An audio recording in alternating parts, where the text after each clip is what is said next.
Recorded Books and RB Digital present Lenin's Roller Coaster by David Downing, narrated by Robert Ian Mackenzie. Author's Note.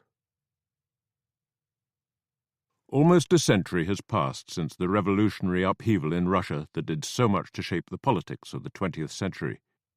As long as Soviet rule persisted and the Cold War dominated international affairs, some understanding of those upheavals was considered fairly essential. But since 1989, their causes and development have almost come to seem a historical irrelevance, and knowledge of even the most basic facts can no longer be taken for granted. There were two Russian revolutions in 1917, one in March, February according to the old calendar, which was abandoned early in 1918, and one in November, or October. The first saw the Tsarist autocracy overthrown by a popular uprising and replaced by the so-called Provisional Government, an alliance of conservative, liberal and socialist groups with few interests in common. This government shared power, or perhaps more accurately, disputed its possession, with those unofficial elected councils or Soviets that represented chiefly industrial workers, peasants and soldiers. This arrangement failed to deliver the three things most Russians wanted: a better quality of life, a speedy end to the war, and a functioning democracy. And in November, the Provisional Government was forcibly overthrown by its Soviet rivals in Petrograd and other cities across Russia. At this point in time, Lenin's Bolshevik Party, the Communist Party from 1918 onward, was the biggest party in many of the city Soviets. It formed a working alliance with the left wing of the Socialist Revolutionary Party, which held a majority in most rural Soviets, and set about the task of revolutionizing Russia. This book is set in the first year of that ongoing revolution, which coincided with the final year of the First World War.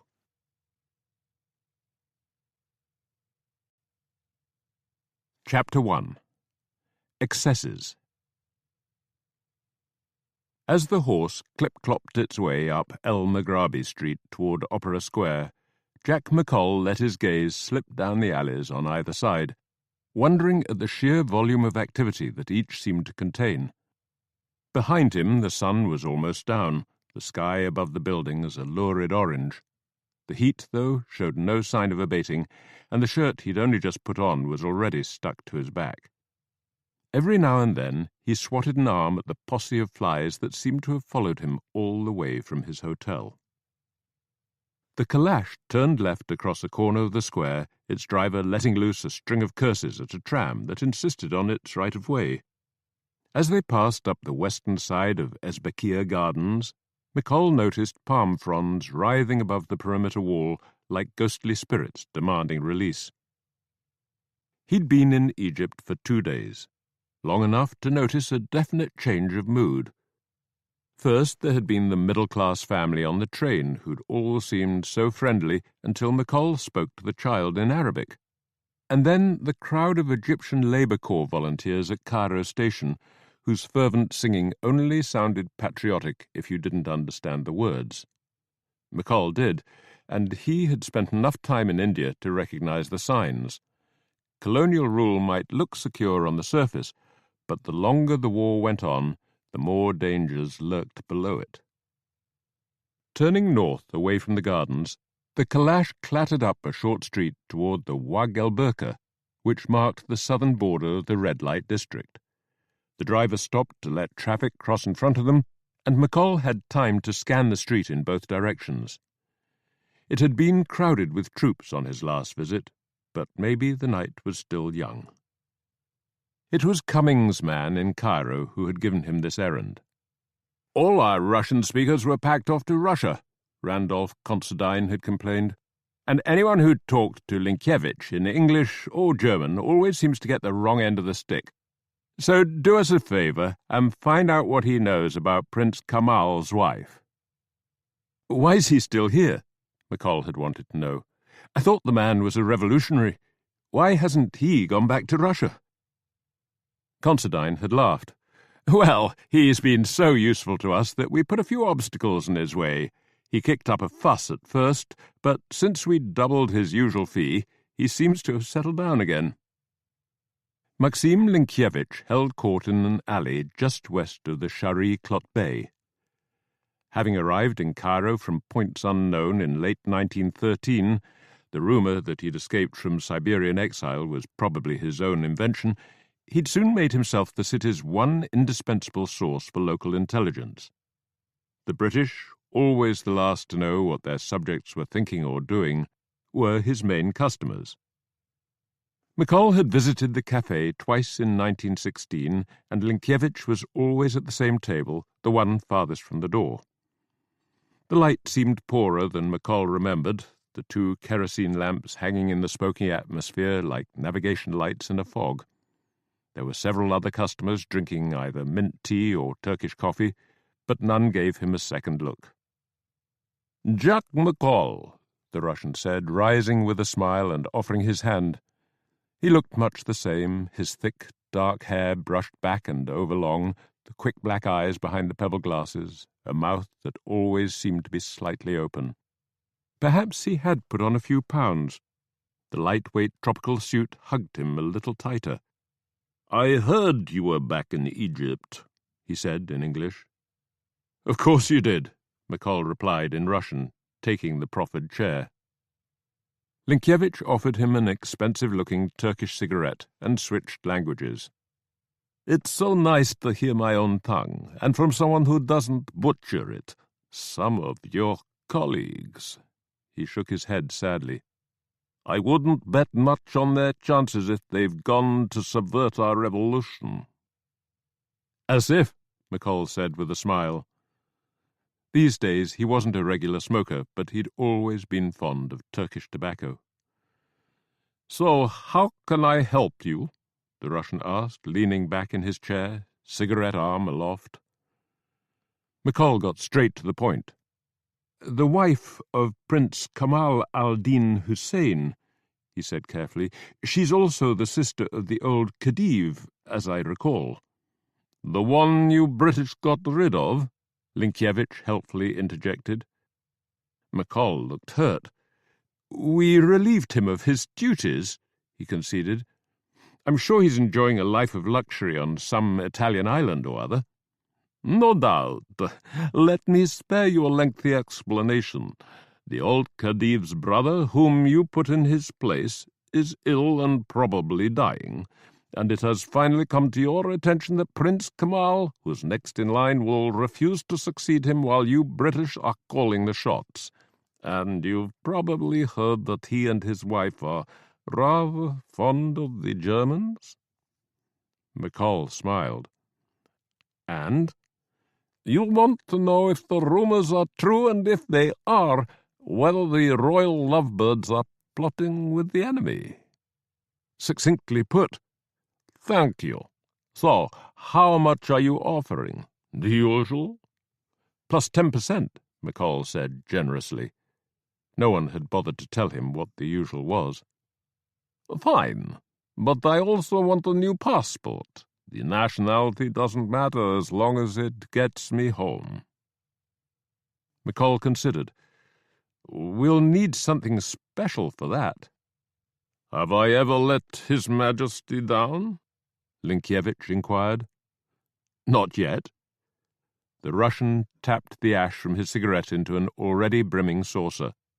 "Well, I should begin by pointing your Mr. Considine in another direction altogether. These royal fools don't matter. Even if Kamal and his wife are plotting with the Germans, there's no chance they could ever be anything more than figureheads. They can only front for the Germans once the Germans are already in charge. They couldn't actually put them in charge. These people have no soldiers, no popular following. All they have is money, and I imagine they're only allowed to hang on to that providing they spend it on things that don't matter." "So who should we be looking at?" McColl asked, guessing that Linkievich had other names to offer. "We are agreed on the terms?" "We're agreed." Linkievich nodded. The Germans have had someone in Cairo for more than a month. He smiled slyly. So I've been waiting for your visit. What's his name? Hallberg. He's a Swede, an archaeologist before the war. I don't know if he still goes digging for that sort of treasure. Address? I don't know. He was staying in the Rossetti quarter, but that was his third address in as many weeks. He may have left Cairo by this time. And Egypt. If he... Linkiewicz raised a hand. He's not the one that matters. The ones who do are the Egyptians he talked to. They are the threat. The people who suffer real hardship from British rule, not the inbred peacocks who have their lives sent out from Harrods.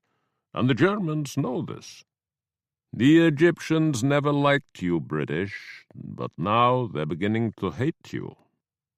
There are just too many stories going around about the Labour Corps, and how all these volunteers are really anything but, and how badly they're treated the moment you get them out of Egypt. The Germans are looking for people who can channel all this anger. Worker and peasant leaders, intellectuals, students. Looking and finding, I think. Think or know? Well, I know about one man. He's a lawyer. Quite young, I believe. His name is Safar. Abbasi Safar. He has represented the families of several Labour Corps men who died in Palestine, supposedly in accidents, but probably of ill treatment. Hallberg made contact with him, and Safar has agreed to set up some sort of clandestine network. It was a good choice on their part. He's well known in his section of Cairo, very competent, very popular.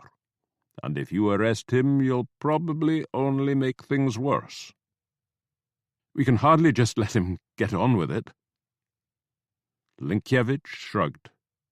It's not my place to say, but I thought you employed Theorides to take care of situations like this. As was usually the case with Linkiewicz, McColl had to stop himself from asking, "How the hell do you know all this?" Theorides was another Cairo institution, this time of Greek origin, and while Linkiewicz employed an army of investigators to obtain his impressive results, Theorides relied on a gang of cutthroats. His results ended up entangled in reeds like Moses or stripped to the bone by desert winds.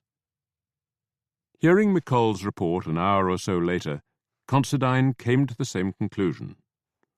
McColl couldn't say he was happy about it, but treason was treason, particularly in time of war, and dying for one's country was hardly a rare occurrence. The manner of it, though, was something of a shock.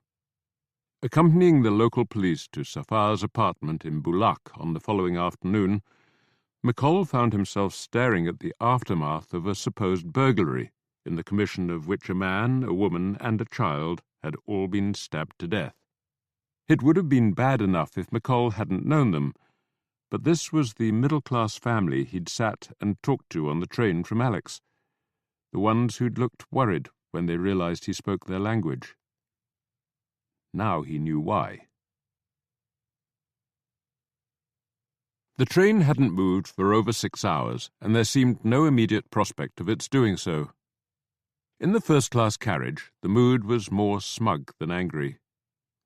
This is what happens when you tinker with the social order, the faces said, as if 6-hour waits in the middle of nowhere had been unknown before the lower classes had the cheek to overthrow their betters. The view through Caitlin Hanley's carriage window, like so much else in Russia, was open to interpretation. A peaceful-looking river ran parallel to the railway tracks. Beyond it, a couple of peasants had spent much of the day scything the lawn that sloped up to the elegant mansion.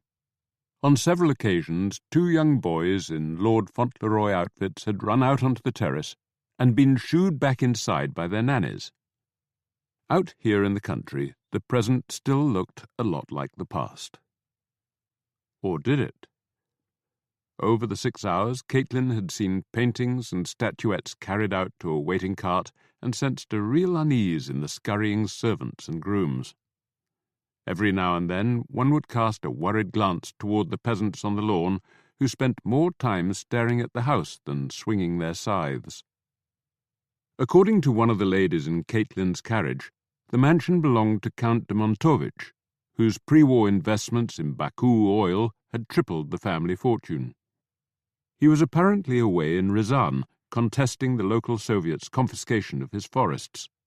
As if the peasants would know how to look after them, the woman had added dismissively. The first-class carriage was replete with such opinions, and since leaving Tambov early that morning, Caitlin had taken care to keep her own political views to herself.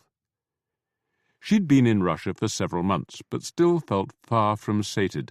The endless debates and the almost limitless possibilities they opened up were like a drug she couldn't get enough of. And the more she understood the language, the more addictive the drug became. She'd started learning Russian the day that news of the Tsar's overthrow reached Brooklyn, but knew that getting there might prove difficult. After leaving England under something of a cloud in 1916, the authorities suspected her of a more than journalistic involvement in the Dublin Easter Rising. She had lost both her job and her access to Europe. But America's entry into the war had changed everything. The New York papers were crying out for journalists with European experience, and the British government was bending over backward to please its new ally. The Chronicle, busy expanding its European desk, had not only taken her on, but also put her in charge of following Russian affairs. As spring had arrived in Brooklyn, she'd boarded a ship to England. She had hoped, without much expectation, to find her lover in London, but Jack McColl's flat was empty and felt like it had been for weeks. No letters had reached her since his departure from America early in the new year, and none were waiting at their London poste restante.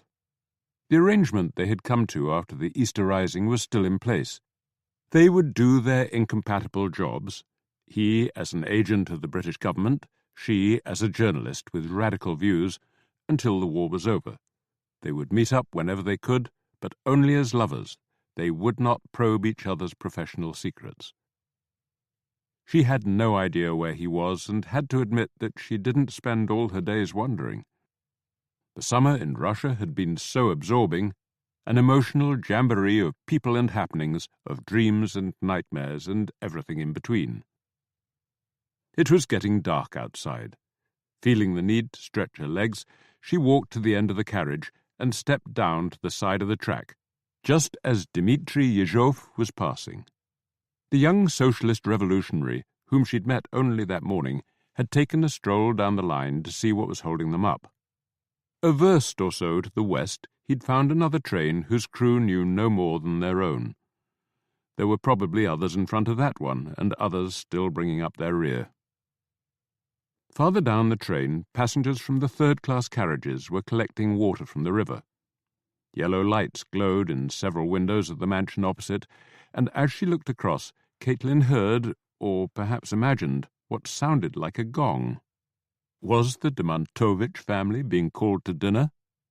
Having eaten nothing since breakfast, she felt hungry enough to swim the river and present herself gracefully dripping at the dining-room table.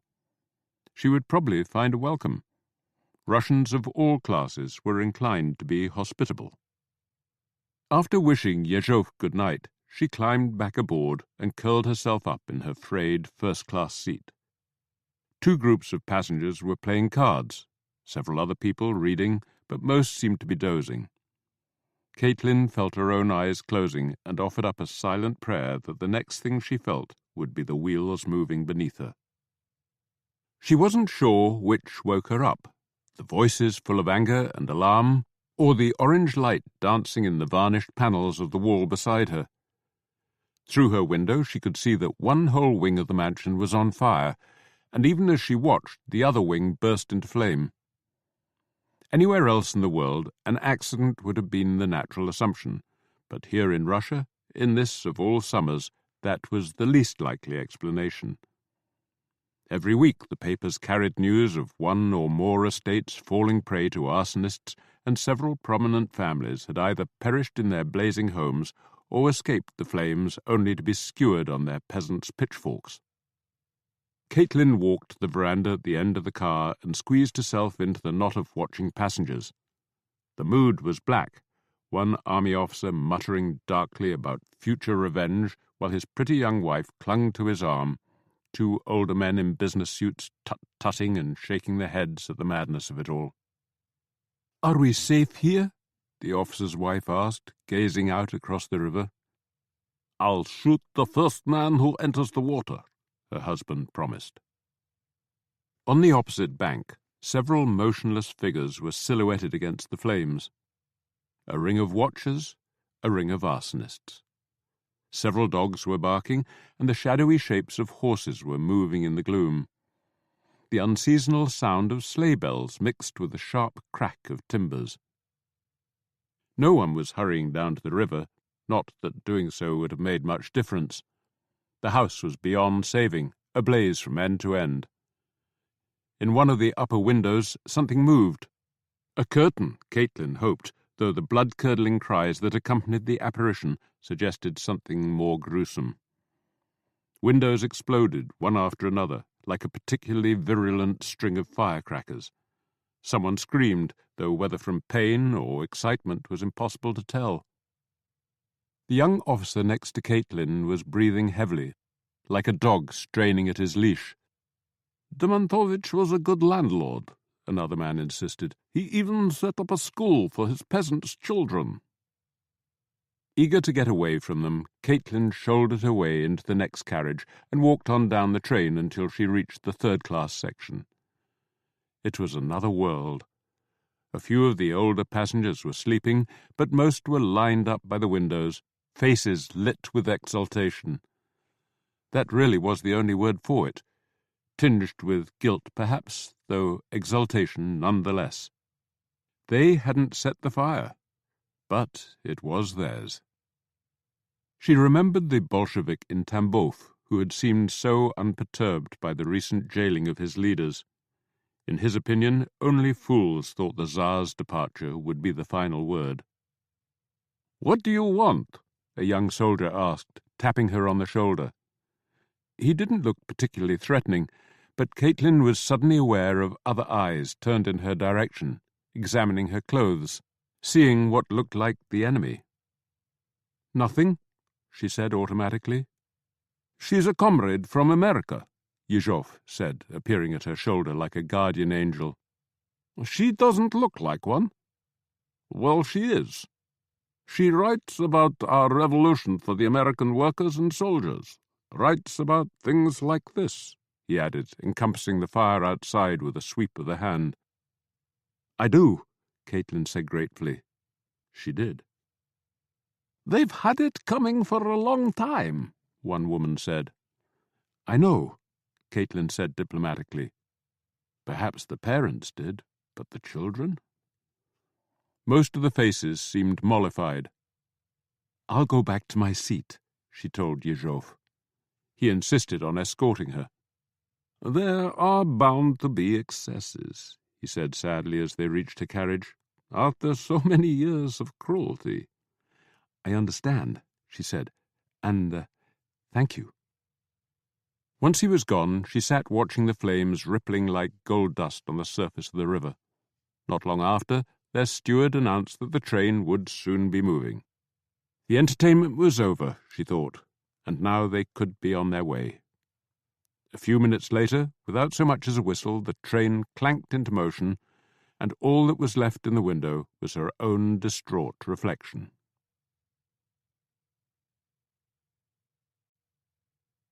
Chapter 2. The Ever-Expanding Empire. It was a beautiful morning for a funeral, if such a thing were possible. The sun was bathing the distant hills in gold and drawing the deepest blue from the placid waters of the loch. It was chilly, but the lack of a breeze took off the edge. Away to the north, the haze of smoke that always lay over the engine shed hung in the air like a miniature cloud. Between 50 and 60 people were gathered around the waiting grave. As often seemed the case, the deceased had been more popular with his colleagues than with his family, Almost all those present were men that Ewan McColl had worked with, either on the railway or in the Union. Most had taken the early morning train from Glasgow in their Sunday suits. The rest had walked up the cinder path from the depot in their work clothes. McColl had last seen some of the faces in their back room on Aberach Road more than 25 years before. "It's a shame Jed couldn't be here," his mother had murmured. "Yes," he agreed, glancing at her.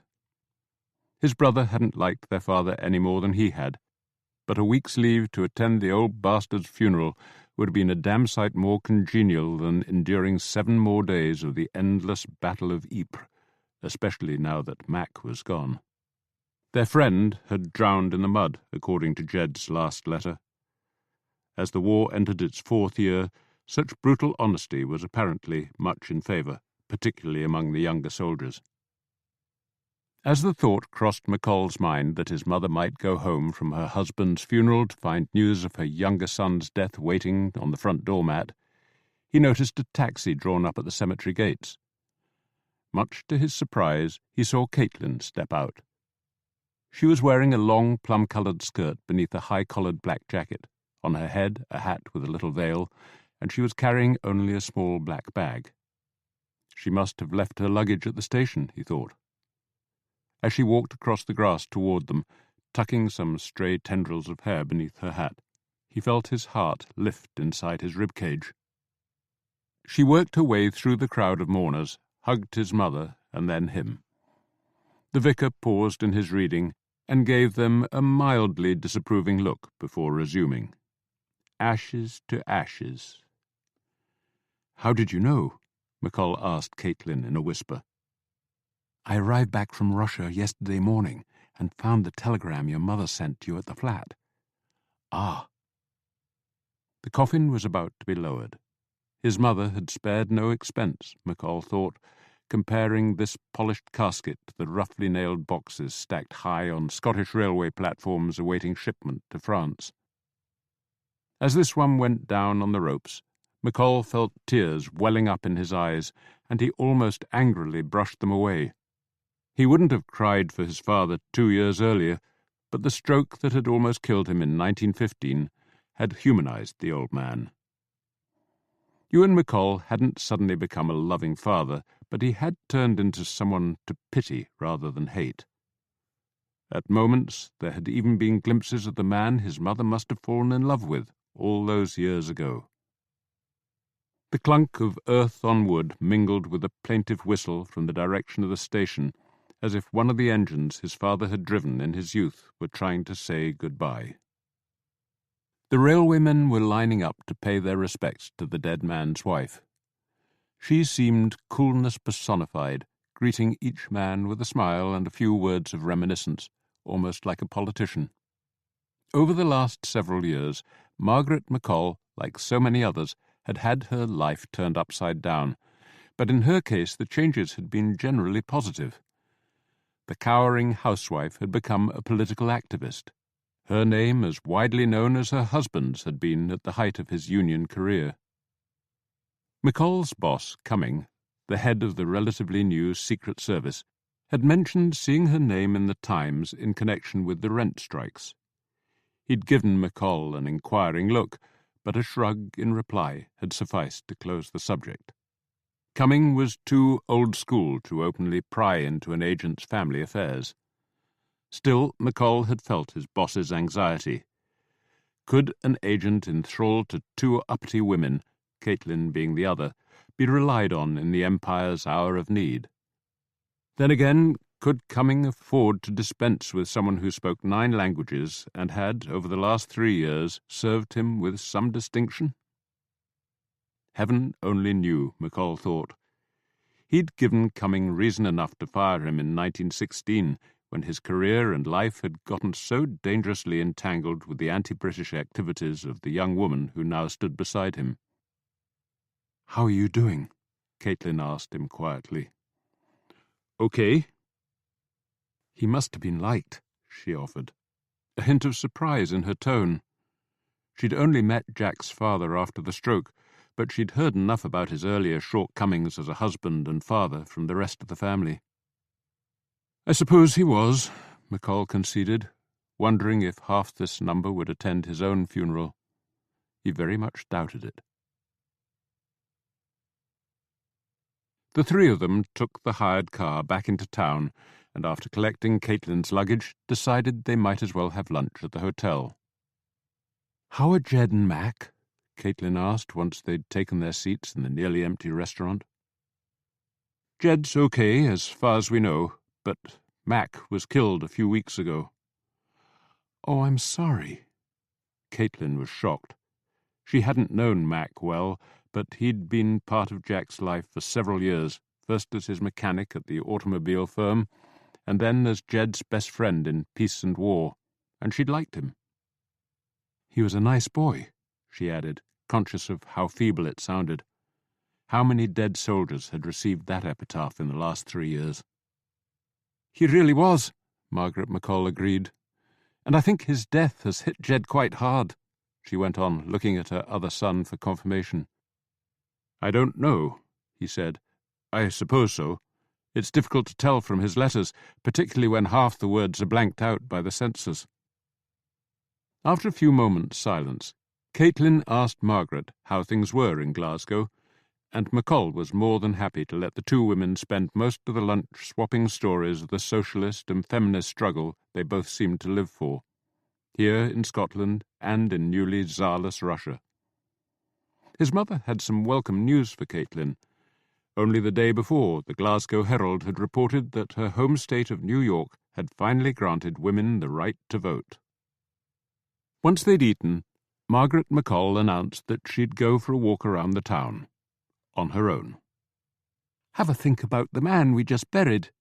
Visit our old haunts. One last cry, maybe," she said almost defiantly.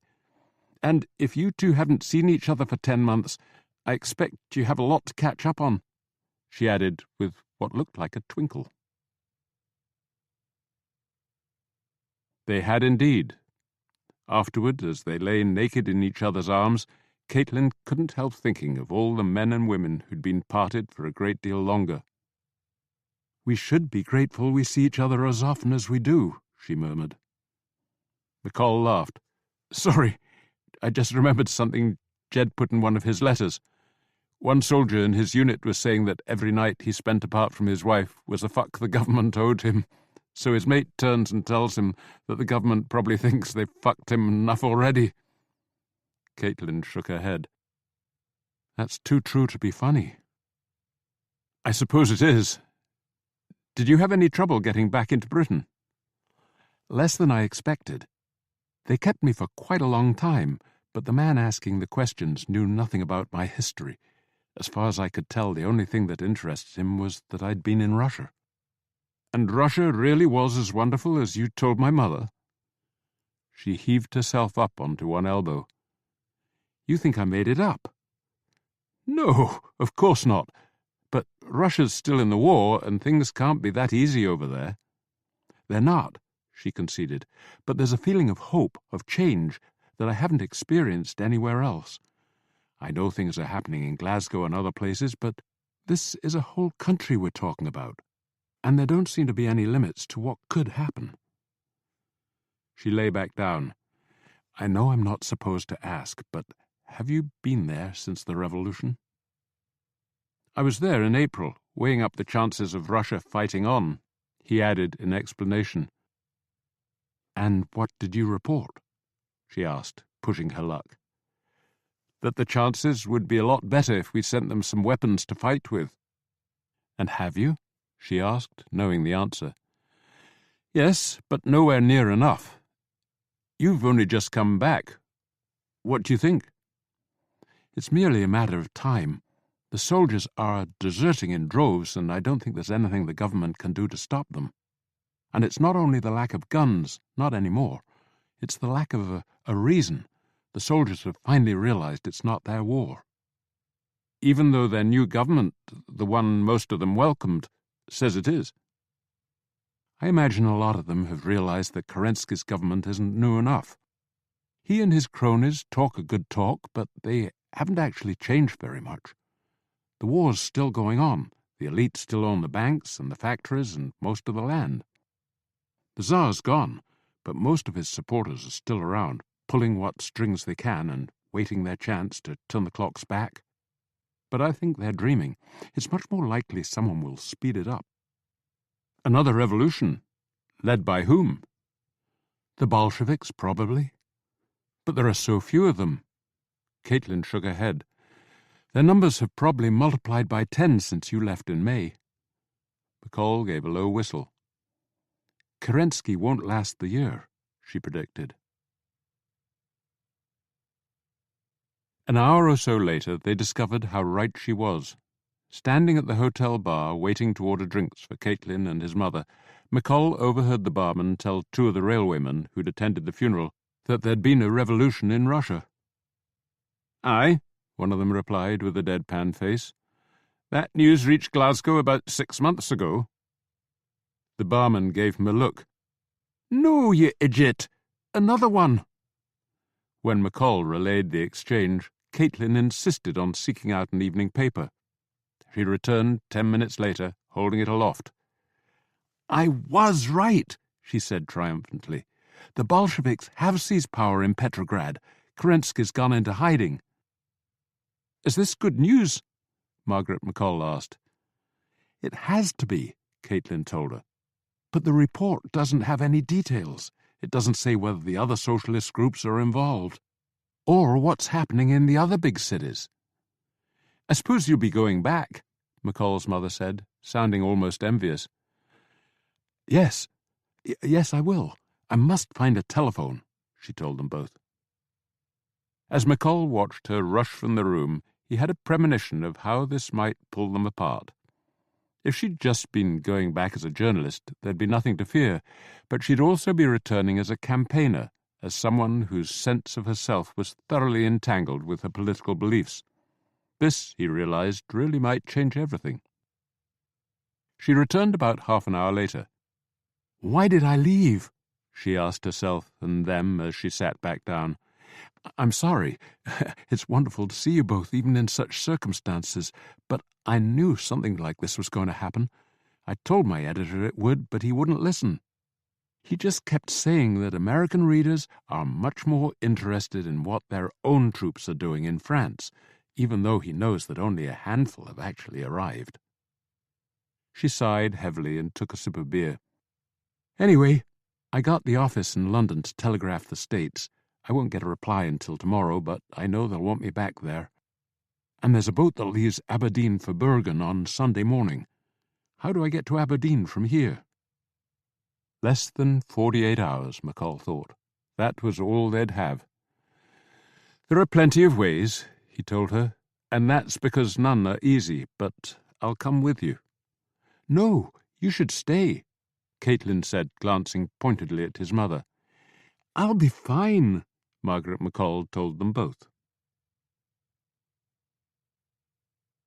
They set off from Fort William soon after 9, McColl trying not to let his disappointment at the shortness of their reunion spoil the day they had. Caitlin seemed to realize as much. "I wish we had more time together," she told him. "But there isn't another boat for at least a fortnight, and I can't take the risk of missing out on a story like this." "I know," he said, and he did. But still. That morning, as he waited for Caitlin to finish in the bathroom, a boy had arrived at their door with a telegram from London. Cumming wanted to see him, preferably yesterday. McColl had returned the slip to its envelope and offered it back to the boy. "I'll be leaving in a few minutes. If I give you £1, do you think you could say I was already gone when you tried to deliver it?" The boy had considered the proposition, but not for long. "Aye, I think I could manage that." McColl had handed him the note and watched him skip back down the stairs. Since then, the day, too, had gone downhill. The two of them had started wading through newspapers while waiting at the station, Caitlin eagerly searching for fresh news from Russia, McColl scanning the latest war reports for any indication, no matter how slight, of a break in the murderous stalemate in France. There was none he could see, and with a new revolution in Russia, even less chance that one would turn up. He had hoped that America's entry into the war would finally tip the balance, but now it seemed that Caitlin's countrymen would merely take the place of the disappearing Russians. As their train steamed south across Ranach Moor, McColl found himself wondering how long he and she could make their relationship work in a war that never ended. In the seat beside him, she was having similar thoughts. When she woke that morning, part of her didn't want to go. It was too soon. What could two people do in 48 hours? They could make love several times and swap news, but they couldn't find out how the other person really was. Jack seemed tired to her, not physically, but mentally, emotionally, as if the war were wearing him down, which was hardly surprising. The constant worrying over Jed must be exhausting, and now his father had died. She had no real idea of what the latter meant to him, and neither, she suspected, did he. He'd said he didn't want to talk about it now, but now was all they had. The train rattled on, reaching Crianlarich soon after 11. They had an hour's wait there, another in Stirling. As their third train neared Perth, McColl realized that she'd fallen asleep, her head on his shoulder. Well, they hadn't slept much the previous night, and the stirring of desire evoked by the memory mingled with the scent of her hair and the warmth of her breath on his neck to conjure up a wonderful sense of completion. He could have died there and then, McColl thought, but of course he wouldn't. The wait in Perth was closer to 2 hours. They ate a late lunch in the station buffet, which was crowded with soldiers and sailors. One of the former, apparently blinded, kept turning his bandaged eyes this way and that, as if seeking out someone to blame. His escort, whose facial features suggested a close relation, had only lost an arm. Most of the other patrons were staring at McColl, and not with any affection. On each of his last 2 visits to Britain, someone had handed him a coward's white feather, and a third seemed in the cards. "Let's talk Russian," he told her in that language.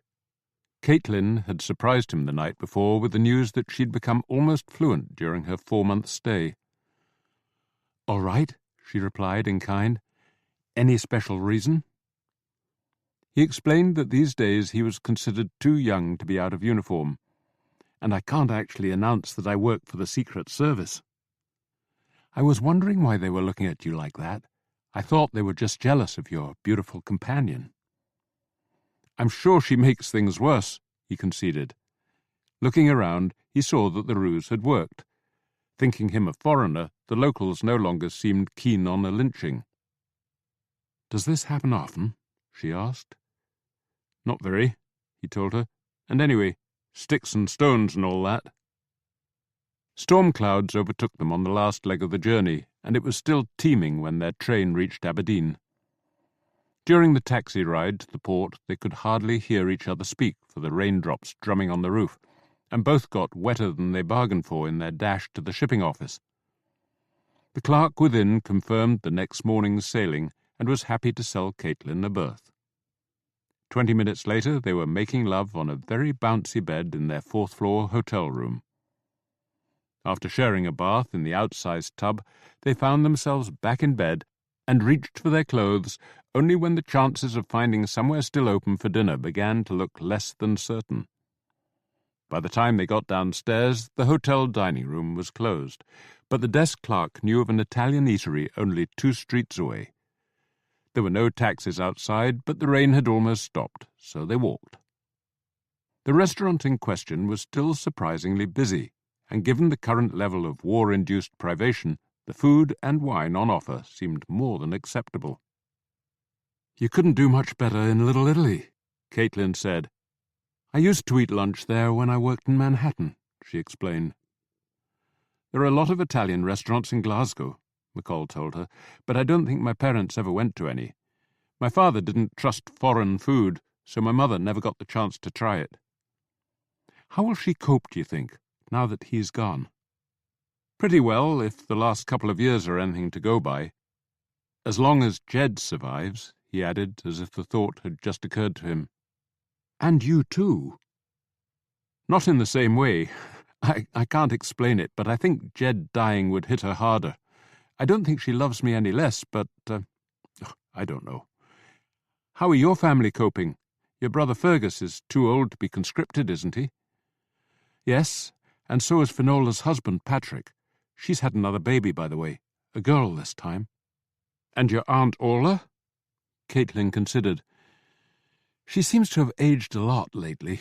She's healthy enough, but, Colum's death must have been hard for her, McColl suggested with some trepidation. Caitlin's younger brother had been hanged in the Tower of London 2 years earlier after taking part in an Irish Republican plot to sabotage the transporting of British troops to France. McColl had caught and arrested him, albeit after offering to let him escape. Perhaps, Caitlin agreed. She'll always feel she was partly responsible, favouring Finola and me, especially me, after our mother died, and neglecting him.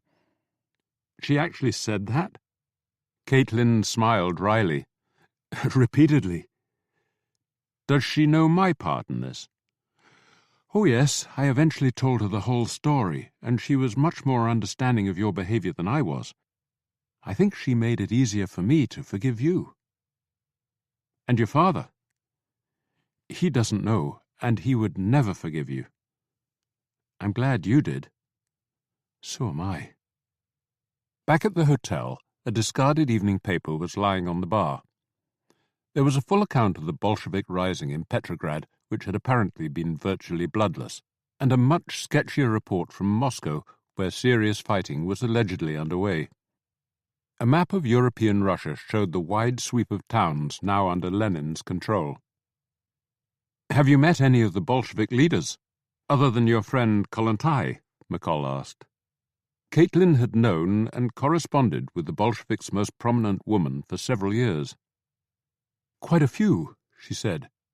I met Inessa Armont and Krupskia, Lenin's wife, at the Robotnitsa offices.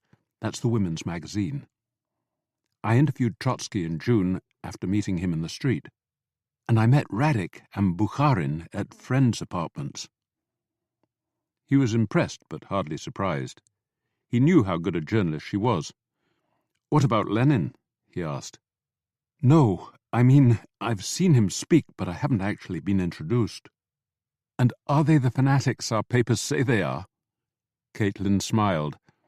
They're serious about real change. Does that make them fanatics? That depends. Do they want it at any cost? She shook her head. What does that mean? Would you call your General Haig a fanatic? I might, McColl said lightly as they waited for the lift, but most wouldn't. Well, he's hell-bent on defeating the Germans at any cost, and that wouldn't change the way we live. And the Bolsheviks will? They want to. I don't know if they can, but Russia doesn't seem like the ideal setting for a new world. She sighed. Maybe not, but as we say in the States, it's the only show in town. I almost wish I were coming with you, he said as they got into the lift. She smiled at that. You know, I almost wish it too, but you can't, and I must. And I think I'm ready for bed. The lift door opened to reveal a uniformed constable standing outside their room. Mr. Jack McColl? The man asked. That's me. I have a message for you, from London. Yes, McColl responded, feeling more than a trifle irritated by how quickly they'd tracked him down. The constable pulled a note from his pocket and reminded himself of the contents. Mr. Cumming requires your presence, he read. Thank you, McColl told him. The young man consulted his watch. You may just have time to catch the night train, he suggested helpfully. I don't think so, McColl told him. I'll take one in the morning, he added, following Caitlin into the room and gently closing the door behind them. He was the first awake and lay there watching as a patch of sunlight climbed the opposite wall. There were echoes of that last morning in New York, 3.5 years before, when she'd accompanied him to the Hoboken ferry, the first leg of his journey to Mexico. And on that occasion he'd had no idea that they wouldn't share a bed again for almost 2 years. He eased himself from this one and walked across to the window. The North Sea seemed bluer than usual, stretching beyond the docks under a cloudless sky. He hoped there were no U-boats waiting out there, hoped that the revolution she was going so far to report was as bloodless as the newspapers claimed. He hated the thought of her putting herself in any sort of danger, but knew how useless it would be to say so. She was going, and that was that. The following morning was cold, windy and wet.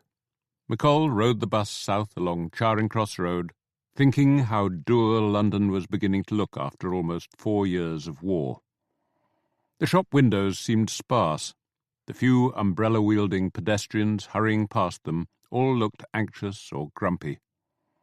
Trafalgar Square was virtually deserted, a scattering of empty bottles around the lion plinths left over from the drinking of the night before. McColl got off the bus, put up his own umbrella, and started walking toward the river. The wind insisted on turning the brolly inside out, and he eventually gave up the struggle, arriving wet and somewhat bedraggled at the Service HQ in Whitehall Court. Cummings' office, up under the eaves, looked much the same, full of maps and models, the man himself ramrod straight behind his cluttered desk. "Sorry to hear about your father," Cummings said gruffly. "The Russian army is disintegrating," he added without any further ado, almost conveying the impression that the two events might be connected. "More than half the units on the Eastern Front have stopped fighting, and the armies in Turkey have simply turned their backs and started for home. The Russians in northern Persia are holding their ground at the moment, but probably only because they're so far from the front. If either the Turks or the Germans head their way, we don't expect them to put up a fight." "Have the Bolsheviks actually sued for peace?" McColl asked. Cummings sighed. "Not yet, but the way they're talking, it's only a matter of days. None of our experts think the Bolsheviks will survive much beyond Christmas, but the damage will be done by then. The main problem, of course, is that the Germans will be able to shift their armies in Russia to the Western Front. If they do that quickly enough, they'll have a significant advantage when spring comes." "Won't the Americans make up the difference?" "Not by then. And if the Germans win a major victory while the Yanks are still on the way, well, we're looking at another 5 years of war, and frankly, I'm not sure the country could stand it." McColl was inclined to agree. "But the Western Front's a matter for the General Staff," Cumming went on. "Our job is to shore up what's left of the Eastern Front and prevent the Germans and Turks from exploiting the Russian collapse." He paused. "I've lumped them together because they're allies, but they want different things. The Germans can make good their oil shortage if they occupy the Caucasus, and they can grab all the cotton they need for making munitions if they push on across the Caspian and take control of Turkestan, where this year's crop still hasn't been shipped. And that's not all. There are more than 40,000 German and Austrian prisoners of war in the area, who could also end up fighting our men in France. And then there are the Turks. They see Turkestan as a replacement for the empire they're losing in the Middle East, so they won't want the Germans to hang around, but they'll take what help they can get to push any opposition out of the way. And if they manage that between them, then the road to India will be wide open." McColl shook his head. "Road?" he asked. "We're talking about 1,000 miles of desert and mountains. Does anyone really think that the Germans could move a meaningful number of troops across that sort of distance and that sort of terrain? If they do, they've spent too much time looking at maps and not enough at the real world." Cumming nodded. "You may be right, but some of our so-called experts are worried, and those are the ones the politicians seem to be listening to. I spoke to some government chap yesterday who insisted that Britain had to absorb Central Asia into the empire as the last link in a crescent stretching from South Africa through East Africa, Mesopotamia, India, Singapore and Australia.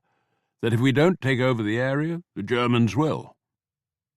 I'm sure he consulted his atlas, McColl said dryly. Cumming smiled. All right, but even if there's no real threat to India, we still have an interest in stopping the Germans and Turks from taking the Caucasus and getting across the Caspian. If we deny them the oil and cotton, we damage their whole war economy and compromise whatever offensives they mount in France. Okay, McColl said.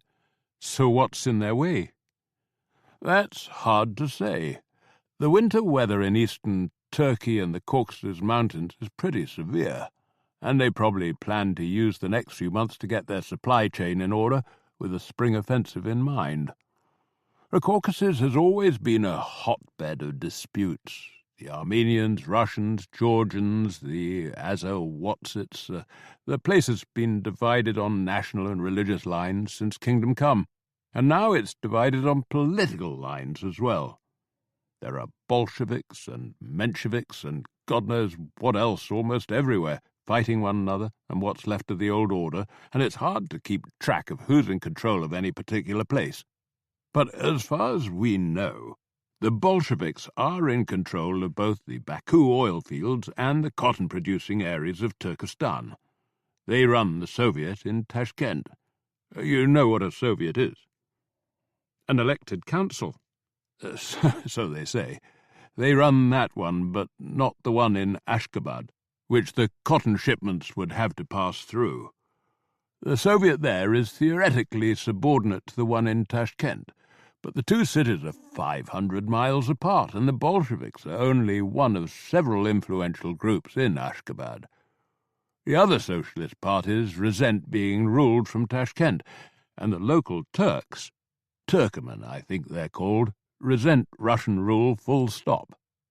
So, anyone seeking to stir things up would have something to work with. How's your Russian? Pretty good.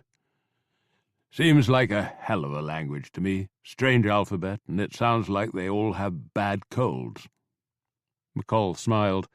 For someone who ran a global organization, and as far as McColl could tell, ran it well, Cumming was remarkably insular. It's not the easiest, he said diplomatically. I had a lot of help. I studied it at Oxford, and I had a Russian friend who gave me lessons in return for improving his English.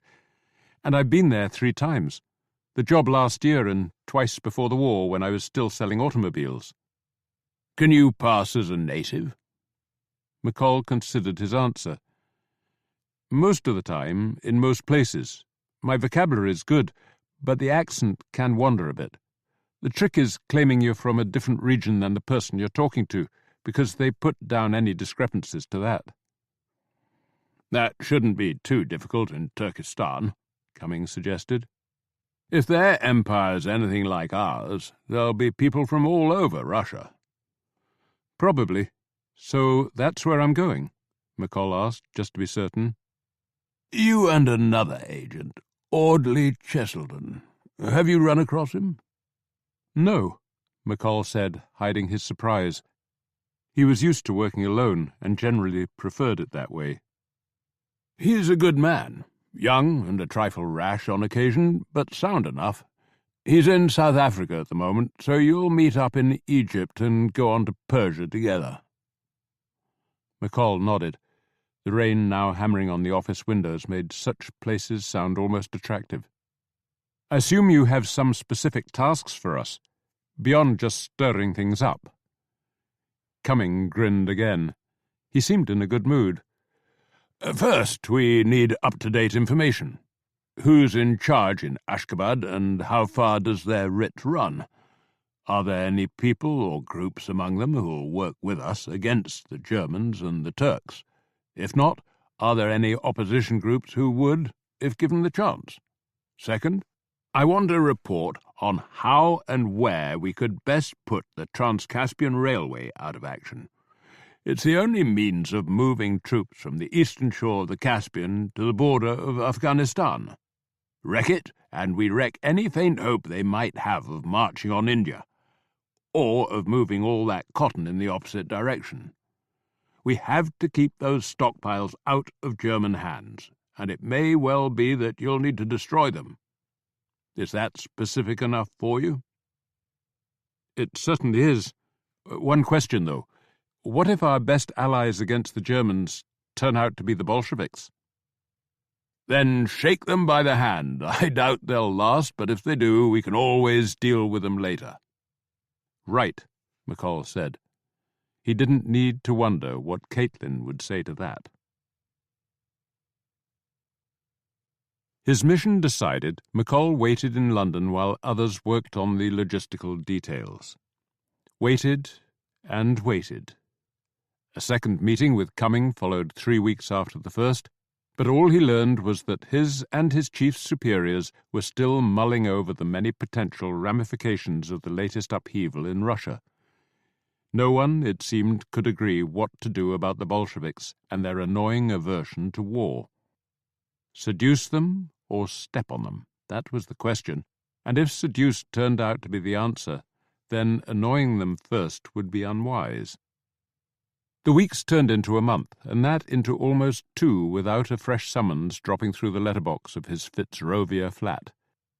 He filled his time as best he could, reading the more serious newspapers from front page to back, paying particular attention to events in Russia, many of which he assumed Caitlin would now be witnessing. So far, the Bolsheviks seemed to be doing all that she hoped, successfully keeping opponents at bay and introducing a raft of progressive legislation. He kept a close watch on military developments elsewhere. The campaigns against the Turks in Mesopotamia and Palestine were clearly going well, but there didn't seem much change on the Western Front. The battles around Ypres and Passchendaele had ground to a halt without an obvious victor, and a new one had started, around Cambrai, in which armoured vehicles had been used en masse for the first time. This had surprised the Germans, but no one expected the advantage gained to be anything other than brief. More depressingly still, the Italians were in danger of being routed by the Austrians, and Caitlin's Bolsheviks were suing for an Eastern Front armistice. The one piece of really good news was that Jed had survived the latest Ypres battle and was resting with his unit some way behind the front. McColl heard this from his mother, who showed every sign of coping well with widowhood. Her letters were full of Clydeside politics and Caitlin's good fortune in witnessing the future firsthand. A letter from his brother arrived the week before Christmas. More words were blacked out than not, but Russia was mentioned several times and always in splendid isolation. Reading between the lines, McColl was left in little doubt that the boys in the trenches were taking more than a casual interest in Caitlin's revolution.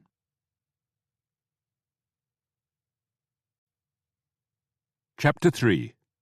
A Fault Worth Cultivating.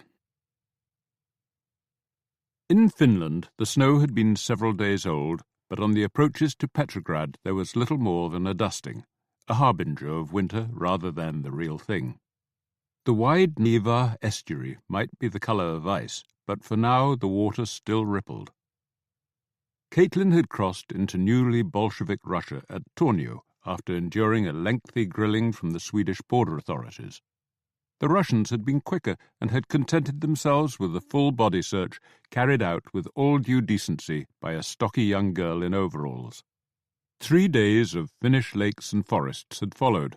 3 days of endless pauses in dismal clearings, snow drifting down from darkened skies. Of black bread and coffee, the former so hard that it needed soaking, the latter so weak it barely deserved the name. Some of her fellow passengers seemed unconcerned by the train's snail-like progress. Russians, returning after years of voluntary exile, were unlikely to begrudge a few extra days. Others bridled at the delays. They could hardly wait to reach Petrograd, if only to find out what was going on. Caitlin had heard nothing since Oslo. The Swedish press had been strangely silent on Russian affairs, and for all she knew, Lenin and his Bolsheviks had already been overthrown. Many of her current companions would rejoice if that proved to be the case. Others would break down and weep. But most of those trapped in the slow-moving train had decided on returning before the Second Revolution, and they were suspending judgment. Almost everyone had heard of Lenin and his party, but few could say with any precision what the Bolsheviks actually stood for. They were about to find out. The train was in the northern suburbs, and as it rattled through industrial Viborg, Caitlin could see the chimneys flaunting red flags, the factory roofs emblazoned with slogans.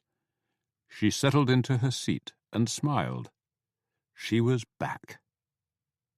She wasn't expecting any help with her bags, but two young Red Guards insisted on carrying them out to the famous forecourt where the prodigal Lenin had addressed his supporters that spring. This time it lay empty, and she waited several minutes for a droshky. As they crossed the river, the middle-aged driver happily answered her questions.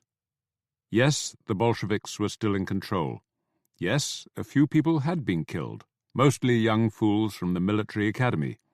And yes, the Red Guards had given the reactionaries a bloody nose on the western outskirts. As the driver seemed slightly surprised by this litany of successes, she asked if he thought the Bolsheviks would still be around at Christmas. He thought about that for a while. "They do seem in a terrible hurry," he said eventually.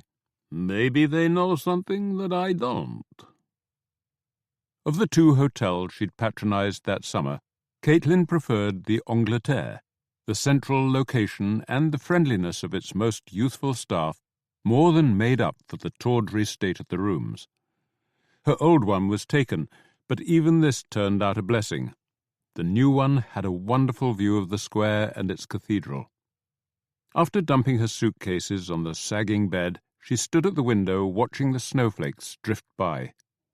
Outside the cathedral, a few soldiers in plain uniforms were talking in a group, their cigarettes glowing in turn. Beyond them, two young girls were playing hopscotch, having drawn their boxes in the thin carpet of snow. She was here. It was almost dark. Though she was dog-tired, her soul rebelled against simply going to bed. She had to go out. On the pavement outside the hotel, she hesitated for a moment, wondering where to go. She knew the cafes and clubs where the foreign correspondents and their Russian friends gathered, but decided she'd rather renew their acquaintance tomorrow. After 3 days with so little sleep, she was too tired for long conversations, and a strong voice inside her was pleading to be alone. With Russia and its revolution, if that didn't sound too silly. And even if it did. She walked up toward the Admiralty, then right along the edge of the Alexandrov Gardens, where someone had already built a snowman. After taking a peek at the deserted plaza in front of the Winter Palace, a few Red Guards were standing sentry outside the darkened building, she went back to the top of Nevsky Prospect and headed down the city's famous promenade. The street lights were on, which seemed promising, but many shop windows were empty. Those that were not, one emporium specializing in jewel-encrusted dog collars, another in French cosmetics, bore eloquent witness to the class of residents now departed. Caitlin had encountered some of the women in Stockholm, bewailing their fate at Bolshevik hands while they bought new jewelry with the money their husbands had smuggled out. The Club of the Noblesse, she noted with some satisfaction, was unlit and boarded shut. Closed by history was daubed on the door a length of red cloth looped across the brass doorknobs. She crossed the Moika Canal and ambled on toward Kazan Cathedral. There were fewer promenading couples than she remembered, but that might be the change of season. There were more Red Guards, and she suddenly realized she hadn't yet seen a streetcar. The dislocation that any political upheaval might leave in its wake? Or something more serious? This was going to be the hardest journalistic assignment of her career, if only because she felt so invested in what she was reporting. She would need to be constantly on guard against seeing only what she wanted to see. Nearing the bridge over the Catherine Canal, she spotted an open cafe a short way down a side street. There was nothing but vegetable soup, to eat, and the tea proved as weak as the coffee on the train, but it was so quintessentially Russian. The smoky warmth and excited chatter, the bizarre mix of costumes all bathed in a kerosene glow. Perhaps there were fewer prostitutes. But there in the corner was the obligatory youth with burning eyes busy scribbling poetry. Every café had one. The others at her table knew she was a foreigner. If the accent hadn't given her away, the clothes most certainly would have. But once she'd answered the usual questions, where she was from and what she was doing in Russia, no one insisted on knowing more. She sat, sipping her tea, a smile on her face, quietly revelling in simply being there. On the table in front of her, a small card advised against leaving a gratuity. Just because a man must make his living by being a waiter, do not insult him by offering a tip. Caitlin felt proud of herself for understanding the Russian, proud of the Russians for understanding the insult. It was late when she woke the next morning, and she went down to the hotel restaurant with suitably low expectations. There was butter for the black bread, however, and 2 chunks of sugar for her tea. The desk clerk wasn't sure there was a functioning Foreign Office at present, but agreed that someone from the new government would want to check her journalistic credentials. He thought Smolny was her best bet. Most of the new ministers had gotten such a hostile reception at their ministries that they'd retreated to the comfort of home, which for them was the former school for girls of the nobility, where the Bolshevik had set up their party HQ. Having been woken twice in the night by the sounds of distant gunfire, she asked if the streets were safe. "Safe as they'll ever be," was the cheerful reply. According to him, there hadn't been any real fighting in Petrograd, not even on the night they took over. And these days it was more likely to be Red Guards firing on scavengers who'd found another abandoned wine cellar than anyone with a political axe to grind. Partly reassured, Caitlin set off for the Smolny Institute, which she knew was a mile or more upriver. The sky had cleared again, which made for a pleasant walk, even if the pale lemon sun seemed reluctant to throw off any warmth. Staring across the Neva at the Peter and Paul fortress, she wondered how many of the old regime were now enjoying its hospitality. The walk proved longer than she expected, but after about an hour, a bend in the river brought the blue and silver domes of Smolny Convent into view. The institute was just behind it, a long 3-story building with a huge colonnaded entrance. The courtyard in front was teeming with people, mostly men and mostly armed, the sailors prominent in their singular caps and leather jerkins. 2 armoured cars, both still bearing the names of former Tsars, were parked to one side. There were no sentries at the doors, so she went through into the entrance hall, which was twice as crowded as the courtyard, and at least 5 times as noisy. The only people not talking were 2 soldiers fast asleep in their chairs, legs splayed and mouths hanging open. She pressed on, picking one of the corridors that led away from the bedlam, then stopping at the first open doorway to inquire about foreign affairs. All but one man ignored her, and he just pointed her farther down the passage. This happened several times, until she felt like Alice in Wonderland, lost in some vast and cavernous maze.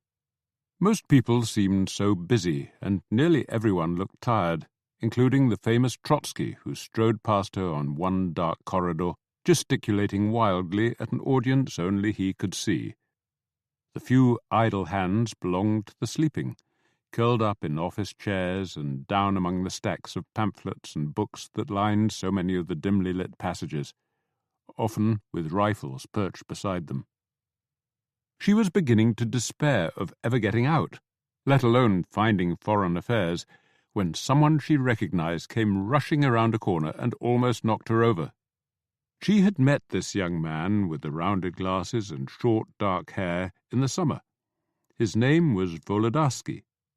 A Jew from Ukraine and an active revolutionary from an early age, he'd lived in the United States from 1913 until earlier this year. In that time, he'd been active in the American socialist movement, and during their last conversation, he and Caitlin had discovered several common acquaintances in Philly and New York City. He did a double take when he saw her, then embraced her with a happy laugh. When she explained her reasons for being there, he volunteered himself as her guide. As they walked down corridors she was sure she'd seen before, he insisted on their meeting again, if both could find a minute to spare. "It's chaos," he said when he dropped her off at the office she needed, "but so exhilarating." After only a few questions, the officials inside agreed to provide her with papers.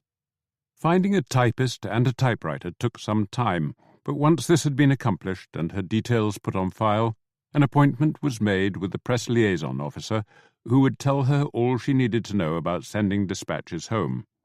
She was welcome to use the mess hall while she waited. She did so, sitting at a long wooden table on a long wooden bench, eating cabbage soup with a wooden spoon. Several Bolshevik leaders were having their lunch, including Bukharin and Kamyanin, who seemed more interested in waving their spoons at each other than in sampling the excellent soup. There had to be several hundred people in the hall, and most of the others were eating at speed. There was a revolution to make, and only so much time in which to make it. The one Bolshevik leader whom Caitlin could actually call a friend was conspicuous by her absence, and the thought of entering the maze for a second time was hardly welcoming. But this time she was luckier. Another acquaintance from the summer, a young woman named Galina, whom she'd met at the Rabotnitsa editorial offices, was entering the hall as Caitlin walked out. She learned from Galina that Alexandra Kollontai had been given the Ministry of Welfare to run and was the only woman in the Bolshevik cabinet. Her ministry was on Kazantskia Street, and that was where Caitlin would probably find her. After seeing the press liaison officer, she hailed a droshky and gave the address to its driver. He eschewed the route along the river, zigzagging his way eastward through a part of the city she barely knew. People were thin on the ground, but for a city that had just seen a revolution, Petrograd seemed virtually unscathed. There were no broken windows, no bullet-riddled doors, no bodies awaiting burial. By a strange coincidence, Kazanskia Street was where she had eaten on the previous evening. The ministry was housed in an old palace a quarter-mile beyond the café across from the canal. 2 Red Guards kept vigil outside the massive doors. One examined her papers with interest. Both smiled when she explained that the new minister was an old friend. The young woman at reception was not so amenable. The minister was terribly busy, and there was no way of knowing when she'd be free. "If you'd just tell her I'm here," Caitlin suggested. "I'm happy to wait." She took a seat in one of the 2 aging armchairs and looked around. The wall was covered in faded rectangular patches where paintings had been removed. She sat back and thought about Kollontai. Caitlin had first met her Russian friend, who was actually half Ukrainian, half Finnish, in the summer of 1915. As the European correspondent of a neutral nation, Caitlin had been travelling to Germany to assess the situation there for her American readers. Her route had passed through Norway, and her British friend, Sylvia Pankhurst, had recommended that Caitlin stop off and visit the famous Russian feminist and socialist. The 2 women had hit it off immediately and spent the next 3 days in a whirlwind discussion of politics, love, and everything in between. They'd corresponded ever since, and had met on several occasions during Kollontai's American sojourn in the fall and winter of 1916. They'd further renewed their friendship that summer, in the weeks between Caitlin's arrival in Russia and Kollontai's July arrest. At the time of their meeting in Norway, Kollontai had only recently resolved to join the Bolsheviks, and now here she was, less than 3 years later, a prominent member of Lenin's government. A familiar voice was just about audible on the receptionist's telephone. "She'll see you now," the woman said, getting up. "Follow me." They walked along a corridor and were about to ascend a wide flight of stairs when several children came barreling down. The receptionist's call for more decorum elicited a few shouted apologies, but no appreciable deceleration. Kollontai was waiting at the top of the stairs, a broad smile on her face. She looked none the worse for her summer in prison, and the blue-grey eyes were their usual riot of life. The two women enjoyed a long hug before Kollontai took one of Caitlin's hands and gently pulled her into the adjacent office. "So this is a minister's office," Caitlin said, eyeing the table stacked high with papers and files. "And I am the minister," Kollontai confirmed with a shake of the head. "Who would have thought it?" "I would," Caitlin told her. "Who are all those children?" "Ah, they're from one of the city homes for older orphans. I have sacked all the people who ran it and proclaimed it a tiny republic. Now the children run the place themselves. They elect their own leaders, keep order, choose what food they want to eat." She laughed. "When there's food to choose from, of course. But they come here to tell me how things are going. That was their executive committee." Caitlin smiled. "It's good to see you, and to see things going so well." "Don't count too many chickens. You should have been here a week ago.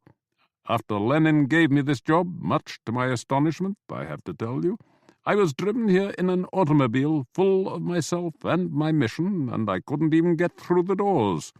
There was this huge commissioner, dressed up like one of those hotel doormen, and he wouldn't let me pass. No matter what I said, he just kept repeating that visiting times were over for the day. I had to leave with my tail between my legs.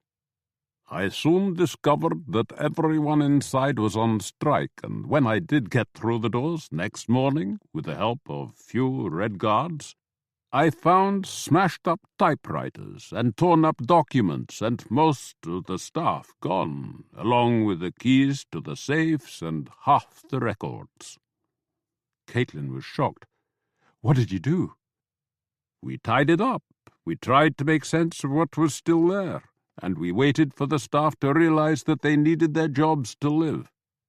And over the next few days, most of them came back.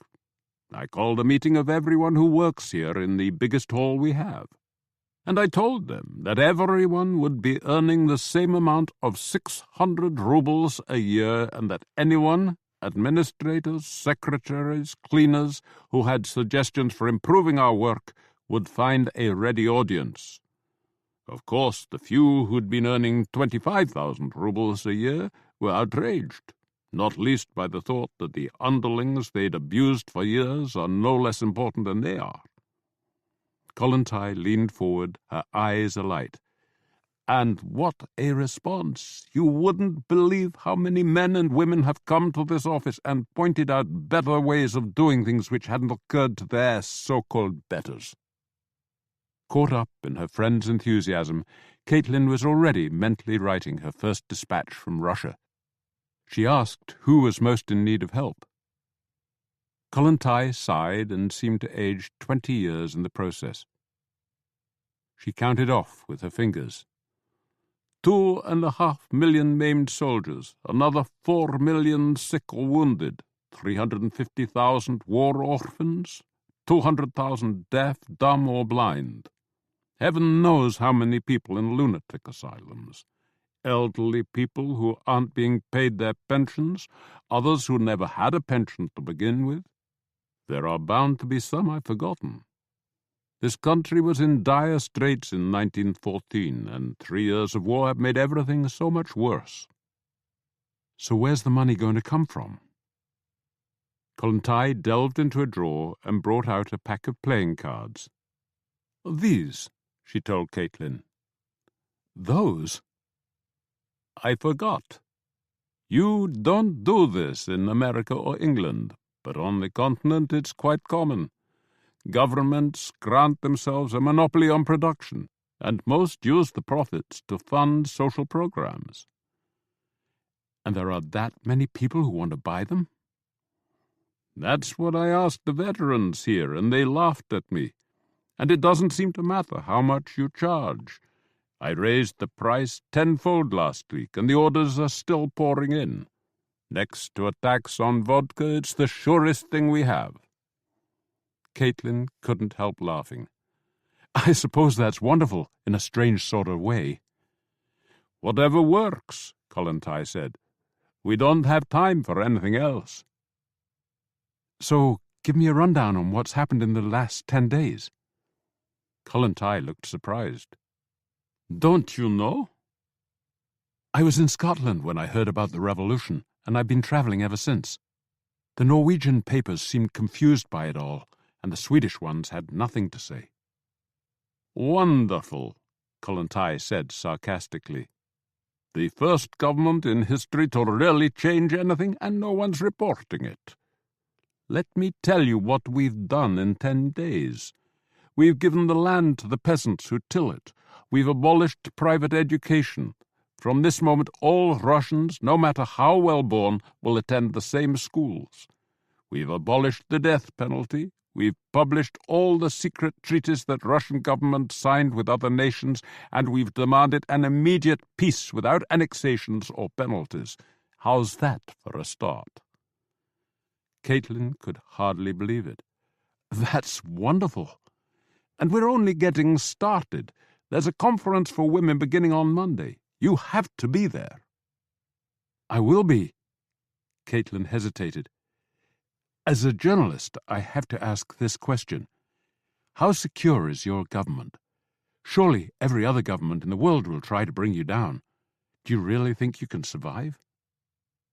Kollontai took the question seriously. "It's a question we all ask ourselves. But if we are conquered, we will still have done great things. We are breaking the way, erasing old ideas, blazing a trail that others can follow." "Do you think your revolution can survive without others?" "In the long run, no. But let's enjoy the moment we have." "You seem like you are." "Oh, I am. I know we talked about this for years. Thousands of us imagined this moment, but I'm not sure I ever believed that the day would truly come." She laughed. "And wouldn't you know I would choose this moment to fall in love? What an idiot! You need leisure to fall in love, time together, time to breathe. Pavel and I—" "Pavel?" "Dibienka, the sailors' leader. Lenin has made him one of the 3 in charge of our defenses." "How long have you—" "Since May. And of course we're totally unsuited. Different class backgrounds, different ages. I'm 15 years older than he is, but—" She threw out her hands. "I can't help loving him, and in that all-embracing, stupid way." She laughed. "And how about you and Jack? Are you still together?" "As far as I know, he knows I'm in Petrograd, though I haven't a clue where he is. But yes, we are still together as much as the war allows us to be." Kollontai sighed. "Such a time, and so much work. But how many people are given the chance to really change the world?" The women's conference was held at a small hall in Viberg. Kollontai and the other organizers had laid on food and lodging for 80 delegates, but more than 500 turned up, some having traveled that many miles. They had come as representatives of 80,000 factory workers and union and political party members. Inside the hall it was something of a squeeze. The usual arguments soon flared up, the mostly Bolshevik leadership stressing the need for working through their governing party, the mostly middle-class feminists making the case for separate organizations. On the second day, Kollontai stressed the need for women to push their own issues, equal pay and paid maternity leave in particular, but not to expect an economically stretched government to take immediate heed. What they could demand, and expect to receive, was legal equality in family matters. No one was completely satisfied, but neither did anyone leave in a terrible huff. As an observer, Caitlin was fascinated by the difference between this and all the other women's meetings she had ever attended. This one had a government that was, at least in theory, fully on its side. This was the second story she filed. The first had been her general impressions of how the revolution was doing. As winter slowly tightened its grip in the weeks that followed, there was no shortage of things to write about. On the contrary, there seemed too many stories clamouring for her attention.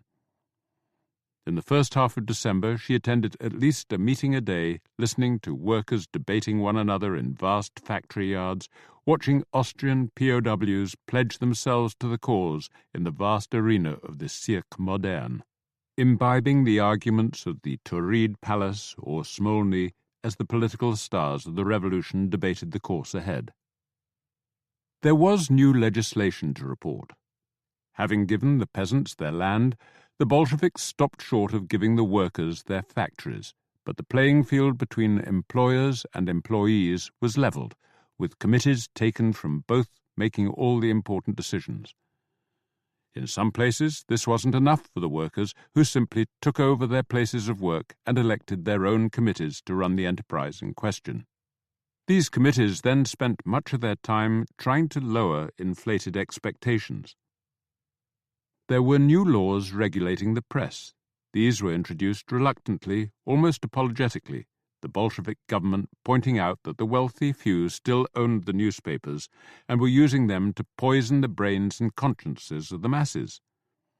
To leave the press in enemy hands at such a time was out of the question. But the restrictions were temporary and would be lifted once the new order was fully established. If Caitlin, as a journalist, found this a little worrying, her American editor and publisher seemed a great deal more concerned. She was sure that Ed Carlucci felt that way for the best of liberal reasons, but her publisher was another matter. She had met him more than once and knew how much he would loathe the new regime. He would want to print tales of Bolshevik crimes and panegyrics for the opposition martyrs. There was little she could do to appease them. Whenever a vote was held, socialists of one stripe or another would win it, usually by a large majority. And disputes among the various socialist parties, important as some of these seemed, were not resolved by imprisonment or violence. The small parties of the wealthy, which had done so much to neuter the first revolutionary government, had lost all popular support, and been reduced to inciting administrative sabotage, printing slanderous news stories and generally whining about their present condition. To see them as victims required more sympathy than Caitlin possessed. She did talk to them. The woman who thought her cook should be beaten with a knout for wanting a new pair of shoes, the family who burned their spare clothes out of spite rather than send them off to the front as their hated new government asked. She talked to foreign diplomats, who all expressed their astonishment that the Bolsheviks were still in power. The Americans at the Red Cross mission were less judgmental and almost made up for their embassy's undying antagonism. Foreign businessmen were unreservedly hostile, with one touching exception, an American millionaire so entranced by his experience of the revolution that he lost all interest in business. "If I were 30 years old and had no family," he told Caitlin, "nothing on earth would take me away from here." She interviewed prominent members of the Bolsheviks and left socialist revolutionaries, otherwise known as the LSRs. Most were highly educated men with years of opposition and exile behind them, who could hardly believe their luck at the opportunities now on offer. If any were taking advantage of their new positions to enrich or privilege themselves, Caitlin saw no sign of it. Everyone ate the same food, earned the same paltry income, and dressed in the same shabby suits. Kollontai was the only Bolshevik who took any trouble over appearance. Few of the leaders were women, but these all seemed extraordinary. The Bolsheviks had her friend Kollontai, and the equally cultured French-born Inessa Armand, who held a high-ranking post in the Moscow Soviet and was close to Lenin and his wife. Concordia Samoylova and Klavdia Nikolaeva ran the unofficial women's section. One was the daughter of a priest, the other from much humbler beginnings. Both had been Bolsheviks for more than a decade. And then there was Maria Spiridonova of the left socialist revolutionaries. All these women had stirring life stories, but Spiridonova's was the most dramatic. In 1906, aged 21, she had shot and killed the Tsarist security chief, then terrorizing the province of Tambov. Tortured and raped in detention, she had seen her subsequent sentence of death eventually commuted to life in a Siberian prison. The train that carried her eastward had been besieged by supportive crowds every time it stopped. The first revolution had released her after 11 years of brutal incarceration, but the woman Caitlin met in the summer of 1917 seemed utterly unbowed by what fate and the Tsar had thrown her way. Though frail and tiny, Spiridonova was less than 5 feet tall. She radiated a rare combination of authority and compassion and was loved and respected in equal measure. She was the peasant's champion, and for many the soul of the revolution. Her and her party's support for the Bolsheviks was what kept the revolution true, and Caitlin found herself dreading the prospects if Lenin and Spiridonova ever decided on taking divergent paths. She also caught herself wondering what might happen if the two of them fell in love, and Lenin gave up the admirable but rather stolid Nadezhda Krupskaya for Spiridonova's slow-burning passion. Not that it was likely. Both were too busy changing the world to have any time for romance. Caitlin's own social life was hardly exciting. She spent several evenings each week drinking, arguing, and swapping stories with one or more members of the English-speaking Foreign Press Corps, the Americans Jack Reed, Louise Bryant, Albert Rees Williams, and Bessie Beattie, the Brits Morgan Phillips Price and Arthur Ransom, but the only Russian she actually thought of as friends were Kollontai and Volodarsky. She often met the latter for lunch, and she found him excellent company, sharp, well-informed, and amazingly positive. If he wanted more than friendship, and occasional gazes of more than usual intensity sometimes suggested he did, he was clearly too shy to say so. She saw her other friend as often as ministry work and Dibienko would allow, which wasn't very often. If Kollontai wasn't combating sabotage at the ministry, trying to conjure up loaves, fishes, and homes for Russia's hungry and dispossessed, or pushing through highly contested measures like the new marriage law, she was enjoying a few precious hours with her equally overworked lover. Caitlin met Dibienko at Kollontai's apartment. He was preparing to leave as she arrived, and was struck by how well-matched they seemed despite the obvious disparity in ages. The sailor's leader was certainly handsome, though not in a way that Caitlin found attractive. Perfectly trimmed goatees, rolled moustaches, and rakishly perched astrakhan hats were hardly the sort of keys to unlock an Irish-American heart. The two things that most impressed her were his obvious daring, something that Kollontai also had in spades, and how much in awe of her he was. Caitlin knew from others that he was thought to be less than faithful, but in her presence he seemed utterly spellbound. Away from him, Kollontai was a ball of energy belying her 44 years, furiously intent on changing as much of the world as the hours allowed. There were still so many great things left to do. December marched on, the days and food stores growing shorter. Lying awake in her icy bed at the Angleterre Hotel, Caitlin would listen to the occasional clip-clop of horses below or the rarer clang of a streetcar bell on Nevsky Prospect. There was no denying it. In most measurable respects, things were getting worse. And yet, for all that, there was still so much enthusiasm, so much hope. The city, the country were growing poorer, but life kept on getting richer. On December the 20th, the Petrograd Press announced the setting up of the All-Russian Extraordinary Commission for Struggle Against Sabotage and Counter-Revolution, otherwise known as the VCK, or CHK for short. And all over the city that day, opponents of the Bolsheviks, from right-wing monarchists to Marxist Mensheviks, could be heard telling each other that this was it, the beginning of the long-promised terror. Caitlin, listening to 3 such conversations in 3 cafes, patronized by the better-dressed few, could hardly help noticing how appealing they found the thought They couldn't wait for blood to flow, if only to prove them right. Which didn't prove they were wrong.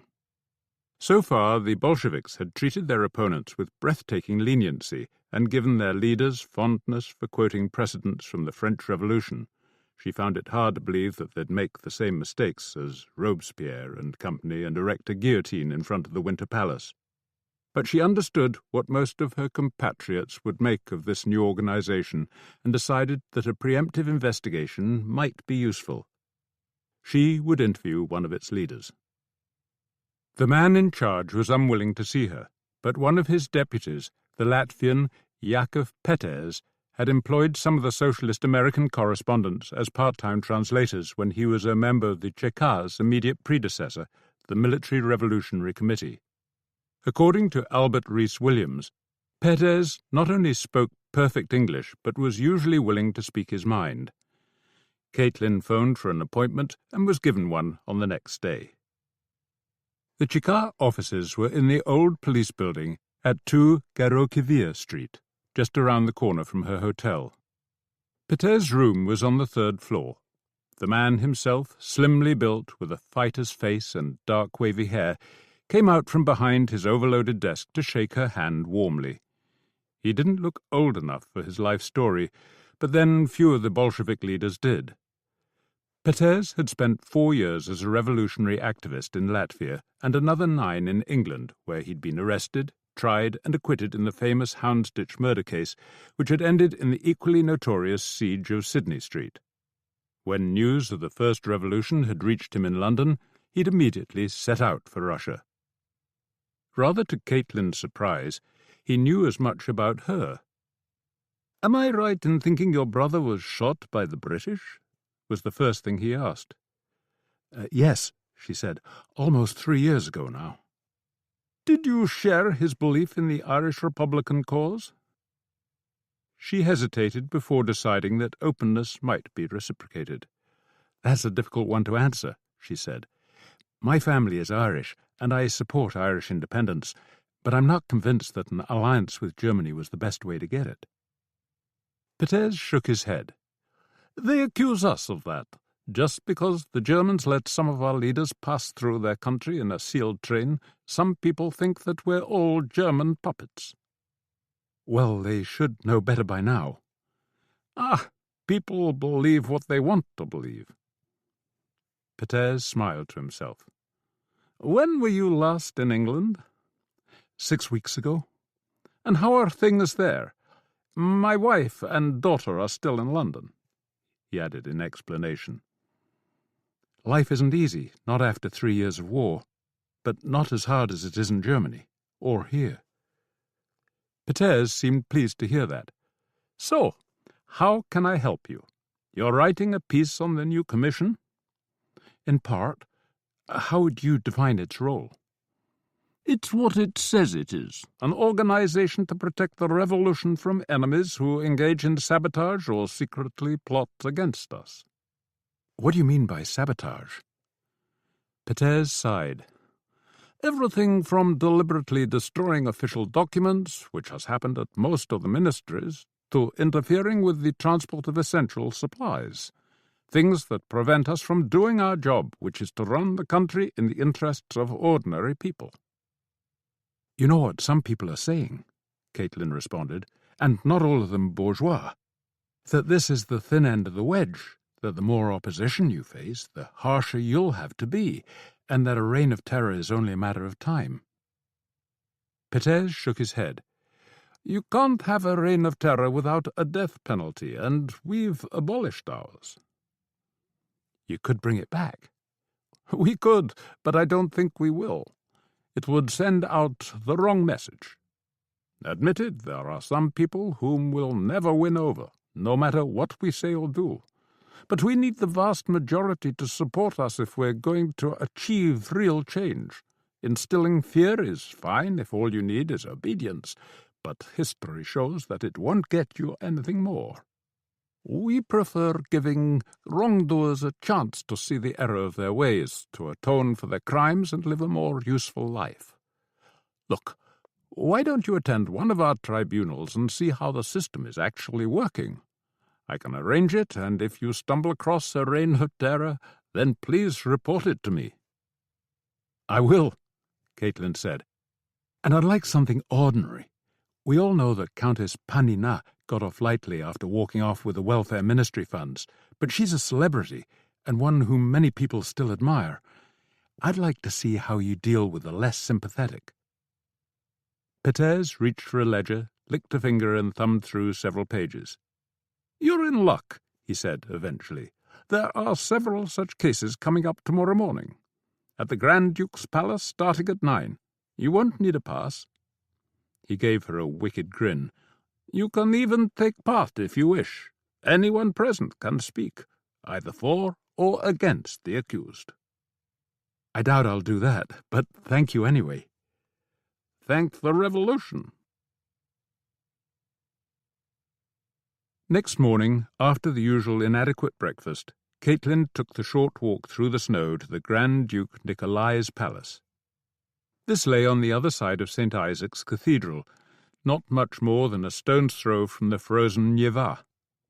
The Grand Duke himself had been dead for decades, and the palace, long a college for the daughters of the aristocracy, had been sequestered for government use.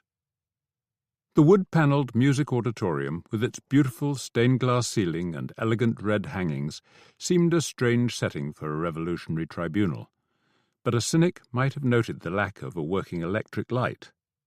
The 7-man tribunal, 1 man in a suit, 2 in uniform, 2 in workers' overalls, and 2 in peasant blouses, was seated behind a large semicircular mahogany table, across which a sheet of gold-embossed red leather was draped. The accused were lined up on a long bench to one side, with the people, and presumably the lawyers, massed in rows of chairs facing the panel of judges. Case followed case at a fairly rapid pace, the accused taking turns on a separate bench as those in the seats got up to support or denounce them. If any of the latter were lawyers, they spoke a lot straighter than those Caitlin remembered from court reporting in Brooklyn, and people seemed interested in more than the facts of who did what to whom. They wanted to understand motives and to judge how best the accused might find redemption. At the end of each trial, the 7 judges would move next door to reach their verdict and then return to deliver sentence. A man caught with a machine gun in his room, along with a pile of counter-revolutionary pamphlets, 2 years in prison. A man who had passed himself off as a commissar to collect new taxes from hotels, 3 years. A Red Guard who'd abandoned his post for a tryst with his girlfriend, a youth who had stolen a coat from an old man sleeping on a park bench, both sentenced to the reprehension of society, and in the youth's case, the return of the coat. It all seemed quite astonishing at first, but by the end of the proceedings she was really glad she'd come. That evening she found Jack Reed and Albert Rhys-Williams in one of the cafes off Nevsky that they all patronized, and she recounted the experience. "They're mad," was Reed's opinion. "It's not the small fry. I'm all for letting them off lightly and giving them another chance. It's the big guys. People like Kornilov, who led an army against them, for Christ's sake, and Krasnov, both of them arrested, both of them released." "They're forgiving to a fault," Caitlin murmured. "And in their case it probably is one," Reed said. "These people will come back to bite them, take my word for it.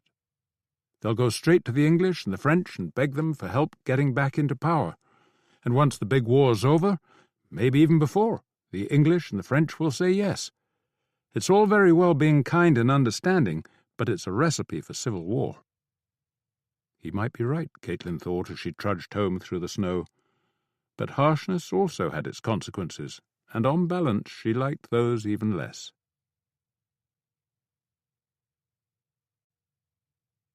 Chapter 4. Disposing of the Dead. It was considerably warmer in Brindisi than it had been in London, but the rain seemed just as persistent, hardly abating from the morning McColl arrived until the evening he left, 60 hours later. His 20-year-old steamship was one of 5 bound for Egypt under the protective eye of the Japanese destroyer Hinoki, which had strayed halfway around the world in the cause of Allied solidarity. The steamship's crew was French and North African, the passengers mostly Indian and English troops bound for Mesopotamia and the subcontinent, with a smattering of sappers bound for Aden, returning Indian civil service wallers, and a few like McColl himself, whose status and purpose were best left undefined. The only women on board were a group of nurses bound for East Africa, who were wisely keeping themselves to themselves. There was a large contingent of horses and mules below decks, but their number went down with each passing day. The rough seas made them troublesome, whatever that meant, and every morning several new cadavers were laboriously manhandled over the side. McColl had never been mad about horses, but he found their dumb sacrifice unexpectedly distressing, perhaps because it seemed so typical of the way the war was being run. After 5 days of poor weather, the sun emerged from hiding, and everyone kept a close watch for the flocks of seagulls that were said to follow submarines. But none appeared, and only the appalling food spoiled the rest of the voyage. On the 11th day out of Brindisi, McColl's ship parted company with the Suez-bound others and headed into port at Alexandria. The night train from there reached Cairo soon after dawn, and another week of waiting followed. When he finally received new marching orders, they came with the news that Audley Cheselden's ship had been delayed and that the man himself would now meet McColl in Aden. The train to Suez took forever, but finally shuddered to a hissing halt beside the Malabar Khan, a patchwork of peeling paint and rust that wasn't even upright at its mooring. The interior was worse. It was impossible to open a door without hearing the rustle of cockroaches scurrying for cover, and on more than one occasion a door came off its hinges. The vessel was also overcrowded with humans, not to mention the usual complement of troublesome horses, and Suez was barely out of sight when the first of these received a Red Sea burial. McColl asked several of the Indian Army officers why they couldn't use French horses in France and Indian horses in India, but none came up with an answer.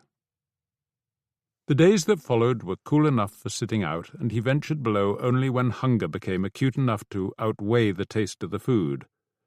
Most mornings he read, swapping each finished book with one of his fellow travellers. In the afternoons he studied Farsi from a primer he'd picked up on Charing Cross Road, thinking it might prove useful in Persia and beyond. The hours went by, the distant yellow line of the African coast hardly changing at all, the sighting of other ships the only cause for excitement.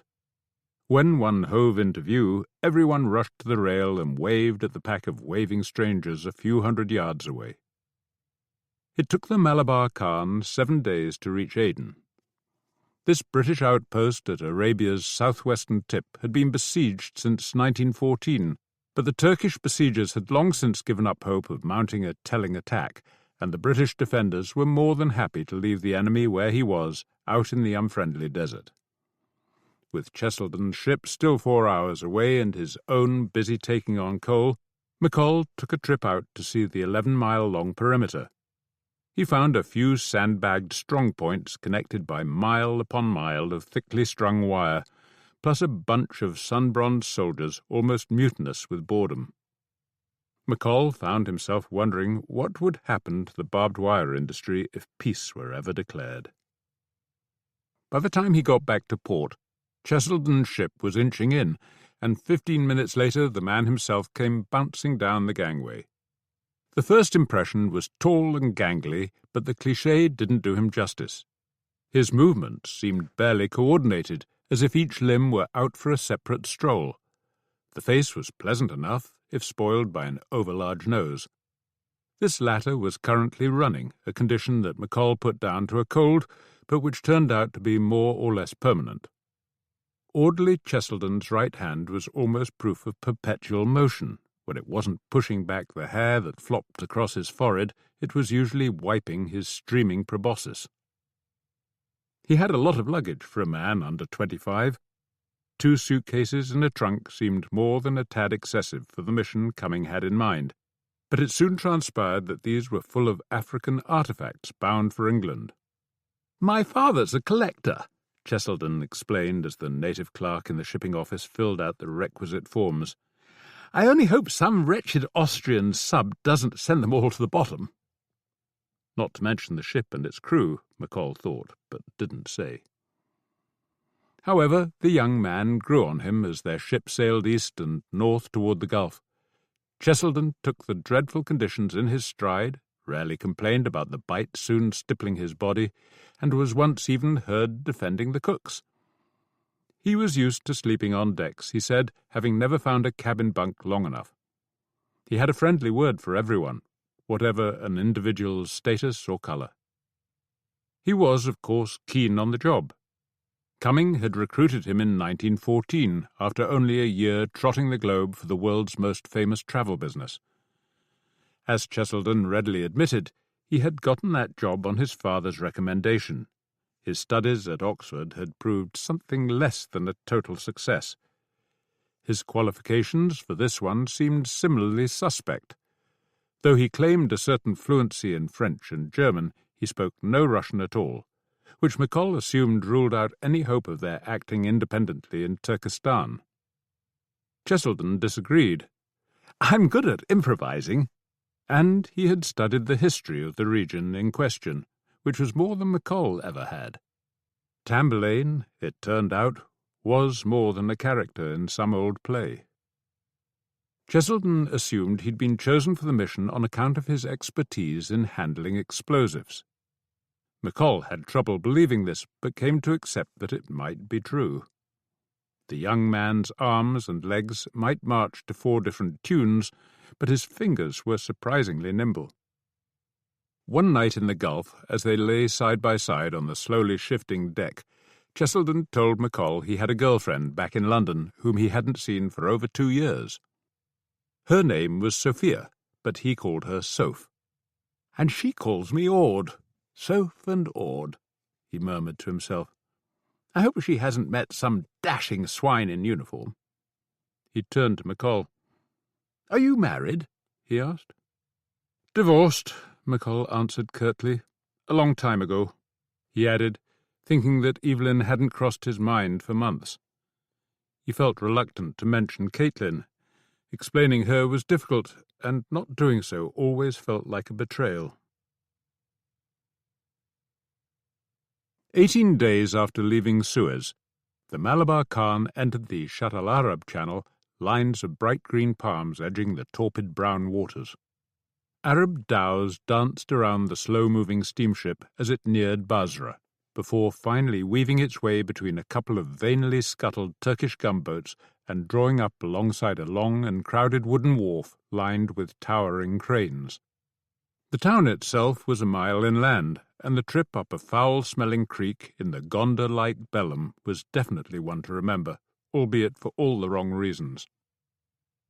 Basra was the usual sea of sun-baked brick around a modern colonial core. The streets in the centre were paved. The best hotel boasted electric lights and fans, which come summer would be something to die for.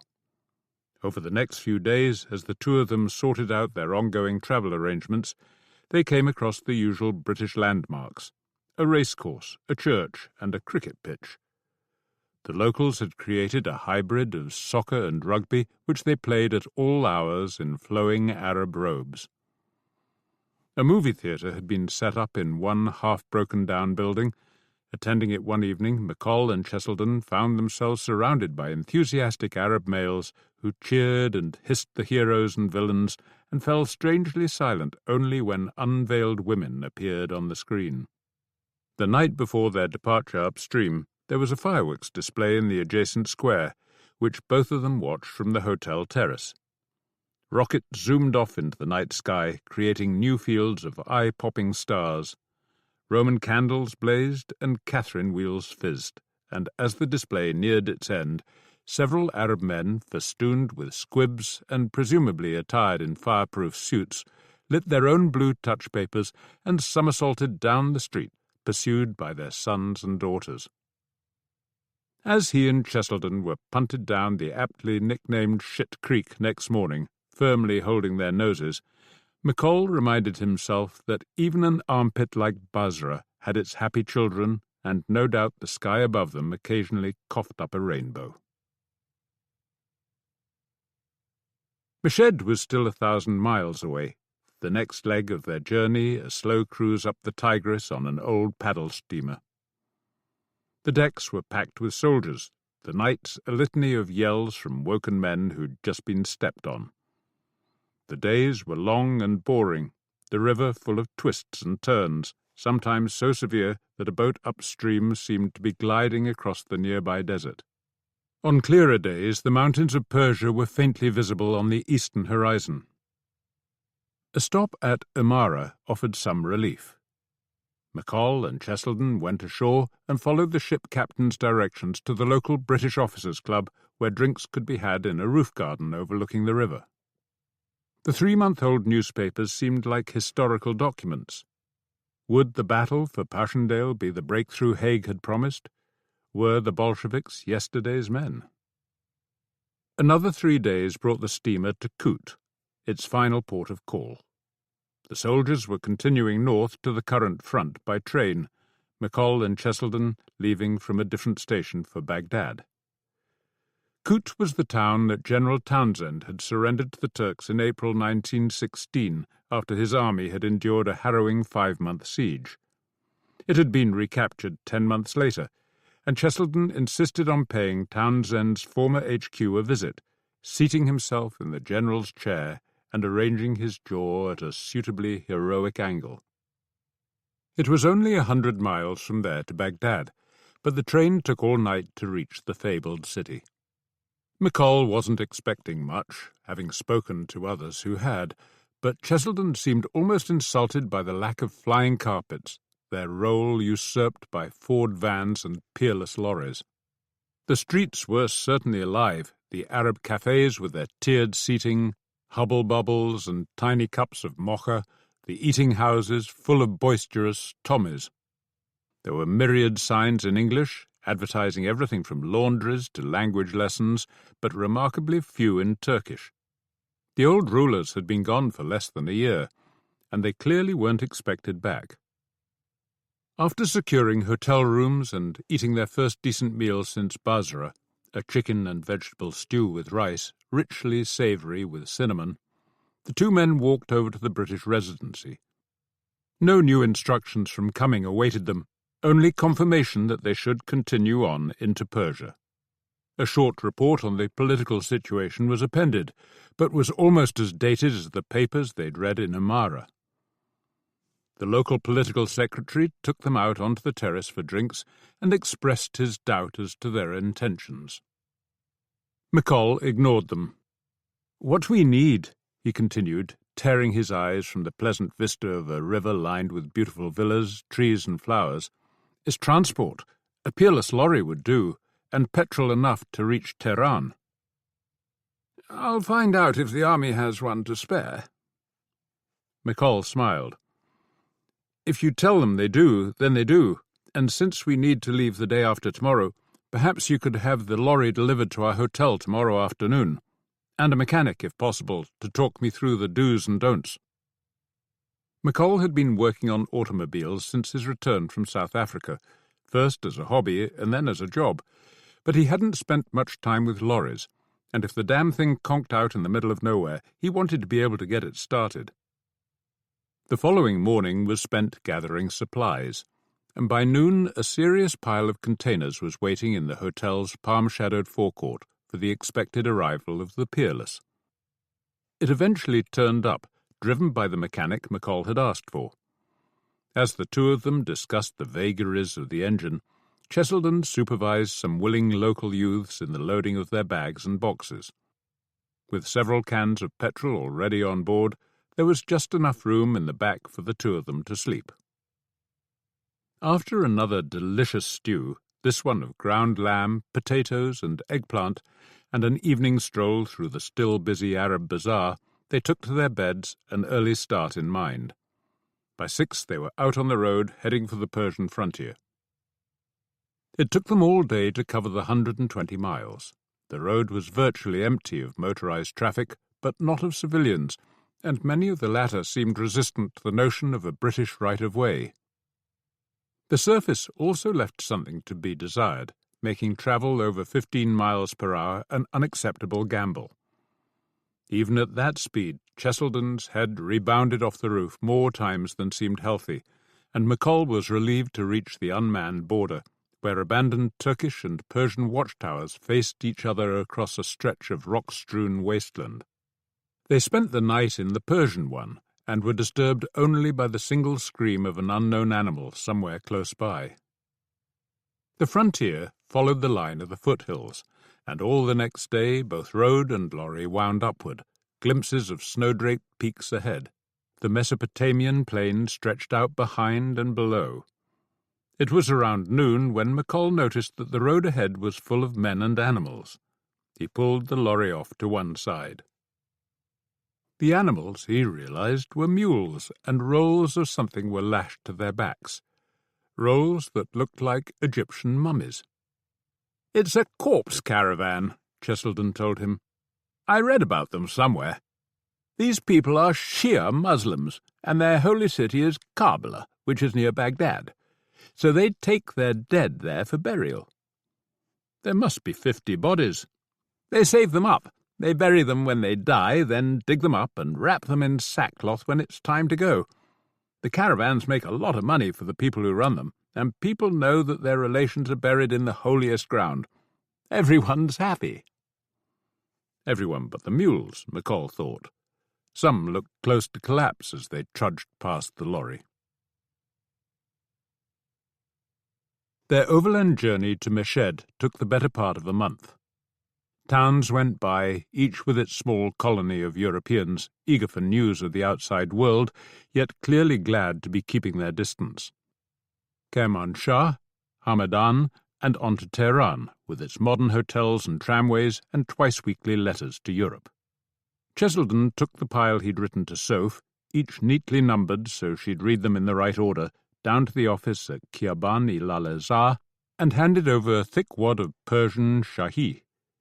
Then, just to be on the safe side, he continued on to the telegraph office, where he spent another small fortune on a cable telling her letters were on the way. Their beds at the Hôtel de Paris were a welcome change from the back of the Peerless, which of course seemed even less forgiving once they'd resumed their journey. But neither was a chronic complainer, and the amount of time they spent in close proximity provoked little in the way of irritation, let alone any real dislike. McColl knew that if he'd met Cheselden in ordinary circumstances, they'd have had precious little to say to each other, but the young man was a perfect travelling companion, almost unfailingly cheerful and equally happy in conversation or silence. The Russian lessons didn't go well, to the point where McColl began to wonder about Cheselden's French and German. As the younger man freely admitted, he wasn't the sharpest pencil in the box. After announcing one night that his Soph was only 5 feet tall, he had gone on to conclude that their children were bound to be blessed with average height. His thoughts about what he might do after the war came down to a single sentence. "Oh, father will think of something." His great idea for their mission in Turkestan was almost as simple. Once they reached the Trans-Caspian Railway, McColl would go one way and he'd go the other, looking for bridges to blow up. Any problems he, as a non-Russian speaker, might encounter on his own, accessing the necessary explosives, feeding and housing himself, were airily dismissed as details. He increasingly reminded McColl of several young men he'd met at Oxford, whose breadth of knowledge had been matched only by their lack of practical intelligence. The final stretch of their 1,000-mile trek to Meshed was a tree-shaded road across a wide grey plain. The nearer they got to the gateway in the ancient city wall, the more McColl doubted that the Peerless would make it through, but despite the cries of alarm from watching locals, it did so with inches to spare. As they crept their way farther into the city, the astonished stares on the Persian faces told them how exotic a motorized vehicle was this far from their civilization. In Tehran, they'd been given directions to Meshed's British residency, but more help was needed from the first passer-by who could understand McColl's few phrases of Persian. The place, when they found it, was spectacular. After working their way through a maze of sand-coloured walls and houses, they parked the lorry outside a huge gate bearing the British lion and unicorn and tugged on the hanging iron bell. A servant answered and ushered them into a whole other world of lawns, rose gardens, orchards, and tennis courts. The main house, there seemed to be several within the walls, boasted a veranda entwined with climbing roses and hung with baskets of brightly coloured blooms. "This must be the Garden of Eden," Cheselden noted, wiping his nose. "Here comes Adam," McColl murmured, as a portly man in gardening clothes walked across to greet them. "Reggie Clewitt," he introduced himself. "Consul General," he added. "You must be the chappies from Whitehall. Come and meet the wife." Lavinia Clewitt was a thin, middle-aged woman with a pretty face and a slightly distracted air. She offered a limp hand to each of them before scurrying off to arrange their accommodation. As she vanished around one corner of the house, a man appeared as if by magic around the other. "This is Colonel Aitchison," the consul informed them, with what seemed more than a hint of reluctance. "Our military attaché," he explained as Aitchison shook their hands. "Miles," he introduced himself. Over the next couple of days, McColl realized that Clewitt and Aitchison, while pleasant enough company, were not going to give him much help. Both were knowledgeable when it came to their Khorasan bailiwick, but the Transcaspian lands across the nearby border might just as well have been the moon. Clewitt didn't consider it his place to spy on another great power, while Aitchison, whose job it most certainly was, seemed singularly inept. The latter had a neatly written list of spies and informers on the British payroll, but virtually nothing to show for his money. He assured McColl that there were German, Austrian, and Turkish agents in Ashgabat, but had nothing to back this assertion up. No names, no addresses, no reports of any kind. For all McColl knew, these agents were creatures of Aitchison's imagination. They were there because they ought to be. He and Cheselden sought out other sources of intelligence. Thinking the local Russians worth a shot, McColl duly presented himself at their consulate. The consul, a nervous-looking man around 50, named Chudovsky, freely confessed that he'd had no recent instructions from home. He had been appointed by the provisional government and was willing to concede that remaining loyal to this vanished entity was unlikely to help his career. But at least he was on foreign soil. The Bolsheviks could send a replacement, but they couldn't make him go home. His wife, Galina, was hoping for better. She questioned McColl on the relative merits of France and Italy, noting in passing that Capri had been her destination of choice until the author, Maxime Gorky, who had famously lived there for several years, had betrayed his class and joined the dreadful Reds. That would spoil one's enjoyment of a place, McColl agreed. He wondered how much money the Chudnovskys had managed to smuggle out and whether it would still be worth the paper it was printed on by the time they reached a new home. Neither husband nor wife had anything useful to say about the government in Ashgabat. It was almost a year since the pair had passed through the town, and those who left later had arrived in Meshed with nothing good to report. There was no real authority left, they claimed without exception, just a rabble intent on settling scores. McColl walked slowly back to the British residency, thinking that his and Cheselden's only option was to turn up in Ashgabat and take whatever chances presented themselves. But as who? Official British emissaries seeking an alliance against the Turks, or disguised as innocent travellers of one sort or another? Either way, there seemed fair odds they'd be shot. The next day brought better news. A sizable party of Russians had arrived in Meshed that morning after fleeing across the border. According to one of Aitchison's informers, the newcomers were mostly from Tiflis, in the Caucasus, but had come by way of Ashgabat. They were, moreover, eager for British help and should thus prove willing to answer questions.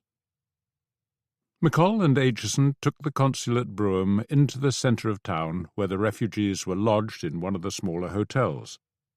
Seeing them crowded together in 3 large rooms, McColl could understand the Chudnovskys' reluctance to take them in.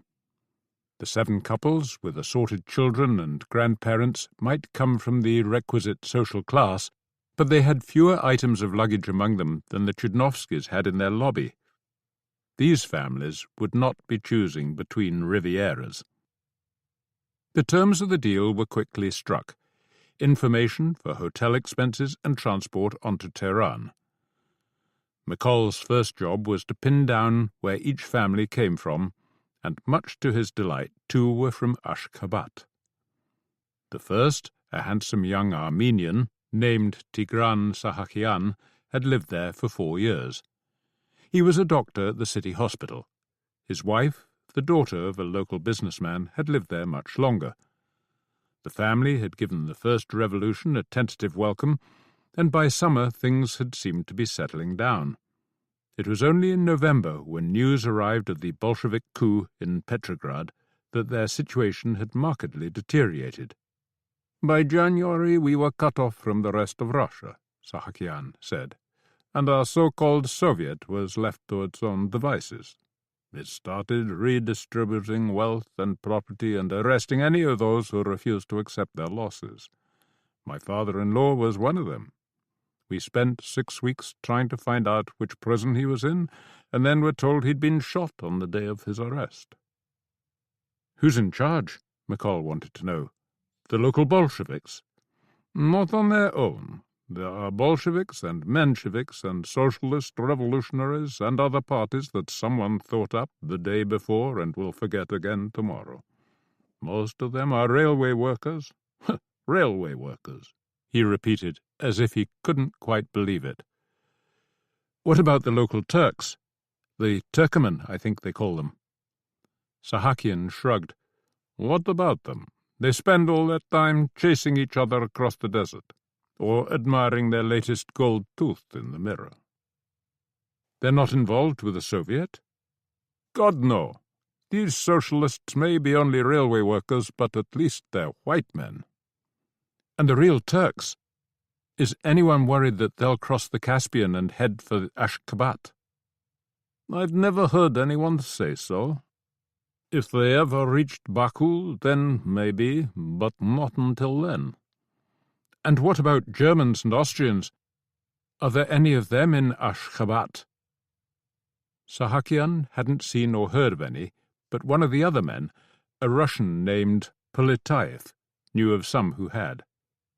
Poletaev had owned a small clothes factory, and he'd heard from friends in the local business community that a delegation of Germans had visited the city only a few weeks earlier. They'd come to discuss the purchase of cotton stockpiles left stranded by 3 years of war. "No deal was done," Poletaev said, "because there's no way to get the cotton out.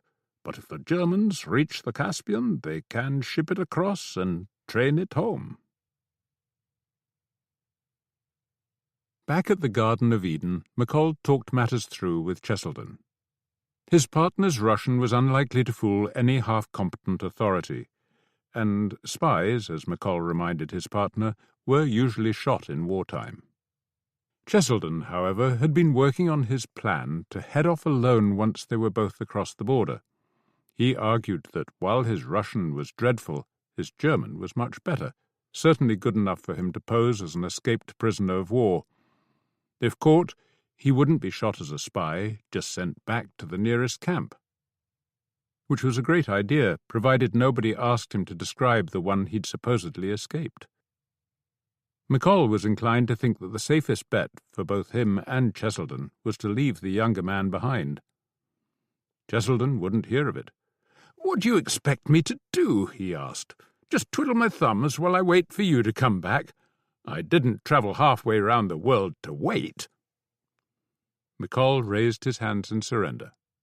"Okay, we'll go in together, waving the flag, offering the earth to any Russian who'll help us keep that cotton from the Germans.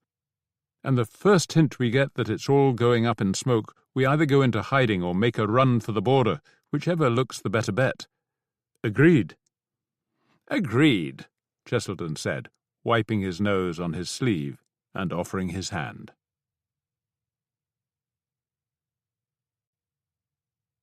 Chapter 5. Celestial Alphabet. Thanks to the Russian calendar, which was still running 13 days behind its Western counterpart, the American correspondents in Petrograd had 2 Christmases to enjoy. The first, their own, was celebrated in some style. Invited to lunch at the Hotel Europe by the American Red Cross mission, they arrived to find a beautiful candlelit tree, a roaring fire, and a traditional table.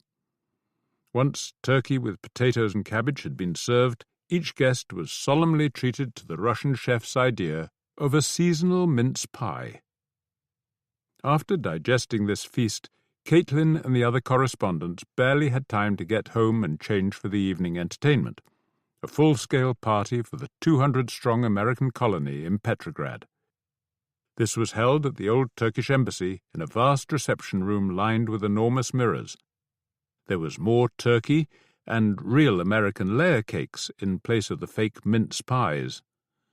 Caitlin, like almost everyone else, spent time on the floor dancing one-steps and waltzes with men she didn't know to the raucous music of a balalaika band. Several other guests expressed their admiration of her shimmering blue frock, which she'd borrowed from Kalantai's still capacious wardrobe. This singular day gave way to the worst week she'd had since arriving in Russia. Perhaps it was just a natural hangover, or maybe spending so much time in purely American company was bound to play on long-suppressed emotions.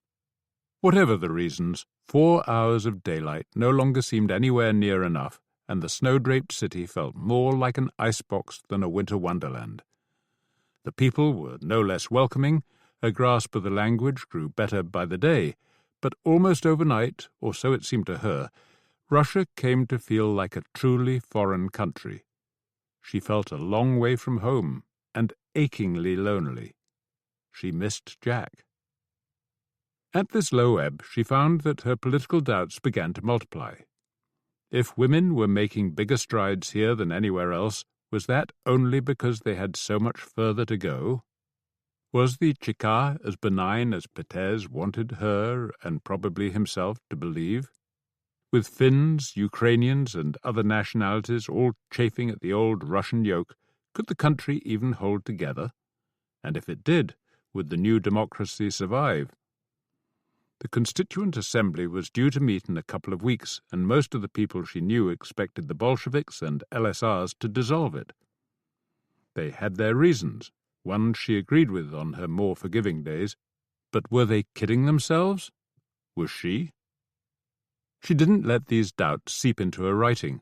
There would be critics enough back home, but as the year reached its end, she did sometimes feel they were seeping into her heart.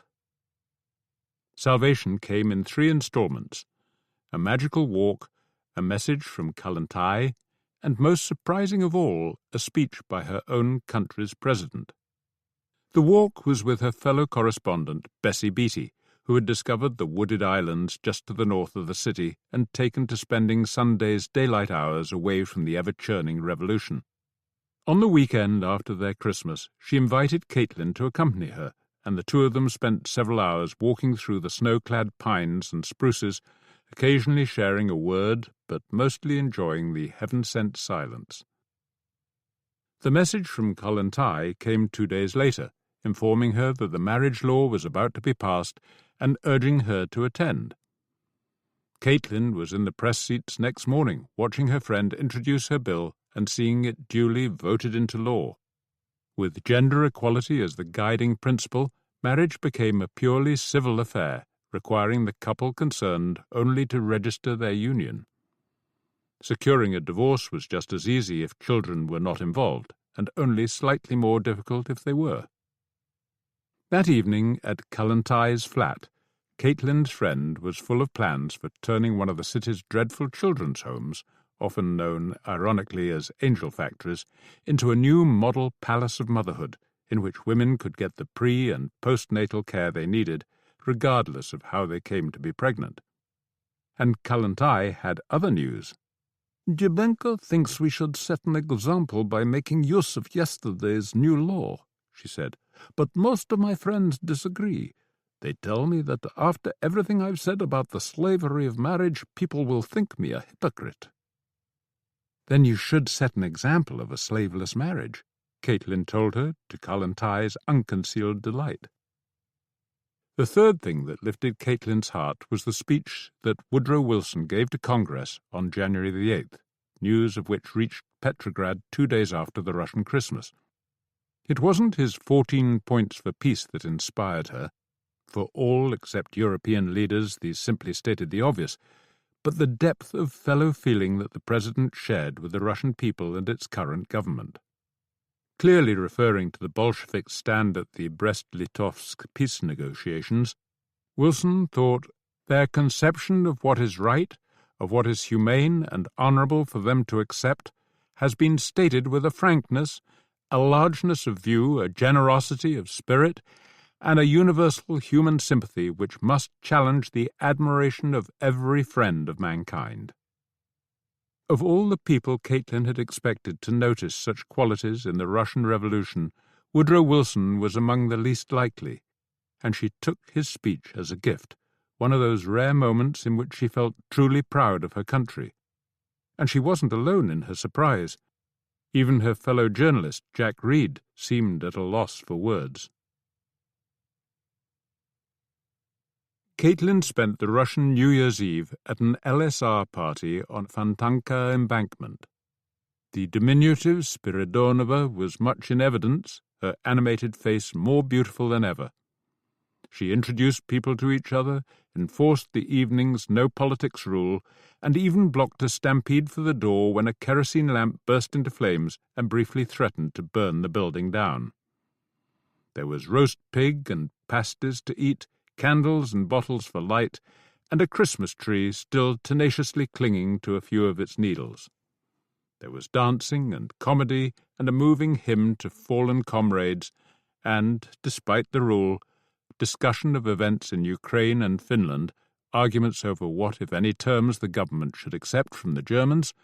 Everything, it seemed, was still up for grabs. Back in her hotel room, and still warmly wrapped in her coat, Caitlin forced open an ice-encrusted window and stared out at the snow-covered dome of the cathedral opposite.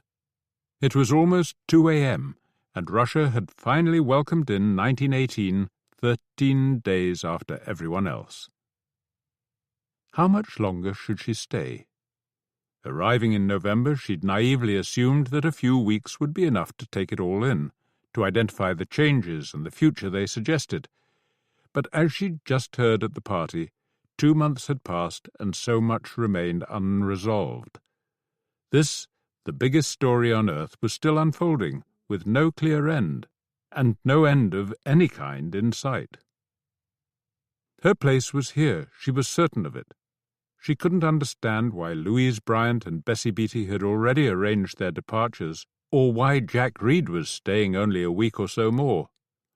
But she did know that convincing her editor and publisher that she should stay would not be easy. Since mid-December, that editor and publisher had been alluding with ever-decreasing subtlety to those events across Europe that she wasn't reporting, indeed could not report, as long as she remained out on her frozen Russian limb. And when the war resumed after its unofficial winter break and the generals started feeding young Americans into their meat grinder, she suspected an ultimatum: Russia or your job. The night after the New Year's Eve party, someone took a shot at Lenin as he left an organized farewell for one of the first Red Army units. 3 bullets passed through the car he was in, slightly wounding a Swiss comrade who was sitting beside him. The man or woman responsible was not apprehended, but there was no sign of overreaction on the part of the Cheka. No roadblocks or combing of the city, no mass arrests. On the contrary, by the time Caitlin received news of the matter, her Bolshevik acquaintances were already laughing it off. Which had to be good news, she thought. A less secure regime might well have lashed out. On the following day, she met Kalantai at the building by the Moika Canal that was being transformed into the flagship palace of motherhood. The babies brought in from the streets, once known by the numbers inscribed on their knuckles, had all been moved into one wing, along with the Countess in charge and the nurses who served beneath her, while an army of party volunteers scrubbed and painted the rest of the building. The plans that Kallentai proudly showed Caitlin included a model nursery, a library, a dairy, and extensive medical facilities. This was socialism in practice. This was the future.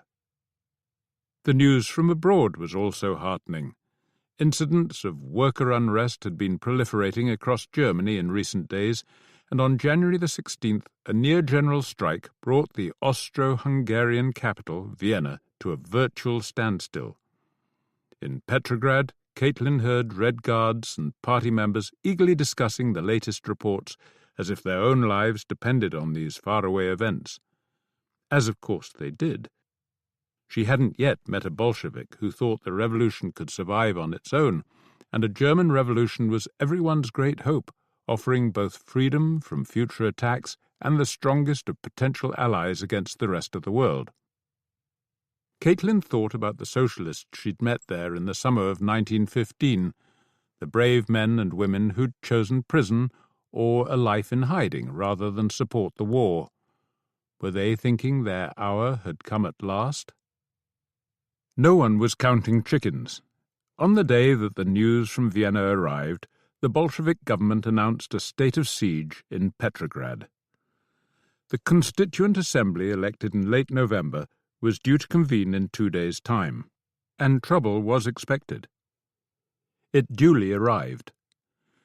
On the morning of the opening, groups of demonstrators refused to recognize the perimeter established by the Red Guards.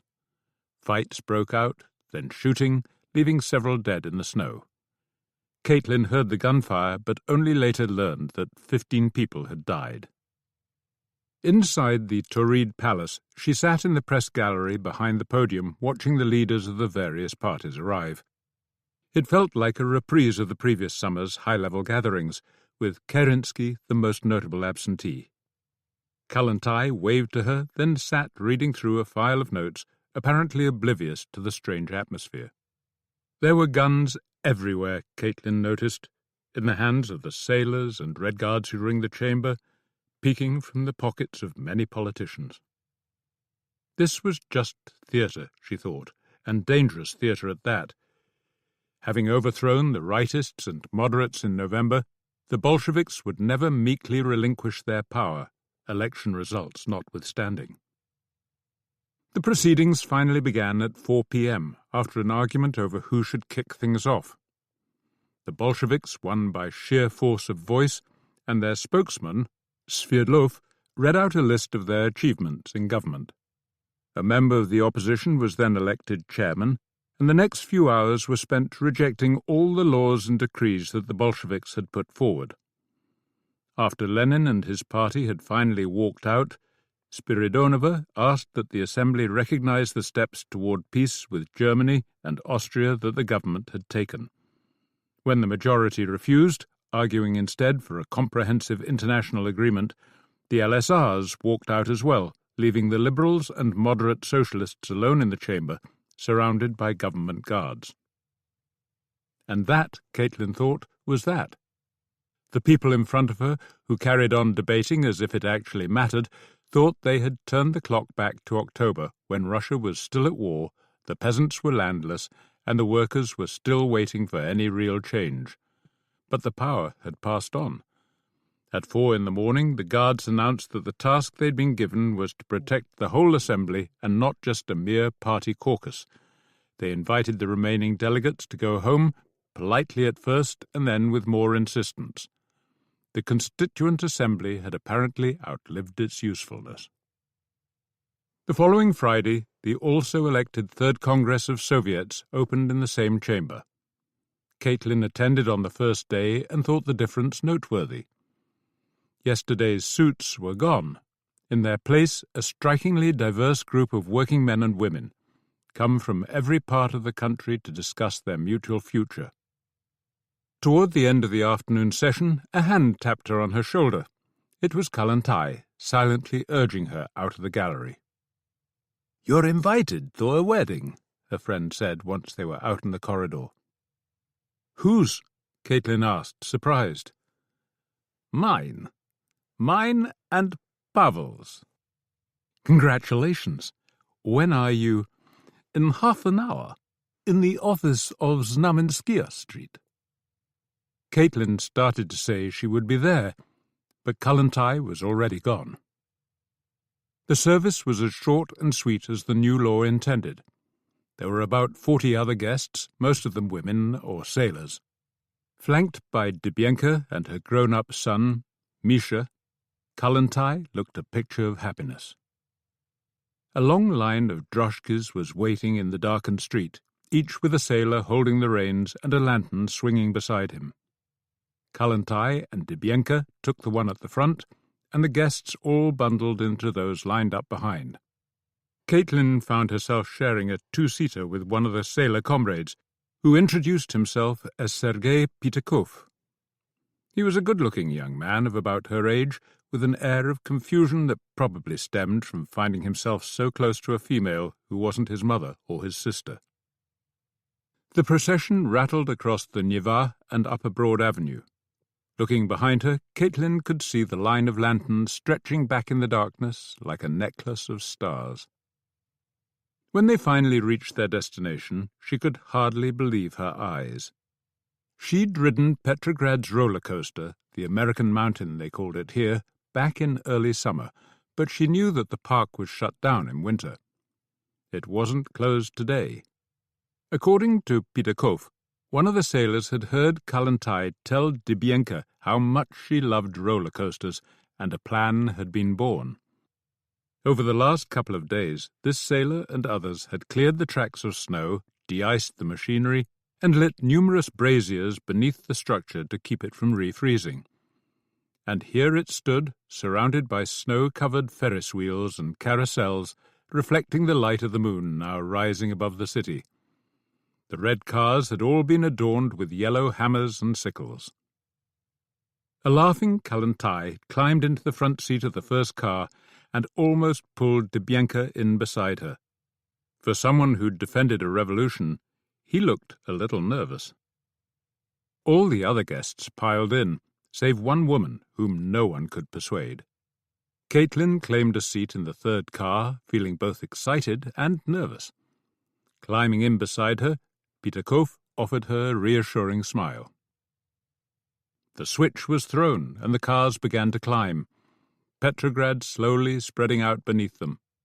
A moonlit stretch of the Neva appeared above the snowy roofscape, then a glimpse of the gulf to the west and the silhouettes of ships at anchor, before the world fell away from under them and the tiny train plunged downward, the screeches of the riders fusing joy and fear. Another week went by. One hand extended in front of her, Caitlin felt her way up the hotel's darkened stairwell.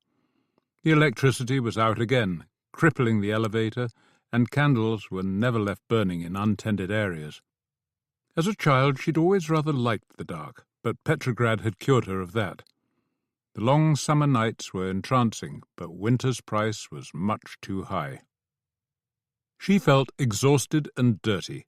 There'd been no running water for a couple of days, and the jugfuls the hotel provided were often layered with ice.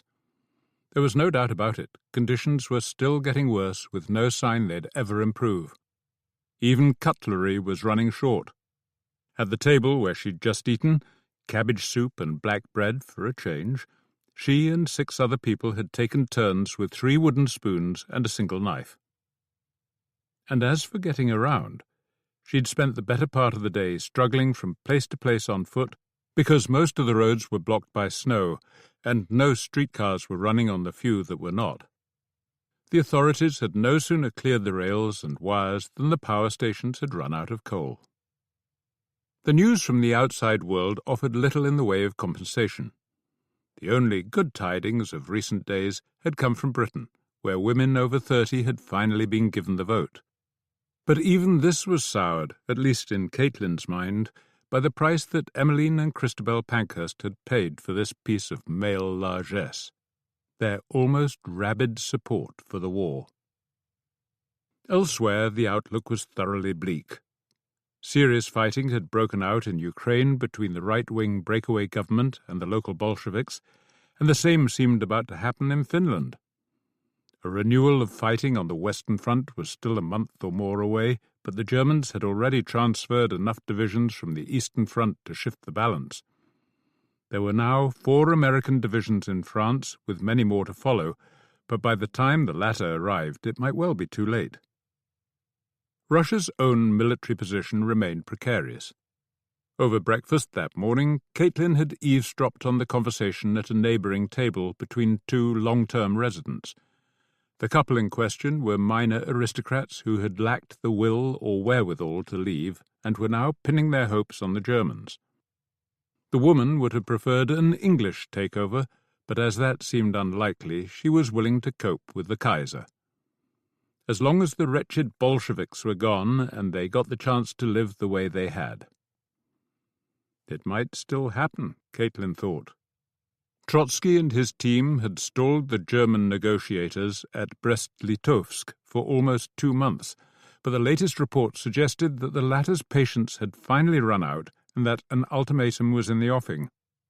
No one knew how the Bolshevik leadership would respond, including the leaders themselves, who seemed to be split 3 ways, roughly half urging defiance and revolutionary war, a quarter backing Trotsky's scheme to drag things out indefinitely, another quarter supporting Lenin's call for peace at any price.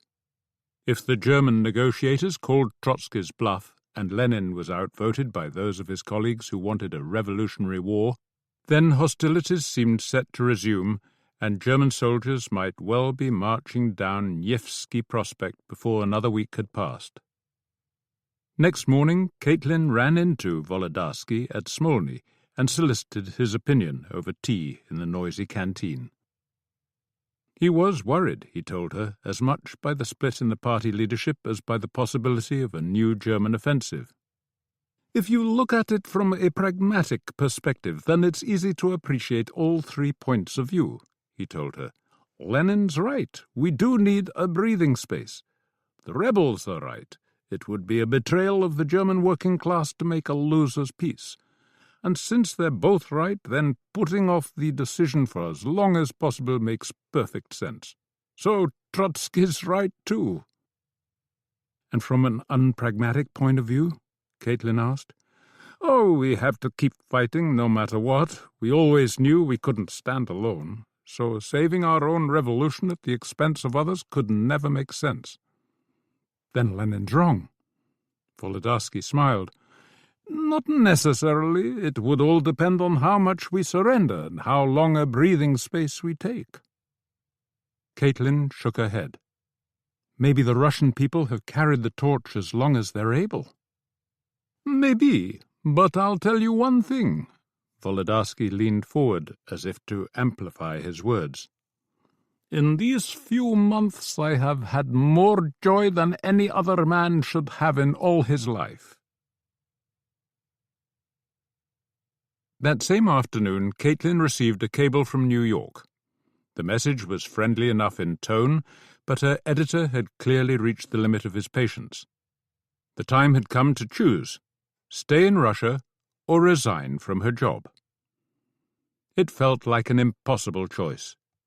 She wouldn't have gone quite as far as Volodarsky, but she had understood what he meant. She'd never felt more useful or more inspired by the people around her than she had in this city. If she chose to stay, there would be other work that she could do. If not English translation, then something in Kalantai's welfare department or the women's organizations. Her Russian was probably good enough now, and it would only get better. That evening she went to Kalantai's flat and was relieved to find Dybyenka out at a meeting of fellow Ukrainians. After telling her friend about the editor's cable and her own inclination to resign, Caitlin was surprised by Kalantai's response. I don't want to lose you, of course, the Russian said, but really you must go home. The Germans are about to attack, and the British and French are already ganging up on us, and we need every foreign friend we have to trumpet our cause in their own country. And it's more than that. Remember what I said about us breaking a path for others to follow? Well, they can only follow our path if they know about it, and it's people like you, my dear, who have to tell them. You have to tell the world what we've discovered here, that, for a short time at least, everything is possible, that selfishness and war and doing others down no more define human nature than selflessness and peace and helping each other out. Kollontai smiled. And you know, you can always come back. Which, of course, was true. After she'd agonized for another couple of days, Caitlin's mind was made up by, of all things, a piece of unpublished fiction. She was talking to several young activists in a cafe when one insisted on outlining the plot of a new short story by the writer Yevgeny Zamyatin. The protagonists of the story were young revolutionaries who were trying to communicate with potential allies on either Mars or the Moon. The narrator had heard the story third-hand and couldn't remember which, nor could he explain how people on Earth had discovered the existence of this extraterrestrial population, but he insisted it was unimportant. The point is that they were trying to communicate, and one of them has this bright idea of building a gigantic wooden letter A somewhere in the countryside and setting it on fire, the theory being that the people on the Moon, or wherever it was, would see it, and the two civilizations would gradually build up an alphabet between them with which they could converse. So they make the letter A, they set it ablaze, and they wait for a reply. But none comes. They wait and wait, but no reply ever comes, and they can't understand it. They know that the letter A can be seen, so why is there no reply? The only reason they can think of is that the people on the Moon just don't understand what the letter A means. The narrator sat back in his seat. And then, one of the others asked. That's it. There's no more. Because that's where we are, another young man suggested. We've sent out the message, and we're still waiting for a reply. I think Zamyatin is saying that we'll wait in vain, the original narrator said. That no one else will understand the letter A we lit here in Petrograd. Because they haven't experienced what we have, a young woman said, and their governments are telling them that peace and brotherhood are lies. We need to be better at sharing our experience and exposing their lies. And not from this sort of distance, Caitlin thought. The following afternoon she visited the Finland station in search of a suitable train. One was leaving for the Swedish border in 3 days, which seemed ideal. She would still be able to attend the Palace of Motherhood opening on the 13th and have time to say her goodbyes. At the Central Telegraph Office on Pochtamskia Street, she cabled her editor, Ed Carlucci, with the news that she was on her way back to London. Her longer-term plan, which she didn't mention, was to do a catch-up job on any other major European stories, then sail for home. If Americans weren't understanding the letter A, it wouldn't be for lack of personal explanation.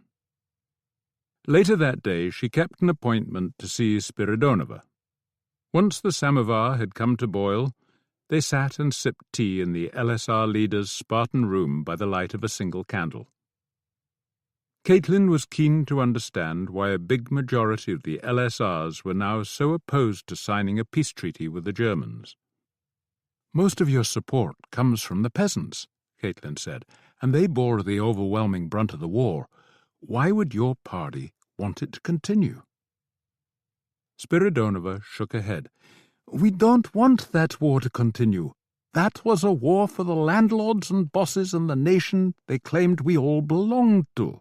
It wasn't our war. It wasn't a war from which our people could derive any benefit, but a war for the revolution. My party believes that this would be a war for humanity, a war for us all. Some have told me that you're not completely convinced by this argument. Spiridonova's smile was a sad one. That's true. I do see both points of view, and sometimes I feel that a breathing space might be more important. But what really worries me is that this issue will split our government. My party will not accept the sort of peace that Lenin will. It will quit the government rather than sign such a treaty. and the Bolsheviks will be left to rule on their own. This prospect was clearly cause for anxiety on Spiridonova's part, and as she walked her way back across town, Caitlin found herself sharing the feeling. Though largely sympathetic to Bolshevik views, she often doubted their commitment to democracy. The Bolsheviks were happy to accept the outcomes of their own internal votes, but inclined, as in the case of the Constituent Assembly, to find reasons to ignore democratic procedures when dealing with opponents. If the LSRs were removed from the decision-making process, the revolution would lose its balance in more ways than one. Back at her hotel, she found a message from Yakov Peters. Dzerzhinsky's deputy had learned that she was leaving and asked if she'd be willing to take out a letter for his wife in England. He assured her that the message was purely personal and would not lead to her being arrested, should the British Chika insist on reading it. The penultimate night in Petrograd was undoubtedly her worst. In the early hours of the morning, Caitlin was walking up Nevsky Prospect on her way home from a farewell party thrown by correspondent friends at the International Café when she noticed an orange glow above the roofs to the west. She hastened her pace, with every step she took more afraid of what she might find, and as she turned the final corner, all those fears proved founded. The new palace of motherhood was burning, huge flames licking up into the sky.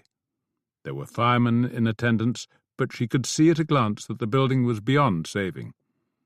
The middle section was a ruin of charred wood and shattered glass, its windows like the fire-filled eyes of a Halloween pumpkin. Across the street a crowd had gathered, and one of the nannies from the old angel factory was loudly blaming the nurses whom Kallantai had brought in. Whores with their sailors always dropping lighted cigarettes. Another woman was shouting that this was God's revenge on the Bolsheviks for removing all the icons. "It was arson," one of the Red Guards told Caitlin. "Several fires were started in different places, all within a few minutes." Why? Caitlin wanted to ask, but she already knew the answer. This was revenge, all right, but not God's. Kallantai and her supporters had pushed too fast and hard for some people, something that Kallantai and Caitlin considered self-evident, the belief that women who gave birth deserved the best the state could offer, regardless of how they had come to conceive, was, to others, a condoning of immorality.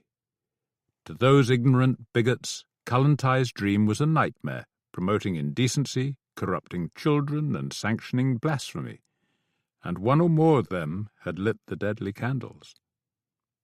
Kallantai would be devastated. Caitlin found herself hoping that the Chika would catch whoever was responsible and that the courts would sentence them to something worse than the reprehension of society. As she stood there watching the fire, Caitlin remembered the one she had seen from the train. 7 months had passed since then, 7 months in which so much had happened. And if that first fire had told her that Russia's revolution was far from over, then this one carried the opposite message, that those who'd grown fat on the old status quo had not abandoned the fight.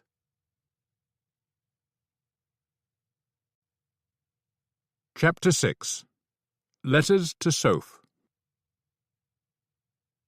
Half a mile of rough track separated the dishevelled-looking huts that housed the Persian and Russian border posts. After a sleepy official at the former had signed McColl's and Cheselden's passes, they said goodbye to their local guides and helpers, remounted their mules, and rode out across no-man's land.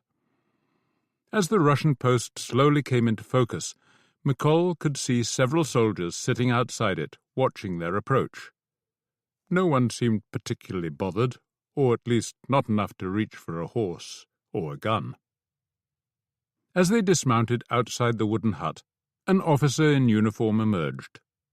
McColl introduced himself and Cheselden and explained that they were on a diplomatic mission to Ashgabat. The young man seemed to accept this at face value. He barely looked at their passes before waving them through with a smile. "You have 3 hours to reach the station," he added in warning. "The train only runs twice a day." "Well, that wasn't too difficult," Cheselden remarked once they were out of earshot. In front of them, a vast plain stretched to the horizon.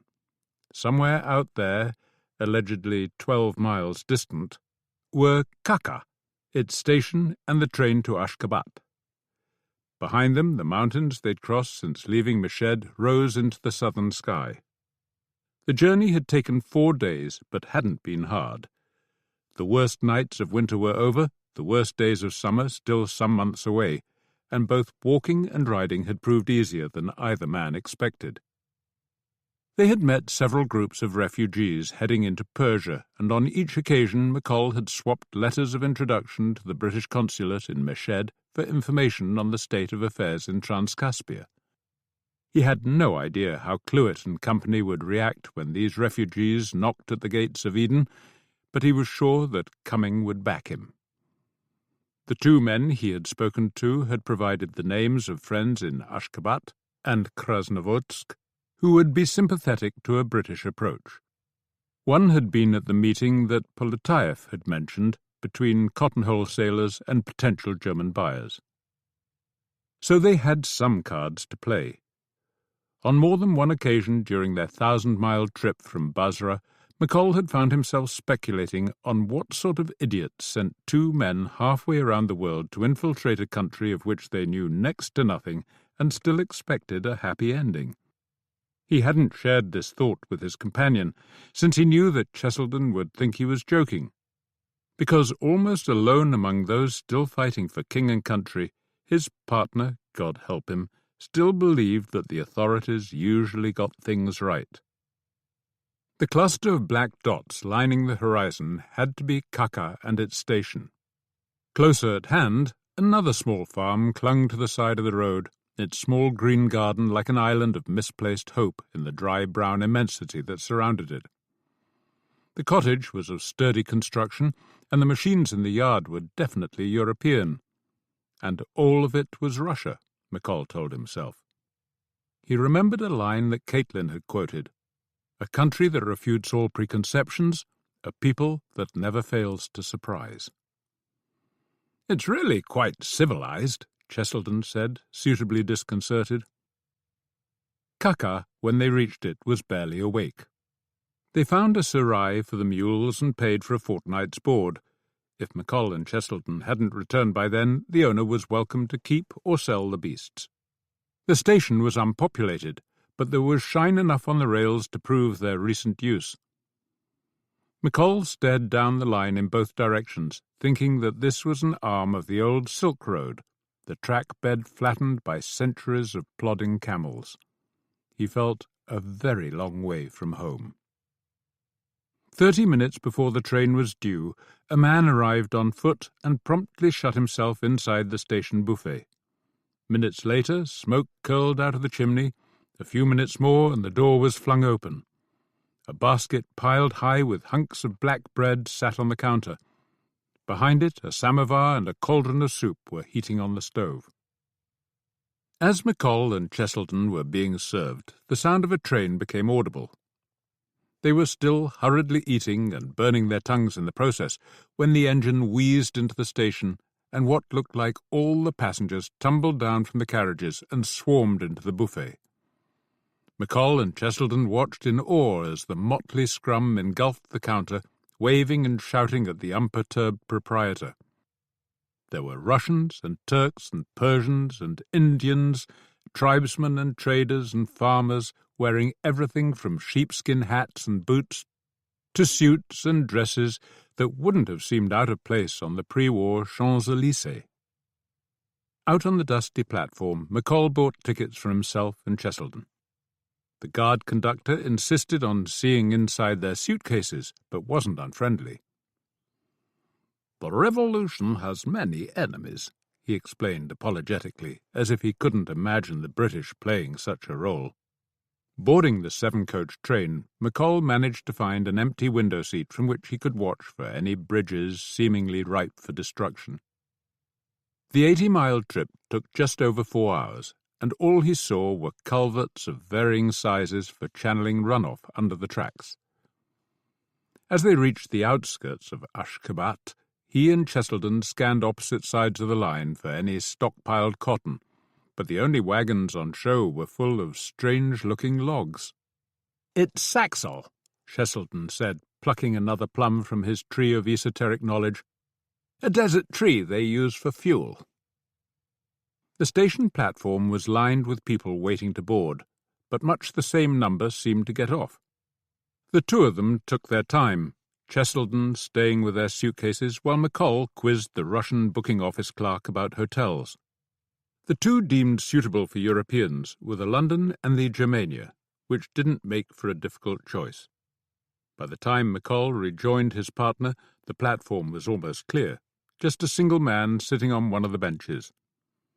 He wasn't staring at them, but McColl had few doubts that this was their official watcher. After hiring a phaeton and riding 100 yards down the long road into town, he heard the sound of another horse behind them. There was no need to turn and look back. The town was laid out on a flat grid, the few substantial buildings at its centre surrounded by small streets and alleys lined with low-level mud-brick houses. The London hotel had 3 floors, and the steel poles sticking out of its roof suggested a possible 4th in its future. The desk clerk was surprised to see 2 Englishmen, but had no apparent anxieties about renting them a room. They took the first he offered, a mostly empty double with 2 large mattresses and windows providing a view of the Persian mountains. Once the young man had left them, McColl glanced down at the street below. Their watcher's phaeton was still parked opposite, the man himself probably down at reception reading their register entries. Away to the west, the deep sun was poised above the darkening line of mountains. "I'm hungry," Cheselden announced. "Then let's go and look for food." Their watcher was talking to the desk clerk. As they walked down Anyankovskaya Street in search of a restaurant, he ambled along some 50 yards behind them.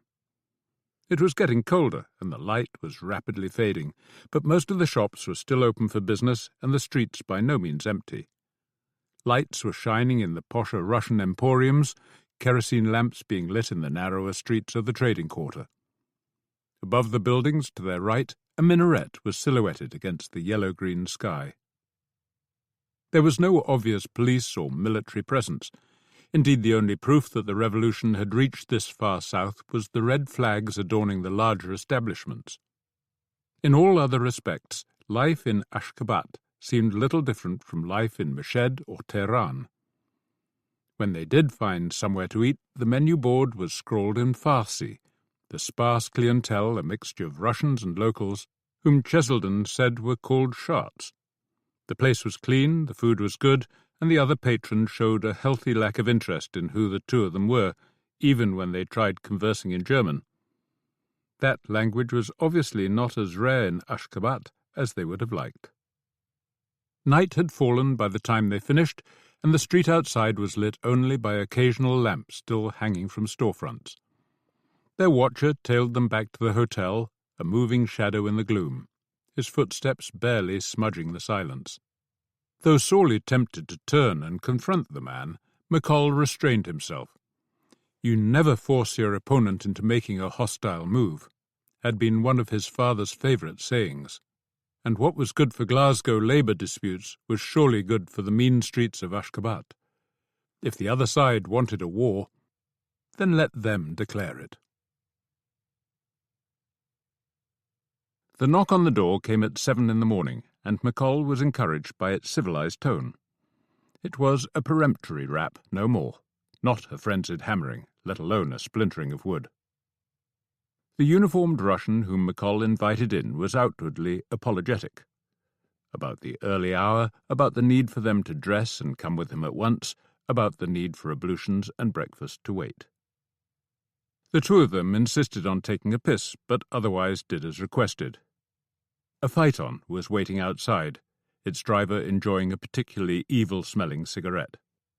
Once the 3 of them had climbed in behind him, he jerked the horses into motion, and the vehicle began rattling south along Anyankovskaya. There was no sign of their shadow from the previous day. The town fell away behind, until only the station and its surrounding buildings were left between them and the distant mountains. These looked gorgeous in the early morning sun, but McColl found himself wondering if, by the end of that day, he and Cheselden would regret ever crossing them. The Russian beside him had refused to answer questions, but had remained polite, and in lieu of anything more positive, McColl was clinging to that. It didn't feel as if they were headed out into the desert for a summary execution.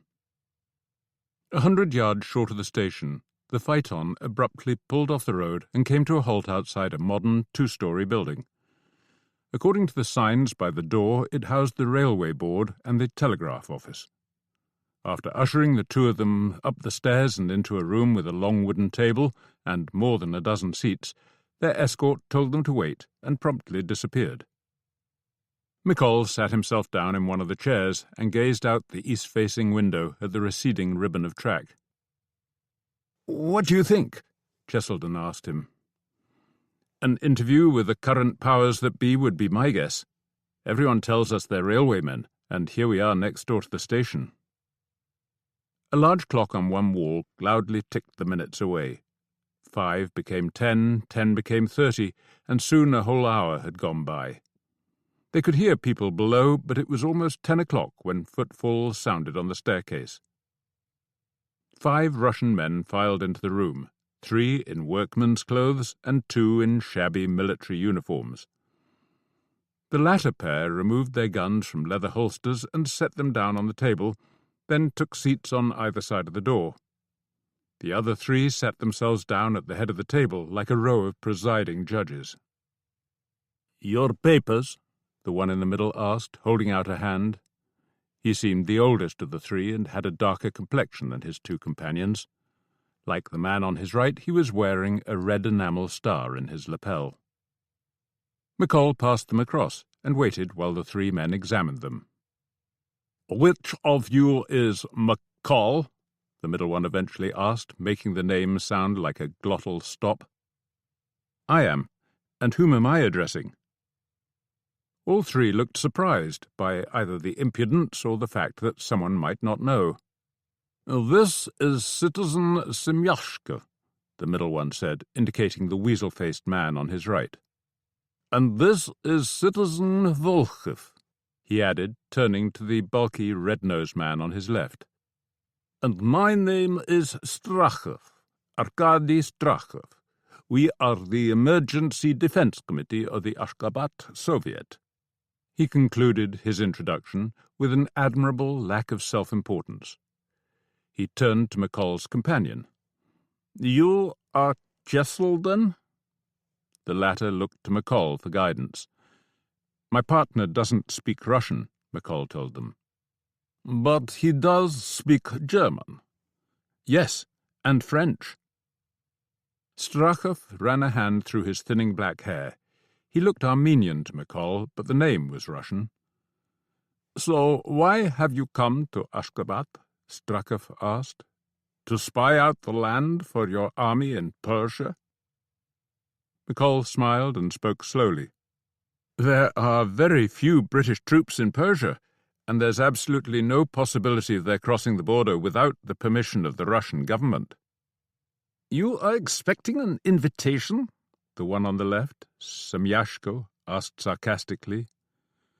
"We have been allies for almost 4 years in the war against the Germans and the Turks. Would it be so strange if we joined forces against an invasion of Turkestan?"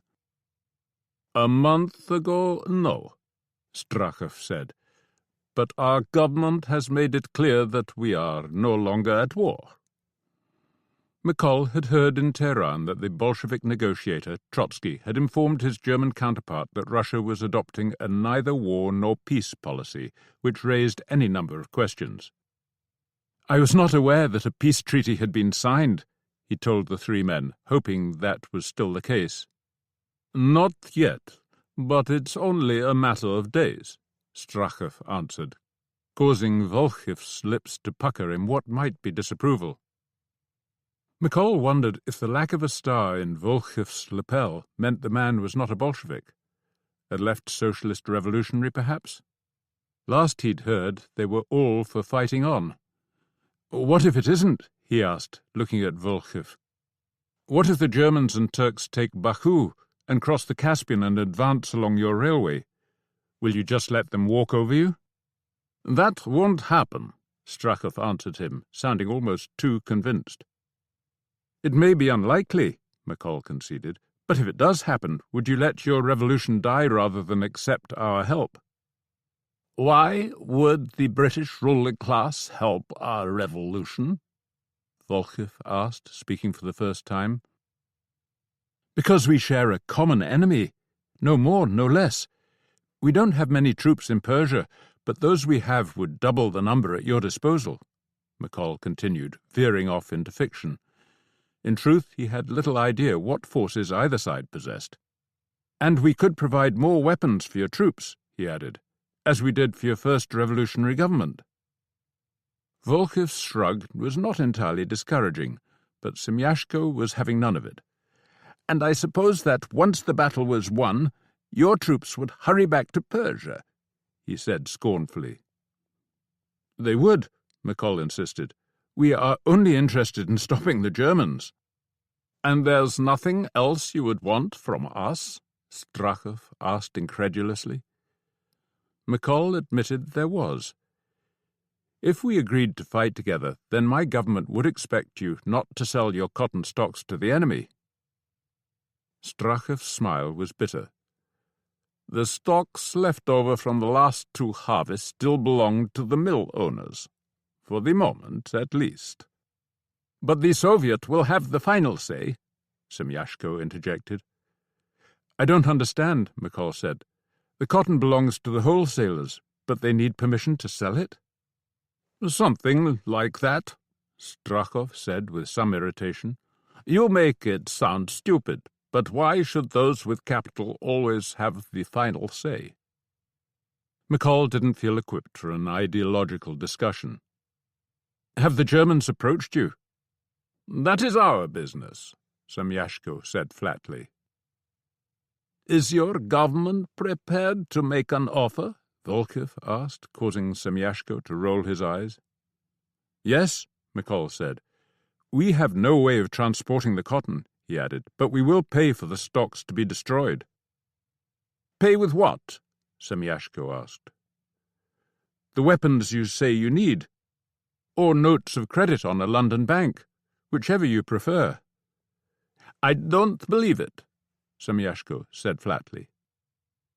If we ask for payment first, what do we have to lose? Volchev asked. Strachov considered.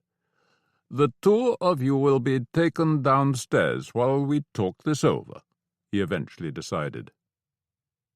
A samovar was bubbling in the office below. So how much of that did you get? McColl asked Cheselden in English once they'd begged a glass of tea. Not a lot. Hardly a word, if I'm honest. McColl went over the conversation. Do you think they'll bite? Cheselden asked doubtfully. I've no idea. Volchev, the big one on the right, he isn't happy about Russia quitting the war, but I don't know why. It might be ideological. Some of the other socialist groupings are against any sort of peace with what they see as reactionary governments, or he might have personal reasons for hating the Germans or the Turks. A dead brother, something like that. The other two, I don't know. Strachov seems far from stupid, and I can't see him wanting to close any doors until he's absolutely sure. As for Semyashko, he'd just as soon see us shot. Well, let's hope the others don't listen to him. You could say that. It took the Troika upstairs only 15 minutes to reach their decision, which was, in effect, to put one off. The matter would be referred to the Regional Soviet in Tashkent, which, as Strachov now informed them in a studiedly neutral tone, was the ultimate authority for all of Turkestan. It might take several days for that body's reply to reach Ashgabat, and in the meantime the two Englishmen were forbidden to leave the city. No lift was offered back to the town, so they strolled across to the station in search of a phaeton. Finding none, they started walking. It was Cheselden who eventually broke the silence. That was a strange experience, he said. Meeting those men back there. I mean, I didn't understand much of the conversation, but you get a feeling for people. Those men seemed decent enough. Well, two of them did, but, He laughed. It was like being taken to task by servants.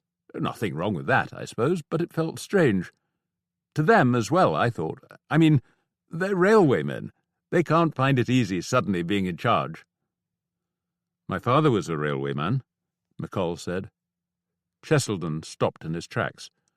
Oh, no offence, old chap. None taken. When I was growing up, there were plenty of men like that who came to our parlour for one reason or another. Some of them were thick as planks. Some were every bit as clever as anyone I met at Oxford. They probably knew less, but only because their lives had given them less opportunity to read or travel. And men like that are not used to being in charge, as you put it. But that doesn't mean that none of them could handle it. I'm sure you're right, Cheselden said, eager to minimise any slight. McColl didn't answer. What had struck him was the depth of hatred that Semyashko had plainly felt for them both, and not because they were foreigners. This went deeper than that. When they finally reached the hotel, their watcher was back in position on the far side of the street, apparently sharing a smoke and a chat with his driver. "So what now?" Cheselden asked once they were up in their room. "Do we just wait?" "No," McColl told him. "I thought Semyashko looked a lot happier than Volchev about referring the matter to Tashkent, which probably means that hardliners like him are in control there, in which case we won't get the answer we want, so we need some other irons in the fire." "The names we were given?" "Yes." "We'll have to lose our shadow." McColl nodded. "Once will be easy. It doesn't seem to have occurred to his bosses that the two of us might choose to head off in different directions." "True. We're assuming he works for our railwayman friends, but what if he actually works for the Germans? We know they're here somewhere." "Maybe, but that would mean they were meeting every train just in case an Englishman stepped off. It seems more likely that the local police would have someone there, looking out for anyone suspicious." Cheselden shrugged. "I don't suppose it matters. They're all enemies." McColl extracted a crumpled sheet of paper from the lining of his suitcase, smoothed it out on the solitary nightstand, and carried it into the sunlight. "It looks as though our cotton wholesaler's office is only a couple of streets away." He turned to his partner. "I suggest that you take another trip to the station. While you're there, you can make a copy of the timetable and maybe check the yard for any cotton. If our friend below goes with you and I take the back way out, then our railwayman friends should be none the wiser." "How do you know there's a back way out?" "I was awake in the middle of the night, so I had a good look around. There's another staircase at the back and a way out through the kitchen." Cheselden was surprised. "I didn't think the hotel had a restaurant." "It's knee-deep in dust, just like the kitchen, which makes it all the easier." "Okay, I'm on my way." Standing at the window, McColl witnessed the watcher's reactions when Cheselden came out alone.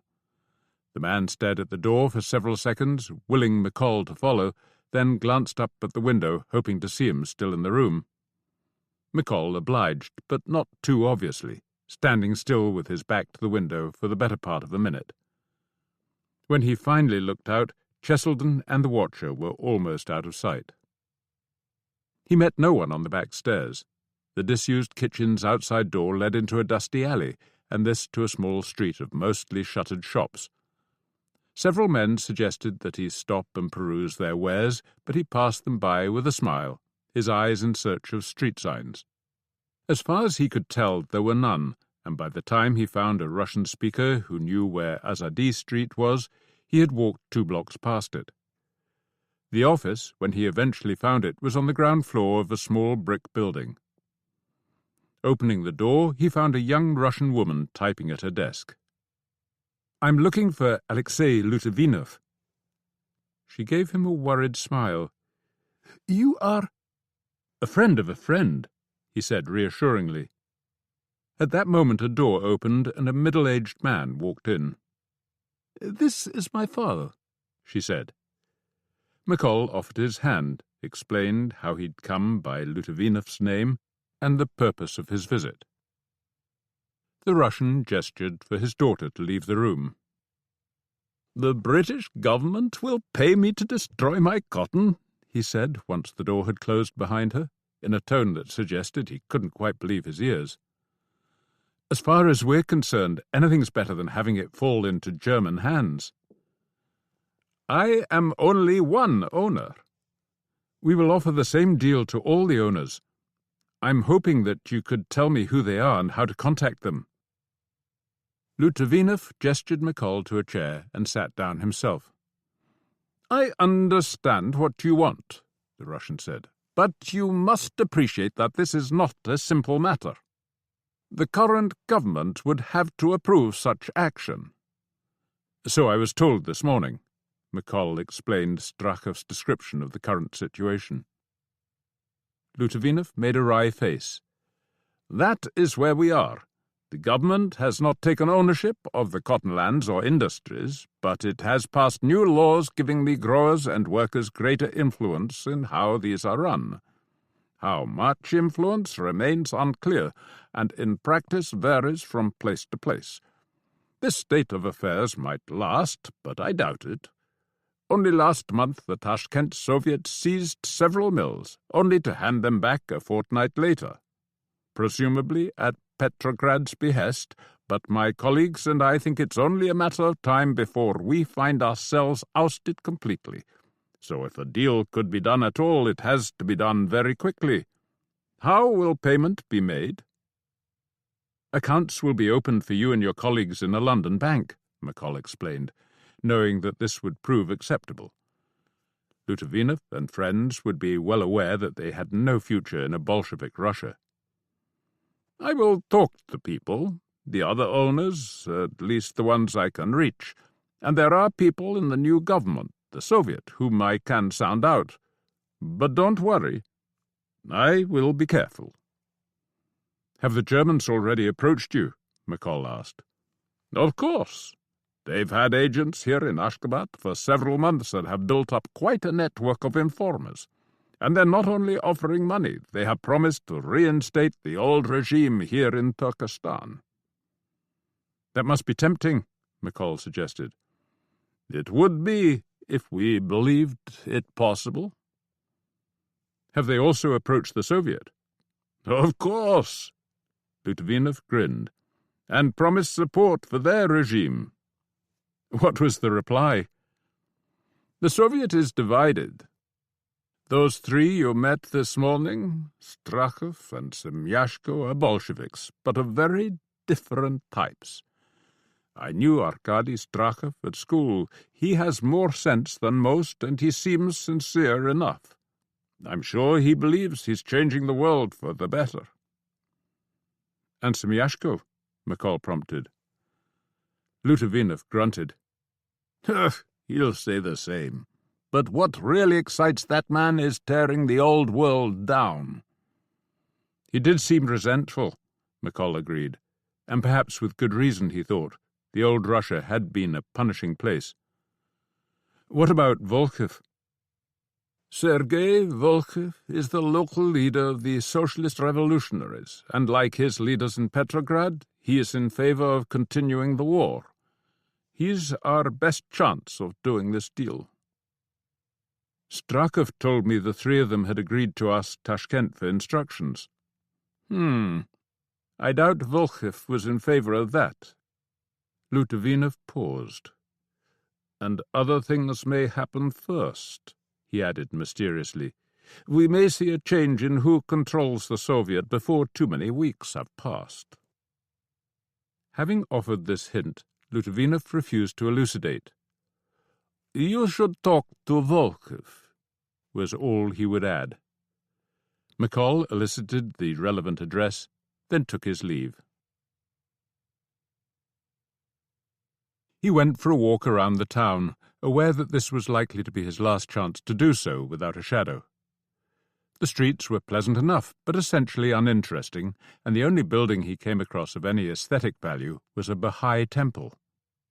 McColl had vaguely heard of the Baha'i, but had no idea what they believed in or why they should have built a temple in a city as remote as this one. The man at the gate spoke just enough Russian to refuse him entry, so McColl wandered around the perimeter, peering through gaps in the balustraded walls at the surprisingly lush vegetation and the mosque-like dome and minarets. Half an hour later, he let himself in through the hotel back door and ascended unobserved to their room. On the other side of the street, a new watcher was busy biting his nails, and McColl had to stand in the window for several minutes before his presence was registered with a twitch of the head. He thought it unlikely that his absence had been noticed, and was sure of it once he'd checked the hair in the clasp of his suitcase. His partner soon returned. Cheselden had made a note of the passenger train times. There were 2 a day in each direction, west toward Krasnovodsk at 1 p.m. and 10 p.m., east toward Tashkent at 3 p.m. and 2 a.m. He hadn't come across any mountains of cotton. After hearing McColl's account of his meeting with Lutavinov, he had only one question. "Was the daughter pretty?" "Yes," McColl told him absent-mindedly. He was wondering whether to follow Lutavinov's suggestion and pay Volkov a visit. "I'm not really interested in other girls," Cheselden was saying, having laid all he could of himself on his mattress. "I really miss my Soph," he added, flexing the feet that hung over the end.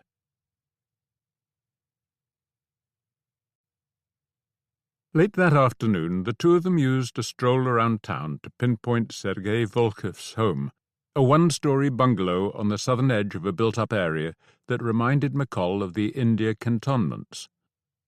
They ate once more at the same Persian restaurant, chicken and rice heavily flavoured with saffron, then returned to the hotel and waited for darkness. Once that had fallen, McColl slipped down the back stairs, out through the disused kitchen, and zigzagged his way across the town, using only the smallest streets and alleys. As he walked, he rehearsed his pitch to Volkov, a promise of British support for the Ashgabat socialist revolutionaries against the Germans and the Turks on the one hand and the Bolsheviks on the other. Such a promise would, he hoped, encourage Volkov and his party to take control of the local Soviet, and once they were in power, permit the destruction of the cotton stockpiles. His hopes were misplaced. Volkov was certainly surprised to see him, but there was anger there too, and more than a touch of fear. Rather than invite McColl into the house, he gestured him toward the seats of the dimly lit veranda. When McColl tried small talk, asking after the various plants in pots and barrel bottoms, the Russian merely grunted. "My wife would know." It was easier to find common ground when it came to the war. Volkov was vehemently opposed to a shameful peace. "How can we tell those millions of mothers that their sons died in vain?" but had nothing new to offer in the matter of the cotton. Tashkent will decide.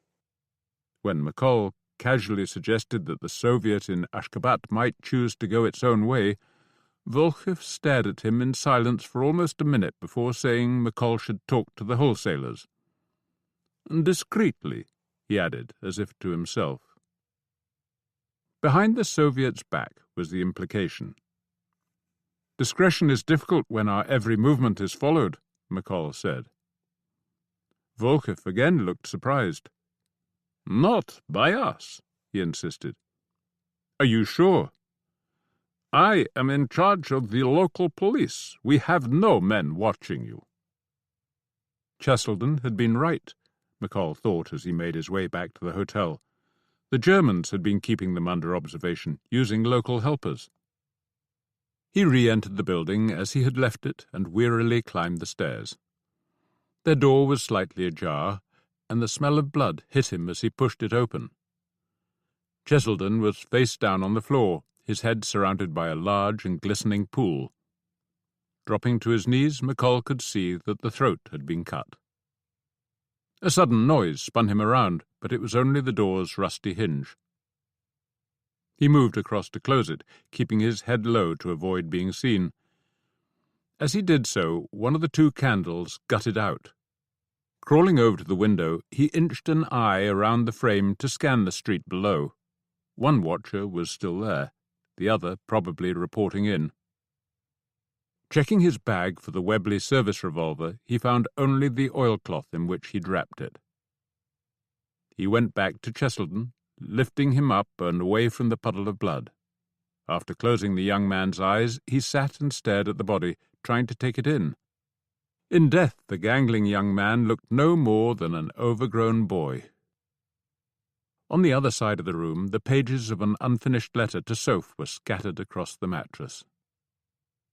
"Goodbye, Aud," he murmured. What to do?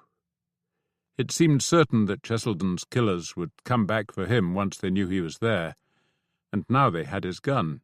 He had to get away from the hotel. There was nothing he could do for the boy, except take the letters he had written to Soph. He gathered those up and placed them in his own bag, then rummaged through Cheselden's valise for anything that might prove useful. There was nothing. One last look around the room, still nothing.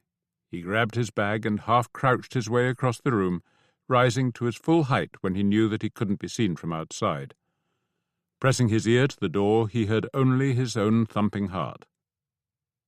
The corridor was lit by just a sliver of moonlight, the stairs so dark that he twice almost lost his footing, but memory guided him down to the kitchen and through to the hotel's back door. As he stepped outside, it occurred to him that the other German might be covering this exit, but no blade or bullet leaped out of the shadows. He hadn't yet decided where to go, but he started walking anyway, intent on putting some distance between himself and the men who had killed his partner. German paid assassins. Who else could it be? He didn't pause for breath until he'd crossed 3 streets. The town was almost wholly asleep, with only an occasional window revealing a candlelit glow. The streetlights were out, a thin veneer of moonlight glinting on the edges of the box-shaped buildings and turning the scene into a life-sized cubist painting. Struck by the beauty of it all, McColl reminded himself that the moon would still be around tomorrow, whereas he might not be. Where should he go? He wasn't far from Lutovinov's house. Would the cotton wholesaler help him, if only with advice? He didn't believe that the man would shop him, so there seemed no risk in asking. He located the house without too much difficulty and was surprised to find a light burning behind the downstairs curtains. His rap on the door was answered in a heartbeat, the same amount of time it took for the young girl's face to switch from hope to accusation. "What do you want?" she almost shouted at him. Her eyes looked red from crying. "To see your father." "My father has been arrested, only hours after talking to you." The door slammed shut in his face. He stood there for a moment, stunned by the suddenness of the exchange. He thought about knocking again and decided there wouldn't be much point. So now what? The only way out of Ashgabat was by one of the 4 daily trains. What time did they run? He seemed to remember that one of the Tashkent trains left at 3 in the morning, about 3 hours from now. If no alarm had been raised and no one stopped him boarding the train, then the horses were waiting at Kaka, and by noon tomorrow he could be back in Persia. Their mission would have ended in abject failure, but he would be alive. He owed Cheselden more than that. He probably owed his country more than that. He needed to go west, to Krasnovodsk, where he knew there were stockpiles of cotton ready for shipment across the Caspian, where he knew of 2 possible helpers. But how? Volchev, he thought. A slender hope, but the only one remaining. McColl didn't doubt the man's hatred of the Germans, and only a railwayman could smuggle him out of Ashgabat. He started walking again, hugging the sides of the empty streets now that the moon was brighter. A wind had risen in the last half-hour, chilling his skin and coating the back of his throat with dust. He rehearsed what he wanted to say. This time the house was in darkness. He banged on the door and waited, banged again and heard movement inside. A few moments later, Volchev appeared, his ample form wrapped in a blanket. McColl was getting used to frosty welcomes. "I need your help," he said without preamble. Volkov laughed. "You have nerve. My partner's dead. When I got back to the hotel, I found that someone had cut his throat. The Germans, it had to be. Who else had a motive?" Volkov actually looked shocked. He stepped out onto the veranda and shut the door behind him. "I assume they also want to cut mine," McColl went on. "I could run back to Persia, but that would mean they had won. I don't want that, and I don't think you do either." "No," Volkov conceded, "but I don't see what I can do. You can't stay here." "You can get me on a train to Krasnovodsk. There are stockpiles of cotton there already, and all the rest will be shipped there sooner or later. I can destroy at least some of it, especially if I get some help. You must know people there who still believe in fighting the Germans." Volkov shivered and pulled the blanket tighter around his shoulders. "You ask a lot," he said at last. "I know." The Russian nodded. "Wait here." He returned fully dressed a few minutes later. "We are going to visit a friend," he announced, leading the way out into the empty street. "Your Russian is good enough," he said after they'd walked in silence for a while. "From this point on you must cease to be an Englishman. Some kind of Russian, but we will talk with my friend about that." "He's a railwayman?"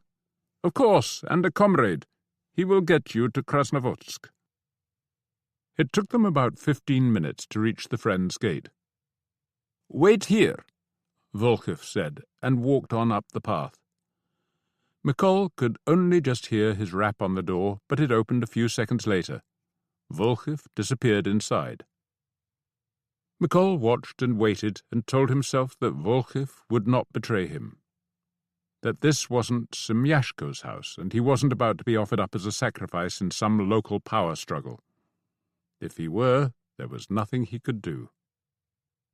He wasn't. The door opened, and the man who walked up the path with Volkov was a young, fair-haired Russian with a flat nose and a wide smile. "Leonid Kuskov," he introduced himself.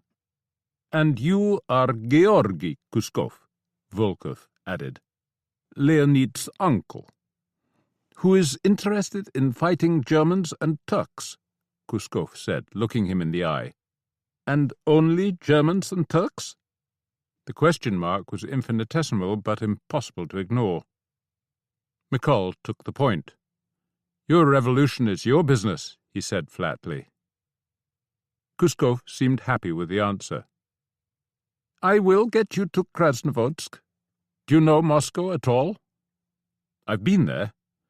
"Well, you are my uncle now, and that is where our family comes from south of the river, in Sepukovskaya district. Later I will give you some details to remember. You are here because you have been visiting your brother, Gennady, my father, here in Ashgabat, and you are now returning to Moscow. Understood?" "Yes." "Good," Volkov said. "I must go. You asked about possible allies in Krasnovodsk. The leader of my party there is Grigory Svetskov, and he has long argued against making peace with the Germans. I cannot say for certain that he still believes this, but I would be surprised if he did not. And he has never been one to keep his opinions to himself, so you need not fear approaching him." "And you need not fear my betraying him," McColl thought, which was fair enough. "I wish you good luck," Volkov said in farewell. "Thank you," McColl said. Kuskov led the way into the house, offered him an armchair for the rest of the night, and disappeared into the bedroom, where murmuring Russian voices soon gave way to creaking bedsprings. McColl struggled to get comfortable in his armchair and wondered whether Caitlin was still in Russia. He was awakened by the sound of an infant howling, and soon greeted by a young woman with long dark hair and striking green eyes, holding the quieted child in her arms. "I am Vera," she told him, "and this is Demyan Leonidovich." She told McColl that he should stay in the house, that her husband would return before nightfall. After serving up tea and bread, she got on with the family laundry and left him to his own devices. With nothing for McColl to do but wonder what was happening elsewhere, the hours limped slowly by. Surely someone would have found Cheselden's body by this time, and the hunt would be on for the other Englishman. McColl realized he had no idea what had happened to the Russian police over the last few months. Were the same men still in uniform, or had the Soviets recruited their own law enforcers? If they had, he only hoped the Keystone Cops were their main inspiration. There was more black bread for lunch, along with the strange but not unpleasant-tasting soup. Vara's Russian sounded worse than his own, but she smiled a lot and didn't seem the slightest bit unnerved by his presence. It was just after 4 when Kuskov returned. "There's a train tonight," he told McColl. "Mostly empty wagons, so we'll have no trouble finding you a spot. If anyone challenges you, then refer them to the guard. His name is Rajnin, and he thinks you're my uncle, so he'll vouch for you." "Wonderful. When does the train leave?" "Not before 9. It will pick up more wagons in Kisel Arvat, but you should be in Krasnovodsk about this time tomorrow. Here," he added, reaching into his bag, "I've brought you bread and 2 bottles of Narzan water. Make the water last, because tomorrow might be hot." He wouldn't accept any payment. "When the war is over and our revolution has put down its roots, then come and visit us," Kuskov said. "Bring Vara something pretty from London." The train left the Ashgabat goods yard around 1, after what seemed an interminable wait. McColl was riding in one of many American-style boxcars somewhere near the centre of the train. It had sliding doors and a straw-covered floor, and it smelled vaguely of horses. Army transport was his best guess.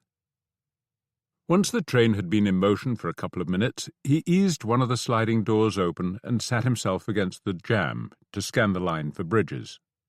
But as the night grew colder, his resolve began to weaken. Telling himself he would hear a bridge beneath the train, he slid the door shut and sat there in the darkness, thinking about Audley Cheselden. Just one of millions who'd been killed in the war, but what a difference it made when you knew the man in question, when you'd listened to his hopes and dreams, when you'd known him in life before seeing him dead. If McColl got back to England, he would take the letters to Soph and hopefully find her in thrall to some dashing swine in uniform and not have to break her heart.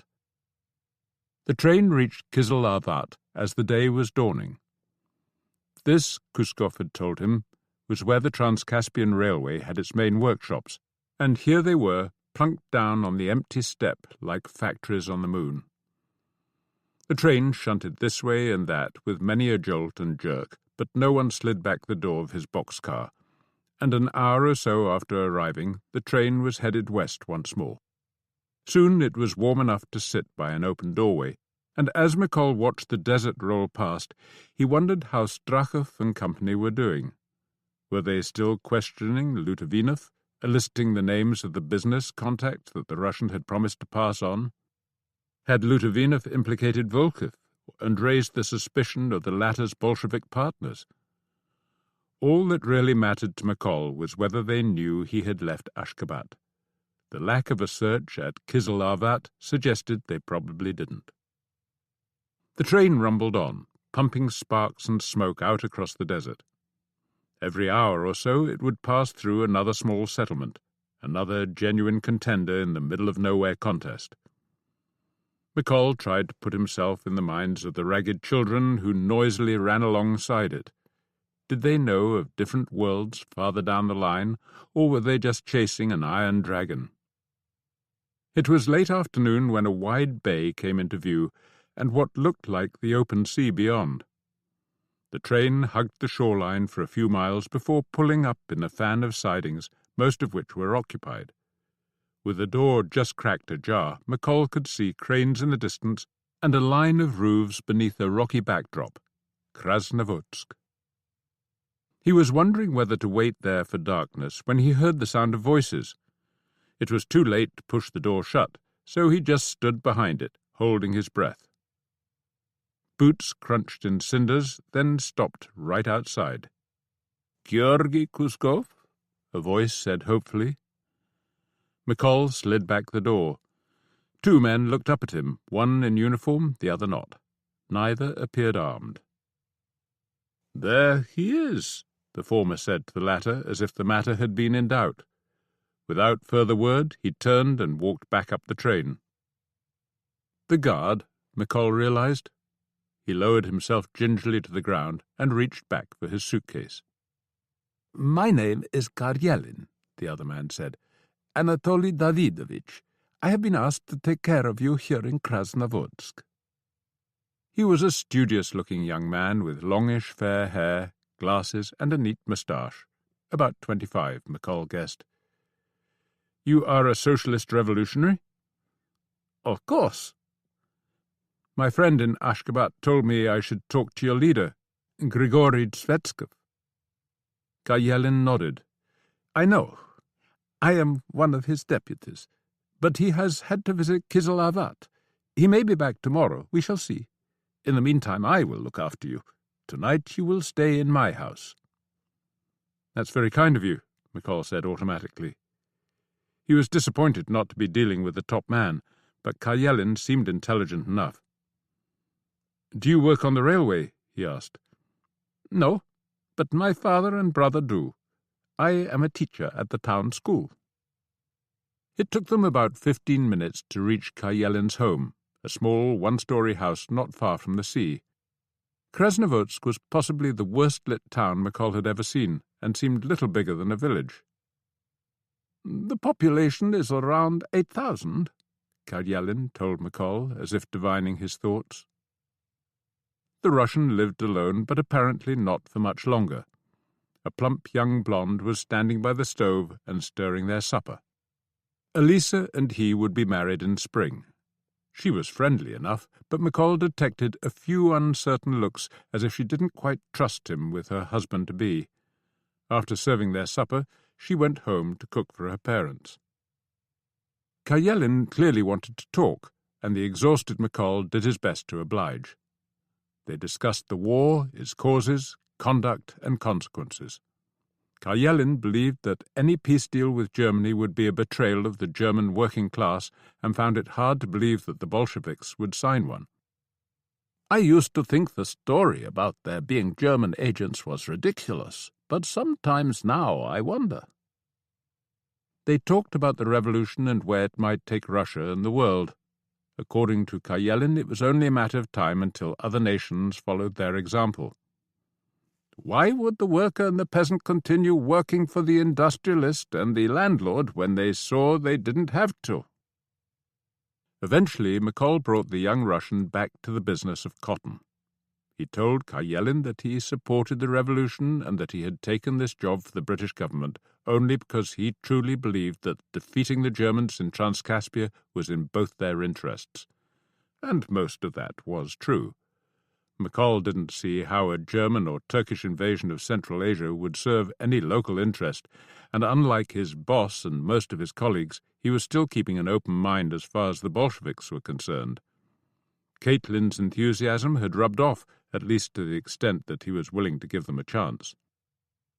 He told Karyelin about Nikolai Ostrovsky, the cotton exporter here in Krasnovodsk, who one of his refugee contacts had thought would be willing to help.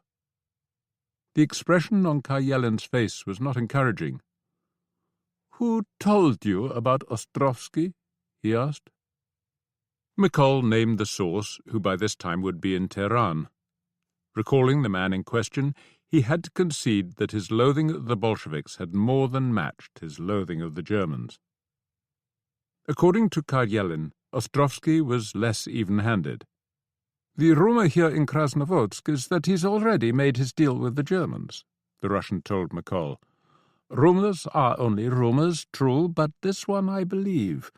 I will check it out tomorrow just in case, but you shouldn't approach this man until we know for certain. Agreed?"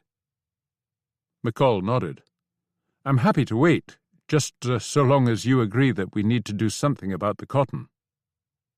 After consenting to that, the young Russian, with annoying but commendable precision, went on to list the difficulties they would face. How could they stop the transfer of cotton? By destroying the railway? Impossible. By destroying the ships? They would sail for Krasnovodsk only when the Germans seized a port on the Caspian's western shore. By destroying the cotton? Well, that was stored in many locations, and burning the biggest heaps, here on the Krasnovodsk wharfs, would hardly make much difference. And even they couldn't be destroyed without burning down the port and threatening the town with starvation. "But do not despair," he concluded, seeing the look on McColl's face. "Tomorrow I will talk to Tvetskov, and we will find a way." "At some point I'd like to talk to him myself," McColl said, hoping this wouldn't offend Karyelin. "I want to make it clear that my government is not expecting something for nothing. If it looks as though the Germans or the Turks are planning to cross the Caspian, then the Krasnovodsk Soviet can ask for our help in resisting them, and we'll do all we can." "And what if the Bolsheviks disagree?" Karyelin wanted to know. "Would you fight with us against them?" "If you side with us and they side with our enemies, then yes." And this, McColl thought, was the rub.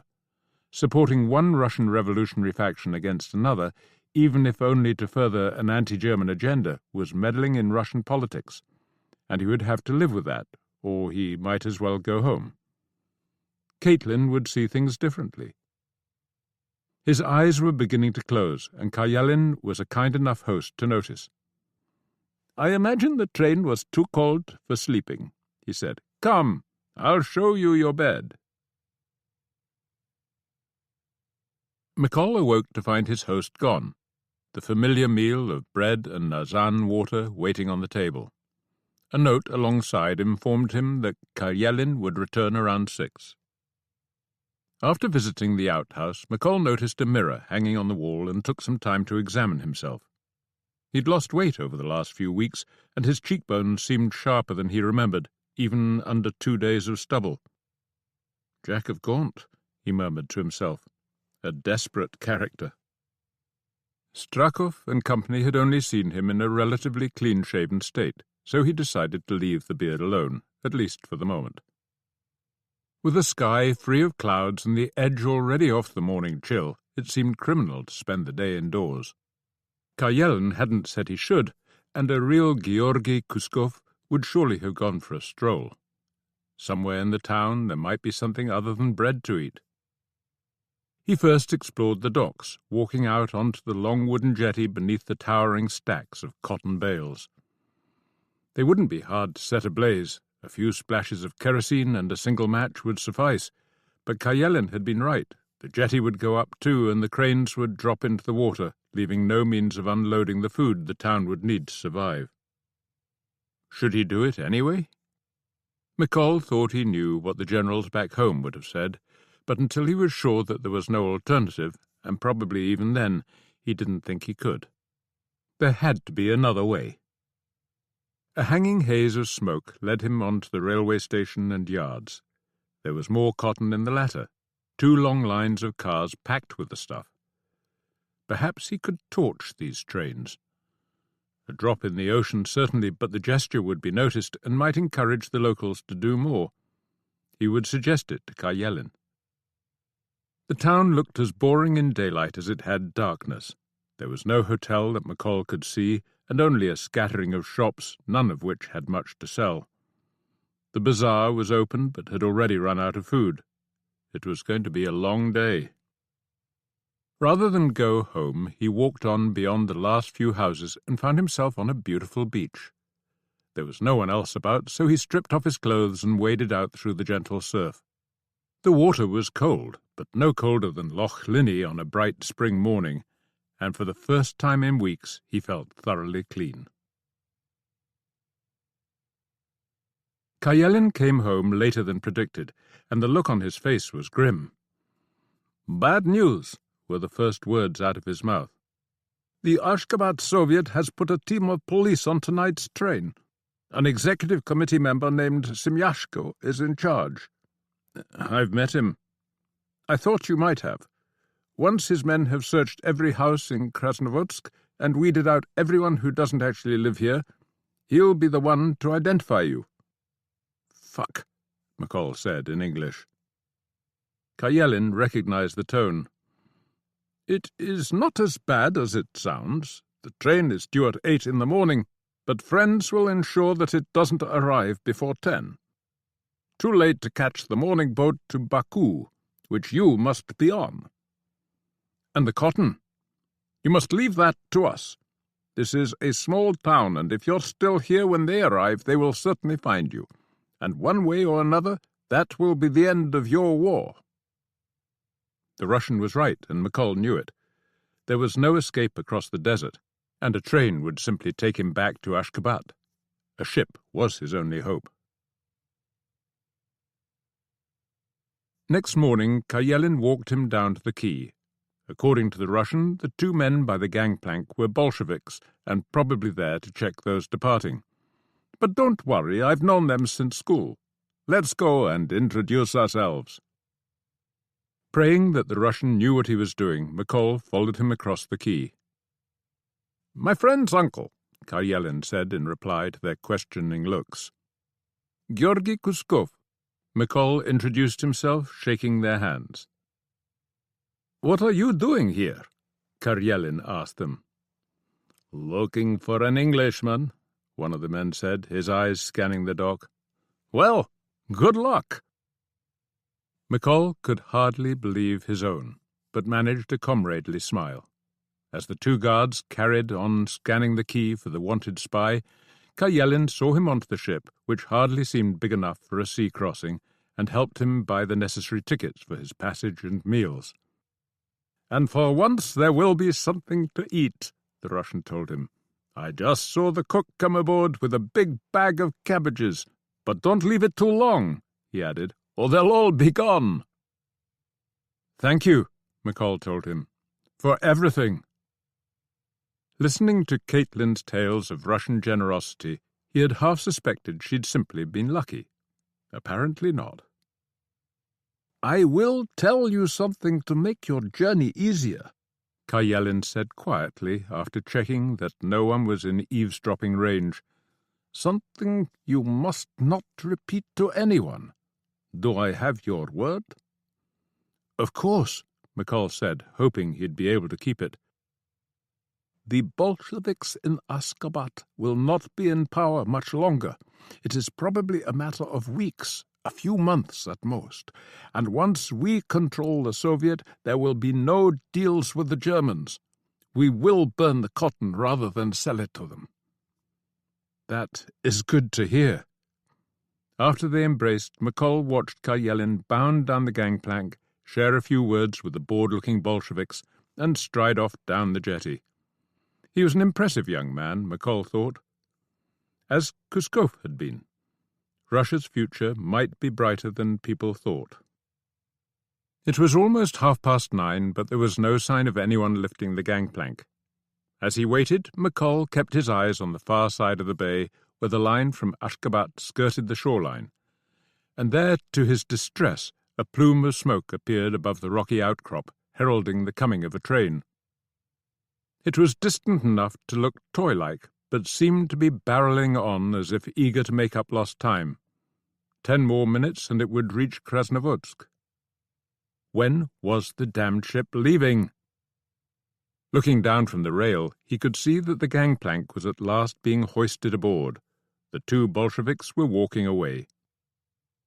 The gangplank was soon stowed, but there was still no sign of movement, and the smoke from the locomotive was now rising above the warehouses that lined the tracks on their way into town. The ship just sat there by the jetty. "Please," McColl murmured, and some god or other decided to listen. No ship's horn had ever sounded so sweet, no revving engines quite so melodious. The ship edged out from the quay and slowly turned its bow toward the mouth of the bay. He had gotten away, and Semyashko could gnash his teeth in vain. In the joy of the moment, McColl almost forgot the fullness of his failure. Almost.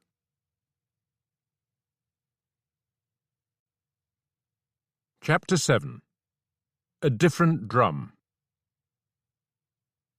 20 days after leaving the Finland station, Caitlin saw the upper floors of Manhattan's skyscrapers poking out through the fog that lay across New York Bay. Her journey had been quicker than expected, and quicker by far than that of poor Jack Reed, who had left Petrograd a fortnight before her, only to be marooned in Norway by their government's refusal to allow him home. "It's flattering to be considered so dangerous," he'd told Caitlin over dinner on the eve of her sailing, "but I think I'd kill someone for a night out on Broadway." She knew what he meant. After so long away, the sight brought tears to her eyes. The world might call, but this was home. The Brooklyn quays seemed full of ships, most of them, no doubt, Europe-bound, carrying men or munitions. Hers moved on past a blurry Statue of Liberty and up the Hudson, before edging into a berth just beyond the Hoboken ferry terminal. Having telegraphed ahead with the ship's anticipated time of arrival, Caitlin was hoping there'd be someone to meet her. There was, but not the someone she wanted. After looking at her passport, the young immigration officer checked a list on his desk, told her to wait, and asked, with minimal courtesy, if she'd accompany him into his office. Ordered to sit, she watched as he methodically emptied her suitcases onto a large flat table. He was about her own age, Caitlin thought.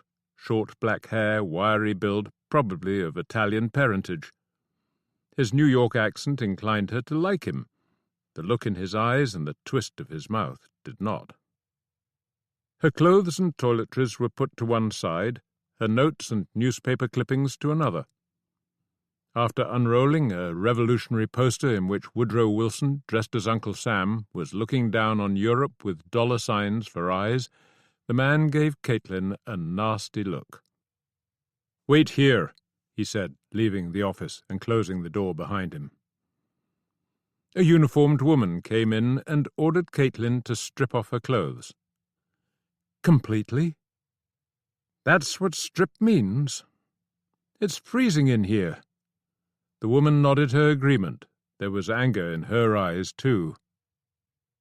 Refusal, Caitlin knew, would merely prolong matters. Swallowing her indignation, she took off all of her clothing. The woman went through each item twice before handing the whole lot back. As Caitlin redressed herself, she caught a flicker of movement behind the door. The man returned and took the seat across from hers. "I have some questions," he began. Which was something of an understatement. He had hundreds. Questions about Russia. What had she done there? Whom she had met? Who had paid her expenses? Questions about the Bolsheviks.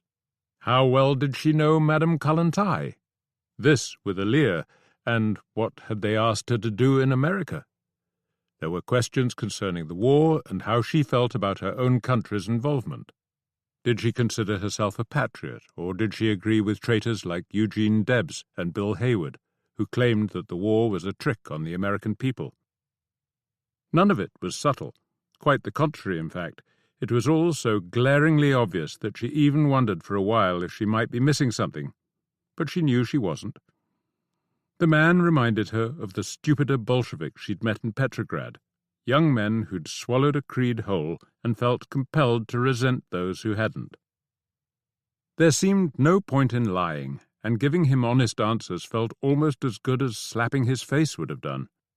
She was a socialist and a feminist, she told him, with socialist and feminist opinions. And the last she'd heard, freedom of thought and speech, were guaranteed by the Constitution. So long as that was the case, she would continue to promote those causes. The Russian Revolution was an inspiration, not a paymaster. The questions moved back in time. What had she been doing in Paterson in 1913, in China in 1914? Who had paid for that trip and why? What about her family's links to the Irish Republican movement? And what about her younger brother, whom the British had executed as a German agent? After spending several hours with this idiot of a man, Caitlin found herself wondering how the authorities managed to keep themselves in power. The answer, of course, was simple. They made use of the power they had. All her notes, journals, and souvenirs would, he told her, be taken away for examination to determine whether or not they contained anything contrary to the interests of the American government. The fact that he was unable to offer any date for their return clearly gave him a great deal of pleasure. A probably foolish sense of disbelief helped her keep a lid on the upset and anger, but it was still a close-run thing. His final flourish was to hand her a copy of the 1917 Espionage Act. "If you haven't been home for a year, you need to read this," he said. "Your country's at war now." 4 hours after reaching immigration, Caitlin was finally allowed through to the arrival hall. This vast space was empty, save for 2 people sitting on a bench almost 50 yards away. "Caitlin!" her Aunt Orla cried as she clambered to her feet, her Irish-American brogue bouncing off the high brick walls. On the subway to Brooklyn, there were several occasions when Caitlin caught her aunt and brother-in-law giving her worried looks. Back in her old room in the East 4th Street brownstone, which felt a bit like a museum exhibit after such a long time away, she examined herself in the mirror. It had to be admitted that the last 4 months had taken a toll. Her face was thinner, cheeks paler, hair less lustrous. When she changed out of her travelling clothes and into one she'd left behind, the looseness of the latter was almost startling. Her older brother, Fergus, was now living in Washington, but her sister Finola and brother-in-law Patrick were waiting at the house with their 2 children. The 4-year-old son Caitlin knew, and the baby daughter she'd never met, who'd been christened Bridget after her late grandmother, and who was altogether delightful. Finola and Patrick seemed utterly self-absorbed and almost absurdly happy, with each other, their children, their new house just 2 blocks away. Caitlin envied them, and didn't. Her father was his usual gruff self. He made a few welcoming noises, more, Caitlin thought, for Orla's sake than her own, but expressed no interest in where she'd been and no joy in her return. Over lunch he offered a few opinions on the state of the world, catching her eye in the process as if defying her to argue. He gave no sign of mellowing as he aged. If anything, he seemed to grow a little sourer with each year that passed. He soon went off to his study, leaving the others to greet and take care of the stream of relations and neighbours who dropped by to welcome Caitlin home. Most suggested she needed feeding up, and took for granted how relieved she must be to be back. Several asked about Russia, but few listened hard to her answers. Imagining herself in their place, it did seem far away. As far as the moon, she thought, remembering Zamyatin's story. But with Russia now such a huge part of her life, she couldn't just keep quiet about it, and she knew that her aunt was curious, particularly when it came to feminist issues. When Kollontai had visited the house in Brooklyn 2 years earlier, she and Orla had gotten on well, so Caitlin's tale of her friend's ministerial travails, recounted on a wintry walk around Prospect Park, was listened to with interest. But when she tried to explain the split in the Bolsheviks over peace with Germany, she saw her aunt's eyes glaze over. "I'm sorry," Caitlin said. "I've been so wrapped up in it all." "I can't deny it sounds exciting," Orla said. "I've been following the news there as best I can, but most of the stories are just sensational, about the dead not being buried and all the churches being burned down. What has happened to the priests?" "They're having to earn a living like everyone else." "No, really," she said, noticing her aunt's expression. "The priests in Russia weren't like the priests here. They were part of the establishment. One day, about 2 months ago, I was on a tram in Petrograd, and the priest refused to buy a ticket because he and the other men of God always used to travel free. When the driver said no, the passengers all backed him up and threatened to take the priest before a revolutionary tribunal. These days all men are equal, they told him, including men of God." Orla shook her head in wonderment. "It will be strange for you being back here," she said, looking out across the tranquil park. Caitlin gave her aunt's arm an affectionate squeeze. "And how's Jack?" Orla asked. "I've no idea. We're fine," she added. "We just don't see each other very often. November was the last time." "At his father's funeral?" "Yes, 4 months ago," Caitlin murmured, as if she'd only just realized how long it was. Orla was silent for a few moments. "I can't help wondering if you two will ever be able to settle down together," she said eventually. "You'll find it difficult, dealing with each other all the hours God sends." Caitlin often wondered the same. She wrote to him that evening, sure for the first time in months that a letter would reach his London flat. Whether he'd be there to read it was another matter. Monday morning on the subway into Manhattan, Caitlin familiarized herself with the Espionage Act. It had come up in several discussions with the other American correspondents in Petrograd, so she already knew the gist, which Jack Reed had defined as, "Don't mess with the U.S. war effort." Reed had also been fond of quoting the Act's provisions, most notably the one that targeted any opponent of the war who might willfully cause or attempt to cause insubordination, disloyalty, mutiny, or refusal of duty in the military or naval forces of the United States, or shall willfully obstruct the recruiting or enlistment service of the United States. Reading through the Act on the wildly lurching train, she decided that everything would come down to how loosely or not the law was interpreted. Or, to put it another way, how far up the government's backside the judiciary was meaning to climb. Turning to her newspaper, she discovered that a new and harsher version of the Act was already under discussion. "And you almost had me liking you," she muttered to herself, thinking of Woodrow Wilson. Buried on an inside page, there was confirmation of what she'd heard on the wireless the previous evening, that the Bolsheviks had finally signed a peace treaty with Germany. What she wanted to know was what damage signing it would do to the coalition with the LSRs, but nothing was said about that. The Germans, meanwhile, were advancing on Petrograd, and the government had shifted the capital to Moscow. Emerging onto the sidewalk across from her newspaper's office, she took a few seconds to drink in the sights, sounds, and smells of Manhattan.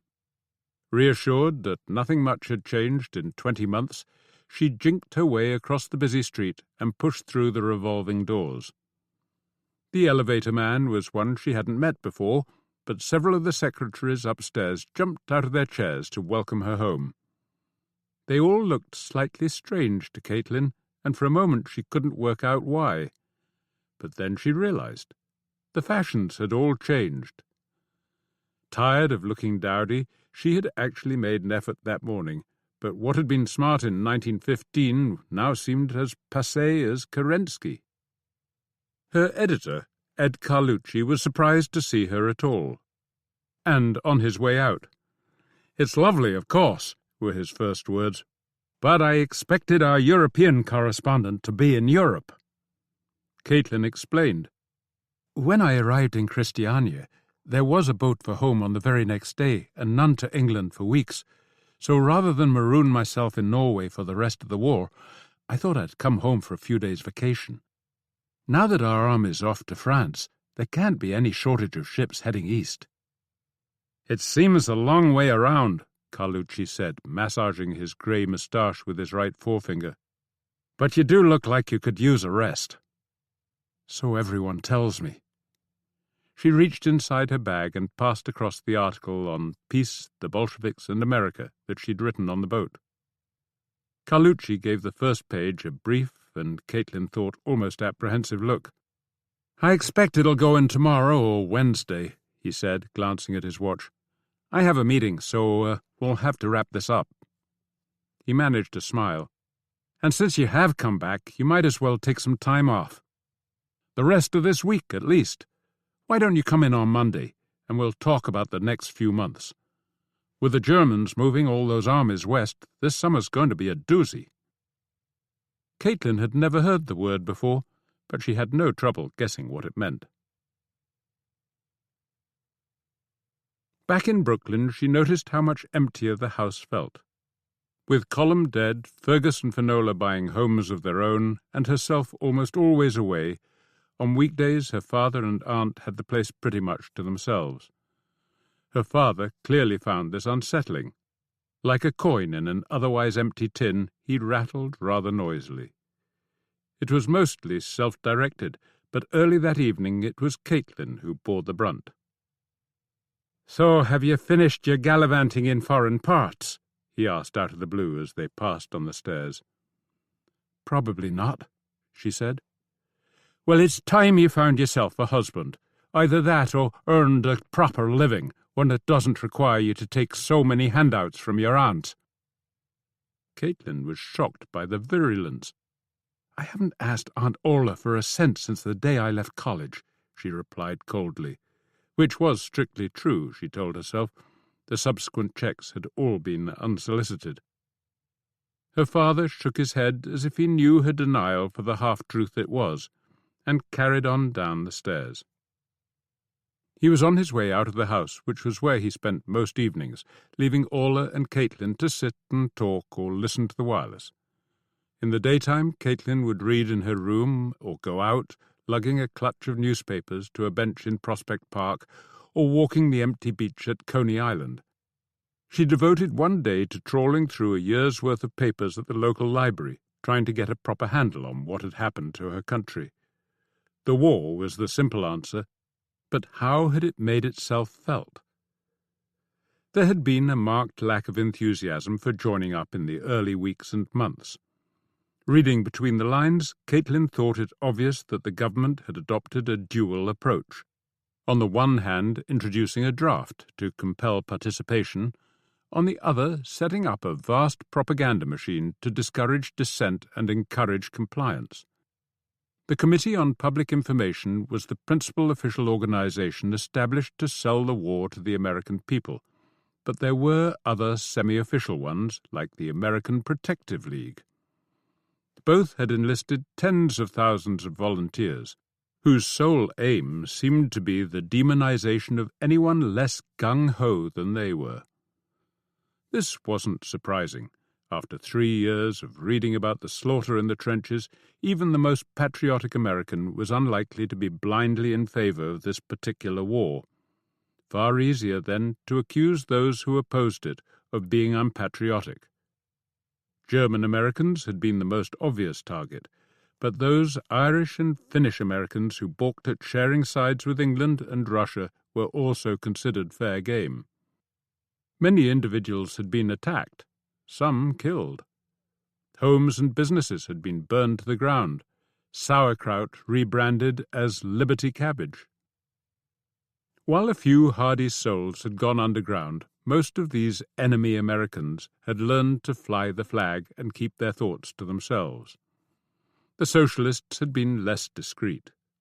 Most had opposed the war from the word go, and America's entry had not made it any more acceptable. But that entry had created a political problem, because if they persisted in opposing the war, American socialists faced the charge of being unpatriotic and, once Congress had passed the Espionage Act, rendered themselves liable to prosecutions, fines, and long periods of imprisonment. Such prospects had created the usual divisions between those who took the longer view and those who insisted on a principled stand. But most of the leaders, like Eugene Debs and Big Bill Haywood, had opted for the latter and were now in jail awaiting trial. "Oh, my country," Caitlin thought as she stepped back out onto a sunlit Brevoort street. If no one else had noticed Samyatin's burning letter A, her government certainly had.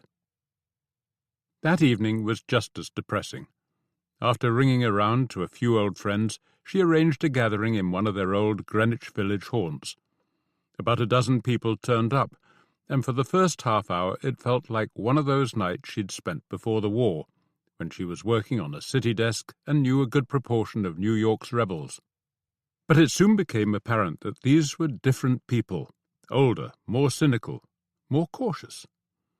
The magazine writers and editors talked about their problems finding backers, about how conservative their readers had become, and how careful they had to be when deciding what to print.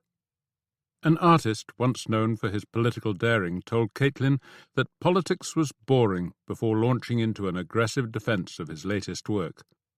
Talking to another friend, she discovered that after a Protective League volunteer had informed on this particular artist, he'd been blackballed by several galleries and had seen pickets outside his front door. The only bright spot of the evening was an invitation from her old journalism professor, Ed Morrison, to give a talk on the Russian Revolution at the college where he now worked. Even this arrived with a sting in the tail. He warned her that the students would likely be hostile. When Friday came and there was still no sign of the piece she'd given Carlucci, Caitlin rang the office. The editor was out, and his secretary had no explanation to offer. Caitlin could ask him on Monday. She did. He almost squirmed in his seat. "Our lawyers had a problem with it." "Yes," she said coolly.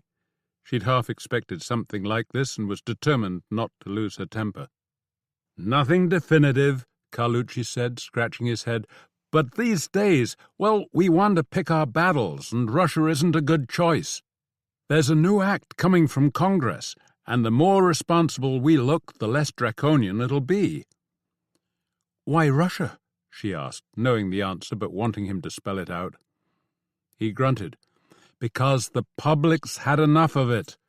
You know how short the attention span is these days. People are more interested in what our boys are doing in France. And people feel different about Russia now that it's out of the war. They see Russia the same way they see our socialists. Unsupportive at best, traitors at worst." "Shouldn't we be putting them right?" "Right? Is it really that simple? Look, I'll be straight with you, Caitlin.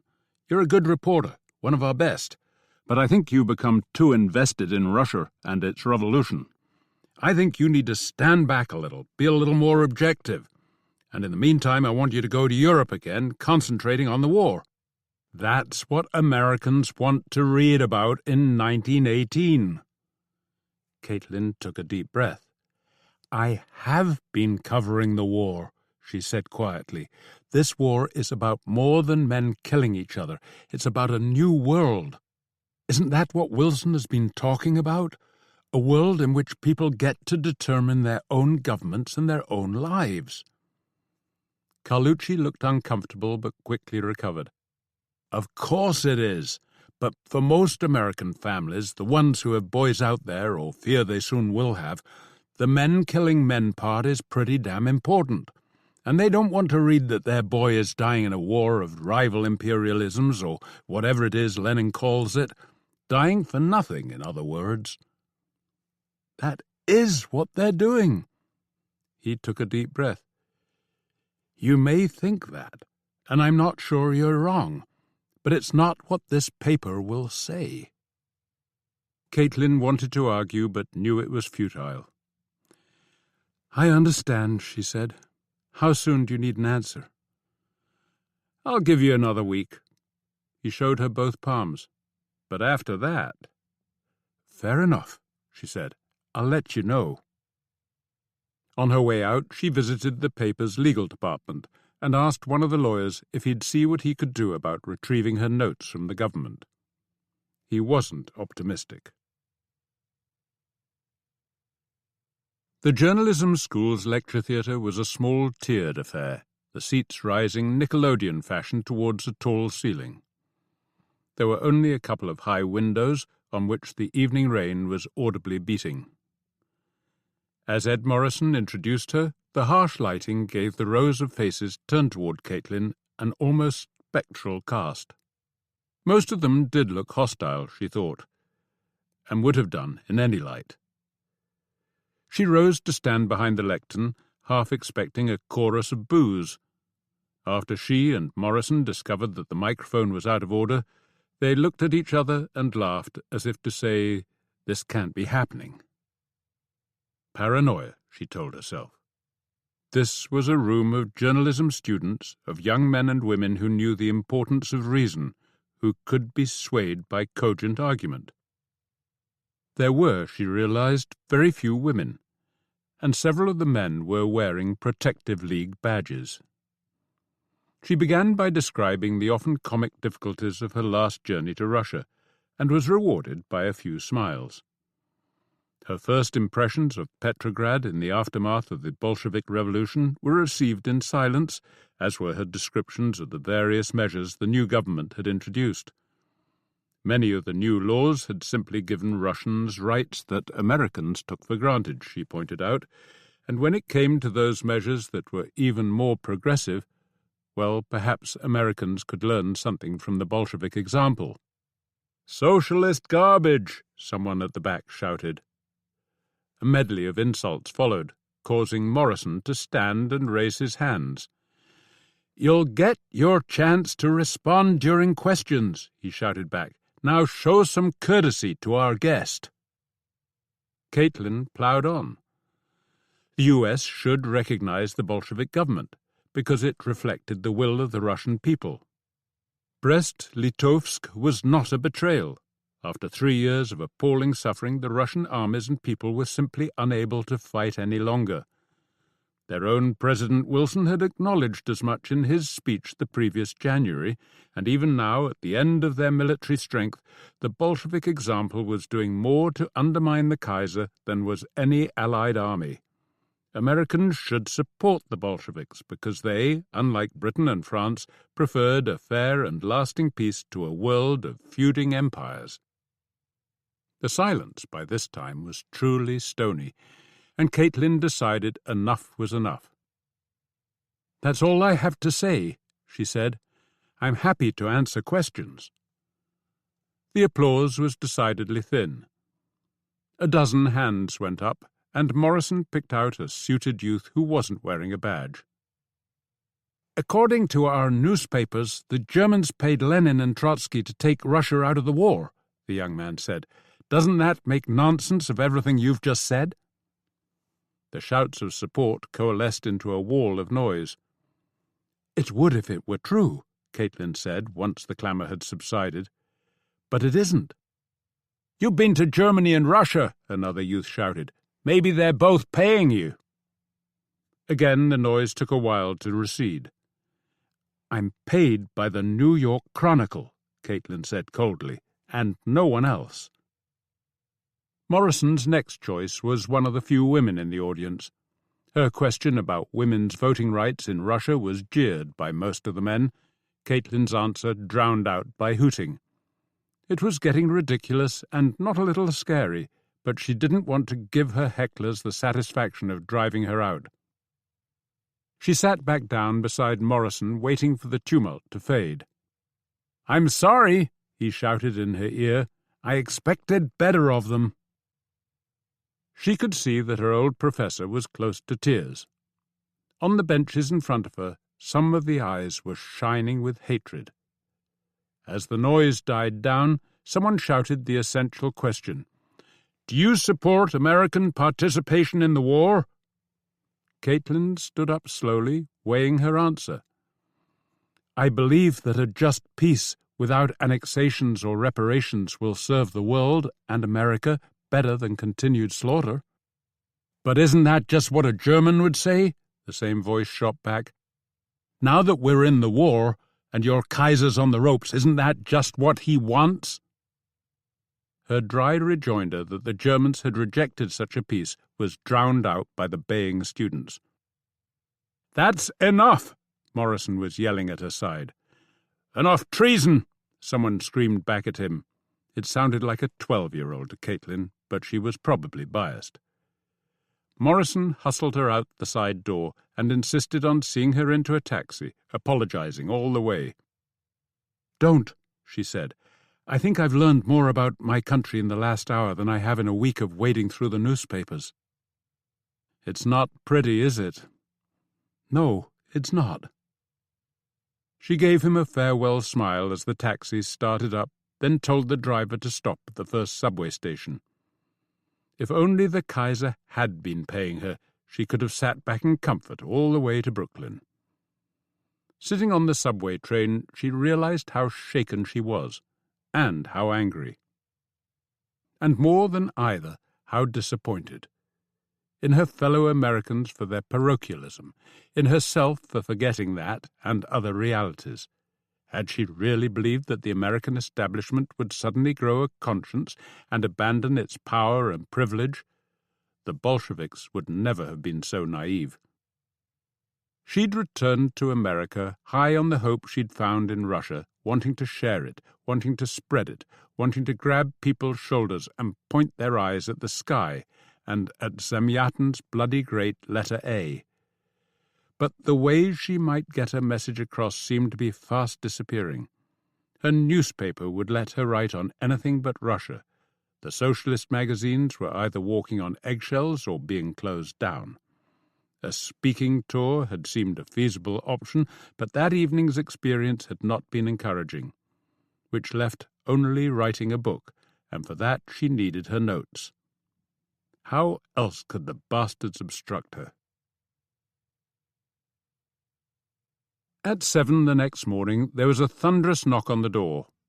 While Caitlin's father was still reading the assorted papers with which he'd been presented, half a dozen young men in plain clothes started rampaging through the house in search of documents prejudicial to the interests of the United States. They found nothing fitting that description, but took away a few books just in case. Some novels of Caitlin's and 2 Fenian tracts of her father's. The man in charge, 40ish and fat, with a New Jersey accent, glasses and thinning black hair, insisted on talking to Caitlin alone before he left. "Be grateful we're not taking you with us," he said, "and know that from this moment on you won't say or write anything to anyone, in public or in private, that we won't know about." He turned away, and Caitlin just stood there watching as he crossed the street and squeezed himself into the passenger seat of a gleaming black Ford. When the car turned off East 4th Street and vanished from sight, it felt like a foreign body had been expelled, and Brooklyn could get back to being itself. Inside, her father was seething. His sense of himself as a rebel obliged him to blame the invaders, but Caitlin knew he was just as angry with her for giving them the excuse. As she and Orla tidied up the gratuitous mess the searchers had left behind, Caitlin realized she could no longer stay there. Her aunt was too old for more days like this. Only a few hours had passed when a telephone call offered Caitlin another, more positive reason to leave. Jack Reed, whom the Masses magazine had assigned to cover the upcoming trial of International Workers of the World, IWW, activists in Chicago, was still trapped in Norway. The wobbly trial would probably last several months, the editor told her, and Reed should be back for most of it, but he wondered if she would step into the breach and cover the opening week. "It starts on April Fool's Day," he concluded dryly. She told him she'd think it over and let him know the next day. Carlucci would want her back in Europe before that, so it was one or the other. It was time to decide. Listening to the wireless that evening, she and Orla heard that the Germans had launched a massive new offensive in France, and, it appeared, broken through. This was their last throw, Caitlin thought. If they were going to win, they had to win now, before they faced 1 million Americans. "Ed Carlucci will be on the telephone first thing tomorrow," she told her aunt, insisting I take the next boat. Orla put down her sewing and looked at her niece. "So, do I go?" Caitlin asked. "Only you can answer that." Caitlin sighed and ran a hand through her hair. "I know. The Chronicle has been good to me. Frank has been good to me, and giving up a job that others would pull out their back teeth for. It's not something I could ever do lightly. It might be the end of my career as a journalist, and I'd hate that. I feel I'm letting you down, for one thing. You're not," Orla said firmly, almost crossly. "Whatever you decide, you could never do that." "It's wonderful of you to say so. The thing is, the war in France. I know it's important, and of course it is, but in my heart of hearts I know that what's happening in Russia is more important, and not just to Russians, to all of us. And I know that there are dozens of reporters who could do just as good a job as I could in France. But, And I hope I'm not kidding myself. I don't think there's anyone better qualified to tell the rest of the world what's happening in Russia. Orla smiled. Then there's your answer. I suppose it is.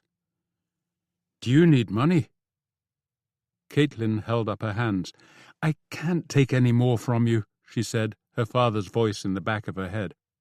Why ever not? I have more than I'll ever need, and what better use could I have for it? Caitlin was almost in tears. I'm sure I can get some commissions, and there's nothing to spend on when you're there, but I could do with some help with the passage and train tickets.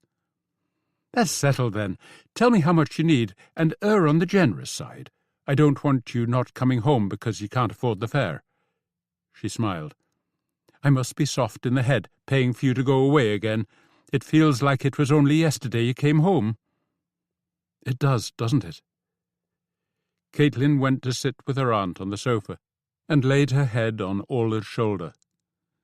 I don't deserve you. Ah, not many people get what they deserve. And I do have to go. I know. If you stayed, either you'd kill your father, or he'd kill you. Caitlin laughed. I want you to know how proud I am of you, my girl. How proud I've always been. I won't pretend I understand the politics, or would agree with them if I did, but I know a brave heart when I see one. And that, Caitlin thought, was far and away the nicest thing that anyone had ever said to her. Next morning she took the Brooklyn Rapid Transit train to Park Row and walked the short distance to the newspaper office. Thinking it prudent to ask the paper's lawyers about any efforts they'd made to retrieve her notes before she handed in her resignation, Caitlin stopped off on the second floor to see the young man she'd spoken to earlier. He sighed, gave her a helpless look, and explained that he hadn't yet found the right person to ask. Each authority he contacted passed him on to another. They're giving me the runaround and no mistake. Another week or so, and I'll be back where I started. Unsurprised but still unhappy, she went up a floor to see Carlucci and handed in her resignation. He was neither shocked nor angry, which was something of a relief, although certain she was doing the right thing. Caitlin also felt she was letting him down. When she told Carlucci as much, he just waved the notion away. If I was 20 years younger, I'd probably do the same. Back home in Brooklyn, she called the Mass's editor and told him she'd go to Chicago. The trial began in 10 days, and once she'd established, through several long-distance calls, that there was no chance of interviewing any of the prisoners ahead of the proceedings, she booked a seat for the following Saturday on the 20th Century Limited. More calls provided information on trans-Pacific sailings. The first of those she could easily catch left San Francisco on April the 11th, arriving in Tokyo 2 weeks later. There was no scheduled onward service from there to Vladivostok, but something was bound to turn up. Having planned her immediate future, she hoped to enjoy her last week in Brooklyn. There were no more visits from the authorities, which rather surprised her. Perhaps they were biding their time. Perhaps they'd decided that a journalist lacking a public platform, something she now was, warranted less intimidation.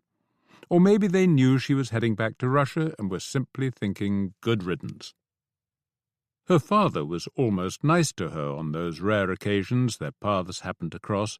Caitlin guessed that Orla had given him a talking to.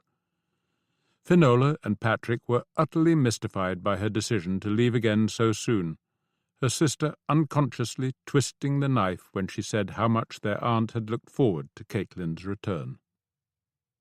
Orla insisted on seeing her off at Grand Central on a suitably overcast Friday morning, and both were in floods of tears long before the whistle blew.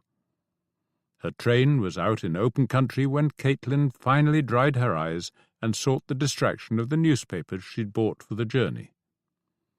But after reading the first front page, the German offensive seemed to be petering out, albeit after reducing the Brits and French to a state of near panic, and searching in vain for any concrete news from Russia, she put the paper down again and stared blankly out the window, her mind a jumble of warring thoughts and feelings. It was on this train in 1914 that she'd realized she was falling in love with Jack McColl. 4 years ago, almost to the day. She'd shied away from the prospect, saying something glib about enjoying each other until they went their separate ways and not crying when they did. Was she being selfish now? Did Orla need her more than the world did? Did Jack? Kollontai had said that women who acted independently would always be called selfish. By men, by other women, by themselves. Especially by themselves. That self-doubt was one of the prices they paid. Long separations were another. They might make reunions sweeter, but they were still so hard to bear. Yet what choice was there? If traditional love affairs obliged women to accept limits to their independence, then independent women had to deny themselves traditional love affairs. Her Chicago hotel was better than she'd expected, and probably somewhat inappropriate for a left-wing journalist reporting a political trial. But seeking out something less salubrious would hardly help the defendants, and there'd be plenty of sackcloth and ashes in Russia, not to mention black bread and unsweetened tea. The 3 weeks of Brooklyn home cooking had been wonderful, but she was still 10 pounds below her usual weight. Other than one short walk on the wintry lake shore, she spent Sunday in her hotel room, reading up on the background to the trial. It was being held in a huge federal courtroom only a few blocks away, and on Monday morning she was one of the first to arrive, half expecting problems with her press accreditation. There was none. As she waited in her excellent seat for the proceedings to begin, she could only conclude that the government needed socialist journalists like herself to spread the word among her comrades that their traitorous jig was up. The vast courtroom slowly filled. The 101 defendants filed in and took their places on the rows of benches provided for them. Most had already spent several months in Cook County Jail, but resigned expressions were few and far between. This was their chance to tell the world, and most looked eager to do so. They were charged with various conspiracies, all of which boiled down to jamming their sticks in the spokes of the government wheel. The kind reading was that IWW practices deemed acceptable in peacetime had begun to interfere with the nation's war effort and therefore needed to be curtailed. The unkind reading, Caitlin's, was that the war and the new legislation had given the bosses the chance they craved to smash the union once and for all. It was the IWW, not these 101 individuals, that was really on trial. The lead prosecutor said as much in his 3-hour opening speech before extensively quoting from IWW literature and the speeches of its leaders. It was no surprise to him that the union had waged unremitting warfare on employers. Hadn't their leader, Big Bill Haywood, stated categorically that employers and employees had no interests in common? Several defendants nodded their agreement with this and with the prosecutor's next accusatory quote, that the war was a capitalist trick. Looking at the rows of union men, lumberjacks, longshoremen, miners, and field hands, Caitlin was struck by the similarities to their comrades in Russia, the workers and peasants who populated the Red Guards and Soviets. The same scorn appeared on their faces when the prosecutor said something they knew was utter nonsense. And they knew because they'd lived it, not read about it in books. Over the next few days, that scorn was often visible. Witness after witness was called to support the prosecution's case, and it didn't take long for Caitlin to realize two things. One was the palpable thinness of that case, and the almost insulting inadequacy of the evidence produced. Incidents outside the time frame of the charges were introduced as if they weren't. Statements were assumed to prove things when they clearly didn't. The second point Caitlin grasped was that none of that mattered. The guilt of these men had already been taken for granted, and there was no chance that they would be sentenced to the reprehension of society. They were going to prison for a very long time. She hadn't felt so depressed since the last days of her brother's incarceration, and not just about the suffering these men would endure. It felt like an end to something. Of the Wobblies, most probably, but not just them. Of hope, perhaps, that her country might rise to the challenge, might override the legacies of slavery, Indian slaughters, and tenement squalor, and actually place itself at the forefront of human progress. As an American, she'd been proud of the Wobblies. Hell, only 3 months earlier she'd been proud of Woodrow Wilson.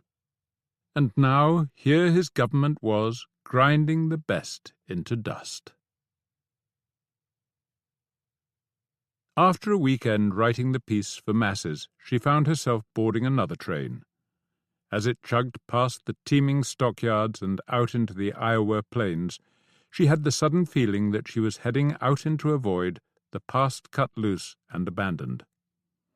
If she got into Russia and managed to get her stories back out, then a number of magazines had agreed to buy them.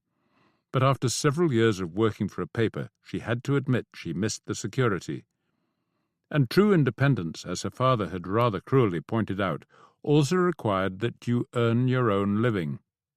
If, after the war, she and Jack got together on a day-to-day basis, then she wanted to earn as much as he did, which might be silly, but he hadn't thought so, which was one of the things she loved about him. That evening the prairie played host to a brilliant storm. She could barely hear the thunder above the sounds of the train, but streaks of lightning snaked out of the sky like heavenly spears, as if badly aimed at the lonely farms they fleetingly brought into view. When the storm had passed, Caitlin took to her bed and lay there in the dark, remembering the compliment her aunt had paid her. She hoped Orla was right about her having a brave heart, because chances were good she'd be needing one.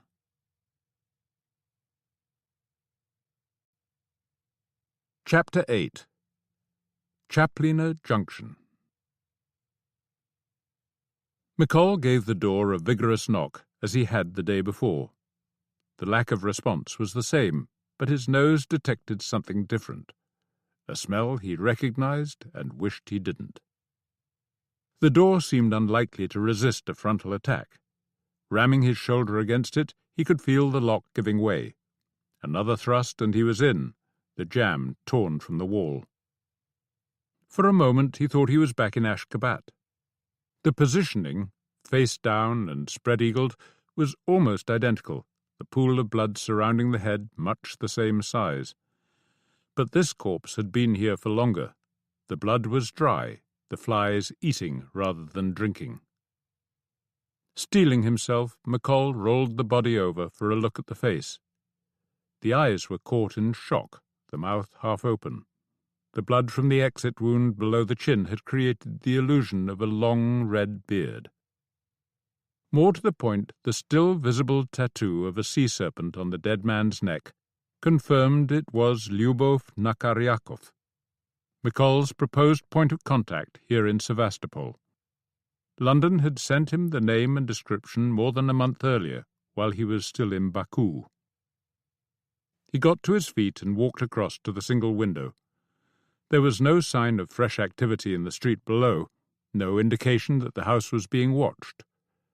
Nakaryakov's killer had either not considered waiting for his contacts or had simply run out of patience. He looked around the room, which gave new meaning to the word bare. There was nothing under the mildewed mattress, nothing in the drawer of the bedside stand. There was a suit hanging up in the cupboard, but nothing in its pockets.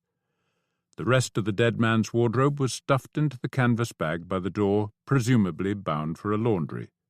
There was nothing in those pockets either. There were no books or papers, no tickets or receipts. There was nothing under the threadbare rug, no loose floorboards to pry up. If the pattern of squashed mosquitoes on the wall was an elaborate cipher, then McColl didn't have the key. This, as the Americans would say, was a bust. He took one last look at the corpse. It was Audley Cheselden all over again, and yet it wasn't. Seeing the body of someone you knew was worlds away from seeing the body of someone you didn't. This one brought back the sudden, piercing grief he'd felt in Ashgabat, but not on its own account.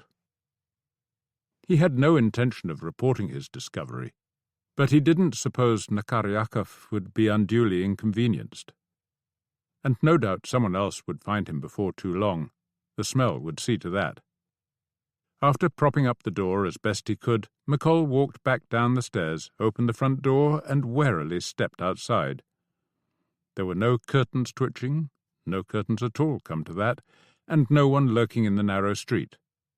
50 yards to his right, an electric tram glided by on its way up Bolshaya Moskia. He walked that way, crossing the tree-lined boulevard and continuing on past the Cathedral of Peter and Paul until he reached the road that skirted Southern Bay. The naval barracks on the far side of the inlet seemed a hive of activity, but that was to be expected. With the Germans only a few days away and the Russian authorities still apparently split on where to send their Black Sea fleet, a certain level of hysteria seemed appropriate. McColl himself had been feeling more than a trifle anxious when he woke up that morning, and the discovery of Nakaryakov's body had done nothing to relax him. Who had killed Nakaryakov? The German intelligence services seemed the best bet. The local Bolsheviks were no shrinking violets when it came to political murders, but private throat-slittings were hardly their style. It might have been personal, but somehow McColl doubted it. He would have to assume it was the Germans and take care not to let his guard slip. It was splitting rain by the time he reached the Streltsky Café, the only place in the city where a cup of coffee could still be obtained. The precipitation had emptied some of the outside tables, allowing McColl to gamble, successfully, on the swift return of the sun. He recognized several of the other customers from previous days, almost all of them middle-class Russians from places farther north. They'd been seeking a southern route into exile, but the imminent arrival of the Germans had thrown them into confusion. Might their erstwhile enemies help them back to power, or should they get themselves onto a ship and give up their country for lost? It was hard to feel sorry for them, or at least for the adults. It was hard to feel sorry for anyone in Sevastopol, a beautiful city with a dreadful recent past. Here, and in several other Crimean ports, naval officers in the hundreds had been executed by the sailors they had once commanded. According to the local British consul, Pyotr Tarovsky, they'd been tangled up in chains and tossed into the sea. He held all Bolsheviks responsible, but others said the leaders in Moscow had been equally appalled and had jailed those directly involved in the murders. McColl had no way of knowing how widespread such atrocities were in Lenin's new Russia, and he hoped that these would prove an exception. He hated the idea that Cumming knew the Bolsheviks better than Caitlin did. 2 months had passed since his escape from Transcaspia. He had sent for fresh instructions soon after reaching Baku, but they hadn't arrived until early April, leaving him plenty of time to sample that city's delights. These had included bucket-loads of intrigue and a full-scale pogrom in which local Armenians had murdered thousands of their Muslim neighbours. McColl had always considered streets running with blood a figure of speech, but now he knew better. His next stop was Ukraine. Since the signing of the Brest-Litovsk Treaty, the Germans had been steadily advancing across this new and supposedly independent country, occupying the grainlands that could feed their own hungry cities and securing the railway links to the Caspian that would carry the oil and cotton their war machine needed. Several train-watching and sabotage units had already been set up in major cities, and McColl, with his experience of similar work in Belgium, was expected to lead one. The journey had been long and occasionally dangerous. The Georgian capital, Tiflis, had been swarming with German agents, the port city of Batumi awash with their Turkish equivalent. After several fraught encounters with men who examined papers, the 10-day ride on a fishing boat heading north up the Black Sea coast had seemed like a holiday. A second boat had carried him from Kiech to Sevastopol. The telegraph had been operational when he arrived, but only for a couple of hours, and he hadn't received any fresh instructions. What should he do? According to that morning's paper, the Germans were less than 60 miles away and would be in Sevastopol by Wednesday. The only ships he could take were bound for Odessa or Romania. The first already in German hands, the second a country currently lacking an exit. And since staying in the city was out of the question, his only real option was to head northward, somehow evade the Germans, and try to make contact with those colleagues already in Russia. He supposed he could whistle "Rule Britannia" or wave a Union Jack. Next morning he woke with a hangover. Sevastopol was running out of many things, but alcohol wasn't one of them. He'd done most of his drinking in the relative safety of his hotel room, staring at the bay and its silhouetted warships until night had swallowed them up. Before passing out on the surprisingly comfortable bed, he'd written another letter to Caitlin, which he now tore up. He should destroy Cheselden's as well, but he couldn't bring himself to do it. God willing, he would see Caitlin again, but his dead partner's letters were the only thing left for Soph. At least the sun was shining. The spring weather in this part of the world was uncommonly pleasant. After washing in the communal bathroom at the end of the corridor, he went downstairs to the restaurant, which was virtually empty. The only other patrons, a middle-class family and a group of angry-looking sailors, were sitting at opposite ends of the long room. McColl, not wishing to suggest an allegiance, took a table halfway between them. The usual plate of bread and jam appeared, and for the second morning running, a jagged lump of sugar accompanied the tea. More surprising still, the waiter soon returned with a single chunk of what had to be meat. It tasted like nothing McColl had tasted before, but he ate it anyway, remembering the long-gone days when his mother had called him a fussy eater. Once outside, he stood on the Count's Quay steps for several minutes, enjoying the warmth of the morning sun and the deep blue stillness of the bay. The obvious upsurge of activity on two of the anchored warships was probably a sign of imminent departure. If so, and if they were heading east to Novorossiysk, the Allied command would be pleased. McColl didn't see how the Germans could make much use of the Russian ships, but why give them the opportunity? It was past 10.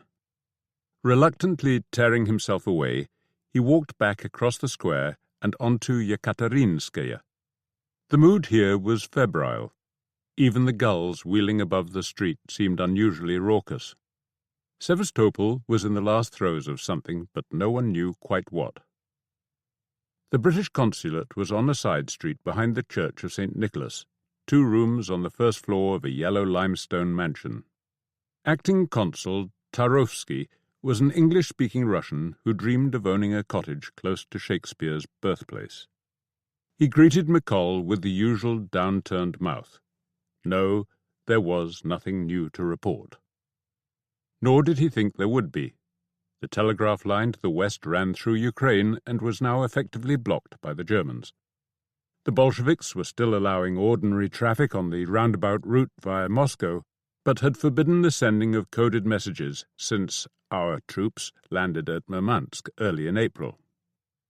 If Cumming had new instructions from McColl, he had no way of passing them on.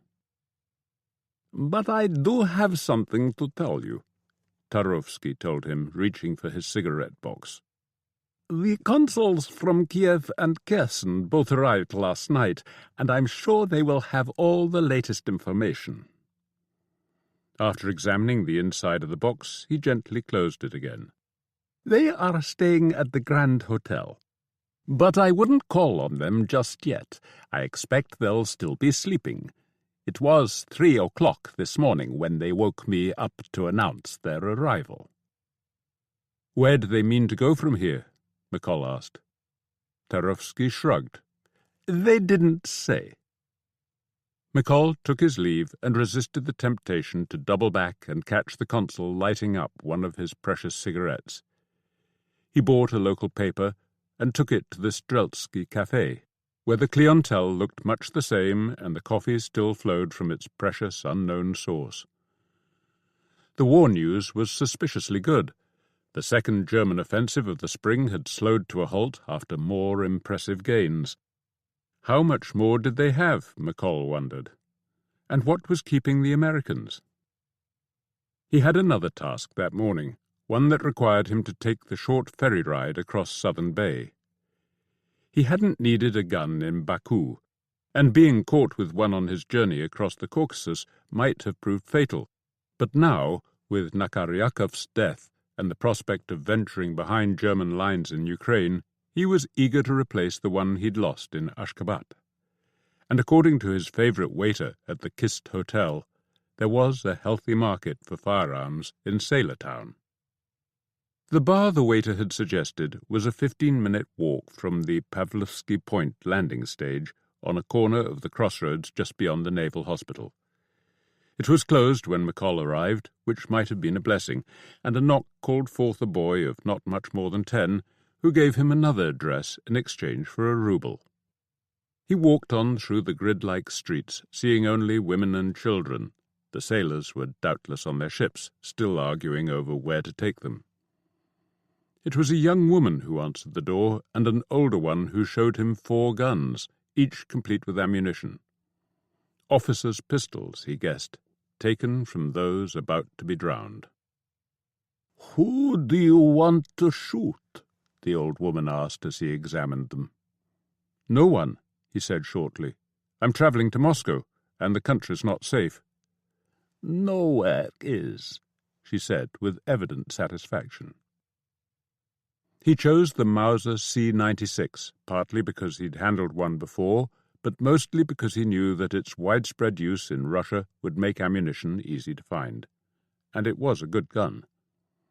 Winston Churchill had carried one in the Sudan, and rumour had it that T.E. Lawrence was currently tucking one into his belt. It was the most expensive of the 4, but still a bargain. Walking back to the landing stage, McColl felt comforted by its physical presence in the small of his back. He spent the long wait for the ferry, watching the myriad boats scooting this way and that across the waters. Hills rose on all sides, basking in the sunshine under a pure blue sky, reminding McColl of one of those rare days when the weather gods smiled on his Scottish homeland. By the time he reached Count's Quay, it seemed reasonable to assume that the fugitive consuls would be up and about. He took the short walk to the Grand, where the diplomatic duo had taken the governor's suite, presumably at the British taxpayers' expense. The 2 40-ish men were indeed awake, if not yet dressed for the outside world. Breakfast and lunch had apparently been eschewed in favour of early pre-dinner drinks, taken in resplendent silk dressing gowns on a balcony overlooking the confluence of Sevastopol's 2 bays. McColl suspected the effusive welcome had little to do with himself and thought about coming back later. But with nothing to suggest that later would be better, he took the proffered drink and tried to get what information he could from the 2 diplomats. It was hard work. Both were intent on reaching Romania. "There are worse places to sit out the war," as the man from Kherson put it. "Try Kherson," he added with a giggle that swiftly turned into a snort.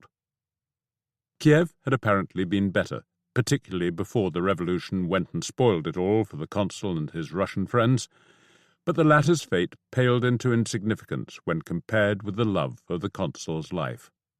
"A dark blue 12-cylinder Pathfinder 2-seater," the man enunciated carefully, actually drooling as he did so. It was locked away at his dacha, and he hoped to God it would still be there when the Bolshevik scum had all been taken out and shot. If McColl were ever near Bucha, the consul begged him to check that the car was all right. When asked about British organised sabotage units in their area, both disclaimed any knowledge of such activities. "Skulking around in alleys," as the man from Kherson put it. "Complete waste of time." "Worse than that," his colleague boomed. "We should be letting the Germans get on with clearing up the mess."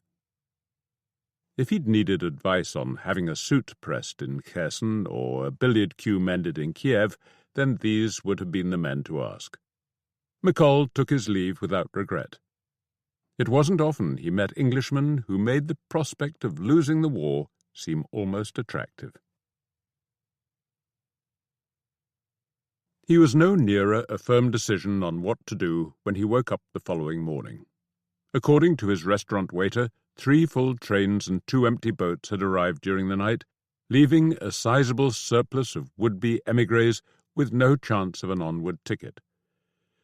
As McColl moodily dunked the harder-than-usual bread into his tea — there was no fresh fruit that morning — he wondered whether he should simply cut his losses and pull whatever strings he could to get a berth. A German POW camp held no attractions, particularly one in Russia. After the usual visit to Tarovsky had proved the usual waste of time, he decamped at the usual café and sat with his coffee, watching that morning's array of desperate Russian faces. And then, lo and behold, there was an English face, and one he recognized to boot. Miles Price Manley saw McColl at the same moment, his stern patrician features dissolving into an unlikely grin. Grabbing an unattended chair, he plunked himself down beside McColl.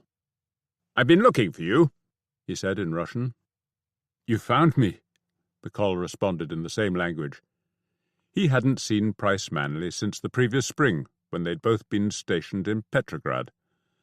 As a fellow agent, he'd seemed intelligent and careful, not inclined, as some of their colleagues were, to see all Russians as either dim but well-meaning aristocrats or wild-eyed nihilists armed with bombs.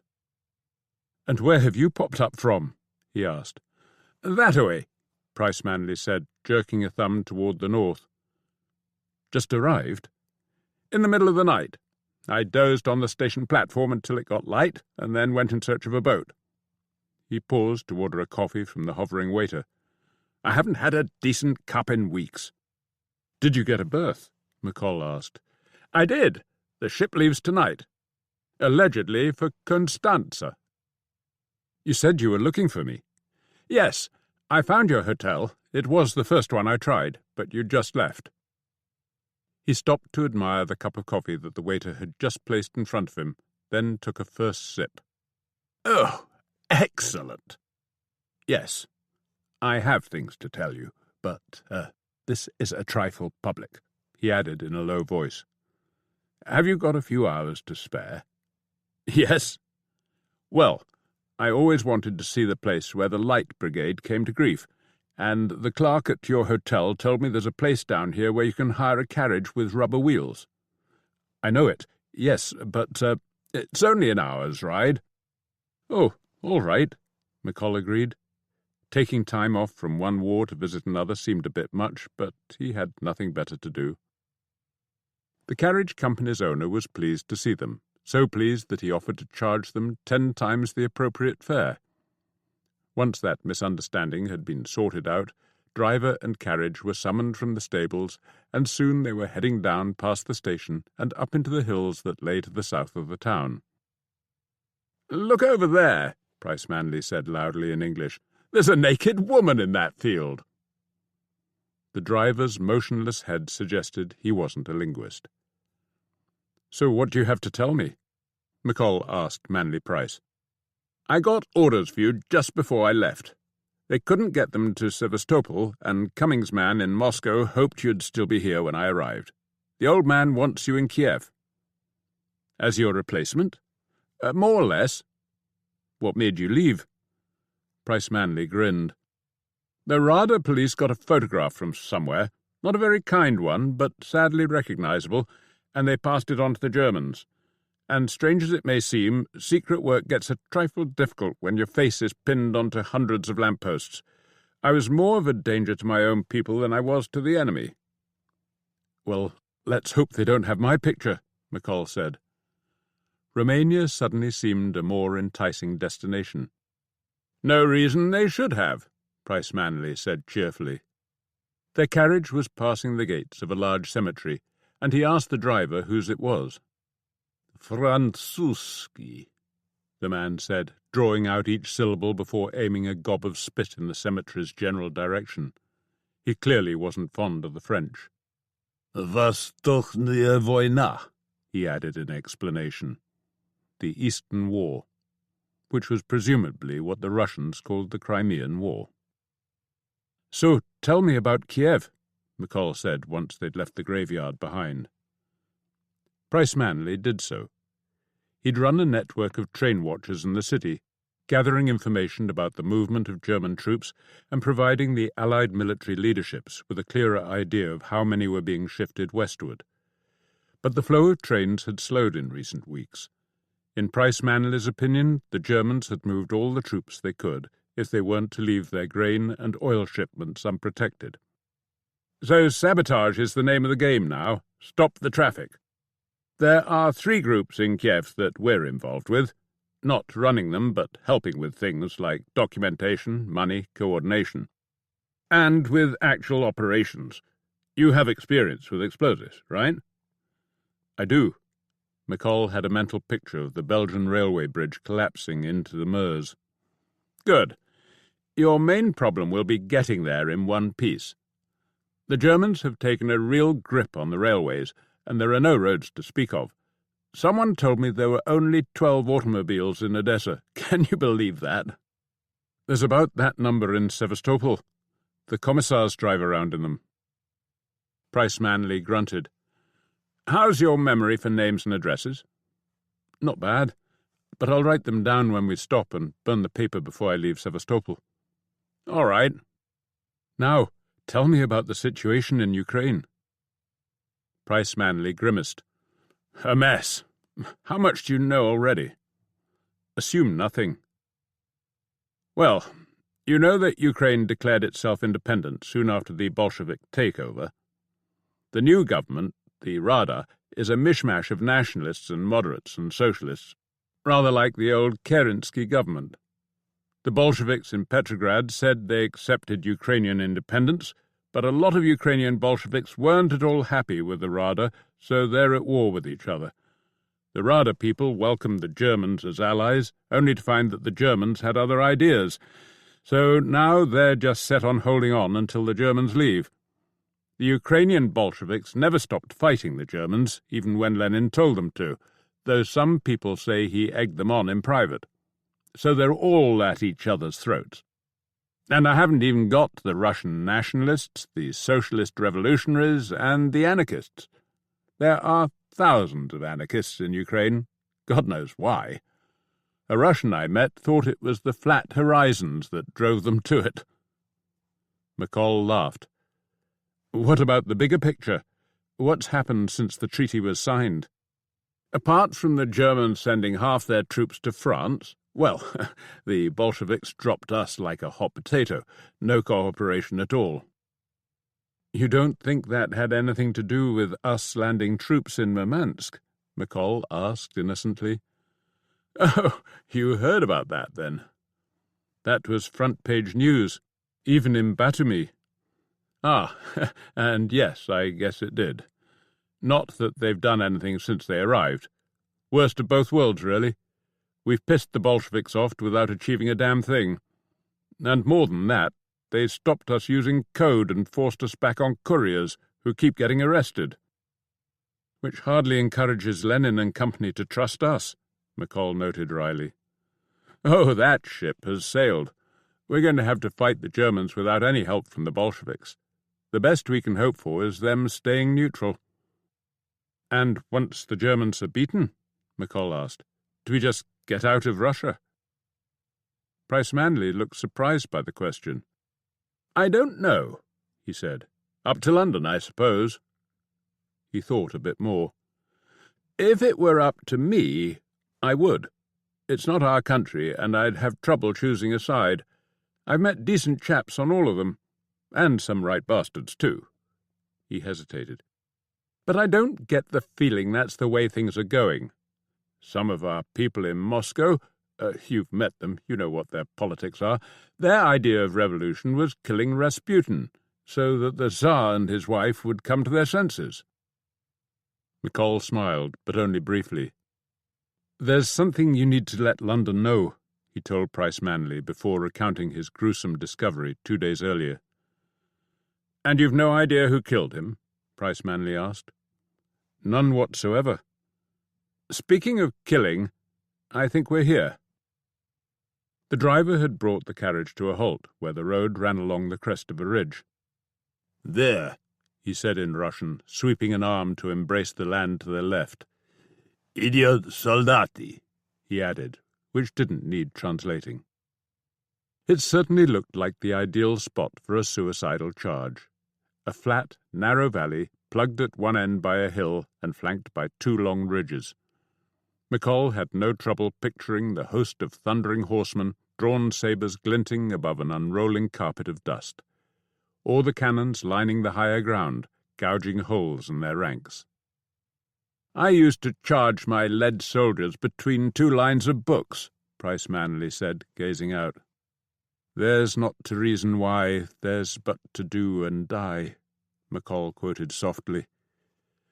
"Honour the charge they made, honour the Light Brigade, noble 600, Price Manley responded. "Idioti," the Russian driver muttered under his breath. A week later, the sun had just cleared the horizon, bathing the steppe in a golden glow. Most of the station's transient population was still asleep, the platform thick with bodies wrapped in shawls or newspapers, a couple of men smoking their first cigarette of the day. There was no sign of activity in the small German billet that lay beside the single copse of trees, the soldiers still in their motor lorries, the officer in his tent. This was Chaplino Junction, and McColl didn't think it owed the name to Charlie Chaplin. Behind him, two lines diverged, the one heading east toward the Donbass, the other south toward Crimea. Up ahead, beyond the nondescript station, the tracks forked west and north, the former to Kiev, the latter to Kharkiv and Moscow. It was a place for changing trains, if there were any to change to. Without them, it was merely a village lacking any obvious means of support. There were signs of traffic past, a line of rotting wooden wagons in one of the overgrown sidings, in another the rusting remains of a locomotive whose boiler had exploded. The train McColl had arrived on was now stabled in the shunting loop, lacking the engine it needed to proceed. Beyond the station, the steppe stretched away in all directions, its flat immensity disturbed to the north by a line of hills so low they barely deserved the name, and to the east by the distant silhouette of the nearest settlement. Perpendicular columns of smoke were already rising from a few of the village chimneys, one no doubt the bakery's. In a couple of hours, the daily cartload of loaves would struggle down the earthen track toward the station. The air was rapidly warming, the makeshift camp beginning to stir. People were sitting up and stretching on the platform, tumbling out of the abandoned coaches and joining the queue at the station well. Several babies were crying, and the overall buzz of conversation was steadily rising. The fields around were slowly filling with people in need of their morning crap. And there was no sign of a train.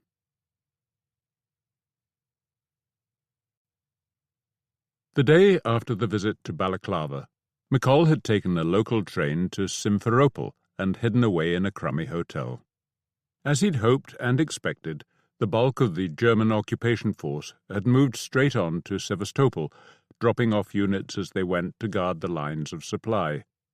Those soldiers assigned to Simferopol station were mostly older men, content just to go through the motions, and once the trains were running again, passenger checks were cursory.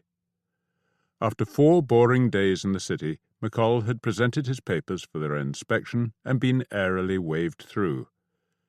As his train had chugged northward, he'd thanked his lucky stars that his fears had proved unfounded. But they hadn't.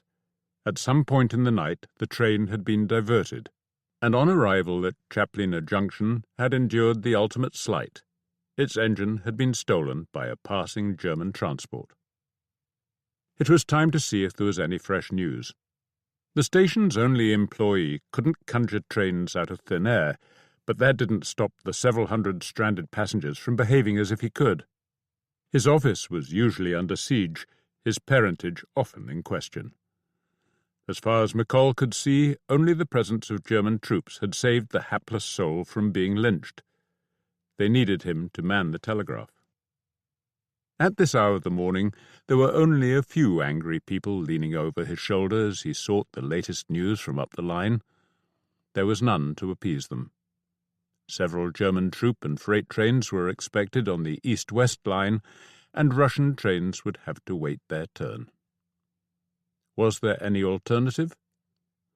That morning, in the scrum around the bread cart, McColl overheard a couple talking.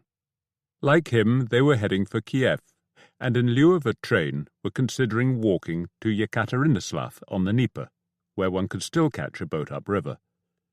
70 miles, the man thought. More like 100 was his wife's best guess. A hell of a trek either way. Doable, but McColl didn't think he'd leave just yet. He remembered waiting for omnibuses in London. After a while, impatience would start you walking, and the damn thing would always turn up the moment you'd gone too far to get back. Early that afternoon, 2 of the promised German trains steamed through, neither even stopping for water. A third clattered through the points near his bed on the loading bank soon after dark, and he was still wide awake an hour or so later when lightning flashed on the eastern horizon. A brief rumble of thunder followed, but neither was repeated, and as far as McColl could see, there wasn't a cloud in the sky. Another train arrived soon after first light. Once it had stopped 100 metres short of the station, soldiers poured out of the 4 boxcars and hurried off in different directions, like people escaping a building on fire. When it became obvious that a perimeter was being drawn around the station area, the sense of disappointment that had accompanied the train's arrival swiftly turned to alarm. There were about 80 of them, McColl guessed. While half formed the cordon, the rest marched down the track toward the station, where they split into small units, some herding those on the crowded platform, others beginning to empty the buildings and vehicles. As he obeyed a German soldier's order to get down off the loading bank, McColl noticed that 2 groups were being formed, one of men and older boys, the other of women and children. The latter group was herded toward the overgrown sidings on the other side of the water tower, where the derelict engine and wagon stood. The men, McColl included, were harried and hustled into a single line until all were standing between the 2 rails with their backs to the platform. About 100 of them. "This happened to my brother," someone was whispering. "When they need labourers, they just take people away." "If we're lucky," the man on McColl's left muttered under his breath. He was probably in his 30s, with dark hair and a beard. On the previous day, McColl had noticed him penciling notes in the margins of a dog-eared copy of Turgenev's Fathers and Sons. Would his papers pass muster, McColl wondered? But only for a moment. The Germans were showing no sign of running a check, which might be good news, but probably wasn't. A German major was walking down the line, mostly looking straight ahead, but occasionally glancing to his left at the red and barely risen sun. McColl and the Russians might have been invisible for all the interest he showed in them. At the end of the line, the major halted for a moment, staring out across the steppe, and then he turned abruptly, causing the sunlight to glint on his shiny boots, and started retracing his path. A finger was pointed at the first man, who was swiftly shoved forward across the rail by the major's subordinates. The finger carried on wagging and was raised again a few seconds later. "Every 10th man," McColl's neighbour muttered. "Fuck!" McColl's stomach contracted like a balloon expelling air. In Belgian villages, the Germans had sometimes taken 1 of every 10 men hostage and then shot them in reprisal for resistance attacks. He suddenly remembered the singular thunder and lightning of the night before. Had someone blown up a bridge or a train? Were they the reprisal? The officer was about halfway down the line. Behind him, 4 men stood forward of the others. Looking to his right, McColl counted out 10 men. If the young man with the shock of blonde hair was chosen, then he would be too, and there'd be absolutely nothing he could do about it. The nearest cover, the station house, was more than 20 yards away, and in the unlikely event he reached that, there was still the circle of soldiers beyond, and a world as flat as a pancake. Was this it? Had his luck finally run out? Would Caitlin ever know what had happened to him? 1 5th man was pushed forward. A 6th. The finger went up and down, counting off lives. Counting off the blonde young man's. Dread seemed to drop like a curtain, and he had the strange sensation that his feet were clinging to the earth. The finger reprieved another 2 men, then suddenly stopped in mid-air. A young woman had broken away from those guarding the women and children and was running toward the line of men. 2 soldiers rushed to intercept her, and each managed to grab an arm, sweeping her feet off the ground. She began to scream, just the one word. "Pyotr!" over and over. The blonde young man managed only a single step in her direction before soldiers hauled him back. As she was dragged away, still screaming her husband's name, the German resumed his counting. And a sliver of hope pierced McColl's heart. Was he imagining it, or had the distracted major taken an extra step? Had he missed a man? As the German drew nearer, McColl could hear him softly counting. 7, the next but 1 man along, 8, his neighbor, 9, himself, 10, and the finger raised at the old man on his left. The wave of relief was so intense that McColl felt his bowels on the verge of loosening. The old man, who obviously hadn't been counting, shuffled forward with grim resignation. McColl's other neighbor had. The bearded man's look, half smile, half disbelief, suggested McColl was the luckiest man in the world. The major reached the end of the line. Turning, he nodded to the sergeant beside him, who shouted an order down the track. The pairs of soldiers guarding the men who'd been selected now hustled them off toward the dock. Most went quietly, but a couple had to be forced. Soon they were all in line, their backs to the low brick wall. Several looked in shock. One was openly weeping. Looking at the old man who'd been chosen in his place, McColl was seized with a sudden urge to put things right. He couldn't do it. A German soldier stepped forward, carrying a weapon that McColl had never seen before. At first sight it seemed like a cross between a shotgun and a rifle, but the small drum-shaped magazine suggested a handheld machine gun, and that was what it was. At a nod from the sergeant, the trooper tightened and held the trigger, hosing the line from end to end with a deafening hail of bullets. The bodies jerked this way and that like puppets on strings, then collapsed in a heap when the firing stopped. The ensuing silence was eerily complete, and then the wails of grief rose up from the corralled women and children, punctuating the steady plod of the sergeant's boots on ballast as he checked each man for signs of life. I should be dead, McColl thought. He was still thinking it when a German soldier appeared in front of him, holding out a spade. 20 of them were chosen, 2 for each grave. McColl found himself with his bearded neighbour, digging a hole on the edge of the fallow field that lay behind the loading bank. "You saw him fuck up his count," the Russian said after a while. "Yes," McColl admitted. For a moment he expected a lecture on doing the right thing, but the Russian just laughed. "History must have work for you," he said. "I am Semyon Nikolaevich Kazintsev," he added, holding out a hand. "Georgy Romanovich Kuskov," McColl said, shaking it. They worked on. The Ukrainian soil was dry without being hard, and the Germans were impatient enough to accept a mere metre in depth. When all the graves were dug, the bodies were laid alongside, the relatives allowed to say their goodbyes.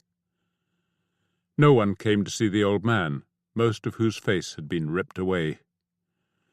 McColl stood over the Russian for a few seconds, thinking he should say something, but having no idea what that might be. "It was just luck," Kazintsev said beside him.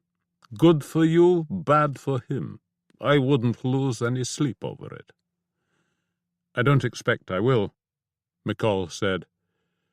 There were enough things he felt responsible for without adding fate to the list. The order was given to infill the graves. The relatives pulled away. After the first few shovels of earth had been thrown in, the Germans left them to it. They were heading back toward their train, leaving only the original group to guard the junction. "Where are you headed?" Kezhintsev asked him. "Kiev." "Me too." Kezhintsev was staring at the motor lorries parked in front of the trees. "I don't suppose you could drive one of those?" It was a tempting idea, one they came back to several times that day, albeit with less and less confidence.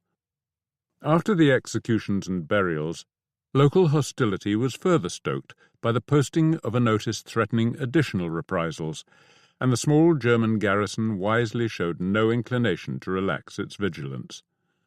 The soldiers stuck close to one another and to their transport, and gave McColl no chance of a closer look at the lorries.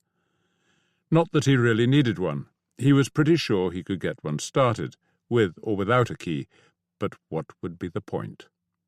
There was bound to be noise, and an outcry would follow. If by some miracle they managed to outrun the rifles and the second lorry, how far would they get before a German airplane tracked them down? There was nowhere to hide on the steppe. It was a non-starter, and both of them knew it. Either they could wait for a train and risk falling victim to another reprisal, or they could start walking. They weren't prisoners, but it still felt prudent to leave unobserved. Soon after dark they picked up their bags and slipped away across the field behind the station house.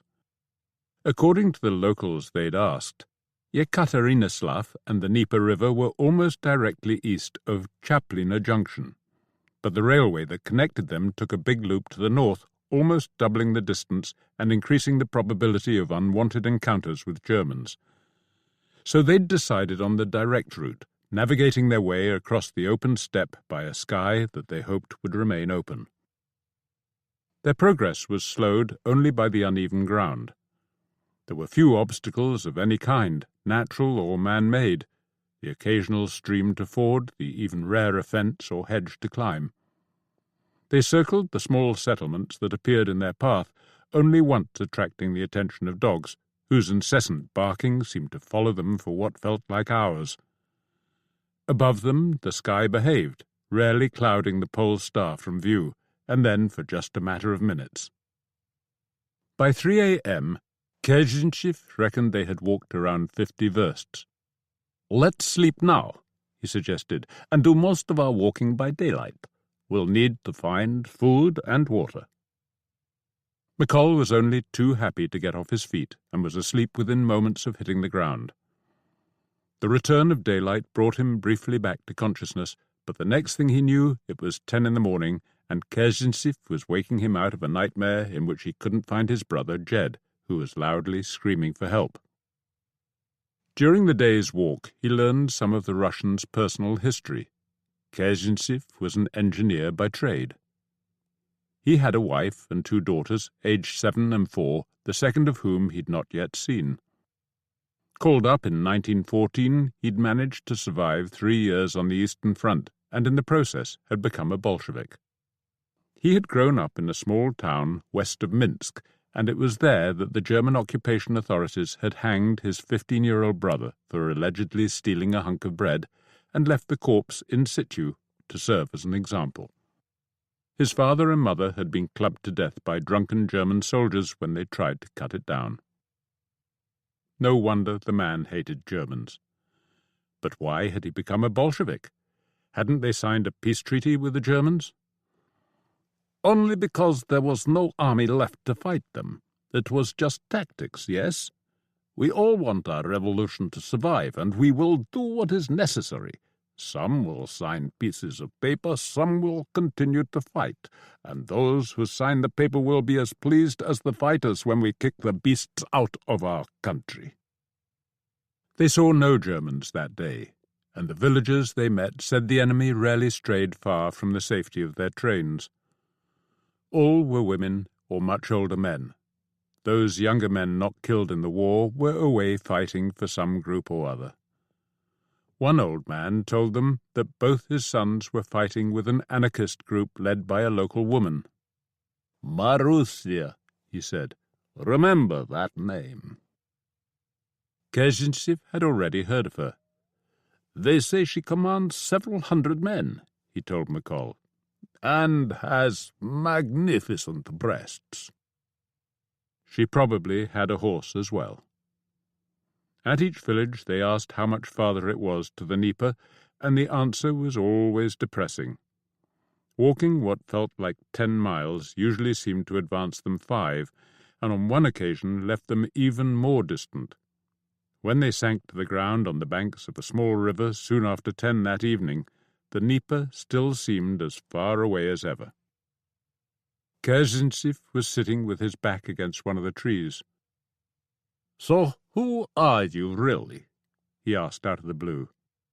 McColl just stared at the Russian, hoping he'd misheard. "And what are you doing so far from home?" Kazintsev continued. The Russian knew. Somehow he knew. Had someone finally heard the foreigner in his accent? "Fighting Germans," McColl said simply. "You are English, yes?" "Yes." McColl considered reaching for the Mauser in his bag, but there was nothing threatening in the Russian's voice. He sounded more amused than anything. "How did you know?" "This morning you talked in your sleep, shouted, in fact. I did enough in school to recognize your language when I hear it." "What was I shouting?" "Ah, I didn't learn enough to understand it. One thing you kept yelling, 'Jed, Jed, Jed.' What does that mean?" "It's my brother's name. He's in France, also fighting Germans." "Ah, the stuff of nightmares. Well, any enemy of the Germans is a friend of mine." The Russian smiled. "Until they are defeated, of course. Then we will have another conversation." "I have no interest in fighting Russians," McColl said, "now or in the future." Kazintsev was silent for a moment. "I would love to believe you," he said, "but I presume you work for your government. Why else would you come all this way to fight Germans when you could just take a short trip to France?" "I do work for my government." "The same one that has landed troops in Murmansk?" "To fight the Germans and Finns, as far as I know." Kazintsev still looked unconvinced, so McColl played his whole card. "My wife is a Bolshevik," he said, wondering what Caitlin would say if she heard they were married. "Your wife is a Bolshevik?" Kazintsev repeated, as if he could hardly believe it. "You are married to a Russian?" "An American. She's a journalist. Have you heard of Alexandra Kollontai?" "Yes." "Well, she's a friend of my wife's. They met in Norway a few years ago, then in America, and again here in Russia." "But you are not a Bolshevik." "I'm not anything. I was never very interested in politics." Kazintsev grinned at that. "Then you're in the wrong country, my friend, or will be once the Germans are gone." He stroked his beard. "So what does your government want you to do in Kiev?" McColl told him about the train watching and the sabotage campaign. "We mean to make it difficult for the Germans to send any more troops west, and we want to stop them shipping your oil and grain to Germany. We're working with Russians. It's an allied campaign. Like you said last night, there's enough of you who still want to fight, whatever treaty Lenin signs." Kazintsev sighed. "Then maybe it's fate we met up at that god-forsaken junction. For all I know, your friends may be working with mine by now. I've been away from Kiev for a couple of months." He laughed. "Well, I guess it's time to sleep. Who would have thought I'd be walking across Ukraine with an Englishman whose wife knows the great Kollontai? I don't suppose you have a picture of her?" "My wife? Yes." McColl passed across the watch he carried with the picture of Caitlin inside it. It was cut from a larger photograph of her and her New York friends, which she'd given him a year earlier. Kazintsev struck a match against the sole of his boot and studied the face. "She is beautiful," he said. Yes, McColl agreed, fleetingly bereft. My wife is too, but the only picture I have is the one in my head.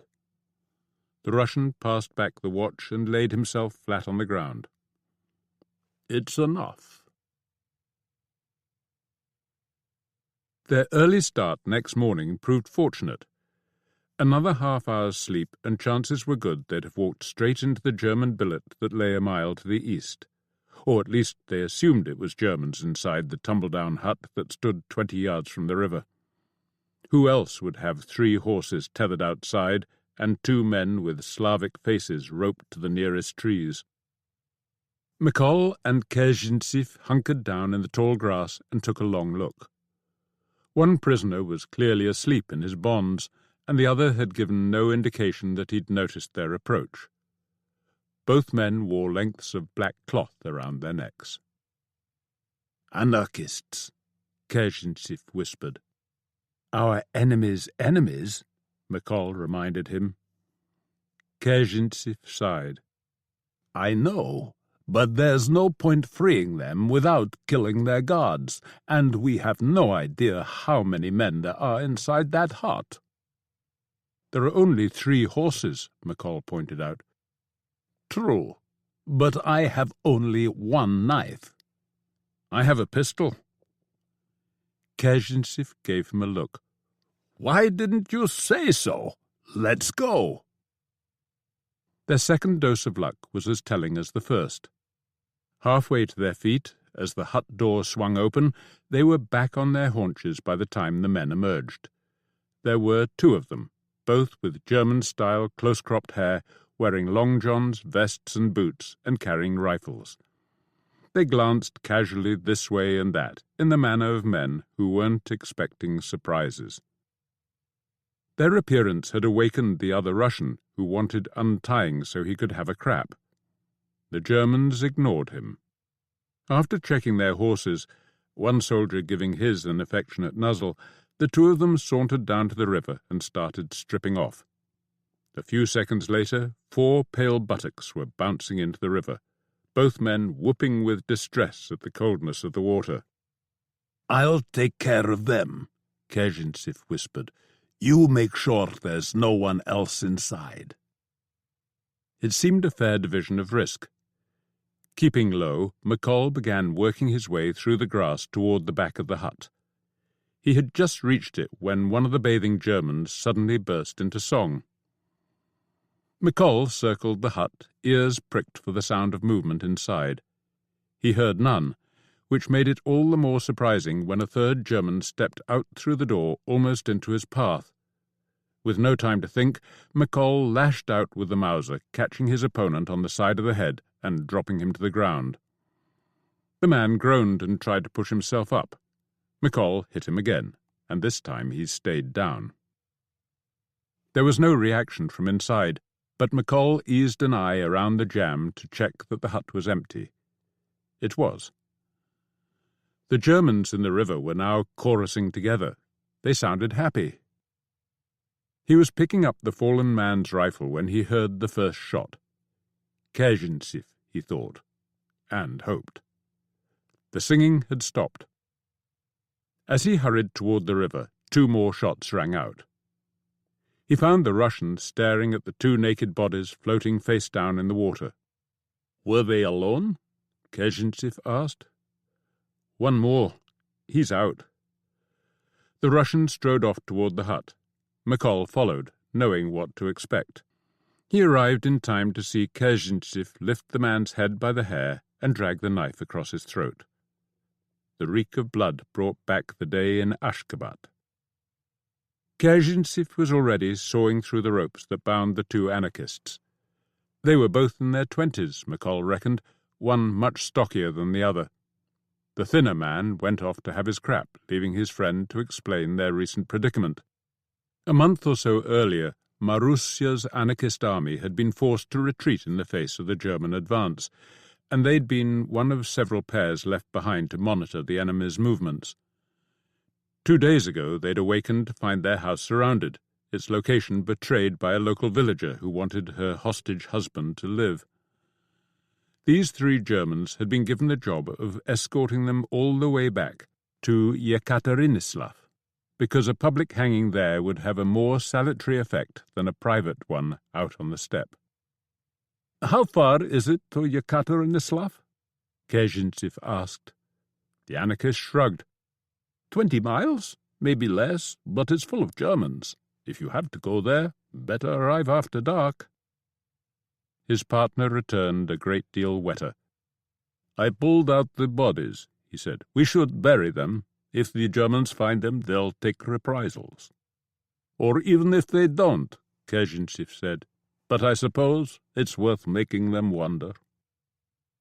The lack of a spade seemed like a problem, but the river banks were soft enough to scoop away. Once the 3 naked corpses had been wedged in a line beneath the lip, some tufts of grass were used to hide them from above. Someone wading down the centre of the stream would get a shock, but the bodies couldn't be seen by anyone walking the riverside path or looking down from a plane. Back at the hut, they removed all traces of its temporary German occupation. The empty food tins were buried among the roots of a tree. The comb, uniforms, and army service haversacks were all claimed by the anarchists as compensation for their ill treatment. "Where are you headed now?" Kezhintsev asked them. "South," the stocky one said. "We still have a job to do." He hesitated a moment. "You could join us." Kezhintsev shook his head. "We have our own job to do, in Kiev." "Fair enough. Will you give us one of the horses?" "Take all 3. Riding into Yekaterinislav on stolen German horses doesn't seem like a great idea." "No," the thinner anarchist laughed. "Well, have a nice walk, and thanks for saving the hangman a job." Watching the 2 men ride away, trailing the 3rd horse behind them, McColl asked Kezhintsev if the anarchists had known he was a Bolshevik. The Russian shrugged.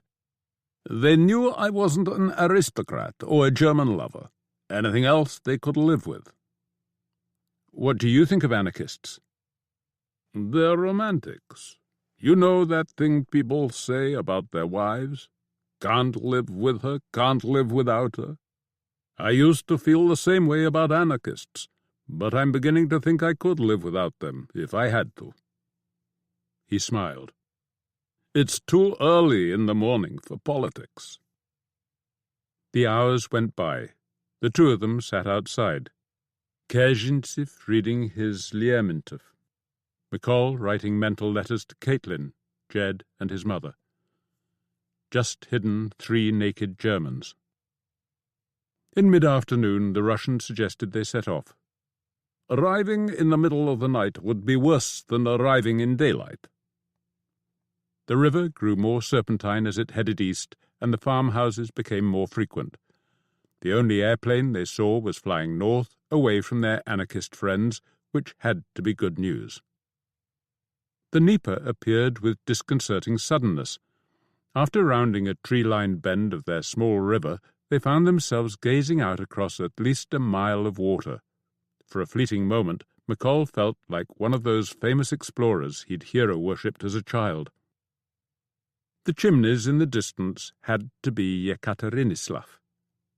They walked toward it, keeping as close to the river as the terrain allowed, until the first of the outlying buildings was only a quarter-mile away.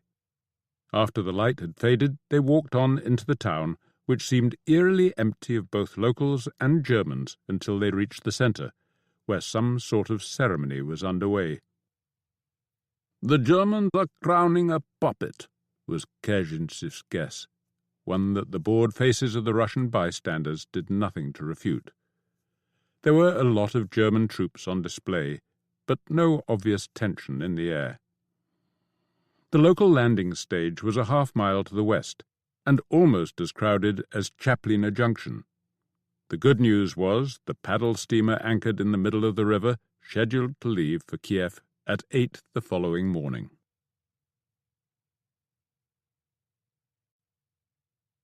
Chapter 9. Museum of the Future. Caitlin's third Pacific crossing was very different from the first 2. The westward journey in 1913 had felt like a rite of passage, her first taste of life outside the white man's rich cocoon. 4 months later she'd been in love, though still reluctant to admit it to herself. She and Jack had left her stateroom only to stretch their legs and eat. This time the hours passed slowly, day after day of cold grey seas and skies.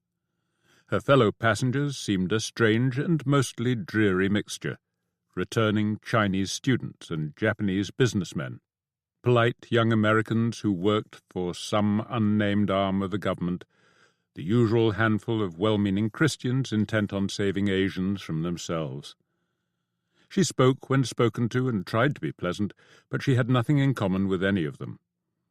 4 years of war and revolution had apparently left them wholly unscathed, and she found that inexcusable. Was she being unfair? Probably. She felt alone and profoundly depressed. Her country's latest slide into vicious bigotry was nothing new, as the descendants of slaves and the original natives knew only too well, but there had always been something noble ranged against it, some overriding sense that individual people really mattered. Until now. Something was dying in that Chicago courtroom, and she didn't know how it could be saved. Maybe it was only her. If she was alone, she had no one but herself to blame for that. If she always put those she loved second, what did that say about her own ideals? She remembered Ed Carlucci's words that she'd invested too much in Russia and its revolution. When the torch burned out, what would she be left with? Might-have-beens? Some days she knew that politics was all about embracing life. On others she feared that it was one more way to avoid living in the here and now. On really bad days she found herself wondering if her sister, Finola, whose world stretched barely a few city blocks, understood life a lot better than she did. Maybe she just had too much time to think. Arriving at Yokohama cheered her up, and 2 nights in a Tokyo hotel provided the opportunity to explore somewhere new, which was always one of her favourite pastimes. The local English-speaking papers brought her up to date with the news, none of which seemed good. The British and Japanese had both landed troops in Russian ports, and neither seemed likely to leave it at that. The German armies in France were still advancing, which she knew would upset Jack. For one thing, his brother Jed was in the firing line, and for another, he cared who won the war. Where events in Moscow were concerned, the papers had little to say. Caitlin knew that Kollontai and Spiridonova's LSRs had left the government, both, as far as she knew, over the issue of peace with the Germans. She hoped and prayed that this was the case, and that nothing more crucial had come between the women she most admired and the revolution they had helped to bring about. Spring had come to Japan, filling the streams with melting snow and coating the valleys in blossoms. It rained throughout her 3-day wait in Niigata, but on the morning of her ship's departure the sun at last emerged, and it was shining again when Vladivostok loomed into view late on the following day. As the ship drew closer to the hill-surrounded port, a line of warships at anchor appeared on the starboard side. The British Suffolk, the USS Brooklyn, 2 Japanese cruisers, and an ancient Chinese destroyer. Here was the enemy, she thought. Up ahead, in the town festooned with crimson flags, was where she would find her friends. Over the next week, Vladivostok fed both her hopes and her fears. After depositing her luggage in a seafront hotel, Caitlin put herself through the 2 obvious hoops, reporting in at her country's consulate and at the city Soviet. The man at the former asked what her plans were, and promptly disclaimed all responsibility should she foolishly choose to carry them out. Her first contact at the latter, a chirpy young woman named Zoya with short, spiky hair, not only recognized her name, but insisted on offering her somewhere to stay. "There's lots to write about here," Zoya said more than once, which was just as well, because the trains to the west had stopped running. A Cossack bandit named Semyonov was blocking the route through China. A broken bridge had severed the line up the Amour Valley. The accommodation was in a large stone house that Zoya shared with other activists. These were eager to hear about Caitlin's experiences in Petrograd over the winter, the women particularly keen to know about Kalantay. In return, they were happy to explain the current state of affairs in Vladivostok, which all agreed was fast turning into a crisis. Most of what these young Bolsheviks told her made sense and proved easy to verify over the next few days. The city was dividing into two camps, one better armed than the other. 500 Japanese and 50 British Marines were stationed within the city limits, along with a small but growing number of soldiers from the Czech Legion. This force, some 60,000 strong, had originally been formed from Czech prisoners who wished to join the Allied struggle against their Austro-Hungarian overlords. The army had been fighting on the Eastern Front, but with Russia's withdrawal from the war, arrangements had been made for sending it east to Vladivostok, and then by sea to France. Those Czechs already in the city were waiting for ships to take them away, but so far none had appeared, and no one knew when they would.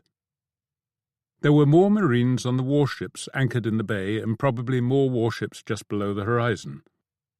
There was organized opposition both inside and outside the local Soviet. Over the last few months, the Trans-Siberian had deposited trainloads of the revolution's opponents on this eastern edge of Russia, and many were still there, clinging to the hope that Allied intervention would obviate the need for emigration. Meanwhile, ships like Caitlin's were arriving with adventurers and businessmen keen to tap Siberia's legendary riches, while the region lacked a government that would stop them. The anti-Bolshevik forces were waiting for the chance to move west. The money was already moving in that direction, funding Cossacks like Semyonov and anyone else who was willing to take on the Reds, as the Bolsheviks and their allies were now universally known. One nation's agents were much in evidence. Wherever Caitlin went that week, she saw Frenchmen and Russians in conspiratorial huddles, and more than once saw bundles of notes changing hands. When she asked a local Bolshevik to explain this Gallic interest, he just laughed. "The French were the Tsar's biggest creditor," he told her, "and they want their money back." The American government was the only one still holding out against a full-scale intervention, but when Caitlin was invited to dine on the USS Brooklyn, she found her hosts and fellow guests united in hoping for a change of heart.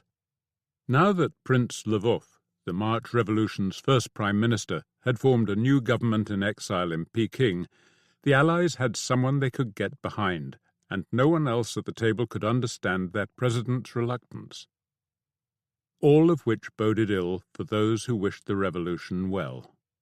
If the Bolshevik experiment ended in failure, Caitlin thought the failure should be their own. If Lenin and the party went down to defeat, it should be at the hands of the Russian people, not a cabal of foreign interests in league with past oppressors. When all was said and done, there was still so much to hope for. Zoya was eager to show Caitlin the scale of the transformation they had already wrought, taking her to factories and shipyards, introducing her to those who ran them in their former owners' stead. There were many problems, but no one tried to gloss these over, and the levels of enthusiasm were almost scary. Most of those she met on these visits were workers, born and bred, unlike Zoya and her friends who were mostly from bourgeois homes. It was these better-educated young men and women, most of them younger than Caitlin, who supplied the political organization, who called the meetings, wrote the agendas, got out the leaflets, who kept the city ticking even as they changed it. Most touching of all, at least to Caitlin, was the way they held themselves to account, constantly checking their own motivations and striving to be the best advertisement their revolution had. When they weren't at work or singing revolutionary songs in some café, they were arguing with one another about everything from Brest-Litovsk to Kalantay's writings on love and sex. One such after-work discussion in the City Hall's chamber had only just finished when Aidan Brady walked in through the door. Caitlin didn't recognize him at first. The way the big man moved was strangely familiar, but she needed to mentally add a moustache before she realized who it was. He didn't see her right away, and she took some time to bring her emotions and thoughts into some sort of order. They had met in the spring of 1914 in another hall on the other side of the world. A demonstration had been called in Paterson, New Jersey, a year after the broken silk workers' strike, and he'd given a short speech on recent events in Detroit. Sean Tiernan, her brother Colum's friend from Dublin, had brought Brady over before the speech, but she didn't know whether or not they'd already known each other before then. Their subsequent partnership was certainly no surprise. Tiernan was on the socialist wing of Irish republicanism, Brady a long-time wobbly. Both were lifelong renegades, and neither shrank from violence, as they would demonstrate several months later in England, mounting the failed operation that saw Caitlin's brother arrested and eventually shot in the Tower of London. Tiernan had died in the course of the operation, but Brady had escaped his pursuers and somehow returned to the States. He was striding toward her. "My God, it's a small world," he said, taking the chair next to hers. "Are you on your way out or in?" "In, if I can get a train. How about you?" "In, most definitely in." He turned toward her. "I'm sorry about Colum," he said softly. "Thanks," she said, believing him sincere. Brady had his faults, but being devious wasn't one of them, and the fact that he seemed genuinely pleased to see her meant that he didn't know what had happened in Dublin 2 years before. Her rescue of Jack McColl, the British agent who'd thwarted his earlier plot, was not something he would have forgiven. "The goddamn English," he said. "I won't be sorry to be fighting them again." His face was harder without the moustache, but also younger. "I can guess what you're doing here," he went on. "I've read some of your pieces over the last year. Good stuff." "Thanks. It's actually been a privilege just being here." "I can imagine. And being on the winning side for once in our lives can't be bad, eh?" She knew what he meant. "What have you been doing since—" "The fiasco in England? Oh, you went back to Ireland for a while. Have you heard the latest news?" She hadn't. "The English have finally introduced conscription, and everyone, the volunteers, Sinn Féin, the old citizen army people, they've all agreed to fight it, and the people are supporting them." "That's great," she said, trying to sound enthused. These days Ireland seemed more a source of sadness than hope. "So where else have you been?" she asked. "After Ireland, I worked a passage to Mexico. I was with Pancho Villa for a few months, but the revolution down there had run out of steam, and Villa's no better than a bandit. So I snuck back home across the border and reached Montana just in time for the IWW's bust-up with Anaconda." "I know about that," Caitlin said. The big mining corporation had waged a vicious war against its own workers. Brady sighed. "Yeah, well, after the company goons lynched Frank Little, I laid low for a while, and when Bill Hayward and the other leaders decided that a Chicago courthouse was the best podium they were ever going to get, I washed my hands of the IWW. Why put yourself in a jail cell when there's a real revolution to fight for? It took almost 6 months to work my way across the goddamn ocean, but here I am, and from what I can see, probably just in time. Next couple of years the Bolsheviks are going to need every gun they can get." Caitlin agreed with that, but didn't share Brady's obvious pleasure at the prospect. The Bolsheviks, she knew, had taken such pride in their almost bloodless revolution, and not without reason. As one had once told her, "You don't get real change at the point of a gun. Obedience, perhaps, but nothing more." They talked about practicalities. Brady had arrived only that morning and still didn't know where the station was. "I'll walk down there in the morning," he told her. "Tell me where you're staying, and I'll let you know if I hear of a train." It was 3 evenings later when he called at her lodgings. She and the others were singing revolutionary songs and didn't hear his knock on the door, so he simply walked in and joined them. "There's a train at 6 in the morning," he told her when the opportunity arose. "I booked places as far as Chita, which is where our control runs out. We can wing it from there." She noticed the hour. After only 4 days in Russia, it was already his revolution. Which was fair enough. "All right," she said. "I'll be there." After everything that had happened in the States and in England, she felt more than a little wary of Brady, but they both wanted to reach Moscow, and travelling with a man who didn't take no for an answer might be a good way to get there. The others seemed to like him, and he ended up sleeping on the floor. Lying on the rather more comfortable couch, she wondered why he wanted her company. She hadn't felt he'd liked her that much in 1914. His opinion of journalists, though never spelled out, had clearly been low.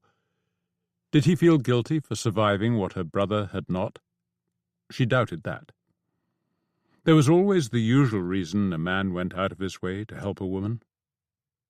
Brady was good-looking enough, better without the moustache. Their political beliefs weren't that far apart, a damn sight closer than hers and Jack's, and she didn't doubt his bravery. Colm had never lost faith in him. Zoya and her friends had seemed almost starstruck, but there was something about him, something cold. On the day of the demo in Paterson, McColl had seen him knife a cop to death in an alley. The cop had also been intent on violence, but still. And then there was the night watchman at the English quarry, who'd stood between Brady and Colm's group of renegades and the explosives they needed. One of them had killed him, and if she had to put her money on who? A committed revolutionary would claim that the end justified the means, and that killings like these were regrettable necessities. Caitlin accepted that they might indeed be necessary. What she doubted was that Brady found them regrettable. Men like him might save her revolution, she thought, but what would be the price? The following morning the two of them boarded their train. The distance to Moscow, as the sign at the station told them, was 5,768 miles. In 1914 the journey had taken 10 days. In 1918 it sometimes took that many weeks. The latter seemed more likely as the train worked its way northward along the Ussuri Valley, stopping frequently for no apparent reason, and generally spending more time at rest than in motion. Once Brady found out that the locomotive's boiler was leaking, their fitful progress became easier to understand, but the need for repairs at the next major stop was bound to cause a further delay. The springtime scenery offered some compensation. Often the landscape was a carpet of flowers, but did nothing to lessen the general discomfort. The train was crowded, the toilets disgusting, and sleeping in a seat had never been one of Caitlin's favourite pastimes. The food was basic but plentiful, alcohol in ample supply, both on the train and out on the platforms. If the number of peasants selling hooch was any guide, the region could match Kentucky for stills. It took 3 days to cover the 500 miles to Khabarovsk, and another 36 hours to patch up the boiler. As the train rumbled across the new Amur Bridge, Brady did some calculations. At their current speed, they should reach Moscow sometime in early June. Few of their fellow passengers seemed over-concerned. They were another mixed crew, locals making short trips, businessmen bound for central Siberia, party men and women with meetings to attend in distant Moscow. There were several young men and women who seemed more like pilgrims than anything else. Inspired by the revolution, these youths were simply heading towards its heart, with what intention they scarcely knew. Brady talked to everyone. Like Caitlin, he had started learning Russian the moment the Tsar was overthrown, and once he was surrounded by native speakers, his fluency grew with remarkable speed. He would come back to their seats full of some story he'd just been told and insist that she include it in one of her pieces, behaving, in Caitlin's jaundiced eyes, like some kid who'd just enjoyed another visit to the Revolution's candy store. There was something about him she couldn't trust, something she couldn't quite explain, but she had to admit he was never boring, or indeed ever bored. It wasn't a comforting thought, but she could see why her brother had found him easy to follow. The next 1,000 miles, winding through forested hills with occasional views of the Amur plain to the south, were traversed in only 4 days. According to the drivers, their engine was practically reborn, and it wasn't mechanical failure that brought the train to a halt in Nerchinsk. The junction with the route across northern China was only 100 miles ahead, and no one knew who held it. Their Red Guard protectors would venture no farther. This was the end of the line they controlled. Travel any farther, and they risked ending up one of Semyonov's captives, who rumour claimed was sometimes burned alive in locomotive boilers. Having recognized the name of the town and been assured that the train would not proceed that day, Caitlin decided she would visit the prison camp where Maria Spiridonova had been incarcerated for almost a third of her life. The office of the local Soviet was impressed by the arrival of a foreign woman journalist and offered to supply a cart and driver guide for the journey. But they pointed out, almost apologetically, that visiting even one of the 7 Kataga prisons would take a week. All the camps were close to the Mongolian border and at least 100 miles away. Perhaps Madame would prefer to visit the Museum of the Kataga, which was under construction here in Nerchinsk. Under consideration might have been a better description, but it was moving nevertheless. 2 rooms of the old local governor's house had been requisitioned for the task. The first had several exhibits, a wad of picture postcards from friends and relatives, paper flowers made by woman prisoners, a zither with broken strings, a pile of thick grey trousers, tunics, and caps. The second held nothing but chains. They overflowed from baskets and trunks, hung from hooks on the walls, lay coiled like rusty snakes in every available space. Picking up an iron hobble and giving it a gentle shake, Caitlin was unexpectedly reminded of a day trip from Wesleyan College and the marching road gang they'd passed in the jalopy, much to their teacher's dismay. The classic sound of oppression, the one that Spiridonova and so many others had heard on their long walk into exile. "Man is born free, and everywhere he is in chains," Brady muttered behind her. "Well, no one's in these any more." "They should melt them down," Caitlin said, letting the links drop noisily onto the floor. "Don't be too hasty. We may need them for the bourgeoisie," Brady joked. Back at the station there seemed little likelihood of an early departure, but returning to the train after a better-than-usual meal in town, they found it ready to leave. Word had reached the authorities that Semyonov's forces were farther away from the junction than they were, and that a quick departure should see them through before the dreaded Cossack arrived. It took 5 hours, and dusk was falling when the tracks from China came into view, empty as far as the eye could see.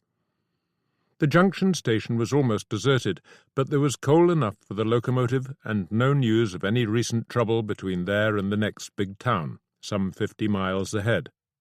This was Chita, which had changed hands several times over the last few weeks.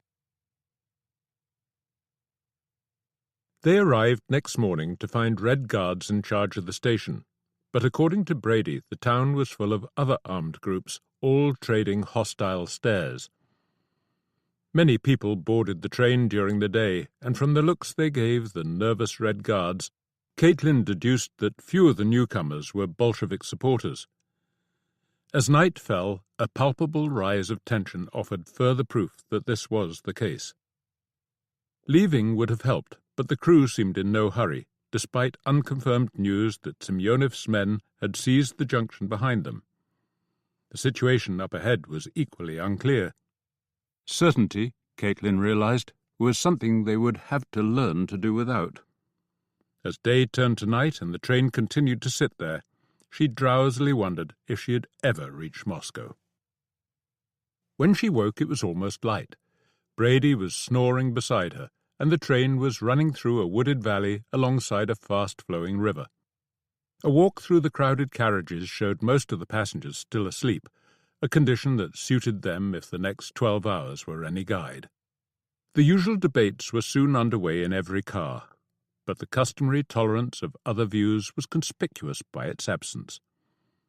Some arguments turned violent, and though no actual shots were fired, for most of the day it felt like only a matter of time. But somehow no one was killed, and the next day the differences that had threatened a minor civil war turned into the train's salvation. The many tunnels punctuating the route along Lake Baikal's southern shore were held by different groups, some by Bolsheviks, others by socialist revolutionaries or cadets, some by enterprising local bandits, and all but the last had supporters on the train who could argue their right to pass. The bandits, of course, needed buying off, but a hat was passed and filled. The passengers might have nothing else in common, but all of them wanted to reach Irkutsk. When they did so on the morning of May the 13th, they were told that the train would go no farther, at least for a couple of days.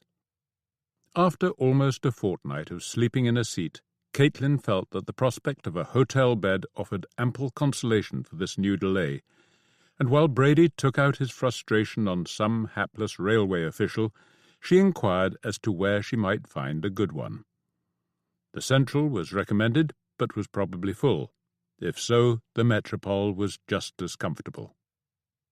Brady shared her droshky to the hotel, then disappeared in search of something less expensive. She stood outside the entrance for several moments, gazing up and down the bustling street. Irkutsk felt like a real city, the first since Vladivostok. After taking a room and enjoying her first hot bath in almost a fortnight, she went back downstairs and asked about getting her clothes washed. Informed of a Chinese laundry just around the corner, she dropped off everything she wasn't wearing and went for a walk around town. There was still food in the shops, and the restaurant menus seemed almost extravagant. A late lunch required a siesta, which turned into a 15-hour sleep. A second bath, somewhat colder than the first, certainly woke her up, and she was drinking tea in the marble-floored hotel restaurant when Brady came by with news he'd just picked up at the station. At least one train would be leaving for Moscow the next day. 2 hours later he was back with less welcome tidings. There had been a major incident in the Ural city of Chelyabinsk, a violent fracas of some kind involving Bolshevik Red Guards and soldiers of the Czech Legion, which seemed to put their travel plans in doubt. As the day wore on, the news grew worse. The Czechs in Chelyabinsk had taken control of that city, and their units in other towns were also up in arms. All travel west was suspended until order was restored. Over the next few days, all sorts of rumours abounded. According to one, Trotsky had ordered the disarming of the Czechs after receiving orders to that effect from the Germans. Another claimed that the Czechs had decided against evacuation, choosing instead to fight with the Whites, as the conservative opponents of the Bolsheviks were now known. The Bolsheviks' enemies thought the former story more convincing. Their supporters favoured the latter. "How many Czech soldiers are there?" Caitlin asked Brady one evening. "Between 50 and 100,000. It's the biggest army east of the Volga, but it's strung out over thousands of miles."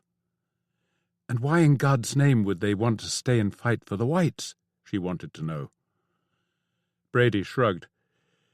"Any number of reasons. I don't expect that their officers liked the Bolsheviks any more than the Tsar's officers did, and you can bet they're being paid one way or another. I expect that the English and French have promised them independence once the war is over." "They'll get that anyway." Brady shrugged. "But they're stuck, and maybe that was the Allied plan all along. If there aren't any ships to take them home, what else can they do but stay and fight? I wonder if they'll let a couple of neutrals through. I've got my press credentials, and if you say yours are lost, I can vouch for you." Maybe, but we still need a train." Another week passed before that wish was granted, a week in which the city grew increasingly tense. The Bolsheviks paraded their troops at every opportunity, but the anxious looks on the soldiers' faces subverted the intended message. The meetings of the City Soviet were one long shouting match, and the hotel lobbies were full of intriguers, many speaking Russian with thick French accents. One in particular haunted the metropole and insisted on saying hello to Caitlin whenever they met, his leer wrapped up in good manners. When their train finally left, he was on it, along with several of his countrymen. "He's a spy," Brady said simply, when Caitlin pointed him out. "Next place we reach, where the party's in full control, I'll hand him over." He never got the chance. 3 mornings out from Irkutsk, beyond Krasnoyarsk, but a long way short of Omsk, their train drew into a wayside station. It was a cold, clear morning, and Caitlin was looking out the window when another train slid into view. It was standing in a parallel siding about 20 yards away, and the side of each car bore illustrations of one kind or another, paintings of long-ago battles, ornately crafted lists of names, childlike pictures of cottages with flower-filled gardens. Like a line of gypsy caravans, she thought, until she noticed the open doorways and the snouts of machine guns pointing her way. A Czech colonel commanded the train and its soldiers, at least in theory. The passengers selected for interrogation in the command carriage saw a thin, grey-haired man in Legion uniform sitting at his desk while 2 other men, a plump young Russian with a monocle, and the Frenchman from the train, stood sentry at either shoulder. Caitlin was one of the first. "You're an American?" the colonel declared after looking at her papers, his tone suggesting that was all he needed to know. "What are you doing here?" the Russian asked accusingly. His tone and the looks on all of their faces, the Czech uncomfortable, the others hostile, told her she had to be careful. "I'm a reporter, and I'm on my way to Moscow." "Who do you work for?" "The New York Chronicle," she said, feeling sure that news of her resignation hadn't yet reached Siberia. "And where do your sympathies lie?" the Frenchman asked her in Russian. "What do you mean?" she asked, working on her answer. "Do your sympathies lie with the whites or the reds?" "With Russia and its people, and with people like yours who want to go home," she added, addressing the colonel. He gave her a thin smile. "You talked to the Bolsheviks on the train," the Frenchman insisted. "I talked to everybody, as a journalist should." The Frenchman's look was contemptuous, leaving Caitlin with a sudden, terrible feeling that her life was hanging by a thread. The hiss of the engine outside, the bird-song in the trees, was this where she would die? The Czech seemed her only hope. "I would be interested in interviewing you," she said, "on how your soldiers have been treated and what hopes they have for the future. With a history like ours, Americans are always interested in others who are fighting for independence." "Perhaps on some other day," the colonel said, rising to his feet and offering his hand. "You may go now." She went, descending the veranda steps on decidedly shaky legs. Had he saved her, or had she only imagined the threat? She would never know. Brady was next. She walked back to their carriage, not worried about him. The man could talk his way out of anything. Sure enough, he was back within minutes. "What do you think?" she asked him. "I think we'll be losing some comrades." He was right. In mid-afternoon she was just dozing off when the salvo was fired. "Rifles, not a machine gun," Brady said. There was nothing visible from the window. Another volley, and this time a hint of smoke above the roof of the parallel train. And another. She was reaching for the door when Brady placed a restraining hand on hers. "Don't," he said. "They won't want any witnesses." She knew he was right. If it felt like cowardice, then so be it. Dead journalists didn't file stories. Their train jerked into motion. As it slowly gathered speed, she and Brady walked through the carriages, checking for absentees. The party officials and Caitlin's young pilgrims, all were gone.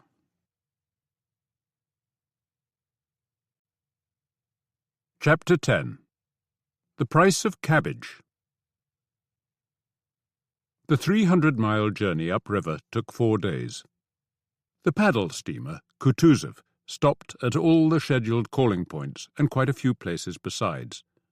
According to its captain, the aging engines needed frequent respites just to override the current. McColl enjoyed it. The food was better than expected, and there was room to sleep on deck. The weather was beautiful, days clear and sunny, the nights just cool enough. If the views weren't that interesting, neither were they hard on the eye. Yellow-green grasslands and rickety jetties, occasional white churches with polished domes of blue and gold. His fellow passengers were the usual hodgepodge.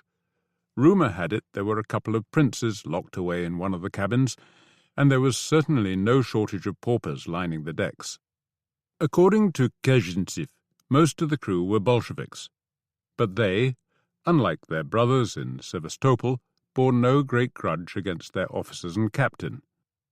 McColl's Russian companion spent much of the trip proselytizing among the other passengers, with, as he cheerfully admitted, precious little success. When they reached Kiev, early on the morning of May the 13th, Kezhintsev suggested a place, a cafe in the old town, where both could leave messages under false names should either need help in their anti-German ventures. McColl readily agreed. He had no idea what reputation the Russian might have among Cummings' people in the city, but he'd seen for himself how effective the man could be, and truth be told, McColl rather liked him. There were German soldiers hovering close by the gangplank, but no general inspection of papers, which suited McColl. The ones he'd been given in Ashgabat were almost in shreds, and if Georgy Kuskov was still on his way home to Moscow, he'd chosen a roundabout route. The centre of town was a couple of miles to the south, so he and Kezhintsev clambered aboard one of the droshkis that were waiting outside the dock gates and sat back in the sunshine as the horse trotted briskly down the riverside road. McColl had never been to Kiev, and his first impressions were favourable. The city was built amid a clutch of wooded hills rising up from the river's west bank. The distant slope seemed thick with churches, and away to the south what looked like a statue was crowned by a huge white cross ablaze in the morning sunlight. At Tsarskia Square they paid off the driver. So far they'd seen very few Germans, but here in the centre several groups of officers were taking their morning stroll. There were also Ukrainian troops, the lower ranks standing sentry outside some of the bigger buildings, the officers parading in their many-coloured comic opera uniforms, complete with gaudy epaulets and ludicrous cockades. Independence, Kezhintsev muttered scornfully. They have a hetman now, the first since 16-something. A man named Skoropadsky, a German puppet, but a willing one. He broke into a laugh. What times, eh? Well, I guess this is goodbye. For now, at least. I wish you luck in your endeavours. And you in yours, McColl said, shaking the Russian's hand and watching him walk away. One thing he had noticed on the latter stages of their ride was the number of cafes and restaurants that seemed to be open. Unlike the cities he'd been to thus far, Kiev didn't look as if someone had emptied it out, and he felt like indulging himself. He found a suitable cafe almost instantly, and lo and behold, there was coffee and cake. Terrible coffee, admittedly, and the cream on the cake was more than a little sour, but after 4 years of war and revolution, the layers of flaky pastry might have been the fragmentary remains of some long-lost civilization. And there were newspapers, too, in both Ukrainian and Russian. McColl took one of the latter, rifling through the pages for news of the Western Front. He couldn't find any, which was probably a good sign. If the Germans had entered Paris, that would surely merit a line or two. The lead story was the forming of a new Russian government in Peking, which seemed rather a long way off to actually influence matters.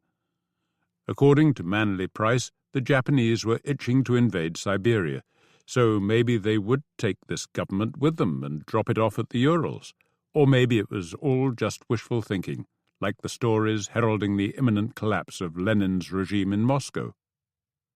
Looking around, McColl took note of his fellow patrons, all dressed much better than he was, and no doubt smelling a good deal sweeter. The empty tables around him were probably a comment on the number of days since he'd last had a bath. Sevastopol, he remembered, 2 weeks ago. It was too late to throw himself in the Dnieper. The address that Manley Price had given him was a few streets away on the edge of the old town, and he found it easily enough. The pastel blue building, which butted up against a steep ridge, had 5 stories, the second of which contained the offices of the Zholtaya Luna Film Company, one of only 2 such companies in Kiev, according to Manley Price. The local owners thought their chief accountant was a Muscovite named Andrei Golubev. To the better-informed McColl, he was an Englishman named Patrick Davidson. The secretary on guard was blonde, young and attractive. "I'm here to see Golubev," McColl told her, "about an automobile he wants to borrow," he added, following his instructions. Davidson was around 30 and already losing his dark brown hair. His eyes were also brown, and his body, when he rose from behind the desk, rather too plump for a 4th year of war. The smile was brief and harassed. "How freely can we talk?" McColl asked quietly in Russian. "Freely enough at this volume," Davidson whispered back in the same language. "I was afraid you'd never arrive. The railways have almost ground to a halt." McColl offered a brief summary of his journey, and mentioned Kaczynski's willingness to consider joint action against the Germans. Davidson scowled. "Perhaps," he said. "Generally speaking, we give the Bolsheviks a wide berth. Of course, we don't want to burn any bridges, but you understand. Anyway, I'm glad you got here in one piece. I've arranged a temporary billet with a Russian family who live not far away, the Dribolyubovs. They're old friends of mine. The father's dead, so the son's the head of the family, and there's the mother and 2 sisters. All 3 children are in their 20s, all pro-allies. I'll take you over there now and introduce you, and then you must stay indoors until your new papers are ready. It shouldn't be long, and after the trip you've had, you'll probably enjoy the rest. The girls are excellent company."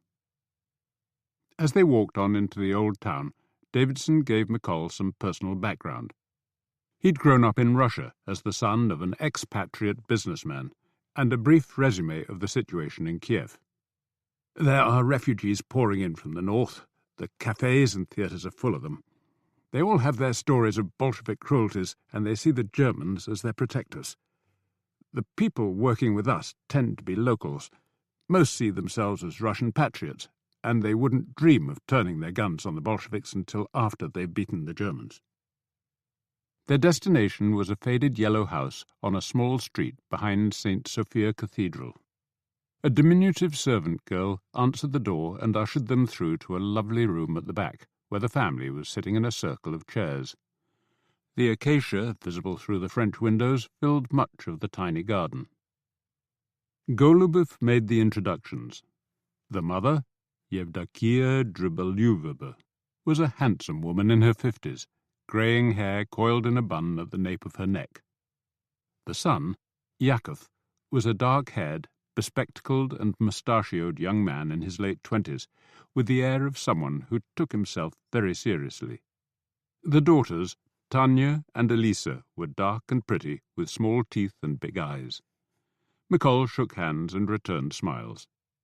They all appeared delighted to see him, which, given the circumstances, seemed a trifle odd. McColl stayed with the Dribolyubovs for 4 days and couldn't fault the family's hospitality. He was given a pleasant room overlooking the garden, with a comfortable bed and several shelves of books. The quality of the meals depended on what the servant girl, Irina, she's almost part of the family, could scavenge on any given day, but there was always something worth eating. The state of the house, the fine but threadbare carpets, the eclectic sets of expensive china, suggested a shortage of funds that no one seemed inclined to admit, let alone attempt to reverse. Both father and son had been soldiers. The former was killed at Tannenberg in 1914. The latter had resigned his commission the previous year, when the socialist Rada declared Ukraine independent, and now spent much of each day wondering whether he should join General Denikin's army in the northern Caucasus.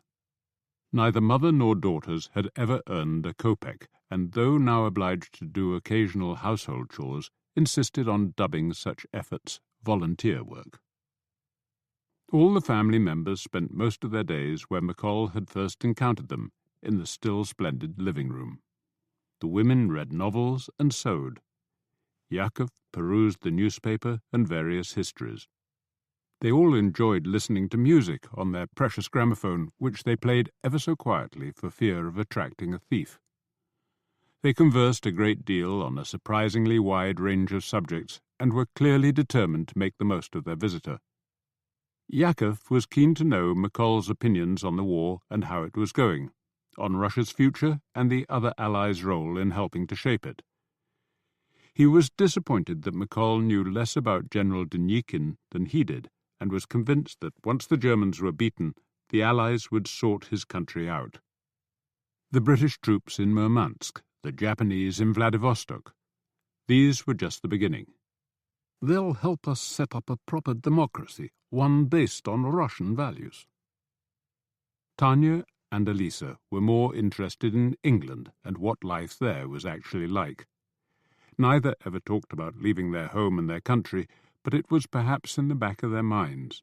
It certainly was in the back of their mothers. "We raised them to live in a certain world," she told McColl in the garden one day.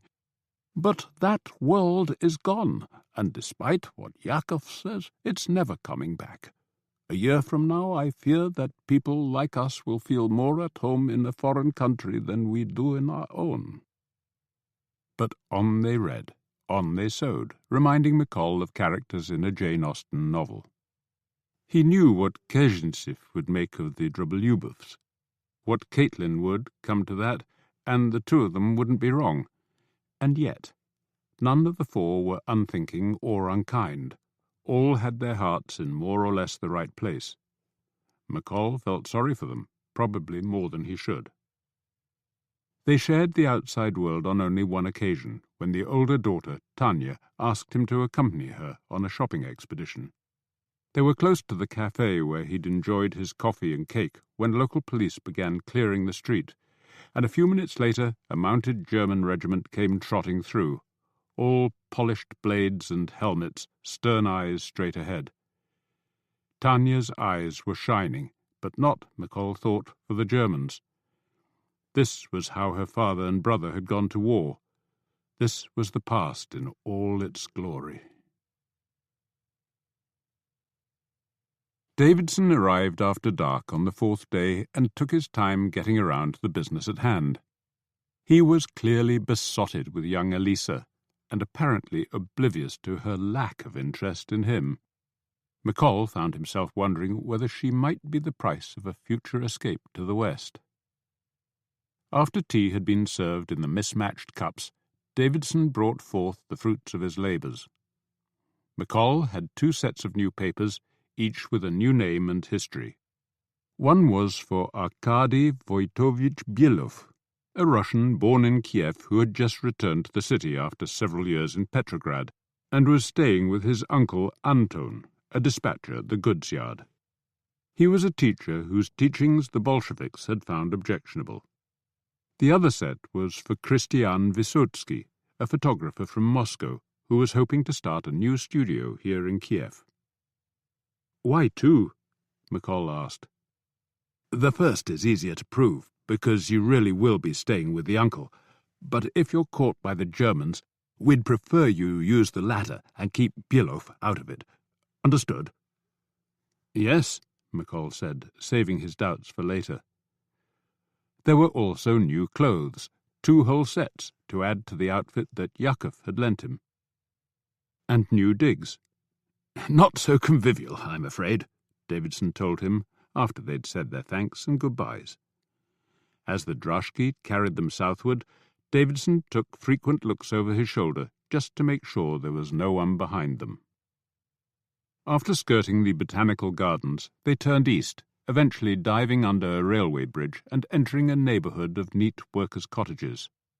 "This is Salominka," Davidson explained. "It was built in the 1890s for the railway workers. My father had a hand in the design." It was pleasant enough, McColl supposed, as they drew up outside one of 100 identical dwellings. Bielof's, he noted, had the advantage of backing onto the railway line, and if McColl wasn't mistaken, those clanking noises in the distance were the sounds of freight being shunted. A train watcher's paradise. Anton Bielof was a change from the Dribbelubovs. The greeting was friendly enough, but didn't extend to the eyes. A monkey in a suit, McColl's father would have called him, a white-collar man who worked in a blue-collar world. He didn't drive trains, but told those who did where and when. He gave off that quiet sense of confidence that the Dribbelubovs appeared to have lost. The new room was barely long enough for its bed. Cheselden's feet would have stuck out the door, but the goods yard and depot were visible through the window. A line of German wagons, newly converted to the Russian gauge, was standing in one of the sidings. It was Belgium all over again, and for one heady moment McColl thought he scented the perfume his resistance contact, Mathilde, had often used. He wondered if she was still alive. Davidson was leaving, anxious not to have the droshky outside for longer than was necessary. "Anton Wojtowicz will fill you in on the details," he said in English. "I'll be seeing you every few days when you bring the reports. Anton will tell you where and when." "A drink?" Bielof asked once Davidson was gone. "Thank you," McColl said. The Russian poured him a generous measure and passed it across. "To the Tsar," he said, raising his glass. "The Tsar," McColl echoed. In Belgium it had been King Albert, and the drink homemade anise. Here it was homemade vodka, tearing a strip off his throat. The next few days were spent familiarizing himself with his new role.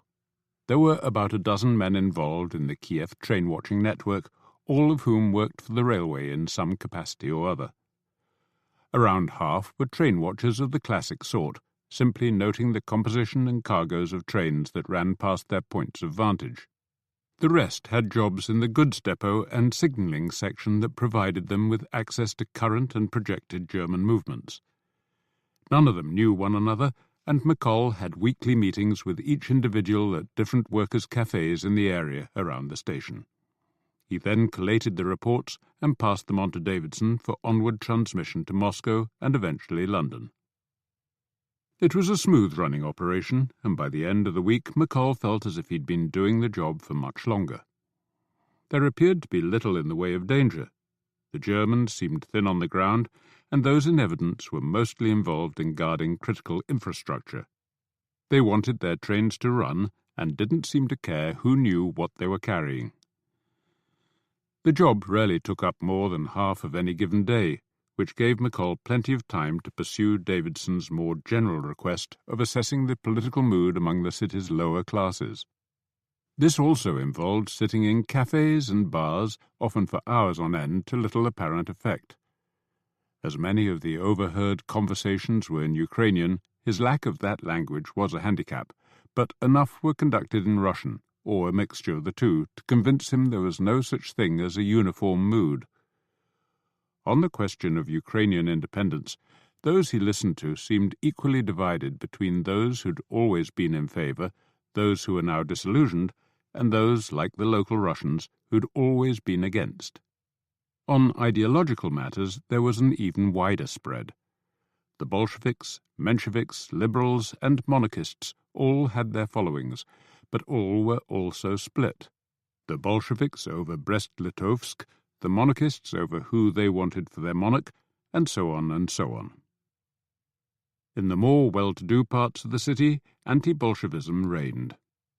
McColl had 2 rendezvous with Davidson in the first 10 days, and on each occasion took the opportunity to explore the central area, eating at restaurants packed with refugees from Moscow and Petrograd. Their conversations revealed the men as bankers, landlords, and sundry businessmen, the women as their proud, indignant, and overdressed chattels. Outside on the streets, the pavements were full of expatriate prostitutes, less proud, less indignant, but just as overdressed, with dark red lipstick and drug-filled eyes. On Nikolaevsky Street, McColl was intrigued enough by the clientele to spend a couple of hours in the Dust and Ashes nightclub, where a succession of male poets in extravagant make-up declaimed the evils of Bolshevism.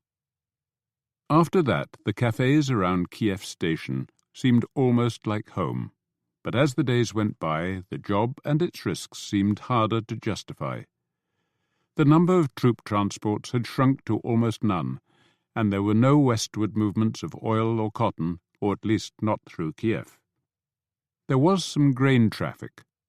Spring wheat, McColl assumed, but not on a scale that would feed many German villages, let alone towns or cities. He had no way of knowing what was moving on other routes or what might soon be moving on this one, but he couldn't help thinking that there must be better uses for his talents and time. One was suggested at his next meeting with Davidson. It was another beautiful early summer morning, and they were sitting in the pavilion of the Merchant's Garden, looking out across the quarter-mile-wide Dnieper. "The gasworks in Dvartrovia," Davidson said, in the manner of someone announcing a prize. "It supplies the whole northern half of the city, including most of the German barracks and command centres. There are 2 big holders. Blow them up, and half of Ukraine will see the flash. Our people in Moscow are keen." He gave McColl an expectant look. "Are they indeed?" McColl said dryly. "I don't suppose they know how well these works are guarded." "No, but I do," Davidson said almost smugly. "There's a military post by the front gates and a regular patrol of the perimeter, but there are no guards inside the walls at night." "And the walls?" 10 feet high, with barbed wire on top. Not easy, but far from impossible." "Not if you're only interested in getting in." "There'll be time to get out again. In Poltava a few weeks ago, one of our teams destroyed a holder by starting a fire alongside and then firing a few rounds into it from 100 yards away. It blew up all right, but every man's nose bled for days. So now we're using time bombs. Much more efficient. They'll be coming in from Kharkiv, and all you and your Bolshevik friends have to do is collect them from the station." "My Bolshevik friends?" "Kazintsev and his comrades. You talked about taking joint action against the Germans, right?" "Yes." "Well, this seems an ideal opportunity." McColl was suspicious. Why this sudden desire to work with the Bolsheviks? Davidson shrugged. "There's no one else available," he said. "I've got saboteurs in every German-held town but this one. Didn't you see the morning paper? The gas holder blown up in Kursk. Or last week's in Cherkasy. You and your Bolshevik friends are all I've got in Kiev." "They may be busy." "They may, but there's no harm in asking." "I suppose not. And if we succeed, what then? The Germans will go berserk." "Ah, that's the other thing I have to tell you. Once this business is taken care of, Cumming wants you in Moscow." "What in God's name for?" There weren't any Germans in Moscow. "Not a clue. Ours not to reason why, eh? But we'll get you there on the double. I'm sure Belov can smuggle you onto some sort of train." "And Kerzinsev's men?" "I doubt they'll want to leave, and it's up to them how they ensure their own survival. We're at war with the same enemy. It's not as if they're doing us a favour." After reaching the top of the steps, McColl needed the time to get his breath back. The view from the Vladimir Monument was an elevated version of the one from the Merchant's Garden, but this time the sky was clouded over, the receding steppe wreathed in haze. A well-dressed couple were standing arm in arm at the edge of the drop, and McColl had the sudden feeling that they were about to jump. A moment's hesitation, and he was hurrying toward them, wondering what to say. There was no need. He was still several yards away when the twosome suddenly turned around, their faces wreathed in smiles, leaving McColl to stifle a laugh at his own relief. Kiev might be a city where despair was becoming commonplace, but here were two members of the Russian bourgeoisie whose world hadn't turned black with the Bolsheviks. "Speaking of the devil," he murmured to himself as Kezhintsev strode toward him. He looked a lot better turned out than when they last met, but then so did McColl.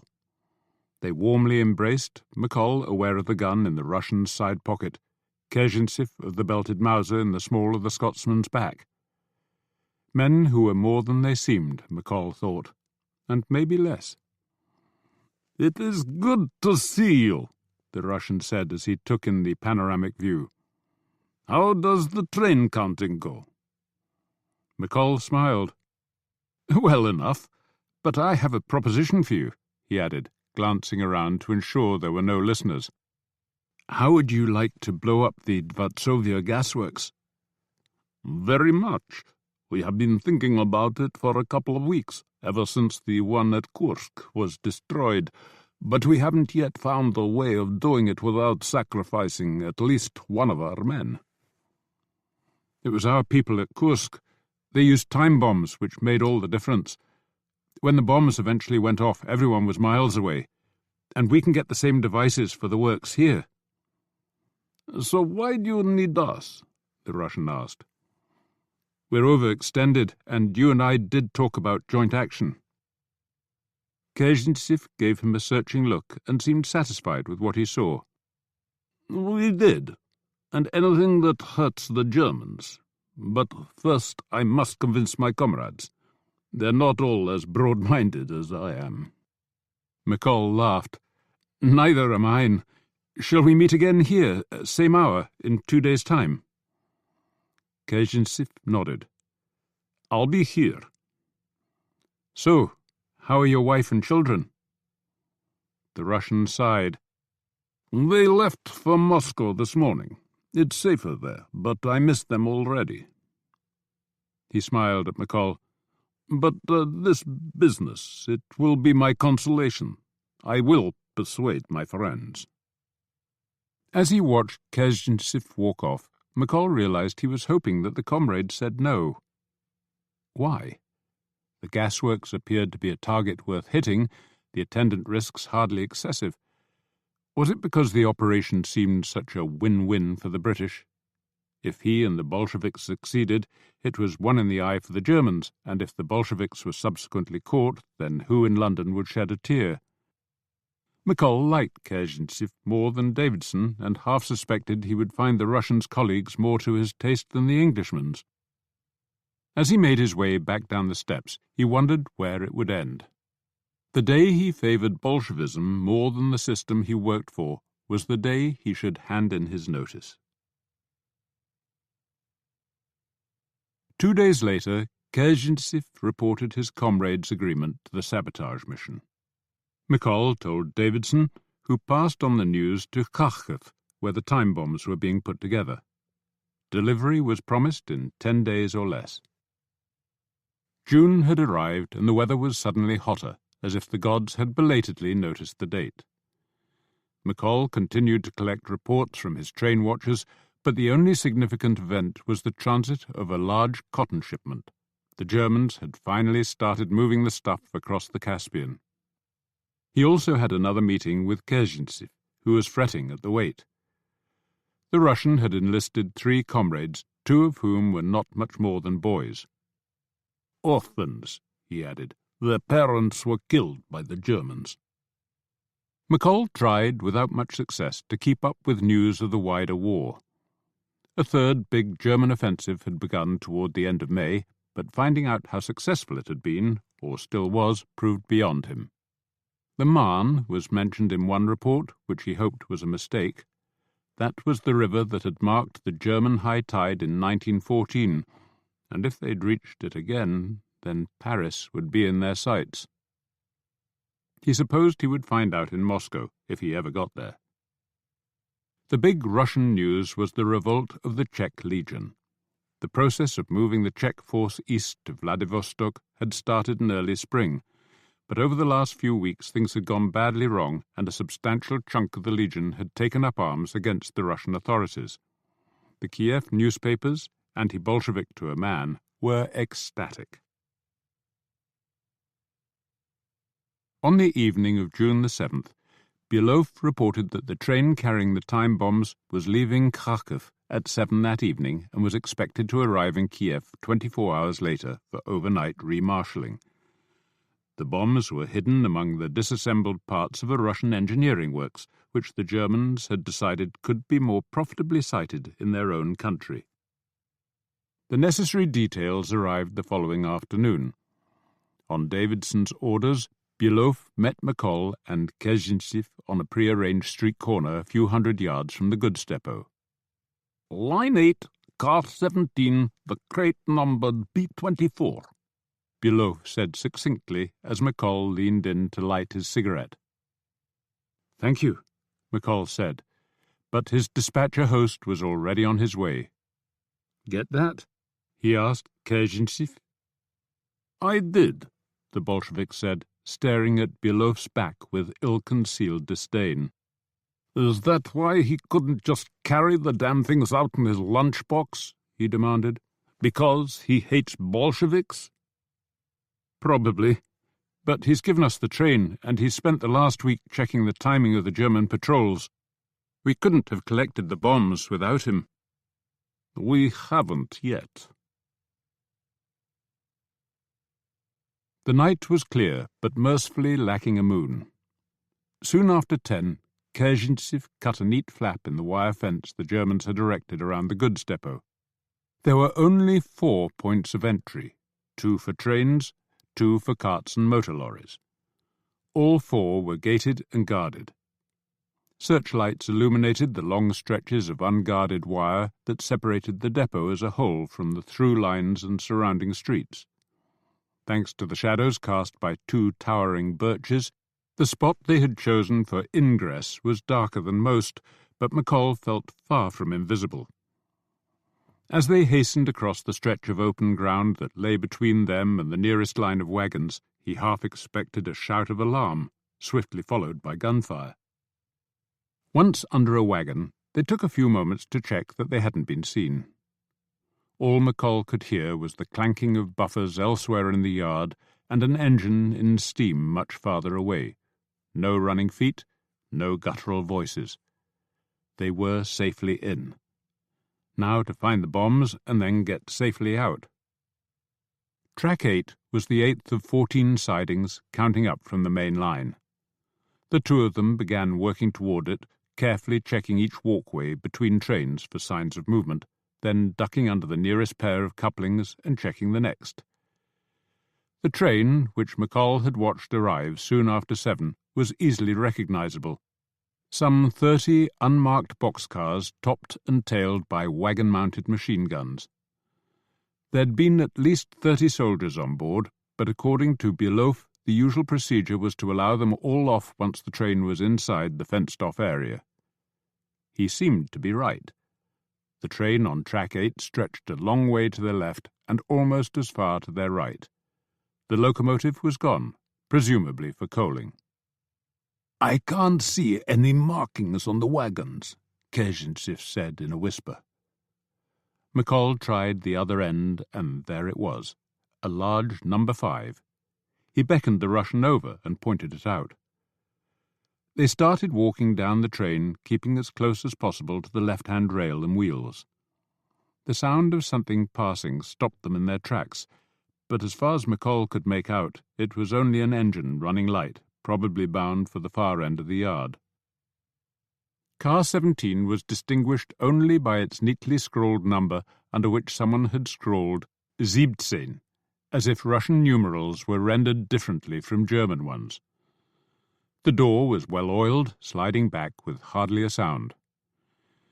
As agreed beforehand, Kezhintsiev interlinked his fingers to receive McColl's foot and helped hoist him up through the opening. Once inside, McColl slid the door shut before striking a match and finding a place to wedge the candles he'd brought along. There were upward of 100 boxes in the car, stacked by size rather than number. After whispering a warning to Kezhinsif that the search might take a while, he began working his way through the piles, starting with those of the smaller crates. 10 minutes later, he had, as his father would have said, more wax burns than a drunken Catholic. He was beginning to doubt he'd ever find the damn box when a stenciled B-24 popped into view. It took another minute to lever off the lid, but there, neatly nestled among several boxes of mysterious steel castings, was a small canvas bag containing 3 pipe-shaped time bombs. Dousing the candles, he slid the door open and passed the treasure down to the waiting Russian. Once he was on the ground again, they headed back the way they'd come. The urge to hurry was intense, but they managed to overcome it, treating each gap between trains like the firing range it might turn out to be. It was only when they reached the last line of wagons that everything fell apart. "Halt!" a German voice shouted, nervously shrill. It wasn't directed at them. Crouching down, they could see both hunters and prey. 2 German soldiers, their rifles raised, advanced on 2 small boys. The older one, who was carrying a bag, looked around 10, his companion about 2 years younger. Both looked panic-stricken, and with good reason. As McColl knew from Belgium, the Germans were not shy when it came to murdering children. "We can take them," Kezhinsif said in a whisper, and without giving the surprised McColl a chance to argue, he squirmed out from under the wagon, gun clasped behind his back, and cheerfully asked, "What have we here?" It clearly hadn't occurred to the Russian that the Germans would not understand him. One of the soldiers must have noticed the hidden hand, because he barked out a warning and opened fire just as Kezhinsif pulled his own trigger. The other German went down, but so did the Russian, still clutching the bag full of bombs. The surviving soldier turned his rifle toward McColl, who was still only halfway out from under the wagon. As a bullet pinged off the metal side above him, he pulled himself back behind the curve of a wheel, took careful aim at the soldier's torso, and tightened his finger on the Mauser's trigger. The soldier uttered a squeal of dismay as he sank to his knees, then a heartfelt grunt as he folded forward, head kissing the cinders like a Muslim at prayer. There was a moment, perhaps even several, of stillness and silence. 3 prone bodies, 2 boys gaping, and a partridge in a pear tree, McColl heard himself think.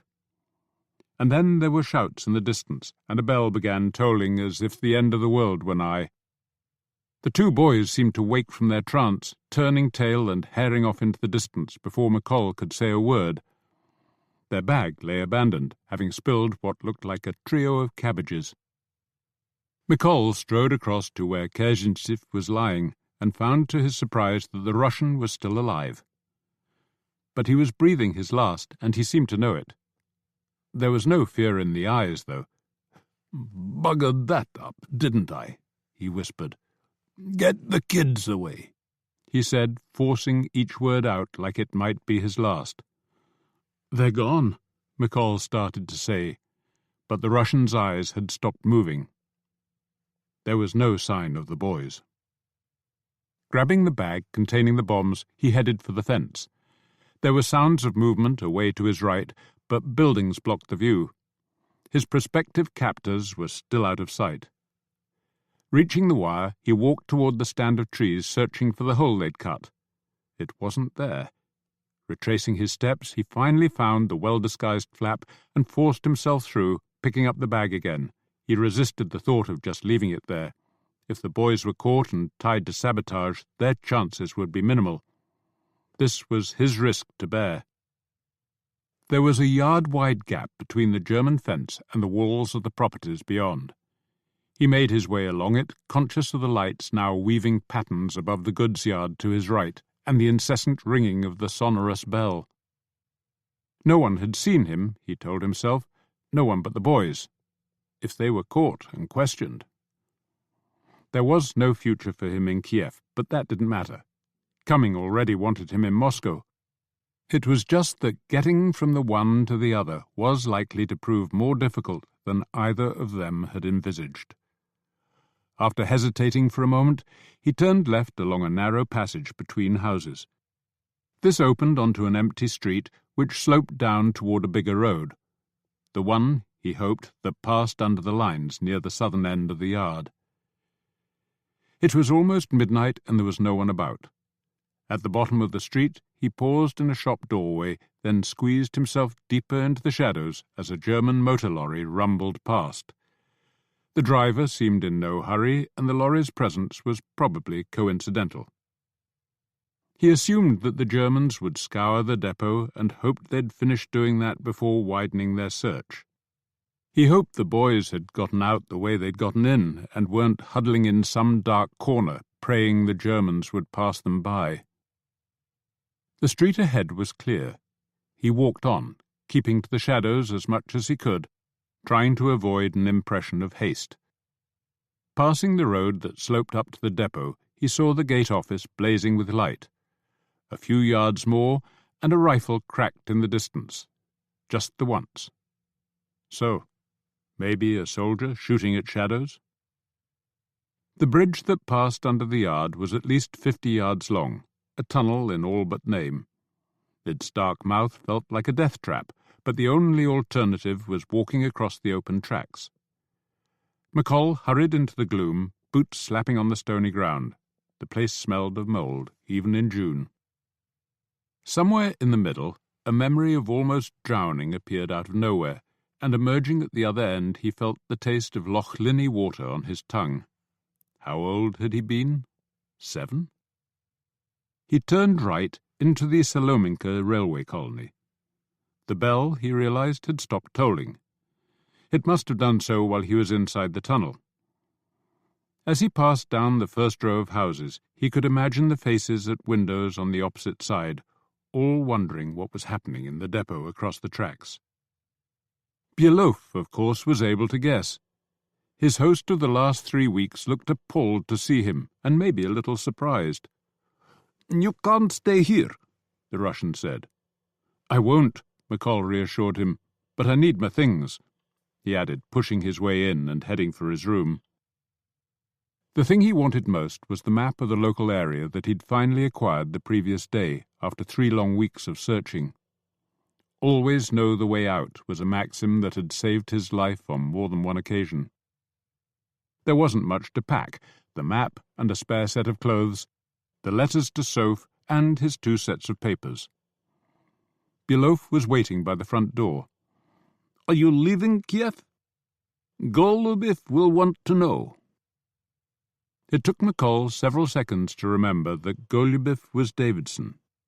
"Yes, of course. I'll head west," he lied. "They won't expect that." He had left the other bag by the door. "I don't suppose you want the bombs?" he asked Belof. "Hell no!" the Russian exclaimed, taking an involuntary step back.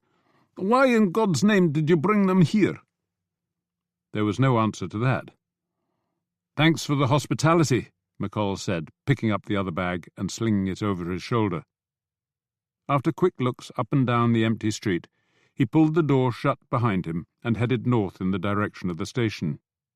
He could almost feel Belof's eyes on his back. Once out of sight, he took a left turn. 5 minutes later, the houses were all left behind him, and he was walking down a tree-lined track between fields. Here, at last, the reality of Kezhintseph's death came home, and he found himself wiping away tears. Perhaps it was the shock, and the fact that it could just as easily have been himself. But he knew it was also more than that. He'd known the Russian for only a few weeks, but in that time they'd shared things that mattered, things he hadn't shared with many others. They'd been comrades in the best sense of the word. McColl remembered Kezhintsev saying that the picture of his wife that he carried in his head was all he needed, and the love in his eyes when he said it. Stopping in the middle of the empty lane, McColl stared up at the heavens and said goodbye, then resumed his onward march. According to his map, which he'd studied at length the previous night, there was a ferry some 25 miles to the south. When he reached the Dnieper, an hour before dawn, An almost full moon was hanging low above the step beyond, casting reflections the colour of clotted cream across the slow-flowing river. It was beautiful beyond words, but all McColl could think of was Kazintseev's wife and children. He didn't even know their names.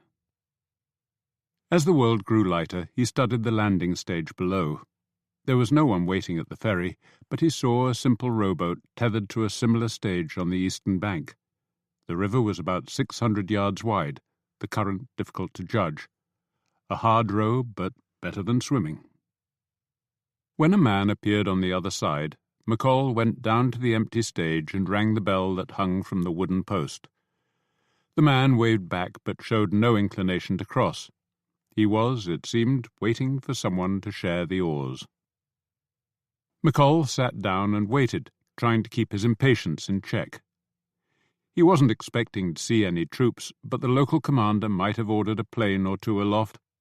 The shooting of 2 German soldiers wasn't something he could afford to take lightly. If McColl were caught up in a sweep and the boys had not been captured, the Christian Vysotsky papers might be enough to keep him free. He had ditched the Arkady Byelov papers in a foul-smelling pool not far from the river, and after some thought had dropped the bombs in after them. Anyone taking a swim in such water was bound to have a death wish. After about an hour, 2 would-be passengers arrived on the opposite bank, and the ferry started off.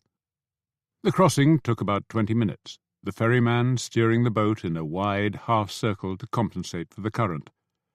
By the time it arrived, the passengers who'd shared the rowing duties looked utterly exhausted. The ferryman wanted to wait for another passenger and refused to proceed until McColl agreed to pay double. The trip was conducted in silence, which was fine by McColl, who needed all his energy for pulling on the oars. A sleepless night and a 25-mile hike had not been the ideal preparation. It seemed wise to get some distance from the river, so he walked for almost an hour before laying himself down in a small copse of trees. He was almost out when he heard the plane and blessed his luck in getting off the open road. The sleep that followed was fitful, but when he finally opened his eyes, the sun's position suggested that 6 or 7 hours had passed. He stayed where he was, eating half the bread he'd kept in reserve. A stream running along one edge of the copse provided some brackish water. There were about 2 hours of daylight remaining when he decided to risk going on.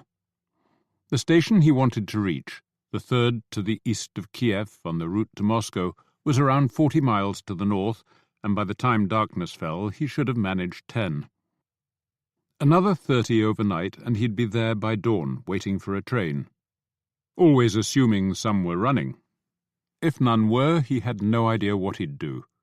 Walk all the way to Moscow? He didn't know how far it was, but 500 miles seemed optimistic. The sun was well below the western horizon when he came to the crossroads and saw the signpost. Many had mysteriously disappeared when the Germans invaded, but this one had somehow survived. There were 4 villages named, and one of them was Bucha. Where had he heard that name? The consul from Kiev, the dark blue pathfinder. McColl laughed. Surely it couldn't still be there. And if it was, there wouldn't be anything like enough petrol. And even if, by some wonderful chance, there was fuel enough to reach Moscow, surely the last thing a fleeing British agent should do was drive across the German-occupied Ukraine in a huge, shiny automobile. If there were an easier way of drawing attention to himself, he couldn't think what it might be. It was a daft idea, but he couldn't resist it. According to the sign, Bucha was 3 versts, 2 miles away. An hour or so later, having asked directions and bought some bread from a woman in the nearby village, McColl was gazing at the consul's dacha, a cottage of around 4 rooms with verandas on 3 sides. It looked abandoned, but was still in one piece, the windows shuttered, front door locked and chained. The garage was around the back, a recent addition built in brick. This had also been padlocked, but someone had levered it open, and presumably stolen the consul's beloved car. McColl pushed his way into the darkness and immediately walked into something metal. A lighted match confirmed it was the Pathfinder, which looked as splendid as its owner had claimed. Noticing a pair of candles, he applied a match to each, and there, stacked against the far wall, were at least a dozen cans of Russian petrol. The only complication was the boy in the Pathfinder's passenger seat, now rubbing his eyes in the sudden glare.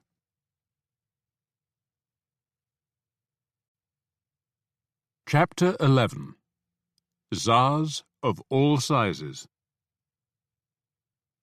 After the mass shooting of the Bolsheviks at the wayside halt, the nightmarish quality of Caitlin's journey across Siberia grew no less intense. Over the next 24 hours, her train arrived at 2 stations liberally littered with corpses, in one case those of Bolsheviks, in the other of their local white opponents. On each occasion, a mass grave was dug by volunteers, the bodies all tipped in and thinly covered with earth. Over the next 100 miles, she and her fellow passengers came across 4 armoured trains, 2 Bolshevik, 1 white, and 1 Czech. Each delayed them for several hours, as far as Caitlin could see for no other reason than that they could. Only the whites bothered to check the passengers' papers, and then in perfunctory fashion. All were keen to hear about the other armoured trains, where they'd been seen, how many men they carried, what sort of guns they had. Caitlin was spared the last question. As a woman, she wasn't expected to know one gun from another. Omsk, when they finally reached it, was still held by the Bolsheviks. The line divided here. The fork, heading northwestward toward Yekaterinburg, was in Bolshevik hands, but closed for the moment, allegedly on account of a broken bridge. The other fork, which ran westward to Czech-held Chelyabinsk, was wholly under Czech control and supposedly still open for civilian traffic. After their last experience with the Czechs, Caitlin and Brady were willing to take that route. But the Bolshevik-led railwaymen in Omsk, wary of losing a precious train, decided to suspend all further westbound traffic until the next meeting of the local Soviet. This was in 4 days' time. Though frustrated by the delay, Caitlin lost no time in seeking out a decent bed and bath. Her Baedeker recommended the Russia Hotel, which was just as well, because most of the others seemed closed. From her window, Omsk had the air of a ghost town, an impression confirmed when she went for a walk. The General Post Office was open for business, but only if the business was local. The world beyond was out of reach, whether by letter, phone, or telegraph. Letters for America, here a sad shake of the head, would be better posted from Moscow, or perhaps from Vladivostok, depending which way Madame was headed. Madame was beginning to wonder. In Nikolskaya Square she found 2 elegant churches and a military school, all bedecked in slogans, all having suffered serious damage. She walked the length of Lyubinsky Prospect, passing the closed museum of the Imperial Russian Geographical Society and a boarded-up municipal theatre. Some of the original fortress was still standing, but not the part where Dostoevsky had spent his 4 years of imprisonment and written Buried Alive, or 10 Years of Penal Servitude in Siberia. Retracing her steps, she sought out the U.S. consular agent, whose address was listed in her Baedeker. He was gone several months ago, according to a neighbour, and Caitlin found it difficult to blame him. For those who weren't locked up, Omsk didn't seem like a hard place to leave. The hotel was just about acceptable. There was hot water on only 2 occasions during her 4-day stay, but the food was better than anything she'd eaten in Petrograd over the previous winter, and the bed, though lumpy, was a good deal more comfortable than any train seat. The Cheka officer, who called to examine her papers, was courteous to a fault, and much impressed by her personal acquaintance with Yakov Peters. If he also seemed nervous and tense, then so did the town. Some of the people she spoke to were eager to welcome the Czechs, hoping, perhaps naively, that these foreign soldiers would protect them from their own warring countrymen. The day of the scheduled meeting arrived. It was held around the turntable at the locomotive depot, the Soviet delegates filling the adjoining tracks and cinder paths, a host of interested onlookers lining the footplates of the stabled engines. Industrial theatre was the phrase that came to Caitlin's mind. A workers' Delphi. The evening was hot and humid, and no one seemed in a very good temper, but all were determined to have their say. Caitlin had been to several such meetings in Petrograd, but this one felt different. In what way she wasn't quite sure. Almost all those present were Russian, so why would the Siberian setting make any difference? It was, she decided, more to do with the passage of time. The Bolshevik Revolution was now over 6 months old, and the papers she'd read in Omsk were full of the threats now facing Lenin's government. The revolt of the Czech Legion had emboldened all its enemies, from anarchists and dissenting socialists to those who dreamed of restoring the Tsar. Add a few Allied troops to the mix, not to mention pots of Allied money, and further reverses seemed more than likely. Bolshevism was on the defensive, was fighting for its life, and she could hear it in these voices. The joyous optimism had vanished, at least for the moment. Now there was defiance, and not a little fear. Compared to this, the business of running which trains on which lines was something of a footnote. The decision was made to resume services on the Chelyabinsk section, partly to create some space in the overfull yards, but mostly in the hope of securing a working alliance with the Czechs, who held the western part of the line. The Bolsheviks were still in charge of Omsk, but without new friends or reinforcements, their chances of remaining so were very much in the balance, and they knew it. The vote was almost unanimous. The first train would leave at 7 the next morning. It left at 10. The endless forest seemed to be behind them. Now it was steppe and occasional trees stretching into the distance. There were fields of wheat and rye close to the widely spaced settlements, but the overriding impression remained one of emptiness, of a land so vast it could never be filled. They met their first Czech train in the early afternoon and were soon given leave to proceed. A second encounter took longer, but the result was the same, and by the time darkness fell, Caitlin was thinking the Urals might soon be in reach.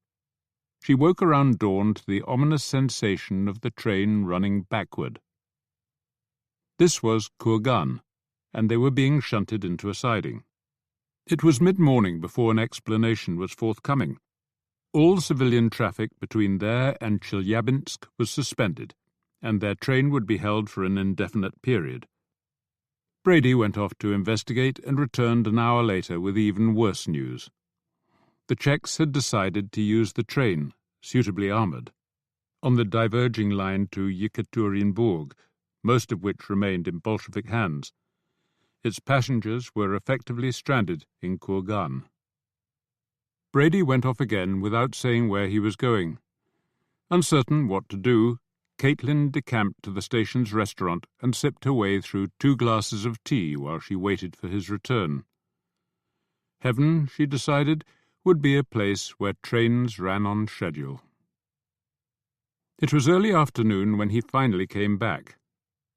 "I found some comrades," he told her, "and they're heading north tonight. The front line between the Czechs and the Bolsheviks is about 10 versts up the line to Yekaterinburg, and they say we can walk around it. Are you game?" Brady's new friends were 3 in number, 2 men in their 30s and a woman who seemed slightly younger. All had vaguely Asiatic colouring and features. All were wearing Russian trousers and peasant tunics. The men also wore caps, the woman only a bright red headscarf wound around her braided black hair. They looked nervous, and with reason. According to Brady, they'd returned from an out-of-town trip in time to see some comrades led away by local whites. Hoping to find other comrades at the office of the town Soviet, they'd hurried in that direction, only to realize as they rounded the last corner that the enemy was already ensconced. They had ducked back into the shadows, kept the building under observation and let themselves into the ransacked rooms when the whites had finally left. Guessing that the place was unlikely to be searched again, they'd opted to stay until nightfall, when darkness would cover an escape from the town. And then Brady had arrived and taken it upon himself to explore the seemingly empty building. The woman, whose name was Olga, had managed to persuade her comrades that shooting the lone intruder would only draw attention to their presence. Instead, she'd gone out to talk to him and discovered they were on the same side. A little more conversation, and Brady had convinced the Bolsheviks to take him and Caitlin along that night. How did he do it? She wondered that evening as the five of them filed through the office's back door. The man had such a forceful air about him that he was almost irresistible. She could see how Column had been swept away, not that that excused the sweeper. With the gas lamps unlit and the moon still low, the streets were truly dark. There were bursts of gunfire in the distance, but not from the direction in which they were heading, and soon they were leaving the town's last houses behind. After traipsing through several fields of crops and passing a single unlit cottage, they finally reached the relative safety of the woods. The rising path seemed barely marked to Caitlin, but Olga strode on without hesitation, and after a while they could see the railway line down to their left. They had walked only a couple of versts, Caitlin thought. 10 would take some doing. When one of the comrades had offered to carry her suitcase, she'd fought off the feminist urge to refuse, thinking she might slow everyone down. One of her better decisions. The path wound on, passing through stretches of forest and clearing. The humid air stuck Caitlin's blouse to her back. The cloying smells of the grasses and trees tickled her nose and made her want to sneeze. Small clouds of insects would rear up in her face and cause her to duck, but she never saw any of the unknown animals who rustled away through the undergrowth as human feet drew near. It was almost 2 a.m. when Olga called a sudden halt and pointed out 2 faint orange lights in the distance. 10 more minutes of walking brought a better view. The lights were fires, lit by the Czechs on either side of the line below. A short train was also visible, a locomotive and a single carriage, motionless on the track. Heavy guns of some sort were positioned on either side, and what looked like trenches had been dug from the line to the edge of the trees. 100 yards or so to the north, the single track passed over a small river, and some way beyond the low bridge there was another small cluster of lights. The Bolsheviks, Caitlin assumed. That 2 small forces should be facing each other across a probably nameless river in the middle of nowhere seemed more than a little absurd, but she supposed that every battle counted. After stressing the need for quiet, Olga led them on, moving away from the tracks and eventually reaching the bank of the river a few hundred yards downstream from the bridge. They waded across, making less noise than Caitlin had feared, and attracting no attention from the soldiers up on the line. As they approached the Bolshevik positions across a grassy meadow, the sense of relief was intense, and premature. They were no more than 50 yards away when an animal, most likely a rabbit or hare, leaped out from under one of the Russian's feet, causing him to yelp in shock and someone else to pull a trigger. As Caitlin threw herself to the ground, she heard a grunt of surprise. "Stop! We're comrades!" Olga was screaming. "Comrades!" she kept yelling, until the firing abruptly stopped. Caitlin lay there trembling while one of the Bolshevik soldiers demanded names and proof of loyalty. "Stand up," Olga was saying, her voice much weaker. "They want us to stand up." Caitlin was unhurt, but it took everything she had to get back onto her feet. Brady was still in one piece, as was one of the Russian men, but Olga's blouse was black with blood, and the other man was lost in the grass. Dead, as they soon discovered, a bullet through either cheek and the back of his head blown off. Olga was carried off the train at Shadrinsk, where the doctor hoped there might be enough blood to save her. Her comrade stayed with her, but Caitlin and Brady travelled on in the Red Guard train as guests of its commander, a middle-aged Ukrainian named Mantsev, who claimed he had danced with Kollontai before she discovered politics. Caitlin's own escape had left her shaken, but the commander's vodka had a calming effect, and the man's most interesting story, told when he was well in his cups, took her mind off everything else. According to Mantsev, the Tsar and his family had recently been brought to Yekaterinburg and were now imprisoned in a big mansion on Tolmachova Street. The house had belonged to an old Ukrainian school friend of his, but the local Cheka had ordered him out. This was all top secret, he added sternly, a finger placed across his lips to reinforce the message.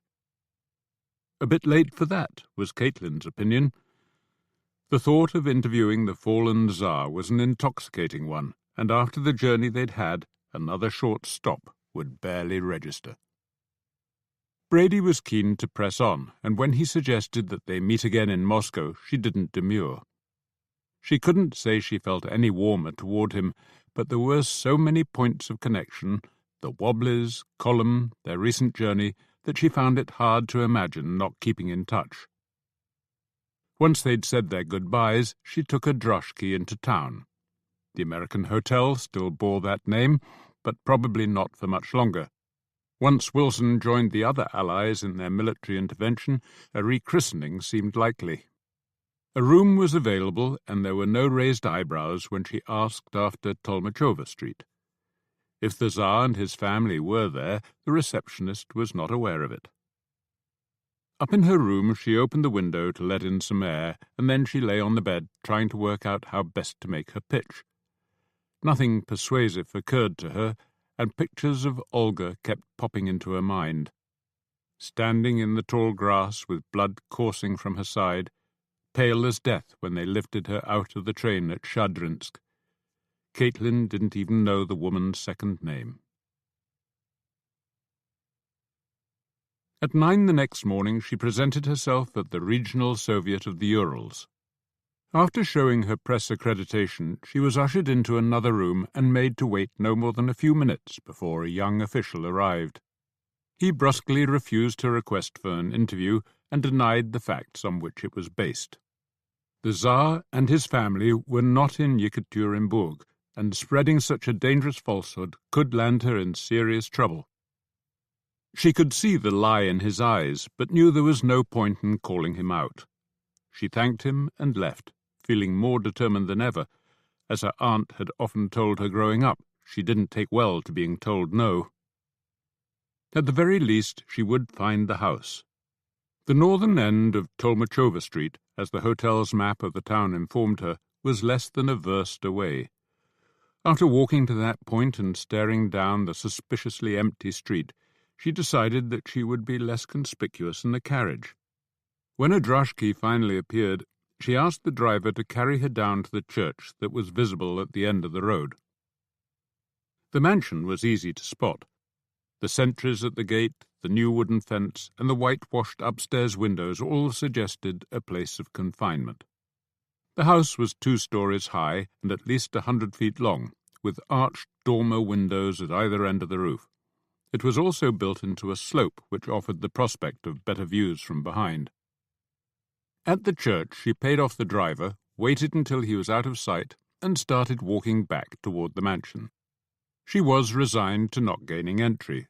Though climbing the fence wouldn't be difficult, the chances of getting in and out without being seen were vanishingly small, and the consequent punishment might be severe. But as far as she knew, there wasn't a law against looking through windows. As she walked on, she found herself wondering why the Tsar and his family were here in Yekaterinburg. The fact that it was far from any border, and thus from any would-be foreign rescuers, had no doubt played a part in the original decision, but the march of events had moved on.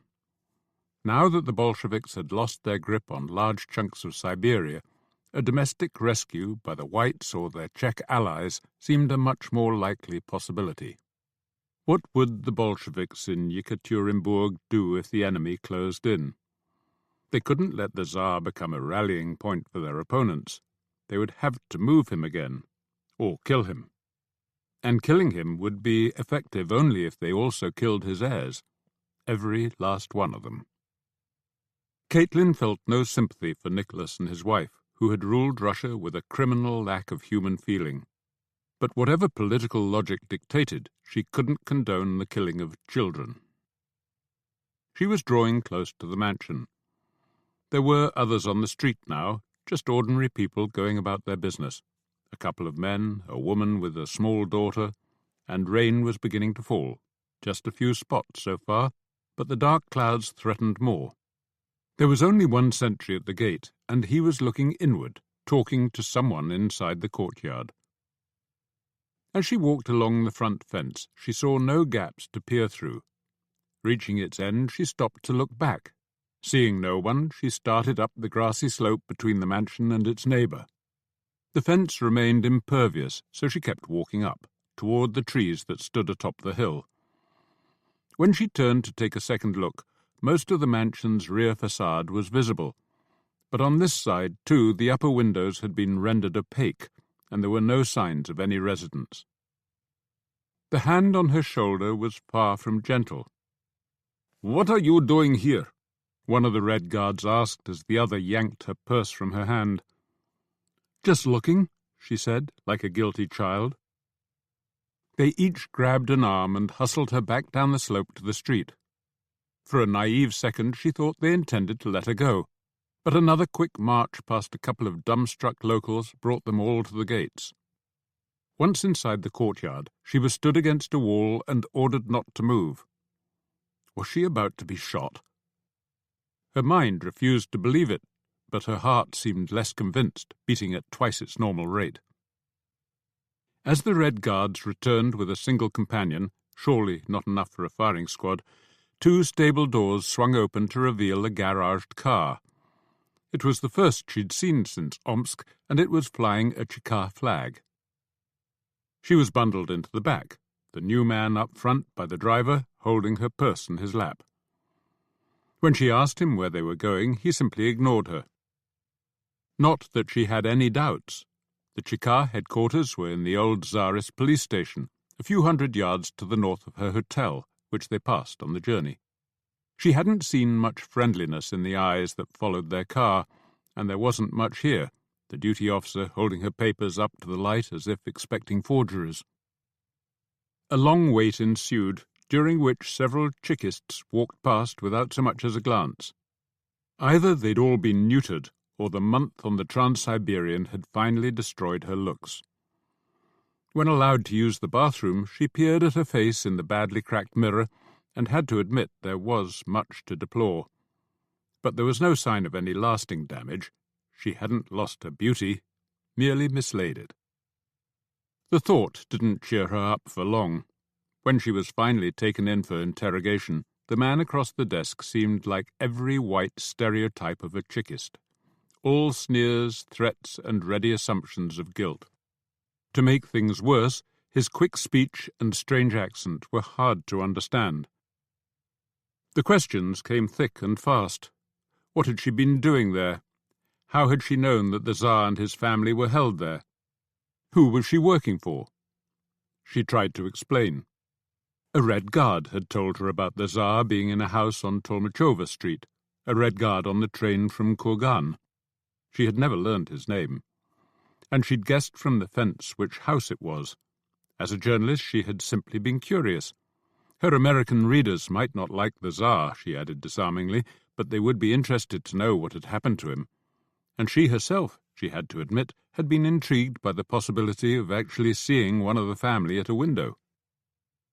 He smiled at that. She was lying, of course. Only a white spy would have thought up such a story. A spy in league with those who wished to rescue the autocrat and his brood. A spy taking notes on the house and its defences. Here he picked up her reporter's notebook and waved it in her face. "No," she said, "absolutely not." He just looked at her. "I have important friends in the party," she said, playing what looked like her only card. "I'm a friend of Alexandra Kollontai, and of Volodarsky. I know Yakov Peter's." Peter's name rang a bell. They will all vouch for me, she said confidently. Yakov Peters will. She knew that Kollontai and Volodarsky would, and saw no reason that Peters wouldn't. She had carried his letters. "We shall see," he said. "In the meantime you will be held downstairs." "Why not let me return to my hotel?" she asked. "I promise not to leave." He laughed at that, and 2 minutes later one of his men was showing her into a cell.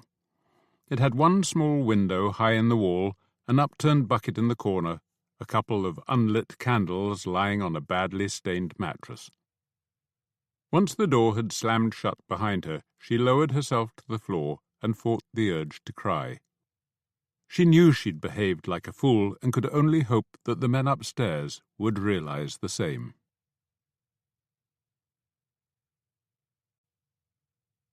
Chapter 12. The Boy in the Front Seat. His name was Fyodor Vladimirovich Razmirov, but he told McColl to call him Fyedya. Once the boy realized that the intruder not only wanted his bed but also planned on driving it away, he insisted on being taken along. When McColl refused, Fyedya threatened to wake the nearby village and have him arrested for theft. McColl considered pulling out his gun, but only for a second. Fyedya would assume he was bluffing, and Fyedya would be right.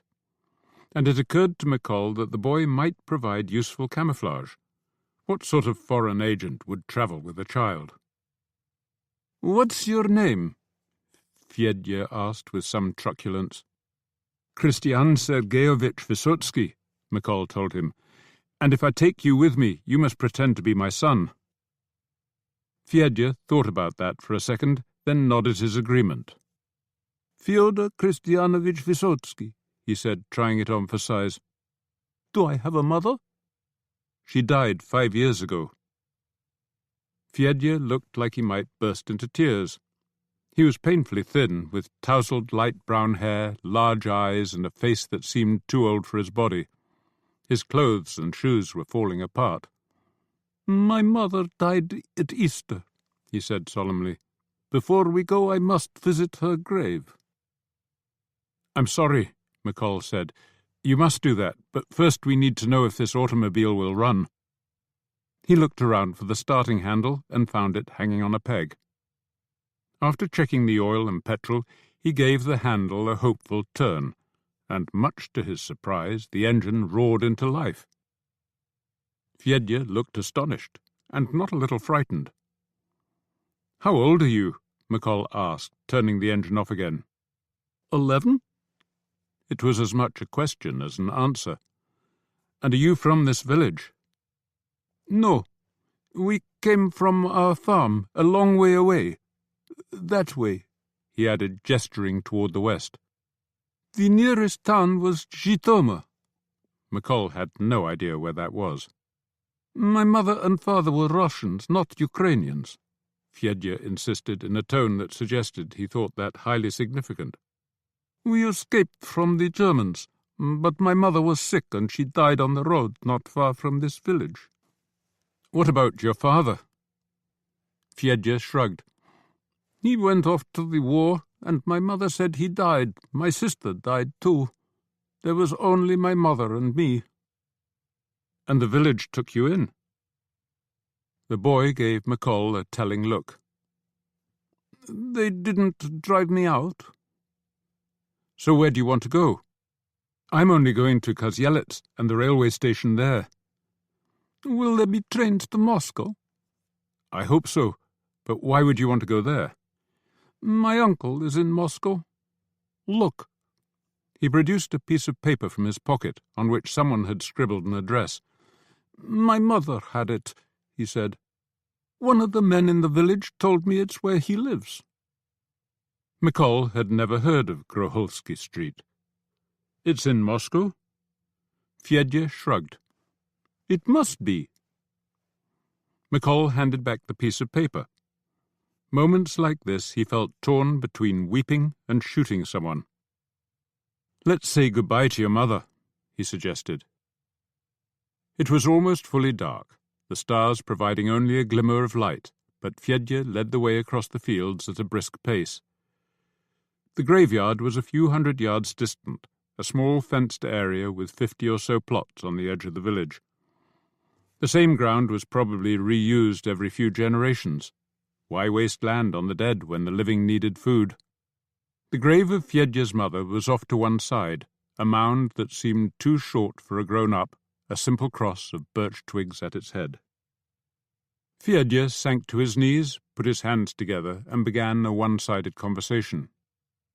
He was going to Moscow, he told her, and there he would find her brother. He would come back and see her as soon as he could. There were tears on his cheeks when he got to his feet, and McColl could feel a few on his own. "We'll drive in the dark," he told Fedja as the two of them made their way back to the dacha. "The Germans don't fly at night." Relighting the candles, he searched the garage shelves for things that might prove useful. A hammer and wrench were discovered, along with the British Army water flask that reminded McColl of his time in South Africa. Best of all, a large tarpaulin was already folded up in the trunk. The consul hadn't wanted his precious car to get wet. It was time to go. After sending the boy to fill their flask at the dacha's well, McColl put his shoulder to the back of the car and rolled it out of the garage. Waiting for Fedja's return, he thought about taking more petrol. They wouldn't need more to reach Kozielitz, but what if there weren't any trains? If the car was their only way onward, it would be stupid to run out of fuel. He added 3 cans to the boot, using the tarp to buffer them. With that much petrol, they might reach Moscow, if no one got in their way, which of course someone would. Returning with a full flask, the boy took his place in the passenger seat. "Don't you have any possessions?" McColl asked. Fedja just looked bewildered. McColl turned the starting handle again with the same impressive result. He could see why the consul had liked his car. The track that had brought him to the dacha was in good condition, presumably at the owner's insistence, and the starry sky was bright enough for navigation, provided he kept below 10 miles an hour. Once they were a decent distance away from the village, he turned on the lights, and Fedja let out a gasp of delight. McColl was more pleased with the engine's satisfied purr. "Could I do what you're doing?" the boy asked. "Drive the car? Not until you're bigger. Your feet wouldn't reach the pedals." Fedja was crestfallen for a moment, but soon recovered. "Are you from Moscow?" he asked. "Yes, and so are you, remember?" "I remember. So why are we here?" It was a good question. "Visiting relatives," McColl decided. He needed to get the boy some better clothes, he realized, if they were travelling to Moscow together. Clothes like his own, which looked as though they might stay on. "Are your mother and father alive?" Fedja asked. "No." "What work do you do?" "I'm a photographer," McColl remembered. "What's that?" "I draw pictures with a special machine." "Oh. Where is it?" "In Moscow." "So what are you doing here? Really, I mean." "Fighting the Germans," seemed a safe enough answer. "But they almost caught me in Kiev, so I had to escape in a hurry." Fedja took a while to absorb this information. "Are there Germans in Moscow?" he asked eventually. "No. Now, why don't you get some sleep?" McColl advised. "I'm not tired." "Well, just stop talking then. I need to concentrate." Fedja did as he was told, but showed no sign of dropping off. He'd probably never been in a moving car before, and the circumstances were such that even McColl found the drive absorbing. Motoring down dark Ukrainian tracks at 10 miles an hour, the headlights illuminating an ever-changing world of insects and scurrying mammals, was an almost hypnotic experience, not one he'd expected to have, particularly with an 11-year-old child in tow. He made frequent stops to consult his map and took to dousing the headlights whenever they passed through a village of any size, lest it harbour a German outpost. What the locals, awakened by the Pathfinder's engine, made of it all was an interesting question. No doubt some knew of motorized vehicles, but few would have actually seen or heard one. McColl could imagine the pillow conversations after the noise had faded. What in God's name was that? Progress was slow, and by the time the first hint of light appeared on the eastern horizon, he reckoned they'd travelled only about 20 crow-flying miles. Dog-tired and aware that driving in daylight would be asking for trouble, he pulled the car off the track beside one of many copses and carefully inched it in among the trees, where, draped in the tarpaulin, it would be hard to spot from the air. There were no scares during the day. If a plane flew over, it was high and quiet enough not to wake them. If anyone passed on the road, whoever it might be was either wearing blinkers or thought it wiser to leave people in strange machines alone. When McColl awoke that afternoon, the Mauser was still where he'd cached it, and there wasn't a peasant in sight. They left an hour or so later, stopping in the first village to beg water and buy some bread. The automobile's appearance caused a few mouths to gape, but the villagers were friendly enough and willing to take McColl's kopecks. Getting the local children off the running boards took a while, but eventually the two of them were able to leave, heading north through the twilight as a huge red sun sank into the western horizon. Fedya had been saving up questions. "Why are the Germans here in Ukraine?" he asked McColl. "What do they want?" "Grain for their people back in Germany, who are hungry because of the war, and oil to run their armies and factories. They don't have enough of their own." "Because of the war?" "Yes. But didn't they start the war? If they hadn't started it, they wouldn't need more food and oil, would they?" McColl couldn't help smiling. "No, they wouldn't." "So why did they start it?" McColl considered. "You know, there are some men who can never get enough, of food or possessions or land or whatever. Well, if one of those men ends up in charge of a country, then it becomes the country that can't get enough, and when it tries to take what it wants from other countries, then you end up with a war." Fedya thought about that. "When I asked my uncle why Germany attacked Russia, he said it was because someone was killed somewhere else. I don't remember where he said it happened, but the man who was killed wasn't a German or a Russian." "It was an Austrian that was killed, by a Serbian, in a place called Sarajevo." "So why?" "Because Austria was friends with Germany and Serbia was friends with Russia." Fedya was silent. "Do you understand?" "Yes, I understand. But I've never met a Serbian, and I don't think my father did either. It seems stupid." McColl sighed. "You're not alone in thinking that." It took that night and another to reach the outskirts of Kabishcha, the small town on the Moscow line where he hoped to catch a train. Once he was sure he was in the right place, McColl turned the Pathfinder around and found somewhere safe to leave it while he did a reconnoitre. Persuading Fedya to stay with the car was the hardest part. The child needed more than a little convincing that his protector was coming back, and it was only when McColl pointed out that he was leaving all his things behind that the boy decided to acquiesce. It was a 3-mile walk to the town, and half a mile more to the station. Kabishcha seemed unusually busy for 5 in the morning, with lights burning in many windows and several people out on the street. Those that noticed McColl seemed unsurprised, as if used to the presence of strangers, and the railway station, observed from a discreet distance, confirmed as much. It had all the appearance of a semi-permanent camp, and the German vehicles parked to one side offered a stark reminder of Chapliner Junction. Eyeing the platform and its carpet of still-sleeping bodies, McColl wondered which would arrive first, a Moscow-bound train or some monocled Caesar hungry for hostages. In less than an hour he was back with Fedya and the Pathfinder. "Too many Germans," he told the boy, and no sign of a train. We'll find somewhere to sleep, then go on tonight in the car." "Is it a real border?" Fedya asked. 2 more days had passed, and according to the villager whom McColl had just questioned, it was only 50 versts away.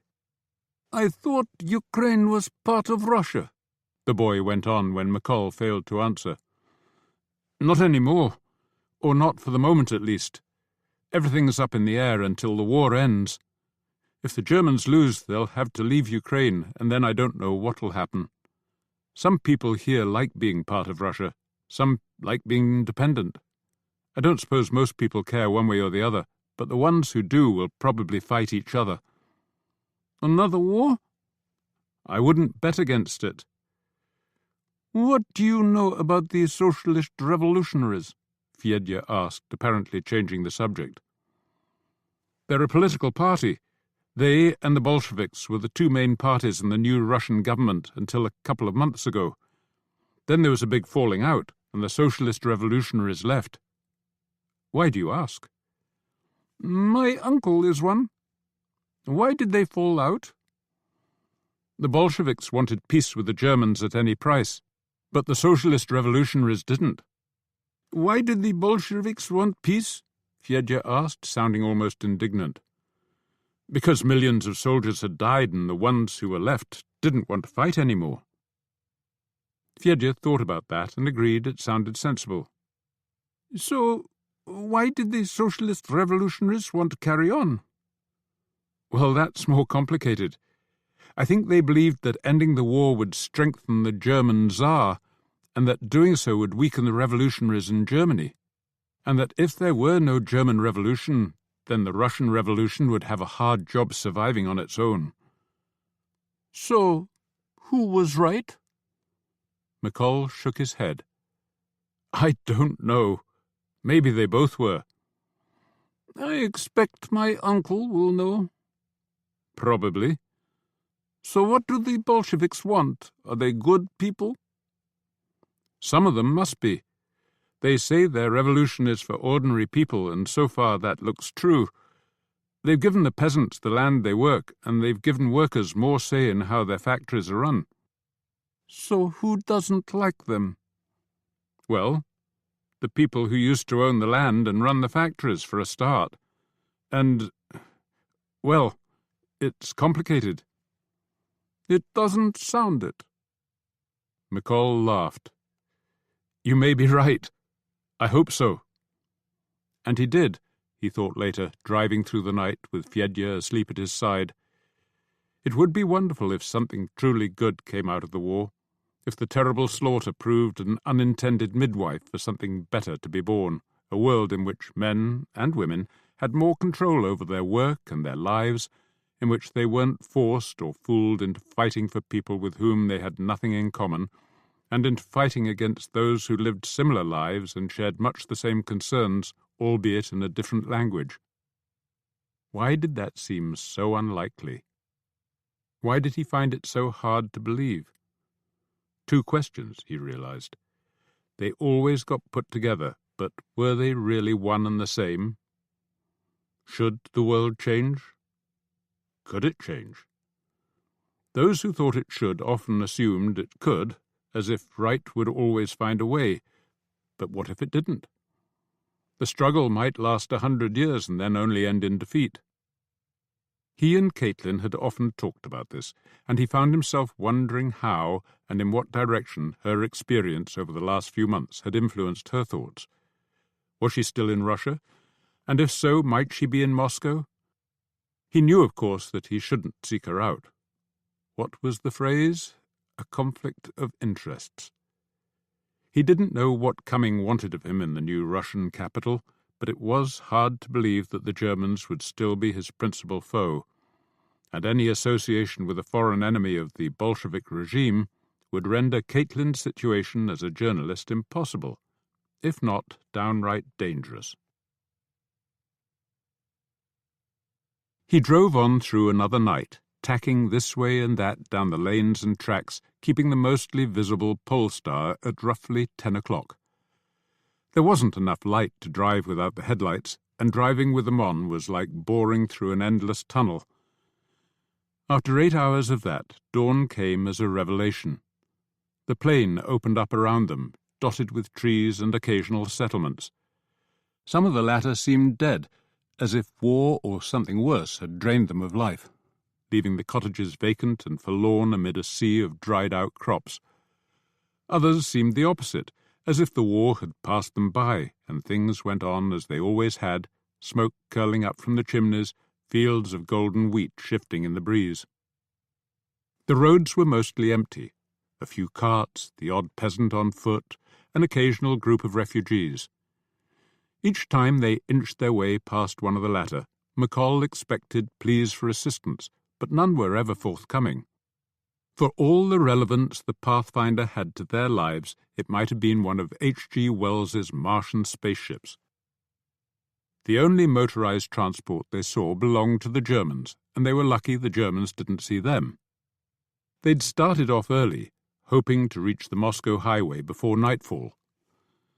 McColl was driving down a tree-lined lane that reminded him of France when he spotted what looked like a moving dust cloud above the low rise to their right. There was no hiding place available. All he could do was bring their car to a halt. It was a column of motorized lorries, moving from right to left along the sought-after highway. Dusk was beginning to darken the landscape, and the shadows thrown by the trees offered an added layer of gloom. But McColl was still astonished that none of the Germans noticed the stationary car in the side road, barely 200 yards away. Astonished and very relieved. They made good progress after that. The highway, though showing obvious signs of neglect, remained smooth and straight enough for driving without lights, and over the first hour McColl sustained a dizzying speed of 15 miles an hour. Since any Germans driving toward them would be burning their lights, he thought he'd have time to get out of their way. As they went through one small town, he noticed what looked like a school and wondered if Fedya had ever attended one. He asked him. "Of course," Fedya answered. "When I was a child," he added. "But the teacher didn't teach us much. My mother said he was good in the beginning, but his wife died, and then he started drinking too much." "So who taught you?" "The priest taught us about God and Jesus and the devil. But my uncle Radion said it was all nonsense, that priests had always told that story to give themselves a living. He said they made things up because it was easier than working." He hesitated. "I thought the priest was a good man, but what my uncle said made more sense." "Was your uncle a farmer, then?" "No, never. My father was a farmer, but my uncle hated it. When he was young, he went off to Siberia to work on building the railway there, and he never came back to the village to stay, just to visit his brother and us. Once he joined his socialist revolutionaries, he used to argue with everyone and hand out leaflets and try to persuade people to join his party." Fedya smiled reminiscently. "He told me lots of stories about his heroes. They all killed people who were cruel to the poor. Some were even women. Have you heard of Maria Spiridonova?" "I have." Caitlin had interviewed the woman on more than one occasion in the previous summer and had told McColl her story on the train to Aberdeen. "She was his favourite. Anyway, he and my father were always shouting at each other, and my father got even angrier when the war started and Uncle Radion told the men they shouldn't go and fight." Fedya was silent for a moment, as if reliving the family dispute. "My father went off to the war, and my uncle just disappeared. He was my mother's brother, but she wouldn't talk about him after that. Not until she got sick." It was around 4 in the morning, and the recently risen moon was washing the land in pale light when they reached the outskirts of what seemed another village. But side roads appeared, and the buildings grew more substantial, darkening the road ahead. They were off McColl's map by this time, and instinct told him they couldn't be far from Ukraine's border with Lenin's Russia. There was every chance this town would have some sort of German garrison, but he could see no lights or movement up ahead. He drove on at a slow, even pace, keeping the sound of the engine level. The dark street opened into a moonlit central square, then entered another virtual tunnel, twisting this way and that around a large church. McColl was admiring the onion-shaped silhouette against the Milky Way when Fjedje let out a yelp and a very German voice screamed, "Halt!" The shouted order came from behind them, and as far as McColl could see there was nobody up ahead. Several thoughts crossed his mind: that refusal might be fatal, that surrender might be too, that the border might be only minutes away. "Get your head down," he told Fjedje, lowering his own and ramming his foot down on the accelerator. 1 second, 2 seconds, there were no shots. Why the hell not? He glanced at the side mirror, expecting only darkness, but a light was moving on the road behind. Were they being chased? He turned his eyes back to the road just as it vanished from sight. For a few split seconds, the airborne pathfinder seemed confident of leaping the river, but just as abruptly gave up the ghost, plunging nose first into the glinting waters. There was enough depth to cushion the car's encounter with the solid bed, but not enough to prevent their being thrown forward over the bonnet. After hitting bottom himself, McColl floundered around for several seconds and finally managed to get himself upright. The water came up to his chest, and there was no sign of Fjedje. A torch was waving to and fro on the broken end of what had been a bridge. "Put your hands up!" a voice cried in German. The rear end of the car was still just above the surface. McColl waded back toward it, hoping against hope that the boy was still in his seat. "Put your hands up or I shoot!" the man on the bridge shouted, just as Fjedje broke surface with a cry of panic a few yards away. "I must save my son!" McColl shouted back in German as he frantically waded toward the spot where the head had again disappeared. He was just thinking that the only way he'd ever find the boy was to walk into him, when he did just that. Fjedje seemed determined to fight him, but he finally managed to get the boy's head clear of the water. Several torchlight beams were now focused on them. Fjedje was breathing again, but there was no chance of escaping. As McColl carried the badly shaken boy to the riverbank, his thoughts turned to the possible consequences of their capture. He mentally ran through his options. Having spoken in German, could he claim to be one? No, because then his son would speak that language and Fjedje didn't. And since the Germans might retrieve Christian Wysotsky's papers from the river, he needed to stick by that name. So, a photographer returning home to Moscow with his son after visiting an ailing sister in Kiev. It sounded feasible enough, but how had he come by the car, and why had he tried to run? What was he doing with a German gun, which they'd probably find in the driver's side door? His service instructors had recommended keeping as close to the truth as possible. So his sister had a friend who had worked for the British consul, and the friend had told her about the car sitting in its garage, and what with the lack of trains, well, the consul had left it behind when he fled, and he'd seen no harm in borrowing it. Surely his German captors wouldn't get unduly upset on an Englishman's behalf. As for trying to run away, who would stop for strangers in 1918 Ukraine? And he'd bought the gun for protection from some Grand Duke's nephew who'd run out of money weeks ago in a Kiev bar. Yes, it was a German gun, but these days you could find a Mauser almost anywhere. There were 4 soldiers waiting up above, all of whom looked on the wrong side of 40. "Keep your hands in the air," McColl told the boy. Their captors didn't seem trigger-happy types, but he didn't want to give them the slightest excuse. 2 of the men were gazing down at the almost submerged automobile, already discussing how it might be salvaged. "Who are you?" one of the others asked, rifle raised. McColl gave their names and confirmed that they were father and son. "You are Russians?" the man asked, clearly surprised. "Da." "You speak German?" "Da." "But you are Russians?" he asked again, just to be sure. "Da." While one man covered them with his rifle, the other searched their soaking clothes for weapons. He found none, but took the purse of coins that held all the money they had. Satisfied, he dried his hands on the front of his tunic. "Now you will come with us."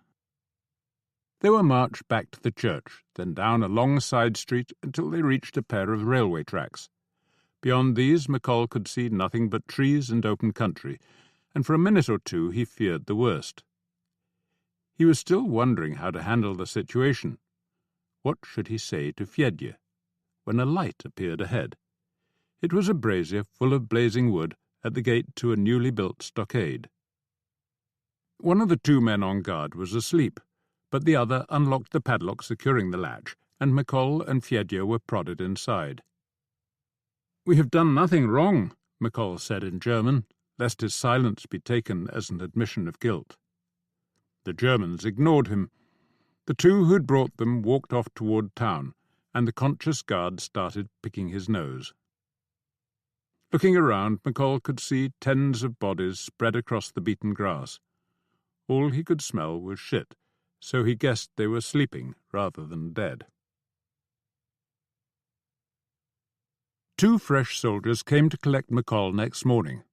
They didn't say what for, but since they'd emerged from what looked like a local command post, he assumed it was for questioning. "I won't be long," he told Fedya, hoping it was true. Dawn had come an hour before, and McColl had been able to count his fellow detainees. There were almost 100 inside the stockade.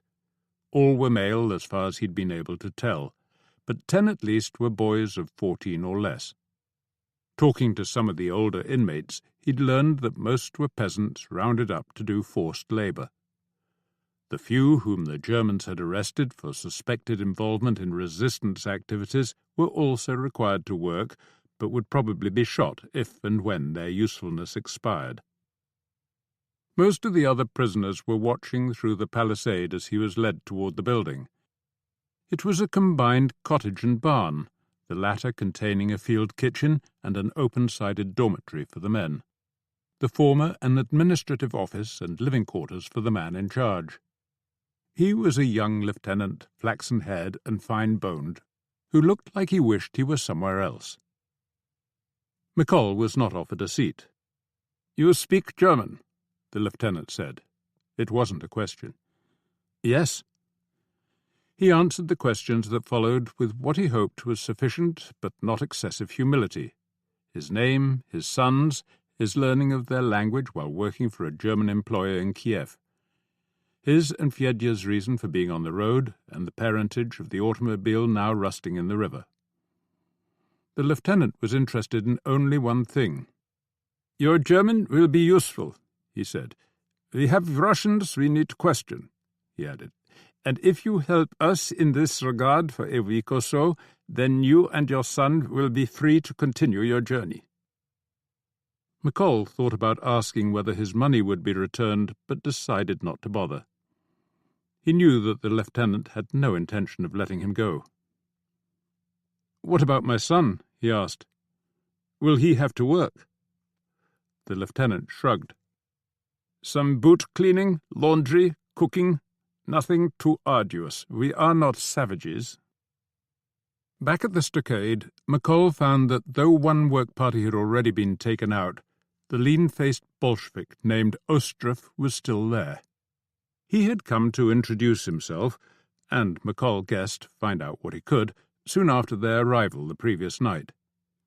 He seemed to exercise some authority over the other detainees, and McColl thought it prudent to explain what the Germans had asked him to do. "I agreed because I don't see what harm it can do, and because they might take it out on the boy if I don't." Ostrov gave him a long look, then nodded. "Some won't like it, but you knew that already." "I won't let any Russian condemn himself," McColl promised, "or betray anyone else." McColl spent that day and the next with a work party felling and chopping a line of trees a couple of versts to the north. On the third day he was waiting to board the cart when one of the sergeants came to collect him, and McColl saw the looks of suspicion on his fellow prisoners' faces as the man led him away. The lieutenant was sitting behind his desk. He gestured McColl toward a wooden chair, and a few moments later the sergeant returned with a well-dressed Russian couple. They looked around for seats and seemed surprised not to find any.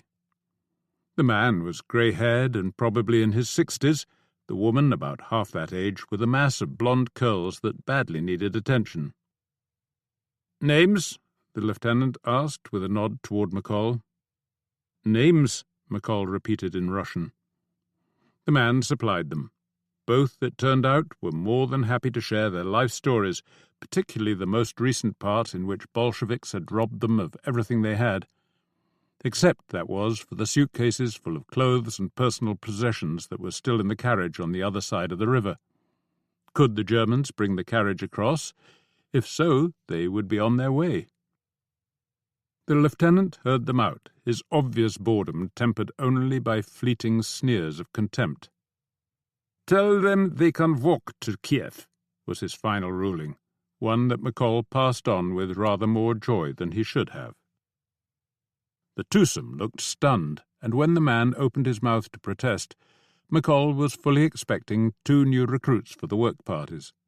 But somehow the Russian managed to hold his tongue. A stiff bow, a curt word to the woman, and they were gone. The newspaper on the lieutenant's desk reminded McColl that he had no idea how the war was going, and while they were waiting for another prisoner, he took the risk of asking. "It is almost over," the young German said shortly. "We will enter Paris in a few days." "And then we can all get back to our families," McColl suggested, wishing he hadn't asked. "Yes, of course." A man was brought in, one whom McColl recognized from the stockade. Apprehended near a railway bridge by a German patrol, he claimed he'd been walking to the next town by the straightest route. As for the Bolshevik leaflet found in his bag, he couldn't remember where he'd picked it up, but he had to wipe his arse with something. The lieutenant was clearly suspicious, but if the Russian had followed the tracks with sabotage in mind, he obviously wasn't telling. McColl rather suspected he had been, and did his best to edit out any telltale strains of defiance in the Russian's answers. The next day McColl was back with a work party, this one charged with laying carpets of logs where autumn would turn the roads to mud. Despite the lieutenant's optimism, it looked like the Germans planned on staying a while. The sun was hot and the work physically taxing, particularly for men who hadn't seen a decent meal in months. McColl was in better shape than most, but still felt like collapsing the moment they got back to the camp. Fedya, by contrast, seemed healthier and was eager to discuss his day. One reason for his fitness was the food he was scrounging and stealing, and after another boy was caught and flogged for bringing out bread for his older brother, McColl forbade Fedya to do the same. One thing the boy could do in safety was keep his eyes open. Away from the camp all day and dead to the world all night, McColl had little chance of working out the German routines, and he needed to know them to plan their escape, to get the boy and himself out of danger. The camp regime could seem almost benign, but only because those in charge didn't yet feel threatened, and that might change at any moment. A local attack, news of major setbacks in France. Who knew what might rouse the devil within? He'd seen it more than once in Belgium, seen it again at Chaplina Junction. He didn't want to see it here. Any escape would have to be planned and executed under the noses of the other prisoners, and McColl wasn't sure how they would take it, or whom to approach for some sort of blessing. Having shared 2 work details and several conversations with Ostrov, he'd gotten to know the Bolshevik better than anyone else, and it was Ostrov's influence, he suspected, that had saved him from suspicion, censure, and worse over his work for the Germans. If he was going to approach anyone, the Bolsheviks seemed the best candidate. He and Ostrov were on different details next day, and McColl was collected from his in mid-afternoon. One of the sergeants came for him on the unit's motorcycle, bouncing back along the dusty tracks with McColl's arms wrapped around his waist. McColl thought about throwing the man off, but knew that his chances of keeping the bike upright would be minimal, and he couldn't leave Fedya behind. This interrogation was conducted outdoors. The man to be questioned, a young Russian with floppy blonde hair, a face set in stone, and a body that looked like it hadn't seen food in a week, was tied to a corner post of the barn, naked save for a pair of badly worn boots. "At last," the lieutenant said, glancing up from his newspaper. "This man was caught with a bag of dynamite. I want to know who he got it from and what he intended to do with it." McColl put the questions into Russian. The young man just looked at him, eyes brimming with contempt. He said nothing. McColl repeated the question. The Russian shook his head, and at a signal from the lieutenant, the sergeant's bullwhip swished down across his back. After the wince of pain, the slightest shake of the head. "Again," the lieutenant said. Rivulets of blood flowed on either side of the jutting shoulder blades. One of the watching German privates let out an audible snigger. "Tell him this won't stop until he gives me some answers," the lieutenant said calmly. McColl translated. He thought of adding that the German wasn't bluffing, but who was he to encourage betrayal? The Russian seemed to know it anyway. The eyes first blinked, then closed. The skin across the cheekbones drew tighter with each cut. Another 10 strokes, and the lieutenant signalled a halt. "One last chance," he said. After translating that, McColl caught the hint of a smile. The bullwhip sliced away at the bloody mess. McColl had just closed his eyes when the Russian made his first and last noise, a sort of "oh" that sounded more surprised than pained. The whole body shuddered, the legs sank and then gave way, until only the rope was holding the dead man up. The lieutenant sighed with apparent frustration. "Cut him down," he told the sergeant, whose uniform was splattered with blood. McColl took one last look at the lifeless body, wondering how the man had managed to stay silent. Even knowing that death was certain, McColl doubted that he himself could have done so. That evening he spoke to Ostrov. "Well, it's not that hard to get out," the Bolshevik agreed. "You could dig your way under the fence in less than an hour." "So why aren't we trying?" McColl wanted to know. Ostrov sniffed. "One of 2 reasons. When the Germans arrest people, they take the name of their villages and tell them that for every man who escapes, 10 of their neighbors will be shot." "They know I'm from Moscow," McColl pointed out. "Well, they can't shoot 10 of yours then. But now we come to the second reason. There's nowhere to go. No village would take you in, and how would you live without food or money?"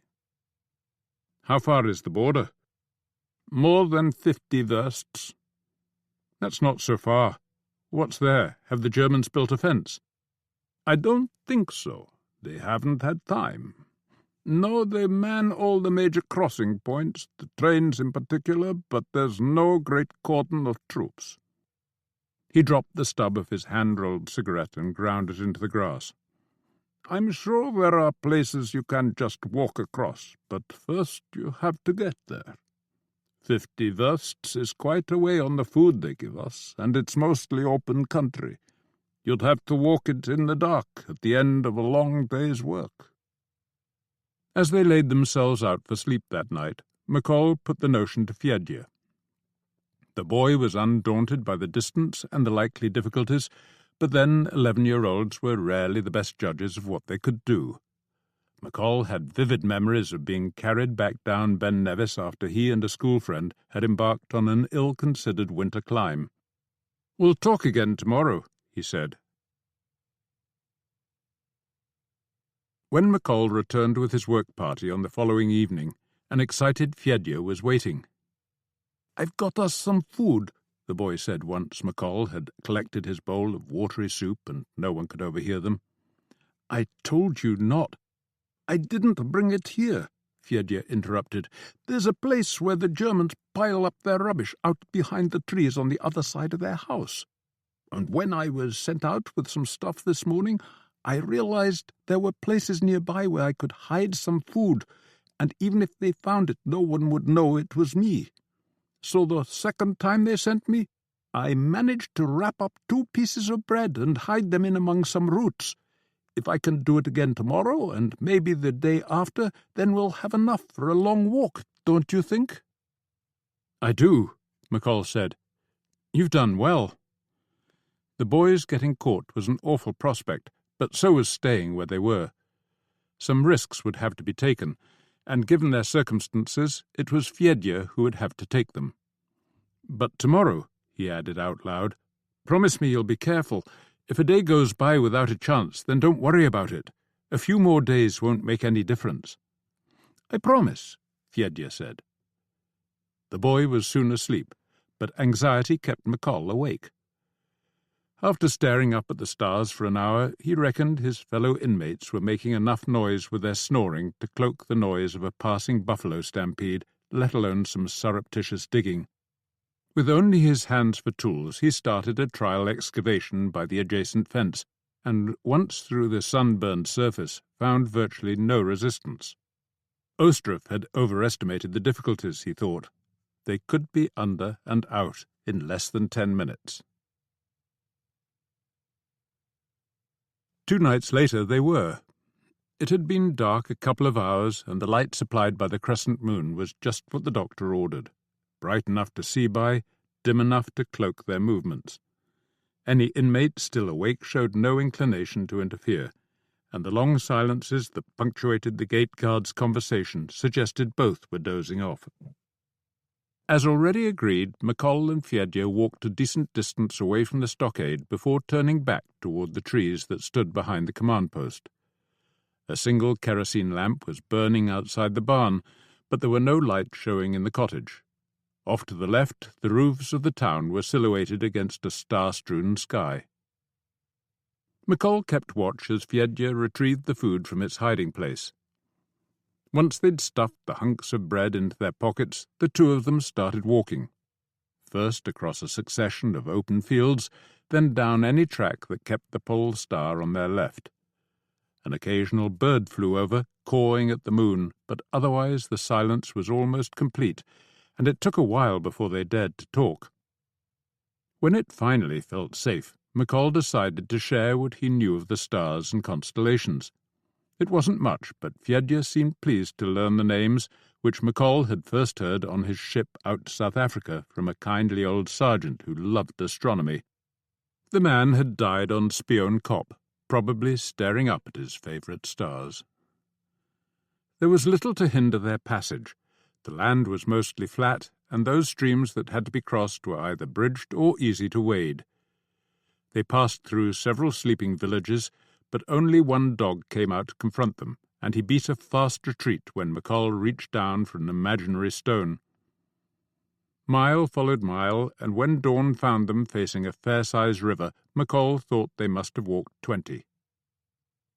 There was no obvious way across. McColl felt too tired to risk the current with Fedya on his back, so he tossed a mental coin and headed north along the bank. After an hour, a column of smoke appeared. Another 15 minutes and there were a dozen cottages, clustered on either end of a rickety wooden bridge. It looked bucolic enough for safety.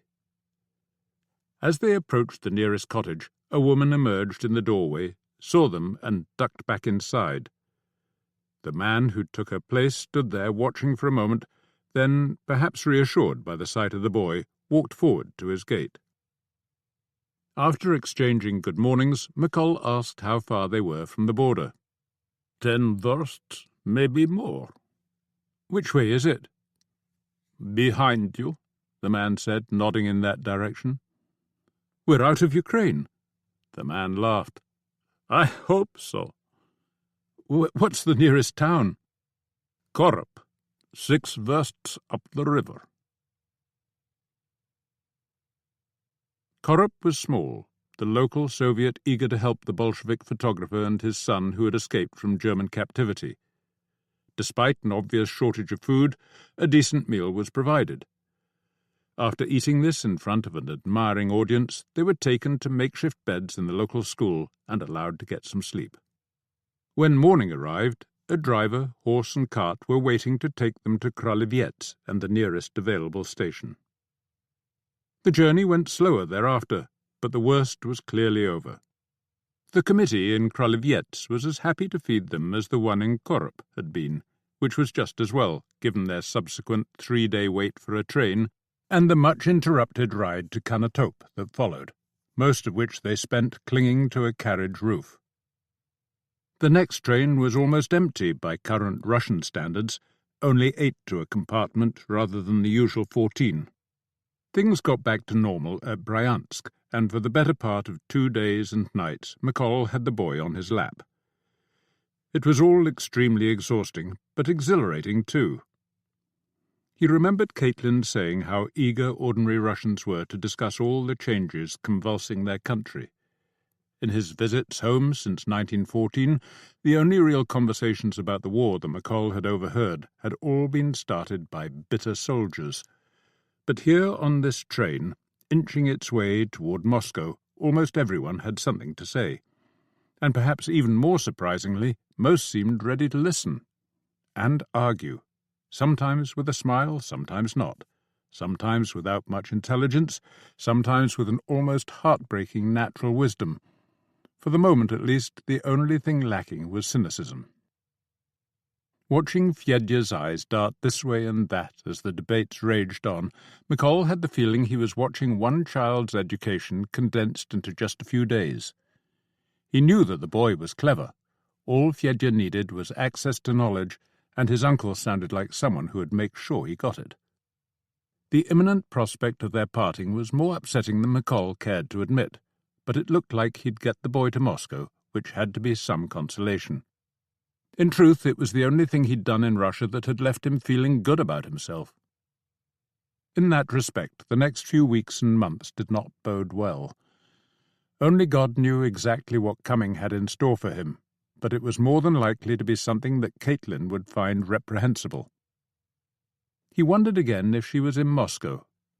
He wouldn't seek her out, but they might just run into each other. Half of him hoped they would, while the other half hoped she wasn't there, that she was safe in Brooklyn or London, waiting for the war to end, waiting for him to come home. But that didn't sound like the woman he loved.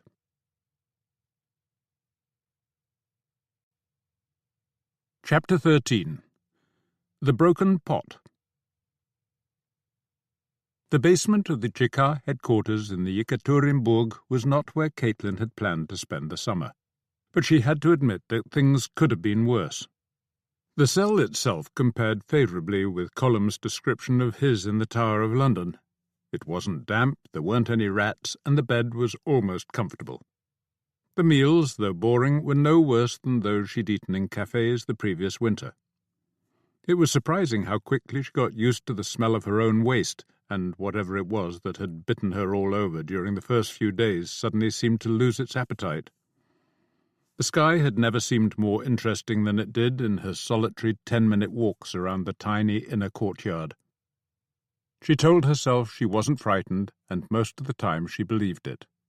A misunderstanding, that was all. What had she actually done? They couldn't shoot her for being curious. Her friends would come through before long. There was lots of time for thinking. She took mental walks around Brooklyn and Manhattan, conjured up memories of times with Jack, tried to get her thoughts about the revolution into some sort of order. On good days she understood why many of the revolutionaries she'd interviewed had looked back on their years of prison or exile with something approaching affection. Caitlin knew she'd blundered on this occasion, but overall saw no cause for regrets. She had tried, was still trying, to follow both her heart and her mind and try not to let either one trample all over the other. She didn't blame the Cheka for her current predicament. With the Tsar in their care, of course they'd be jumpy. Who wouldn't? She had to be patient, had to wait. Sooner or later her friends would convince the men upstairs that their suspicions, though wholly understandable, were completely unfounded. It took 10 days. First she was brought to a bathroom, then given back a suitcase and allowed to change her clothes. Upstairs, in the familiar office, her interrogator told her that references had arrived from both Kollontai and Volodarsky, and that she was being released. He apologized for her incarceration, but only, she suspected, because a failure to do so might bring repercussions. She thanked him anyway and accepted his offer of a ride to her hotel, where a new room had already been booked. On arrival, she was informed by an overly obsequious manager that hot water was available should Madame desire a bath. Madame did. Pushing her luck, she asked that copies of all the latest newspapers be brought to her room. These did something to deflate her euphoria. When she read between the lines, trying to make sense of the often contradictory reports, one thing was certain: the Bolsheviks were losing ground.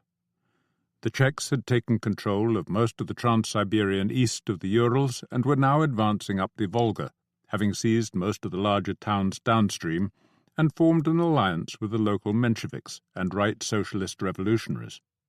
In the south, General Denikin was building and training an army, and all around the Russian perimeter the country's erstwhile allies were stepping up the scale of their interventions.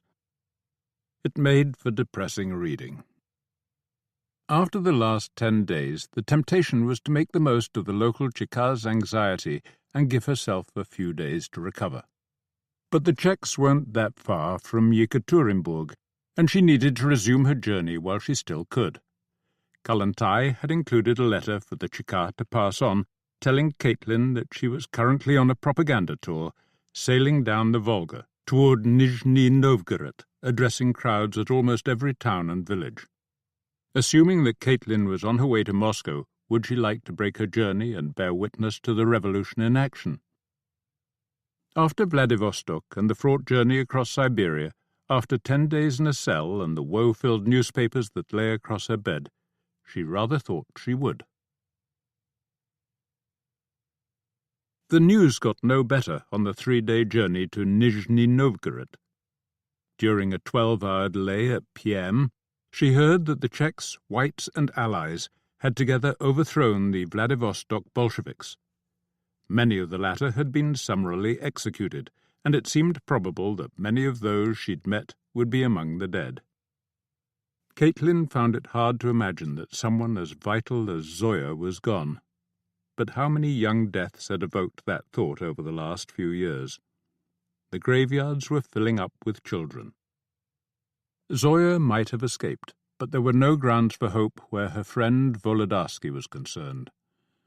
By the dim light of a lantern at Vyatka station platform, Caitlin read the news of his assassination, the tears rolling down her cheeks as she stared blankly up at a star-filled summer sky.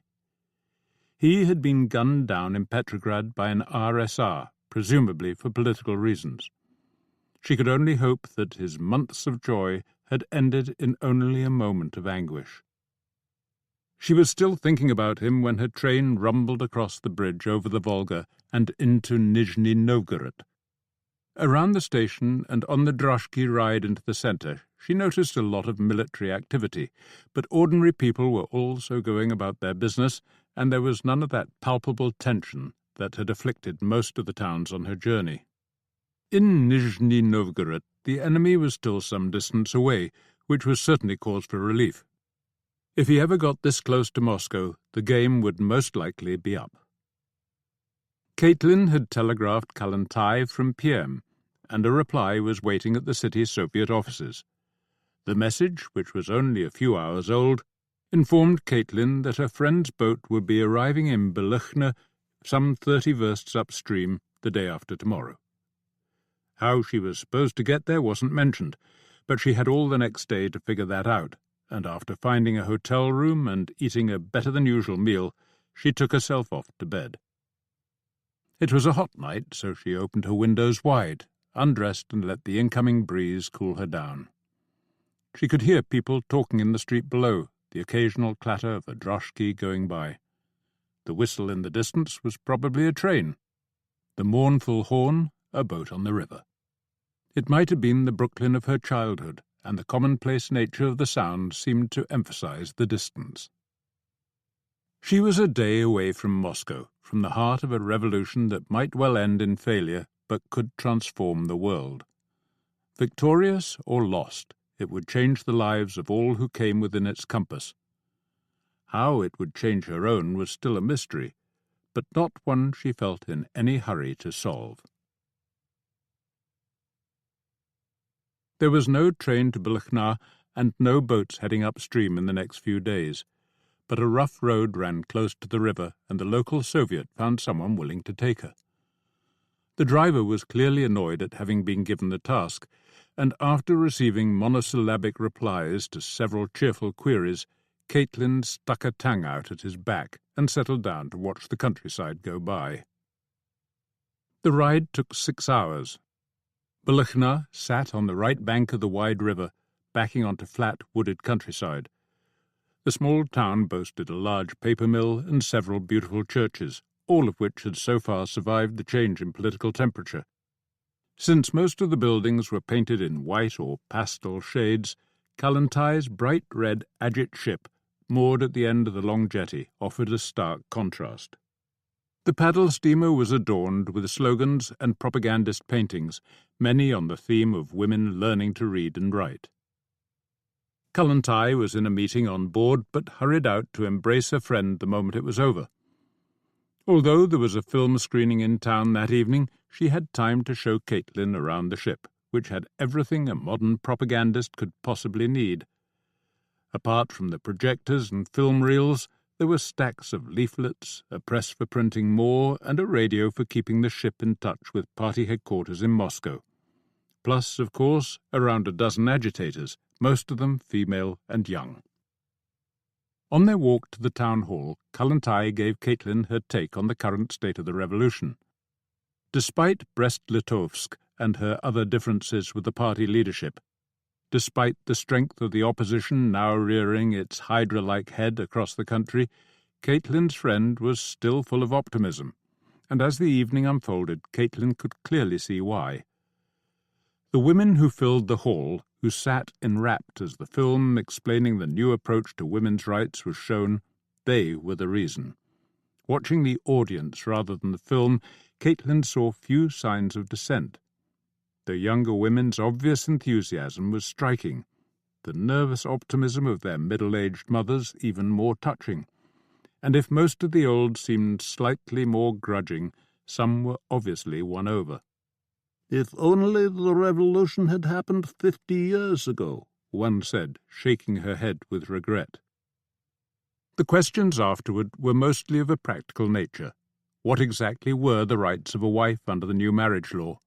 In the case of divorce, who decided the fate of the children? Would the party make husbands do some of the cleaning? It was more than an exchange of views.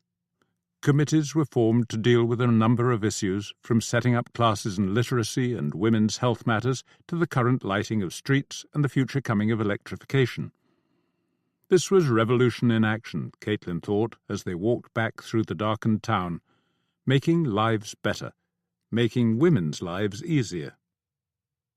Kalantai had also been energized by the evening, but when their late-night conversation turned to personal matters, a different picture emerged. She missed Debienka, whom she'd hardly seen since their wedding. Caitlin had heard one version of the story, how, ignoring the Treaty of Brest-Litovsk, he'd gone off to fight the Germans in his native Ukraine, refused party orders to desist, and eventually been arrested. And now she heard his wife's. Kalantai's was more subjective, a mixture of anger, exasperation, and sadness that only a lover would feel. "I know he sometimes behaves like a willful child," she said, "but I miss his body next to mine." As usual, talking about her friend's romantic partner caused Caitlin to reflect on her own. At least Kalantai knew where her man was, she thought, lying awake in her narrow bunk. Jack could be anywhere. In the few years she'd known him, he'd been to at least a dozen countries that she knew of, and probably some that she didn't. She missed him. She missed sex. and doubtless she would go on missing them both. As Kallantai had noted almost wistfully, "I know that everyone thinks I'm an advocate of free love, but in fact I'm remarkably faithful." "As am I," Caitlin thought. "As am I." She was in Balachna for almost 2 weeks, accompanying Kallantai and a few of the other agitators on their visits to a string of nearby villages. The farther they got from the river, the more dubious the response, but the sense of doing something truly worthwhile was always present. This was a story that Caitlin hoped would resonate back home, a message of hope for a world that seemed sorely in need of it, some positive press for the revolution when all seemed ranged against it. Who could argue against women learning to read and write?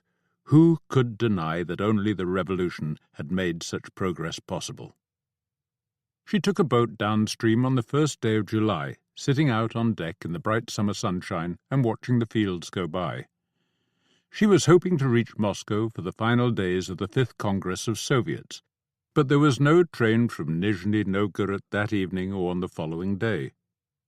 While she was at the station, several trains rumbled through in the opposite direction, carrying units of the newly formed Red Army toward the battlefronts farther down the Volga. A departure for Moscow was finally announced. Overcrowded and lacking a restaurant car, the train took more than 3 days to cover the 200 miles, arriving at the capital's Kursk station in the late afternoon of July the 6th. All the droshkis were gone by the time Caitlin reached their rank, but at least the trams were running. On her last trip to Moscow, they'd been stuck in snowdrifts. As she rode into the centre, the first thing that struck her was how normal the city looked.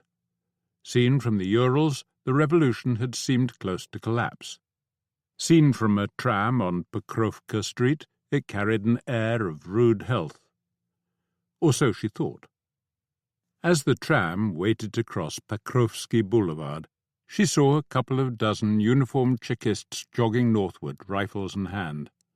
They looked serious, some of them a little frightened, and she wondered where they might be going. About 10 minutes later, walking toward the front door of the Francia Hotel, she heard shots in the distance. A first, a second, a minor fusillade.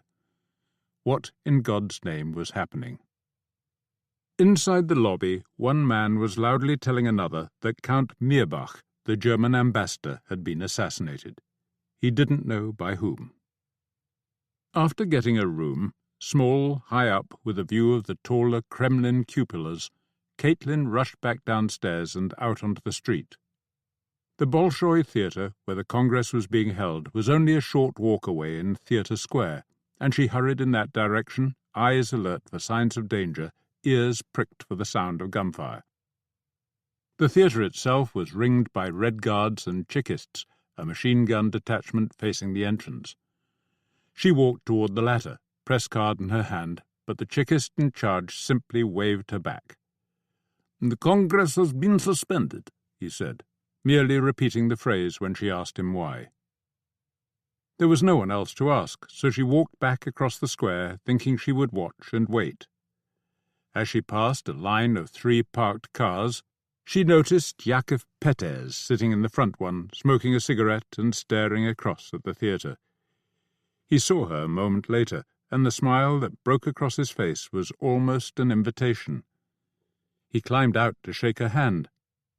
"So what's happening?" she asked him in English, knowing how nostalgic he was for his years in London. "The LSRs have gone mad," he said simply. "They've killed Count Mirbach and taken my chief prisoner. They're people in the VGK, and don't ask me why we didn't get rid of them months ago. They're holding Dzerzhinsky at Pokrovsky barracks, but their leaders are all in there," he said, pointing toward the theatre. "So, we've both got hostages," he added dryly. "Spiridonova?" "Oh, yes. She's spent the last few days calling for a new war against the Germans, and presumably killing Mirbach was how they hoped to start one." Caitlin hardly knew what to think. "Are they actually trying to seize power?" "Only they know that," he sighed. They've always been more about gestures than anything else, and this feels like one more of those. If it is, they'll be sorry. We can't afford those sort of games, not anymore." They both stared across at the theatre. "I posted the letter to your wife when I got to America," she told him. "I know," he said. "I had a reply last month. Thank you." Since he said nothing about her recent imprisonment, neither did she. "So what happens now?" she asked him. He shrugged. "We wait. And now I must leave you," he added as a subordinate walked toward them. Caitlin lingered in the square for a while, but nothing more happened. She decided to visit the Pakrovsky barracks. These were about a mile to the east, on the innermost of the boulevards ringing the city centre. Drawing closer, she expected to find a cordon, but it was a single soldier who stopped her, shooing her away with his rifle. When she didn't move, he lowered the weapon toward her, and she had no choice but to retreat. This time there was no Yakov Peters to explain the situation. She stood on the far side of the boulevard for several minutes, staring across at the mansion-like barracks and wondering in which of the rooms Dzerzhinsky was being held. What were the LSRs doing? Peters' judgment that they'd simply gone mad seemed as good as any, but whatever their motives had been, the behaviour seemed incredibly reckless. She retraced her steps, first to the theatre square, where nothing new had happened, then back to her hotel for some food. It was almost 10 by the time she'd eaten, and her legs rebelled at the thought of going back out. With any luck at all, nothing would happen overnight, and after the latest appalling journey she desperately needed some sleep. She requested a 5 a.m. call, then went up to her room and bed. She left the hotel just before 6. The Bolshoi Theatre was still surrounded, the LSR delegates still inside. Walking on, she found another ring of troops around the Pakrovsky barracks, where the LSR Chekists were holding Felix Dzerzhinsky. Several pieces of artillery were lined up opposite the building. Yakov Peters and several subordinates standing nearby. He saw her and walked over. "Any news?" she asked. "We have demanded their surrender," Peters told her. "And if they refuse?" He shrugged and gestured toward the waiting guns. The besieged LSRs neither threw in the towel nor came out fighting. In mid-morning the first shell was fired, chipping off a chunk of cornice. It didn't kill anyone, but to the watching Caitlin it felt as if something had died. The two parties who had made the revolution, who had ruled in tandem for several intoxicating months, were fighting and killing each other. And Kalantai and Spiridonova, the women who had most inspired her, were now on opposite sides. After surrendering later that morning, most of the LSR Chekists were shot. The political leaders corralled in the theatre were told they were under arrest, then led single file to the Kremlin for incarceration in one of the Citadel's barracks. Watching the procession of defiant socialist revolutionaries as it wound its way through the Nikolskaya Gate, the diminutive Spiridonova at its head, Caitlin felt nothing but sadness. It took her 3 days to get an interview. Yakov Peters came through in the end, but only after making it clear what he didn't want her to write. "I trust you not to fall for all this martyr to the revolution nonsense. It's people like your friend Volodarsky who are the real martyrs." On the morning in question, she was led through several inner courtyards to a small office opposite one of the churches. 2 Red Guards stood sentry outside, while she sat alone in the mostly empty room, waiting for Spiridonova. Her friend, when she eventually arrived, was wearing the familiar dark dress with white-trimmed collar. Her face was pale, the eyes a little feverish, but she looked healthier than Caitlin expected, which was, on reflection, hardly surprising. The Bolsheviks would want the world to believe that Spiridonova was being treated decently, and who better to bear witness than a known friend and foreign journalist? "It is good to see you," Spiridonova said after kissing Caitlin on both cheeks. "And you." "How long do we have?" "They didn't say." "Then I will waste no time. I am writing an open letter to the Bolshevik leadership. I am telling them and the world that we in the LSR leadership take full responsibility for the killing of Mirbach, and that if they wish to punish anyone, it should be us. I know they have already killed several of our people in the Cheka. These men were simply following our orders and should not have been punished for doing so." "What did the LSR leadership hope to gain from killing the German ambassador?" Caitlin asked. "An end to their shameful peace. The people want to fight the Germans. In Ukraine they are doing so already. The Bolsheviks have betrayed us all with their wretched treaty. The Russian workers, the German workers, and that is only the half of it. They have betrayed the peasants, given them their freedom only to snatch it back." There was more of this, much more. Listening to the other woman, Caitlin had the sense that months of doubt and frustration had come to a cathartic head, that Spiridonova and her party had simply had enough of compromise, and perhaps, she thought but didn't say, of responsibility. "But how are you?" she asked, hoping to separate the person from the politics. "Me? I am ready for whatever comes. I could not have acted otherwise." A slight smile. "And I am glad you have come back to us. Are you glad that you did?" "Yes, of course. But," Caitlin sighed, "it hurts me to see you in prison, to see allies turn on each other. I'm a stranger here, but it seems to me that a revolution with so many enemies can ill afford to lose its friends." Spiridonova shook her head. "If a pot is broken, you cannot pretend it isn't. You have to make another." That wasn't what Caitlin wanted to hear. "Do you need anything?" she asked. "I mean, I don't know if—" "One thing," Spiridonova said. "If you could take a message. No, nothing political," she added, seeing Caitlin glance at the door behind her.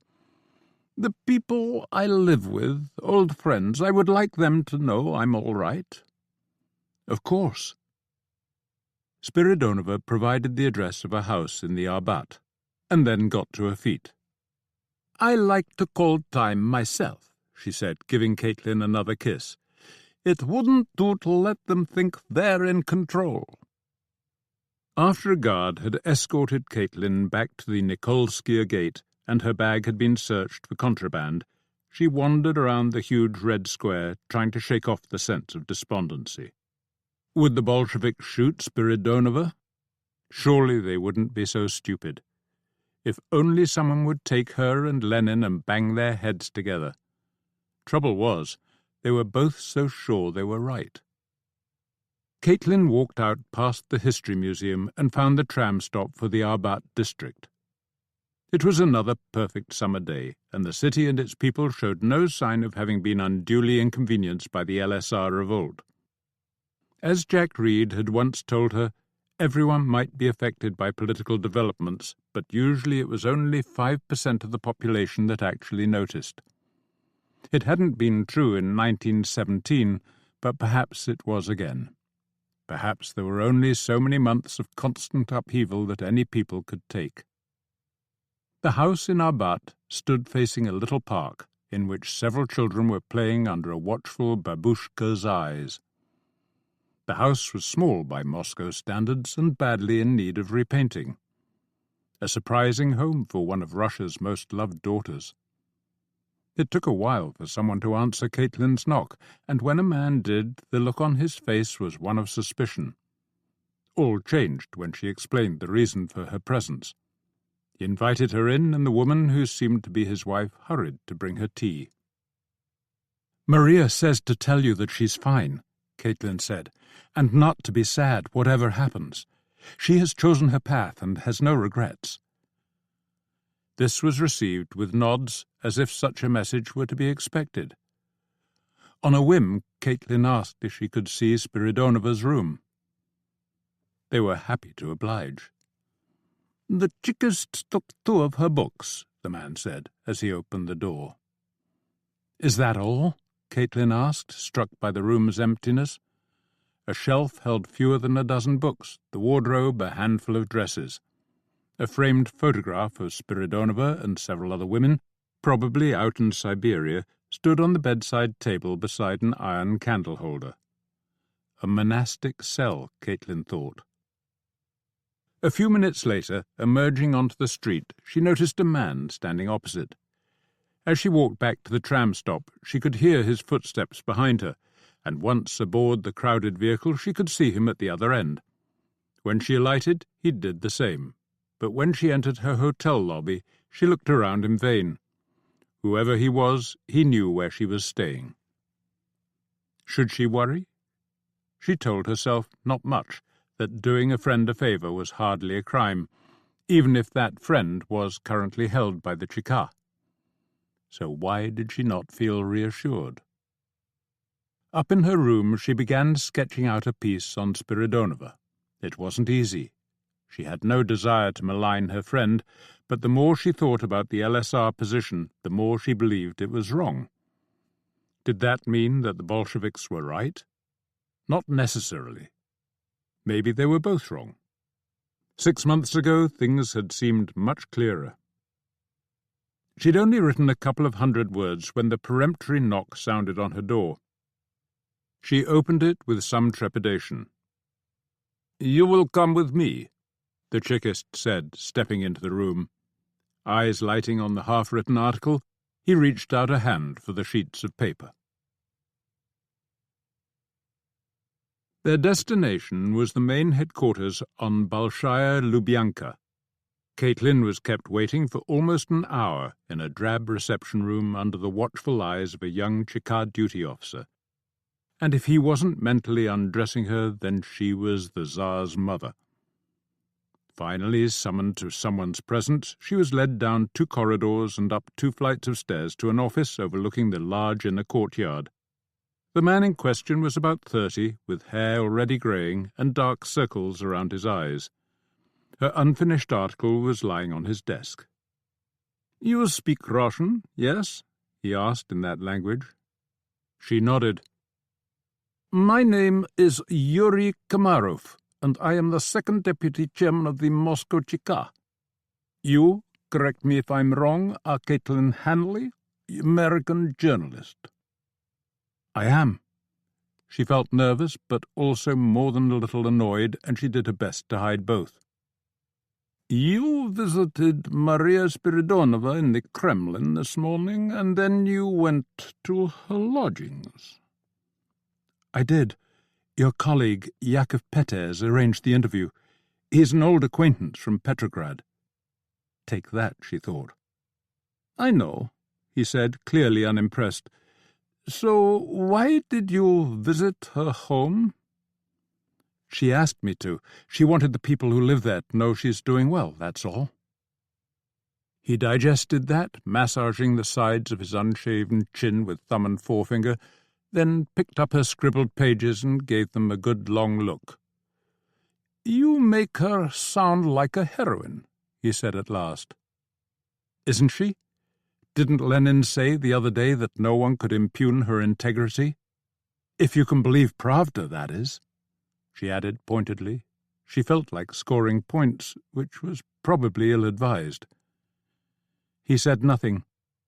"She has been calling people to account for 20 years, Caitlin went on. "If she disagrees with the government, she won't remain silent." He raised an eyebrow. "No one expects her to. What we cannot tolerate is her and her colleagues seeking to undermine the government by ordering the murder of a foreign diplomat." Caitlin said nothing to that. Komarov consulted another piece of paper. "You were here in the winter when restrictions were placed on the bourgeois press. Our opponents were using their money and their newspapers to spread lies about us, putting the whole revolution at risk.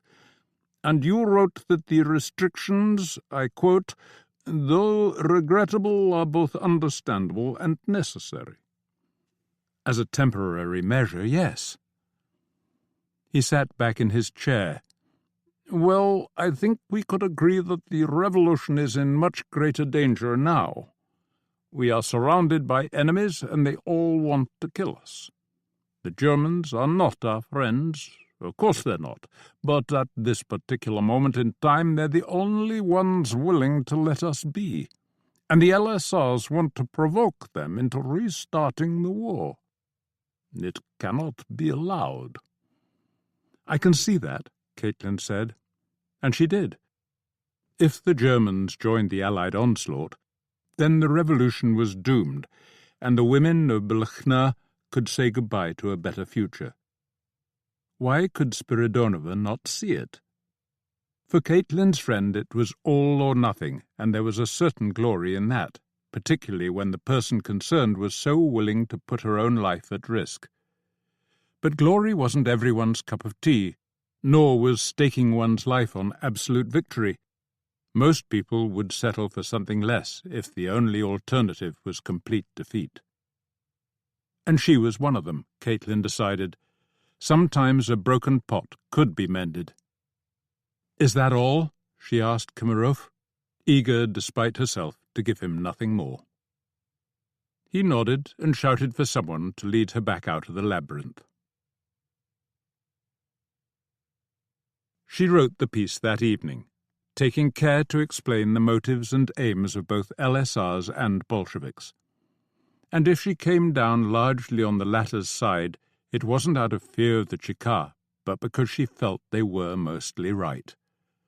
Power without principles was a thin gruel indeed, but there was always the hope of improving the diet.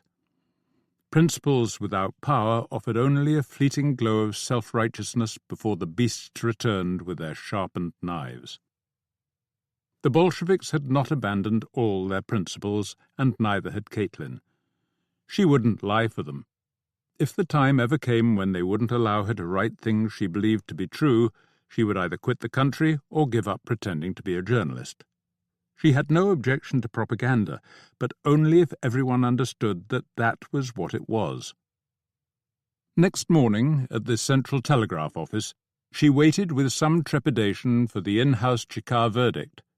Would they pass the article for export, or would there be another summons from Comrade Komarov? As it turned out, the acceptability of her views proved neither here nor there.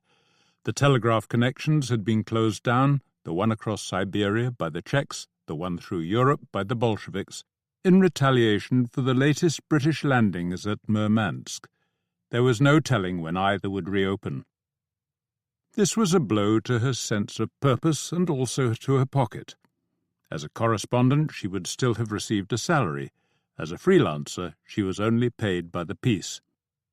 The money from Aunt Orla would last her a few more weeks, but she'd counted on staying longer than that. Should she leave again? She already had sufficient material for a book. The trip across Siberia had provided enough on its own, but was that all she wanted to do? Sitting over newspapers in the hotel bar, she realized it would be like writing the first half of a novel, like recounting David's war with Goliath before they got around to exchanging their missiles. Only that morning, news of a major rebellion in Yaroslavl had reached Moscow. The Czech Legion was still tramping all over Siberia and the Urals. The RSRs had seized another major Volga town with the help of some Bolshevik turncoats, and the British landing at Murmansk had proved more substantial than expected. One of the papers provided a list of those known to have died in the white takeover of Vladivostok, and Caitlin recognized several of the people she'd met and shared an evening with only 2 months before. Zoya was not among them, which was something. No, she thought, this was it, the fateful summer, and she owed it to people like Zoya to stay. If she couldn't get her stories out, then she'd find some other way to help. Kalantai, she realized, had actually provided her with one of the latter. Inessa Armont was organizing a major women's conference for the autumn, and Kalantai had suggested that Caitlin write a piece about it. Kalantai had even given her a letter of introduction. Next morning she walked across town to the old Rabotnitsa offices on Kamigiersky Street. The Socialist Women's Journal had ceased publication for lack of paper the previous spring, but the rooms in which it had been edited and printed were currently being used by Armand and her small staff of helpers. Over the last year, Caitlin's and Ignessa's paths had crossed on several occasions, but they had never shared more than a few words until now. The Frenchwoman, who had lived in Russia for most of her life, and who gossips claimed had once been Lenin's mistress, put on her glasses to read through Kollontais' letter. She was in her 40s, and, like all the Bolsheviks that Caitlin had met, looked weary to the bone. "So what do you have in mind?" she asked. Caitlin explained that the lack of a link to the outside world meant the story would have to wait. But was there any way in which she could help? Any translation work that needed doing? Any typing? Armand smiled. "We always need help, and yes, I'm sure we could find work for you. Where are you staying?" "At the Francia, but it's too expensive. I have to move." "Ah, I know we can help you there. There's a house on the other side of the river where several of our women live. Most are volunteers from the provinces, and the party gave us a home for them. I'm sure we can get you a room. There's no rent, but everyone shares in the chores." At the end of the working day, 2 of the other women took Caitlin along. The room in the eaves was small but perfectly adequate. The house itself, a decaying mansion with over 20 rooms, was sparsely furnished but scrupulously clean. The other women, most of whom seemed younger than her, were full of welcoming smiles. Aunt Orla would have loved it, Caitlin thought. When she returned from collecting her suitcase at the hotel, she sat around the kitchen table with several other women, discussing lives and work and boyfriends. She could have been anywhere, she thought, but quickly realized that wasn't true. It had needed a revolution to bring these women together and to give them a home like this one.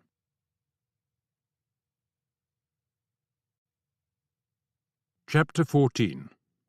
Selling the Past. It was Wednesday, July the 10th, according to the newspaper McColl picked up from the stand outside the station. If the cloud-free sky was any guide, a hot day was in prospect, but with the sun only recently risen, it still felt a trifle chilly.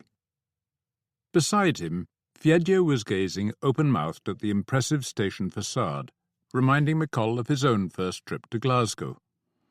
"They're only bricks," his father had said, sounding clever and missing the point. "Is that a tram?"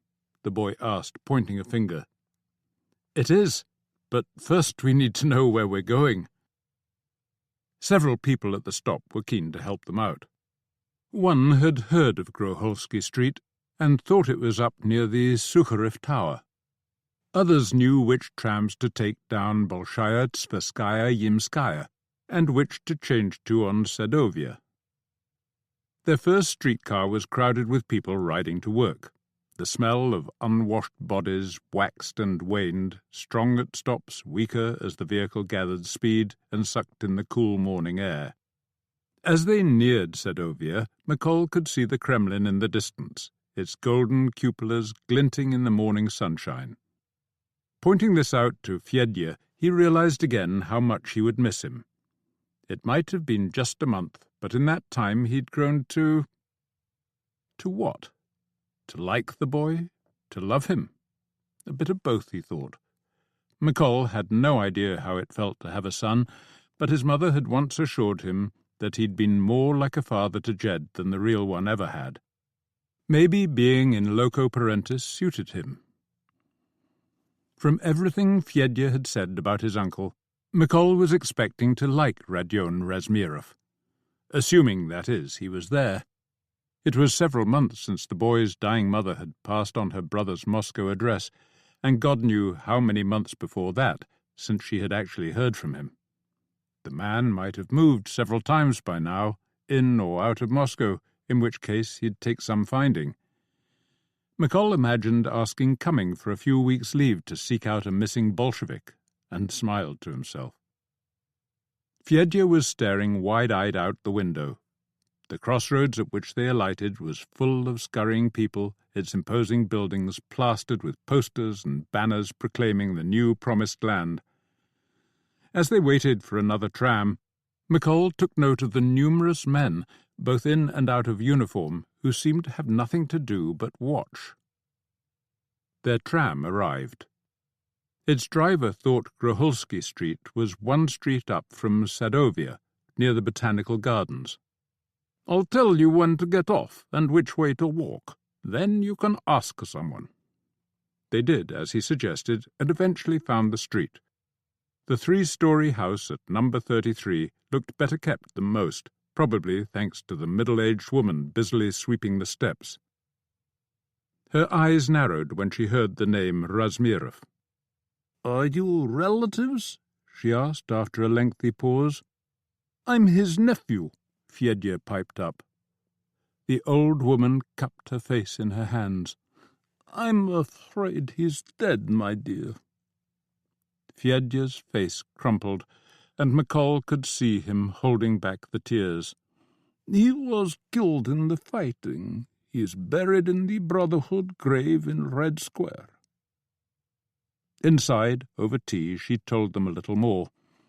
While Petrograd's revolutionary struggle had lasted barely a day and been virtually bloodless, its counterpart in Moscow had lasted 6 and cost 800 lives. Fedya's uncle had been one of those killed, heading off one morning to join his Red Guard unit and never coming back. "The man who came to see us said he died during the street fighting, which was something. A lot of them were executed by the whites before they got the chance to fight." She looked at Fedya. "He was a good neighbor," she said. "A good man." "I haven't seen him since I was 7, Fedya replied, "but I wish I had." He glanced at McColl, eyes heavy with hopelessness. What now? Was the unspoken question. What indeed? There was no one else in Moscow with whom McColl could leave the boy, and if he could take him back to Bucha, which he couldn't, there was no one there to look after him. It would have to be a home of some sort. Given how many Russians had died, leaving children behind over the last few years, there had to be places like that. They were probably awful, but what other choice did he have? He would find the boy a good one. Fedya must have guessed what was passing through McColl's mind. "I can look after myself," he said quietly as they started back towards Sadovia. "Once I know where things are," he added, somewhat spoiling the impression. "We'll see," McColl told him. "We're going to another house now, the one where I thought I might be staying. Maybe we both can. But when we get there, don't start asking questions, not in front of anyone else. Understand?" "No, not really." "Well, you don't need to. Just don't say anything, all right?" "All right." The safe house was a longish walk away, north of the Sukharev Tower and market in the Mishanskia district. The houses here were smaller, grubbier, and closer together, the air full of smoke from nearby stations and yards. The address that Davidson had given him belonged to a wooden cottage someone had forgotten to pull down when the surrounding terrace was put up. The tall, blue-eyed, chubby-cheeked young man who answered McColl's knock looked like an Englishman in Russian clothes, which he was. McColl introduced himself with the appropriate past sentence and received the correct reply. "I've got someone with me," he said, gesturing toward Fedya, whom he'd asked to wait on the pavement. The young man did a double take. "You mean that child?" "Yes, a long story. He doesn't know I'm English, so we need to talk Russian. You do speak it." "Oh, like a native," the man said in that language. His grammar was correct, his accent appalling. "I'm Roger Bowers, by the way. Sergei Vasilyevich Bazarov, to our Russian friends. And the Vichika, of course." McColl hoped the man's espionage skills were better than his Russian. He called Fedya over, and they all went inside. "I take it you need somewhere to sleep," Bowers said in Russian. "We have 3 empty rooms at the moment, but a couple of visitors are due over the next few days, so the 2 of you may have to share." "We're used to it," McColl said dryly. While Fedya was out back having a piss, McColl explained the situation. "We travelled here together from Ukraine. Fedya's parents are both dead, and he was hoping to live with his uncle in Moscow, but we just found out that he's dead too." "So you're going to—" "I've no idea. I'll have to find him somewhere to live. In the meantime—" "Look, he knows I'm part of a clandestine group fighting the Germans, so seeing men come and go won't seem strange, and I'll get it sorted out in a few days." "Fine. I'm off to work now. I'm a projectionist at a cinema near the market, so I won't be back till around 11. If anyone arrives and they ask for Boris Mianjinsky, invite them in and ask them to wait. If they don't ask for Boris, they'll probably be Chekists, and they'll have the place surrounded." He laughed. "There's bread and tea in the kitchen, but not a lot else, I'm afraid. I'll see you later." By the time Bowers returned, Fedya was asleep in their bed, and McColl could pump his host for all the latest news.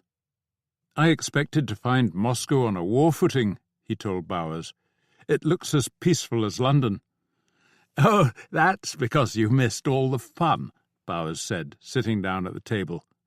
"God, I stink of cigarettes," he complained. "Some nights I can hardly see the screen through the smoke."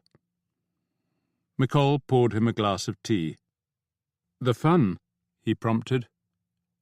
Bowers smiled.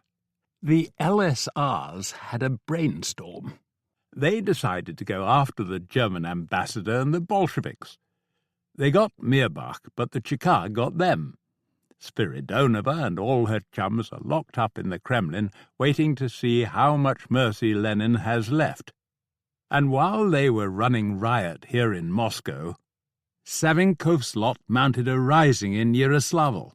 Ended in tears, but our informers tell us the Bolsheviks all had their bags packed, just in case." "Were the 2 risings coordinated?" McColl wondered. "Who knows? If they were, it wasn't by us. The French may have been in on the LSR business, but Savinkov's one of ours, and if he was coordinating with anyone, it was probably General Poole in Murmansk. If so, they got the wires crossed." Bowers grunted. "And not for the first time." "What about the Czechs?" McColl asked him. "Are we backing them?" "It was our gallant French allies who brought them on board, but they'll be fighting with us if Poole ever gets a decent force into Archangel. A joint front from there to the lower Volga, and then we all push west. That seems to be the general idea.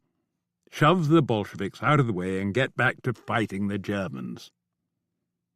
"You sound less than convinced." Bowers shrugged.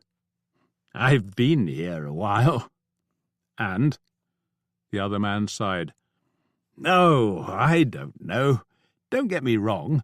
I wouldn't lift a finger to save the Bolsheviks, but I like the Russians, and the last thing they need after what they've been through is a bloody civil war."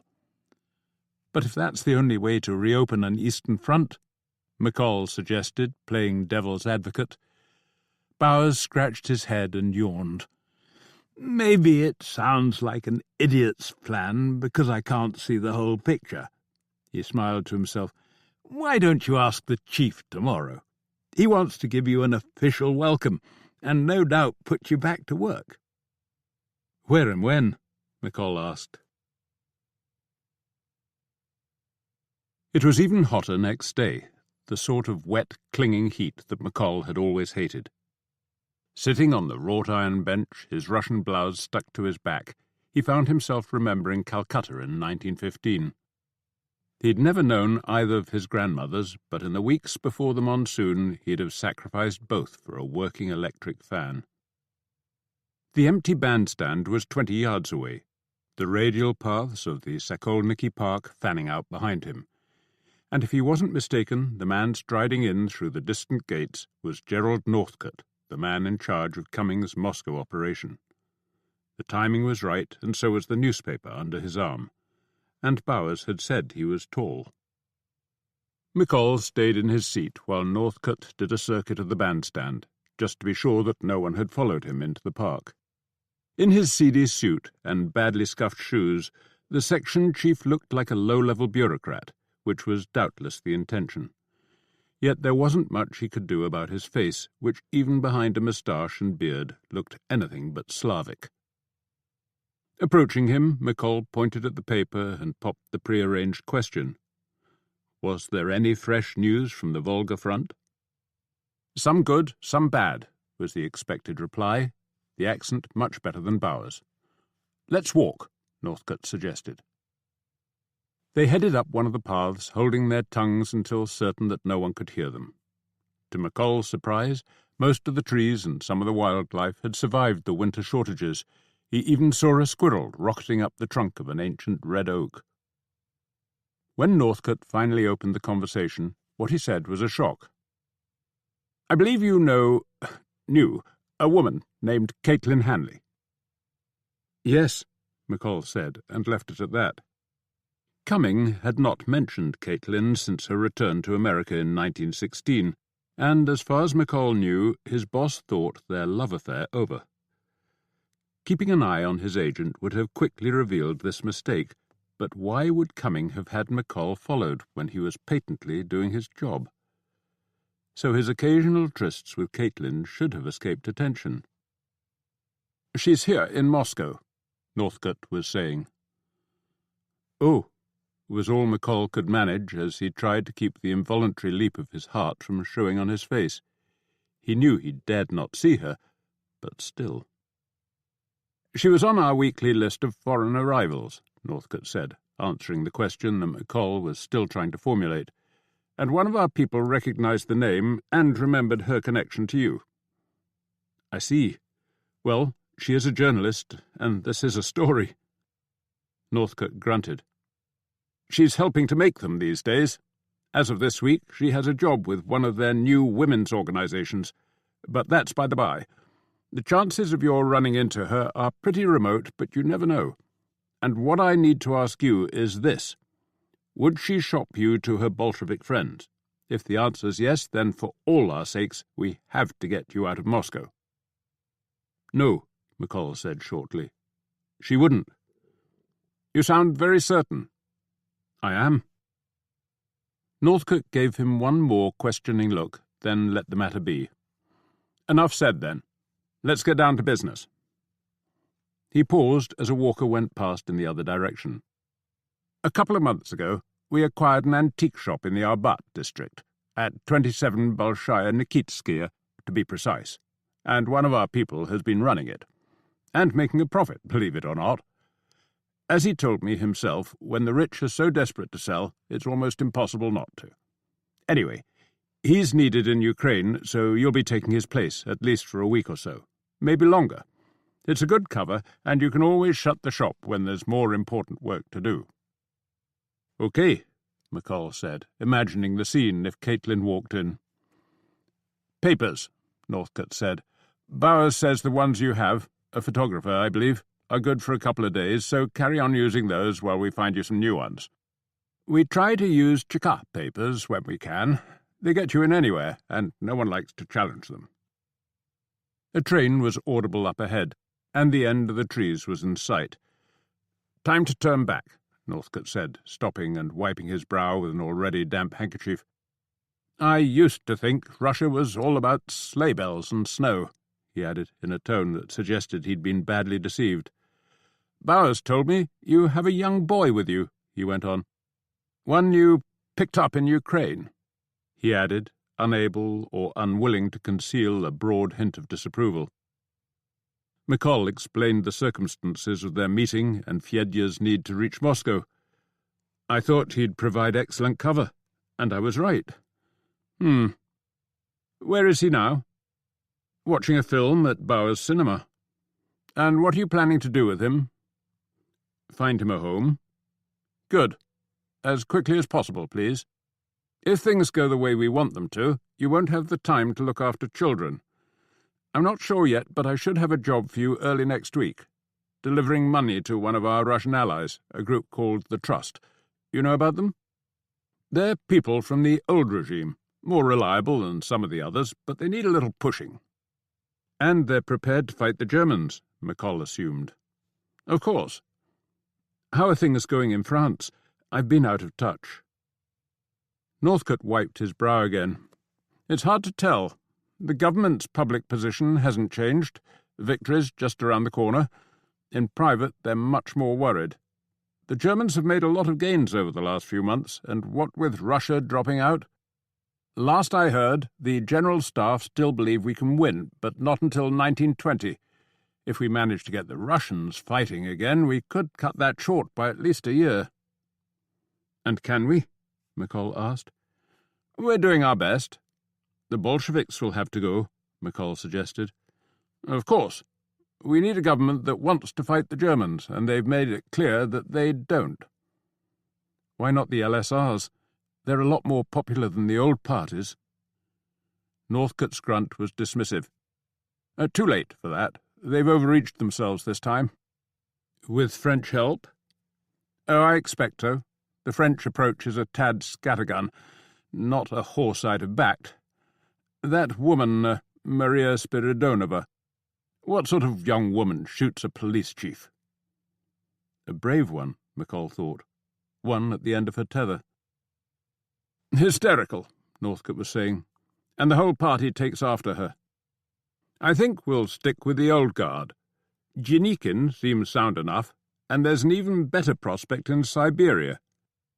Alexander Kolchak used to be an admiral in the Tsar's navy. Factor in the Czechs and a few of our own, and their shiny new Red Army will have a fight on its hands. The trick is in keeping the show on the road, and that's our second job. Providing links, keeping things coordinated, oiling the wheels with money. And the first job? McColl asked, thinking he must have missed something.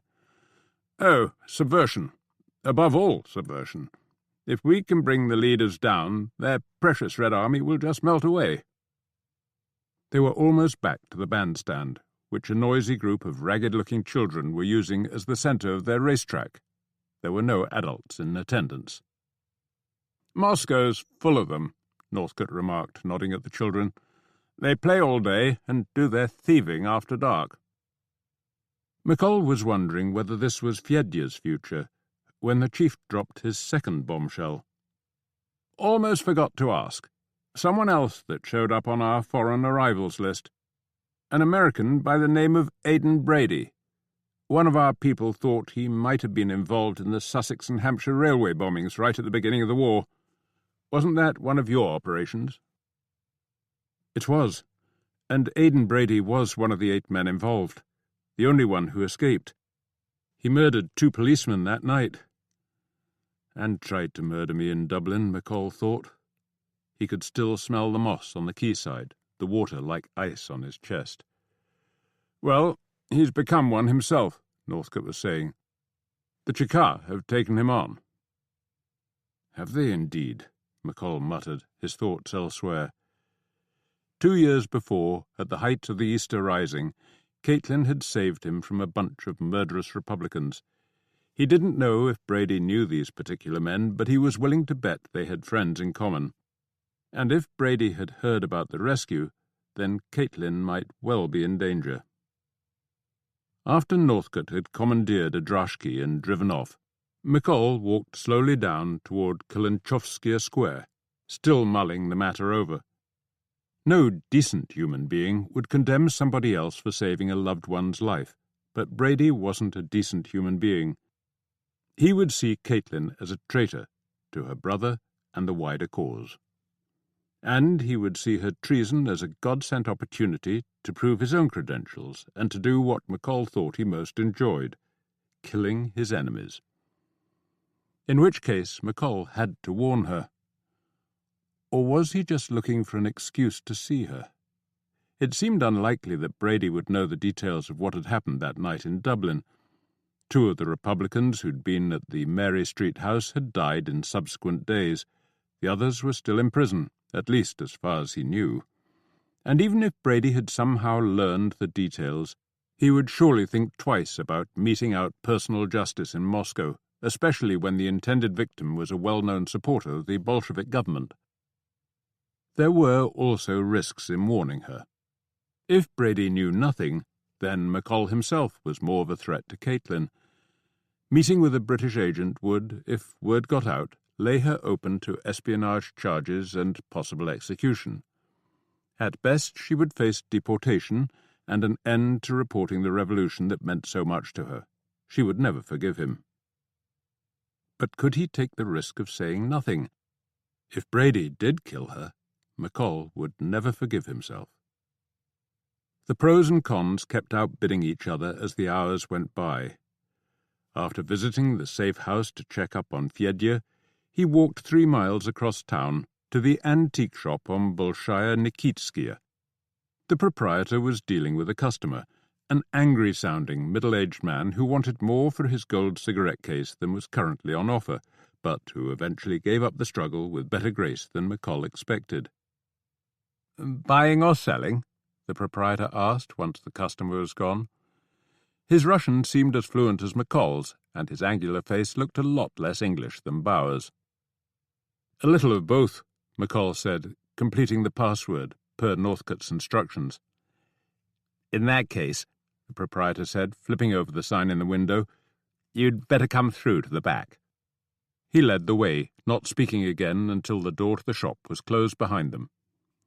"Sandy Luckett," he said, offering McColl a muscular handshake. "I think we once shared the lift at Whitehall Court." "More than likely," McColl conceded. The other man's face was vaguely familiar. Over the next half-hour, Luckett explained the workings of the shop and went through the inventory. He had a long list of what he'd paid for the items and what he hoped to sell them for.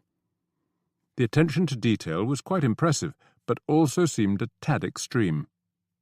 Perhaps Napoleon had been right, McColl thought, and England really was a nation of shopkeepers. If so, he was glad he was Scottish. There was less to say about their real job. After sharing contact protocols and emergency arrangements, Luckett gave McColl a rundown of the neighbours and local House Committee snoopers. And that was that. Luckett was bound for Kharkov and what he described as rather different work. Sabotage, McColl assumed. Blowing up gasometers would certainly be a change from selling baubles. After seeing him off and locking up the shop, McColl headed back toward the safe house. He was passing the Sukharif Tower when it suddenly occurred to him that Caitlin could probably help when it came to the business of finding a home for Fedya. Over lunch in Fort William, she'd been full of the plans her friend Kollontai had for reforming the so-called angel factories and for helping mothers and children in general. If those plans had come to fruition and progressive new homes had been built, then Caitlin would know how to find one. Was this just another excuse to see her? Perhaps. But if neither Brady nor Fedya alone could justify the risk, then maybe together they did. He would have to find her first. He had thought of asking Northcote where she was, but knew that such a query, no matter how casually expressed, would undermine his boss's belief that their love affair was defunct. What exactly had Northcote said about her current circumstances? A job with one of the new women's organizations. That shouldn't be hard to track down. Soon after 9 the next morning, he and Fedya moved into the empty shop. He was beginning to think that telling the boy he was English might not be such a bad idea. It would stop him from wondering who people like Bowers were, stop him from asking questions like the ones he'd asked the previous evening, about where the supposed photographer had left all his equipment, and how he had suddenly become the proprietor of an antique emporium. What would Fedya say if he found out? He knew about other nations, and the idea of spying wasn't hard to grasp. He doubted that the boy would care one way or the other, but he might use the knowledge to get his own way. McColl remembered the night in Bucha when Fedya had threatened to wake up the village if he wasn't taken to Moscow. But that was more than a month ago. They'd been through a lot together since then, and McColl didn't think the boy would deliberately endanger him. But unknowingly? That was a different matter. Perhaps it was better to wait and see. Fedya was busy examining the stock. He already had a feather boa around his neck and was trying to unfurl an umbrella.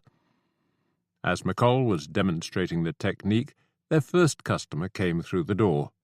A youngish woman in worn but once expensive clothes, with plaited blonde hair and a strikingly pale complexion. Looking and sounding nervous, she produced a small but exquisite icon from her bag and explained that her parents needed money to travel. McColl examined the object with what he hoped would look like expertise. He had no idea what it was worth. When Fedya asked to see it, he suppressed a smile and passed it over. "It's beautiful," the boy said simply, after staring at the icon for several seconds. "You should keep it and tell your parents to stay in Moscow." "We can't," the girl said sadly. "How much will you give me for it?" she asked McColl. "How much do you want?" "My father once said it was priceless, but I will take 100 rubles." She said it almost defiantly, as if fully expecting refusal. McColl thought about it, but not for long. "That sounds fair." She almost clapped her hands in excitement. McColl took the requisite notes from the desk, handed them over, and held the door open for the girl to leave. He thought it unlikely that Northcote would appreciate his generosity, but then making people happy didn't seem to be his boss's stock in trade. "Was it worth that much?" Fedya asked once she'd gone. "I've no idea," McColl told him. "I felt sorry for her." "So did I." This one early customer was something of a false dawn. Only 3 more came that morning. 2 whizzed around the shop and were gone within a few minutes. The third spent half an hour squinting at every article on display, mumbling disparaging remarks as she did so. None of the 3 bought a thing. When no one came between noon and 3, McColl decided to close the shop early. He needed to register his and Fedya's residence in the district and thereby qualify them both for ration cards. The government office they needed was farther west, on Nikitskaya, close to its junction with Sadovia.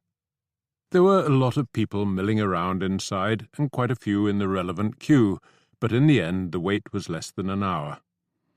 A young woman with tied-back hair and an earnest face examined McColl's papers, added a new stamp, and filled out a ration card.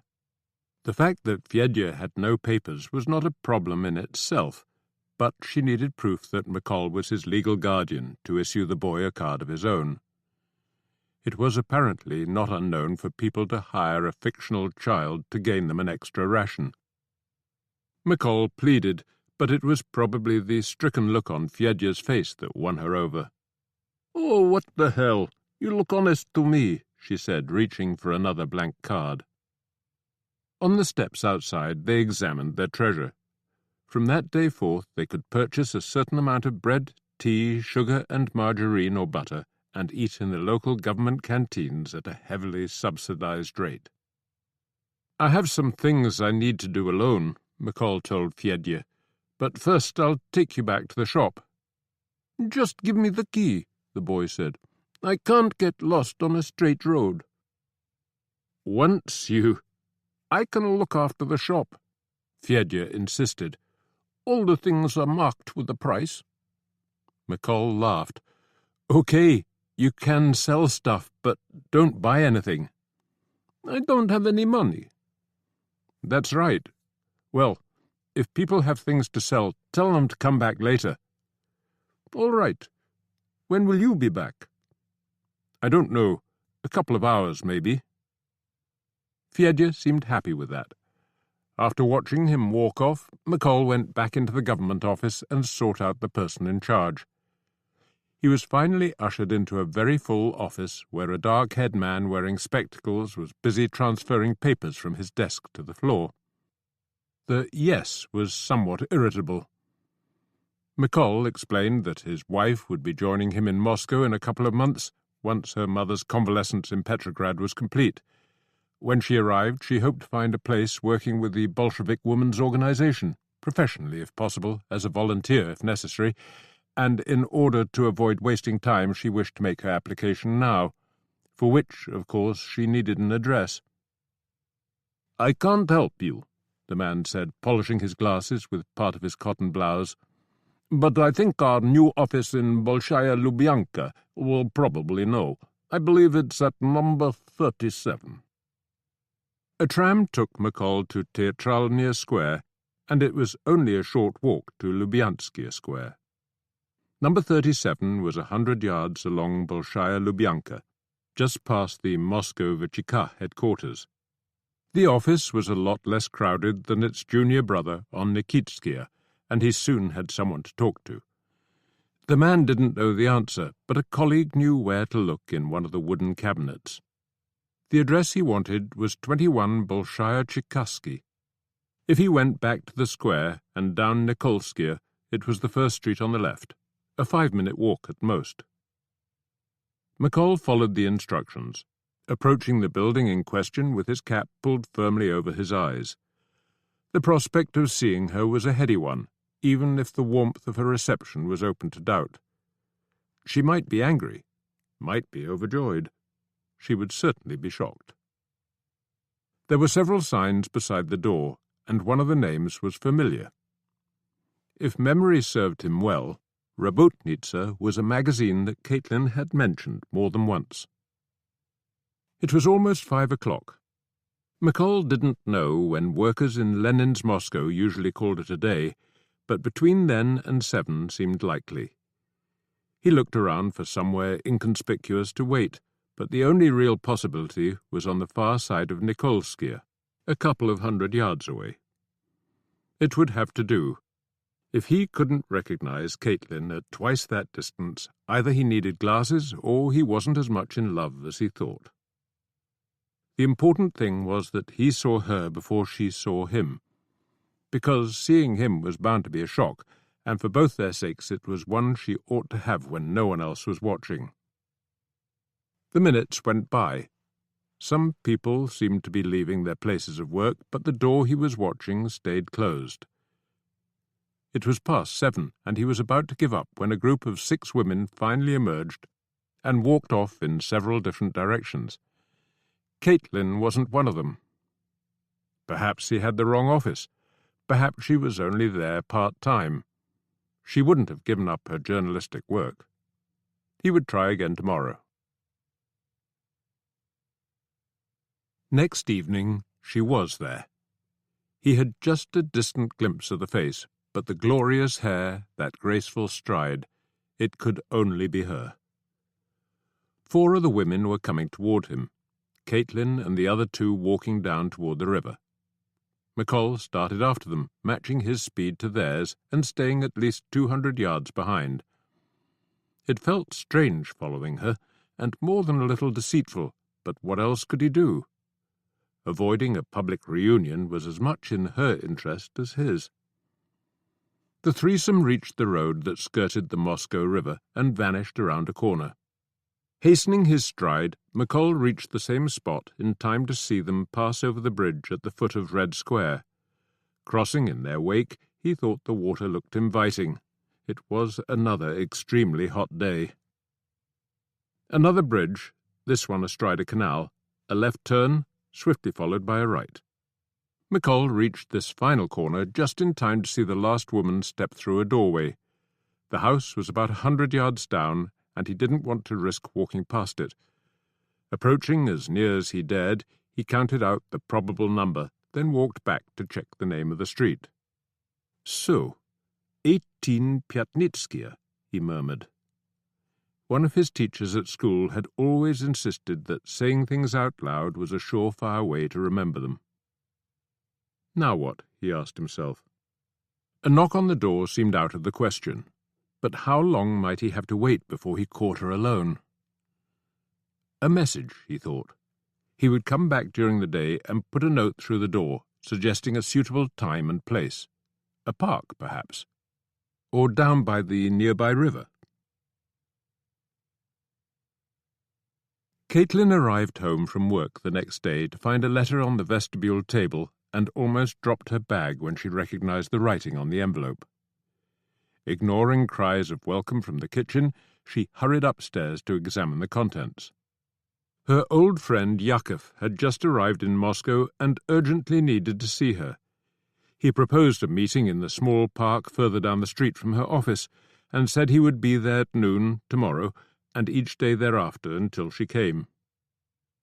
She stood looking out the window, working through the shock and the emotions the message had evoked. While her heart rejoiced at the thought of seeing him, her mind rejoined that he wouldn't have come all this way to see her. And the same mind was acutely aware that women who worked for the revolution should not be keeping trysts with agents of the British Crown. He knew that as well as she did. What the hell did he think he was doing? She would go. Of course she would, but only to tell him that they couldn't meet again. If only her heart would stop smiling at the thought of seeing him even once. She was spared further inner turmoil by a shout from below. She had visitors. Aidan Brady had promised to look her up, and there he was at the foot of the stairs, along with Sergei Pitakov, the young man who'd shared her droshky and roller-coaster car on the night of Kalantai's wedding. The two men had met a few days earlier at the Chikaz Military Enlistment Centre and had somehow discovered that they shared her acquaintance. Their unit was leaving for the Volga front in a week or 10 days' time. The two of them stayed only half an hour, and there was nothing in the conversation, which was mostly about the revolution and its current difficulties, to upset or annoy her, but Caitlin found the experience disquieting. She was used to men looking at her, but there was too much intensity in Brady's eyes. His stare was forensic, almost judgmental, for reasons she couldn't fathom. What had changed since their parting in Yekaterinburg? He had no way of knowing that she'd just had the letter from Jack. Pitakov's stare was easier to bear. There was sometimes a look in his eyes that made her think of her junior prom. He was really quite sweet, she decided. His insistence on kissing her hand when they left seemed like something out of War and Peace. She doubted that such courtesies were given much space in the Chikar rulebook. She felt relieved when they were gone, and then guilty for feeling so. They would soon be risking their lives for the cause, and she might never see them again. Added to which, she could hardly blame Brady for being suspicious. When it came to Jack and herself, she'd lied to him over and over again. Once back in her room, she reread Jack's message. The inner turmoil returned, the dance of contradictory feelings that never seemed to stop. How could she wish he hadn't come when she couldn't wait to see him? There was nothing quite like sunlight after rain, Caitlin thought as she waited in the park for McColl to arrive. The grass and leaves were glistening, the colours as vivid as one of the new expressionist paintings. It felt like a brand-new day, and she had to remember it wasn't. When he came through the gate, the first thing she noticed was the Russian clothes. They looked strange on him, but doubtless only because she knew who he really was. A spy, she thought. My lover, the spy. He had seen her and quickened his step. He looked older, she thought, as he approached, or maybe just thinner of face, like herself. She had wondered how she should greet him, here in Moscow, where so much else mattered. But in that moment nothing else did. They looked, they embraced, they kissed, as if the world was somewhere else.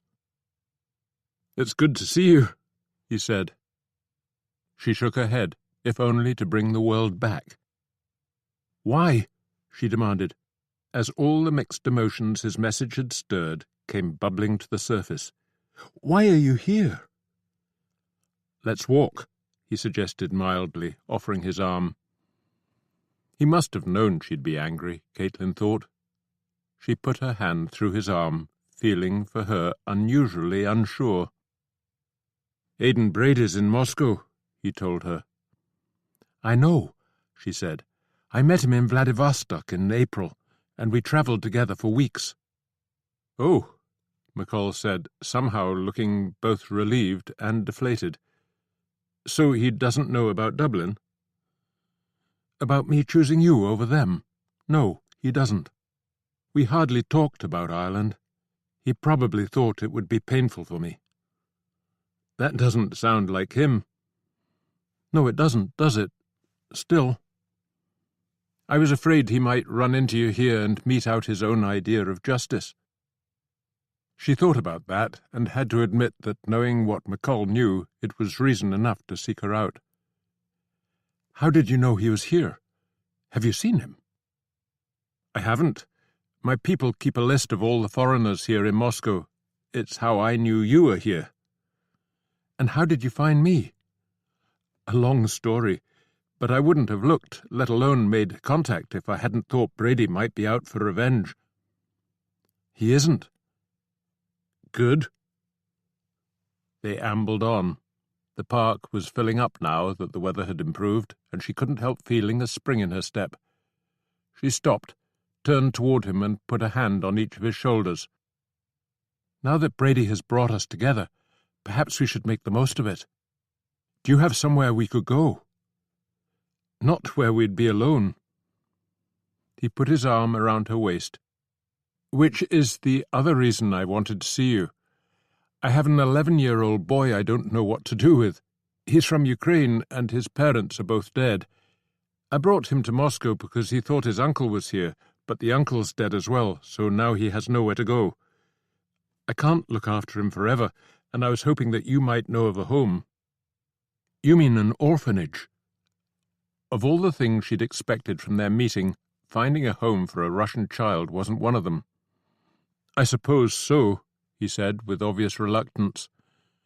Wasn't your friend, Caitlin, going to shake up the old system and make it better? She was, and to a point she has, although the way things are at the moment it's not high on the government's list of priorities. But, well, I'll look into it. Thank you. As to us, he said, pushing her hair back from her eyes, I don't suppose a hotel— No, she said instantly. But why not take him back to her room? The others had all been out when she'd left, and having a man there was hardly unknown. Some nights the house sounded full of them. We can go to my room, she said. Just this once. You understand that? We can't keep meeting. I'm in enough trouble as it is. With whom? As they left the park and walked toward the river, she told him about her recent brushes with the Chika, the one in Yekaterinburg that had been her own fault, the one here in Moscow for carrying Spiridonova's message. An ongoing affair with a British agent would certainly top them both, she said with some asperity. A swift deportation was the least she could expect. Then maybe we shouldn't, McColl said, slowing his pace. The dismay on his face was almost comical. I'm sure we shouldn't, she said. But just this once? The house was no longer empty, but only one woman crossed their path on the way to Caitlin's room, and the stare she gave them seemed truly blank.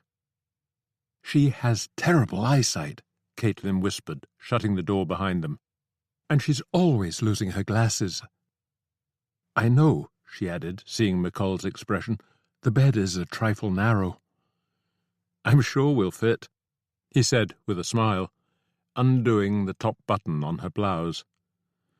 I'm sure we will, she agreed, feeling the familiar spike of desire. The remembered scents and touches, the sudden thrill of joining together. No matter how many times they did it, no matter how long they'd been apart, the ecstasy and sense of rightness never seemed to fade. It was over far too quickly. Sorry, he murmured. It's been a while. You don't have to hurry off, do you? No. Well, then. She laid her head against his shoulder. I've been missing that. That? You. That and you are synonymous. I'm glad to hear it. She sighed and snuggled in. What's the news from home? Your home, I mean. Jed and your mother. McColl let out a deep breath. It's been months since I heard anything. Jed was still alive in April, and that's all I know." She pulled him even closer, and they lay there in silence for a while. "Have you been in Russia all this time?" he asked eventually. "No, I went home to the States in March, and came back here in April, across the Pacific. It wasn't so much fun on my own." "How is the family?" "Fine, most of them. My dad was his usual disapproving self. It was good to see Aunt Ola, but the rest of the trip, I hardly recognized the place. They've shut down any debate about the war, and my old friends are either in prison or hiding their heads in the sand. And it's just about impossible for someone with views like mine to function as a journalist." She told him about the searching of the house in Brooklyn, gave him a précis of the trial in Chicago. "And I wrote several letters to you," she added. "I suppose they're still waiting in London?" "Yep," she sighed. "So where have you been this whole time?" "All over the place. After you left in November, they kept me dangling for a month, but I feel like I've been on the move ever since." He told her about Persia and Transcaspia, about the cotton and the oil and Audley Cheselden. He told her about the hostage shooting at Chaplina Junction, about Kazhintsif and the gasworks bombing that never happened, knowing that she'd liked the idea of him teaming up with a Bolshevik. He told her about finding Fedya asleep in the consul's Pathfinder and their time in the German camp. "Where is he now?" she wanted to know. "Minding the store." "Store? What store?" He described the antique shop and Fedya's natural way with customers. She propped herself up on an elbow. "You're really fond of him, aren't you?" "I am." She had always believed he would make a good father, and suddenly, out of nowhere, the thought that they would never have children seemed to pierce her heart. Where had that come from? She moved her hand down with predictable results. "You seem to be ready again," she murmured. This time it seemed to last forever, leaving them breathless and laughing, their hands and lips still reaching for each other as if afraid to let go. But eventually they had to, and Caitlin asked the question that both had seemed to be avoiding. What was he doing in Moscow? His wry smile didn't bode well. "The papers are full of British and French plots against the revolution," she said when he didn't respond right away. "There's been fighting around Murmansk between your soldiers and ours." The ours was hard to miss. "I came to Russia to fight the Germans," he said, "and that's what I've been doing, in Transcaspia with the help of LSRs, in Ukraine with the Bolsheviks." "And in Moscow?" she prompted him. "I don't know yet," he said. "It's gotten complicated. There are things we are doing that are aimed at the Germans but might also hurt the Bolsheviks. And there are things we are doing that are actually aimed at the Bolsheviks. And the line between them isn't as clear as you'd think. I'm not trying to make excuses," he added. "All the things I've been involved with have been about beating the Germans, and if I'm asked to do anything else, I promise you I'll quit." "But you said yourself that the line wasn't clear." "It isn't. Then how? All I can do is follow my conscience." She stared up at the ceiling. She understood his dilemma, but where did it leave them? On opposite sides. "I'll do what I can to find a home for your boy," she said, "and I'll let you know what I've found out. But after that we won't see each other again. Not here in Russia, not while you're doing what you're doing." Sadness filled his eyes, but he took her hand and squeezed it. "Agreed."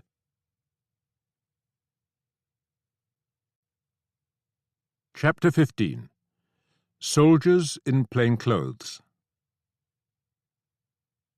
The English club on Tverskaya, which McColl had visited on several occasions in 1917, was boarded up and liberally plastered with revolutionary slogans. The latter were unreadable through the grimy tram window and the lightly falling rain, but the improvised name change was all too clear. It now read Conspiracy rather than Club. His fellow conspirator on this particular evening was sitting 5 yards farther down the car. He was dressed like McColl, in blouse, trousers, and soft high boots, his cap more rakishly perched atop his thick blonde hair. Northcote had introduced him as Paul and stressed that they shouldn't acknowledge each other's presence until they reached their destination. The point of the operation was wedged between McColl's knees, a battered leather suitcase packed with paper money. Bowers had delivered it to the antique shop that afternoon, and while Fedya was in the back, McColl had examined the contents, mostly out of curiosity. The rouble notes were old and grubby, and he couldn't help wondering where Northcote had gotten them from.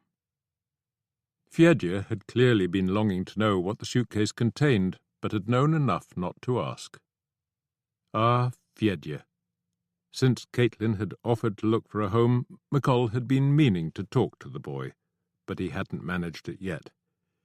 There'd been no lack of opportunity, it was just cowardice on his part. He'd rehearsed his arguments, worked out what he'd say, but knew that the boy would be deaf to logic.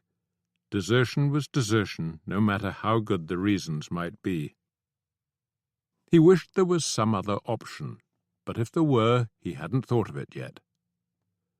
The boy needed schooling. He needed someone to take care of him, someone who could and would stick around. The tram rumbled across Sadovia, narrowly missing a droshky that had strayed too close to the tracks. The rain had almost stopped, and the triumphal arch was visible up ahead. A long wall on his side of the street was lined with myriad copies of the same stirring poster calling on the workers to defend their revolution. Could it be saved? Almost every day brought news of another Bolshevik reverse, and their papers had stopped printing maps of the fighting, presumably for fear of weakening morale. He wondered again what the money was for. He'd asked Bowers, but the answer he'd gotten had been less than useful. "Take your pick," the other man had said. "Bribery, guns, and keeping their army fed if we're lucky, buying back the nobles' jewellery if we're not."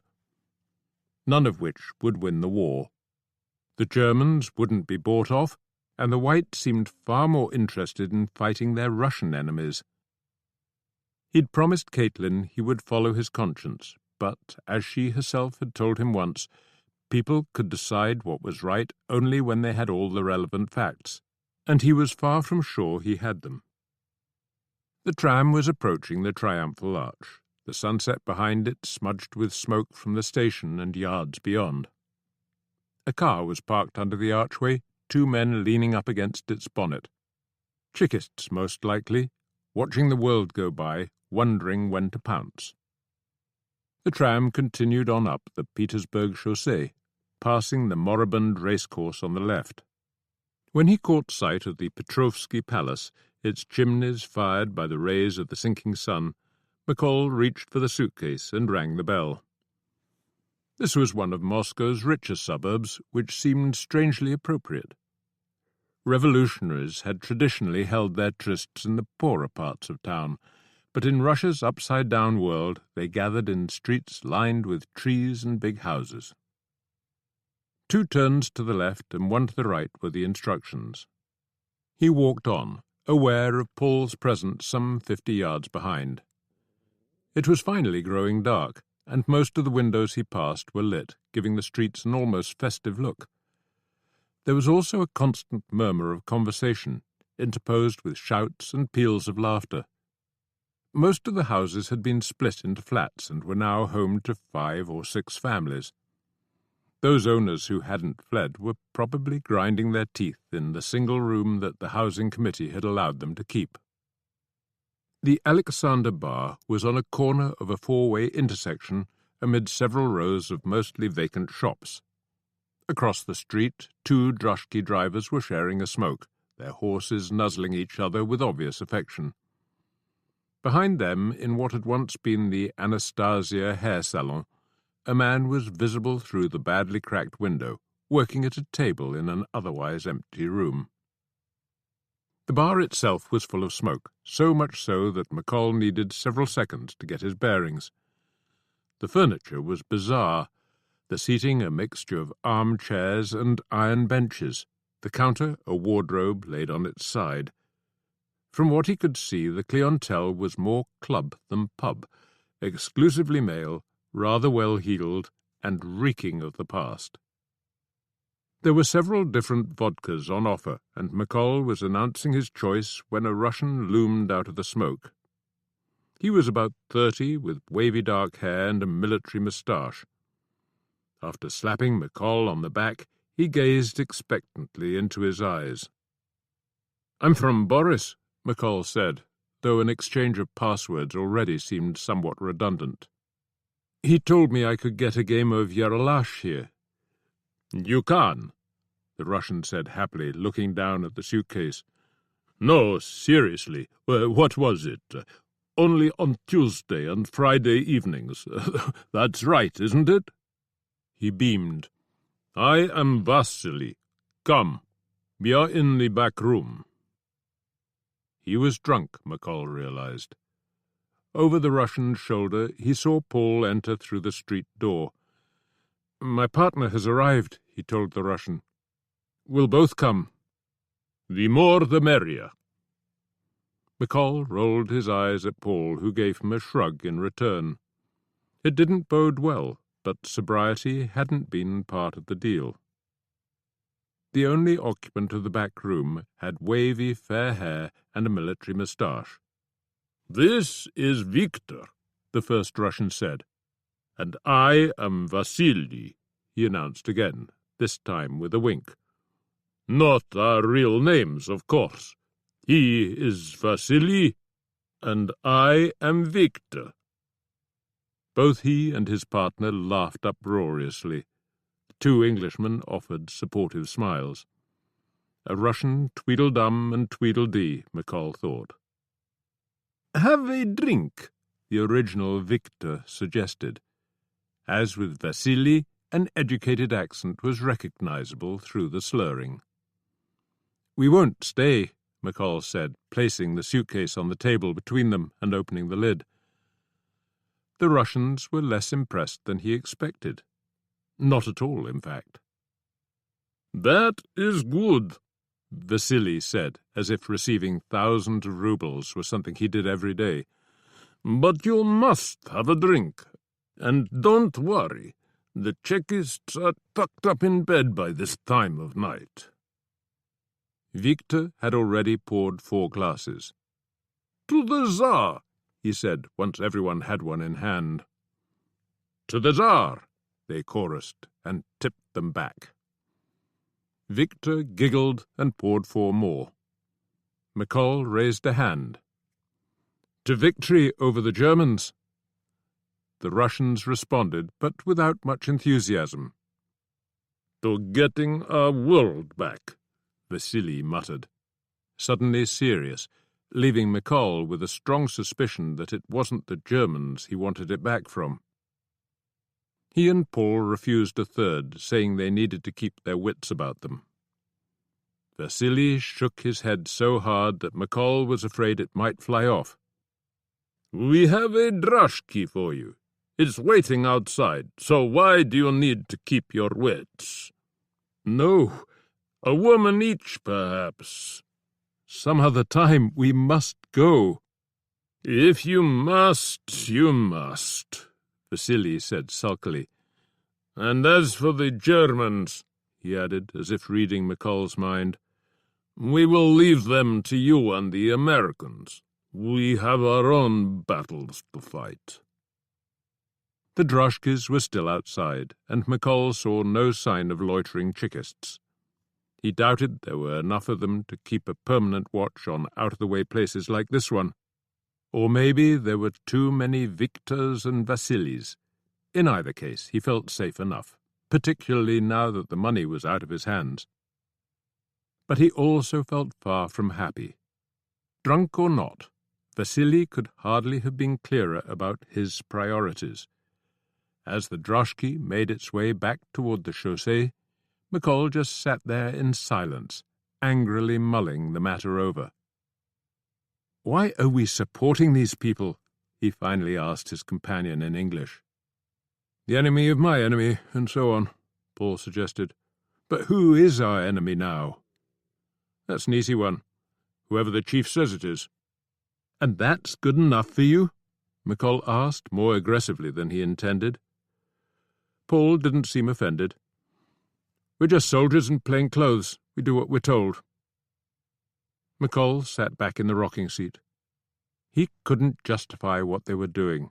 Not to the Caitlin who lived in his head. Not to himself. Even as a child, he'd always hated the thought of doing as he was told. The days that followed the one with Jack were difficult for Caitlin. It had been wonderful to see him, but also profoundly distracting. She found herself resenting him for turning up at all, and castigating herself for letting his appearance cause such self-destructive turmoil in her heart. She loved him. She knew she did, but that didn't have to mean losing all sense of proportion whenever he danced back into her life. She worked Monday, Tuesday and Friday at the office on Cherkassky Street, and had planned to spend Wednesday and Thursday getting her Siberian notes in some sort of order. She did get some of it done, but her mind kept slipping away from the task at hand and focusing back on him. According to Kalantai's New Woman, which the party was republishing in a few weeks' time, passionate love was always a transient thing. So why, Caitlin wondered, was theirs proving so damned durable? And how ludicrous would that question sound to most women? Maybe it was hardly ever seeing each other that gave their love no time to grow stale. Maybe, despite all their obvious differences, down deep they really were a perfect fit. She smiled at the thought. She knew Kalantai's words by heart. The New Woman asserted her individuality, refused to simply reflect her beloved, put the expression of love in a subordinate place in her life. And Caitlin had done all that. She was here, wasn't she, doing work that mattered to herself and others, not just sitting somewhere safe and sound, waiting for a man to come home. Then why was it so damn difficult? McColl's debriefing was held in the Kazan station's buffet late on the following day. There was only tea to drink and nothing at all to eat, but the place was crowded and noisy enough to cloak a conversation. "I want you to meet up with Sidney Riley," Northcote said after McColl had completed his report. "We'll be putting a lot of troops ashore at Archangel over the next few weeks, and we expect the Bolsheviks to retaliate. They'll probably intern all British passport holders, so we're putting our best men underground while we still can. You're already in that situation, and you'll be joined by George Hill and Sidney Riley. George is off in Ukraine at the moment, but Sidney's here, and I want the two of you to meet, set up contact routines, all the usual. He's using the name Constantine at the moment, and he's expecting to see you at the Tremblay Café, at the intersection of Petrovka and Kuznetsky Most, at 7 p.m. on Friday. He's a Jew, of course, but don't let that fool you. He knows what he's doing." "All right," McColl agreed, wondering if Northcote actually thought that most Jews didn't. He felt curious about Riley. Over the years he'd heard about the man from several of his colleagues, and none had offered a neutral assessment. "And you'd better smarten yourself up a bit," Northcote added, after taking a look at what McColl was wearing. "Riley's a snappy dresser, and we don't want the two of you looking like an audition for The Prince and the Pauper." The following evening found McColl standing outside the entrance to St. Basil's Cathedral, idly staring across at the Kremlin, where Lenin was probably hard at work. It was a beautiful evening, much less humid than in recent days, and the setting sun was glinting on the domes of the churches within. In front of the wall, several families were laying flowers on the grave that held Fedya's uncle and hundreds of others. He should have brought Fedya, he thought. The arrangement with Caitlin was simple. He would be here on alternate evenings, and if she had anything to report, she would run a hand through her hair and wait for him down on the towpath. If she didn't, she would just walk on by. It seemed unlikely she'd have any news this soon, so McColl was surprised to see her glance across and lift a hand to her hair. He let her get 50 yards ahead, then followed her down the cobbled slope to the river. The iron supports were all that was left of the wooden benches, and she was sitting on one of the capstans that stood by the edge of the water. She rose to greet him with a kiss, but her face seemed unusually sombre. "Have you heard the news?" she asked, taking his arm and setting them both in motion. "What news?" "The Tsar's been executed," she told him. "Oh," he said, for want of anything else. He wasn't surprised, and neither mourning nor celebration felt particularly appropriate. "An official announcement was put out this afternoon. It happened 3 days ago, in Yekaterinburg." She looked out across the water. "I saw the place where they were being held, and I keep wondering where it was done. In the trees behind? In one of the basements?" She shrugged. "Not that it matters." She turned back to McColl. "My friends think it was to stop the Czechs from getting hold of him." "That would have been awkward," McColl agreed. "What about the rest of the family?" "Oh, they're all dead," Caitlin said. "All of them? The children as well?" "Yes." McColl could see she was upset, but he wasn't sure why. "How do you feel about it?" he asked. She gave him a weary look.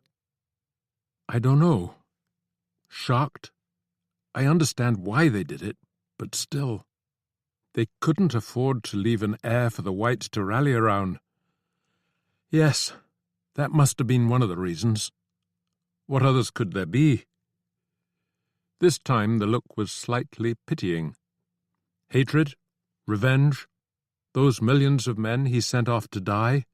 They all had families. McColl nodded and wondered what the consequences might be. More bitterness was all he could think.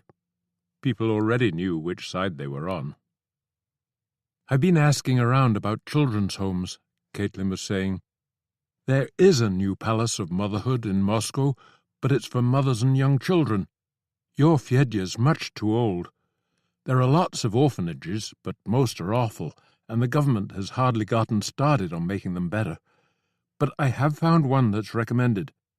It's in Yauskia, not far from the Kursk station. I've written down the address." She fished in her pocket for a scrap of paper and handed it over. "Most of the pre-war staff was kicked out after the first revolution. There were terrible stories about the way the orphans were treated before. A local women's group took over, and they're still running the place. No one claims it's perfect, but everyone says it's the best available." "How many children are there?" "About 200.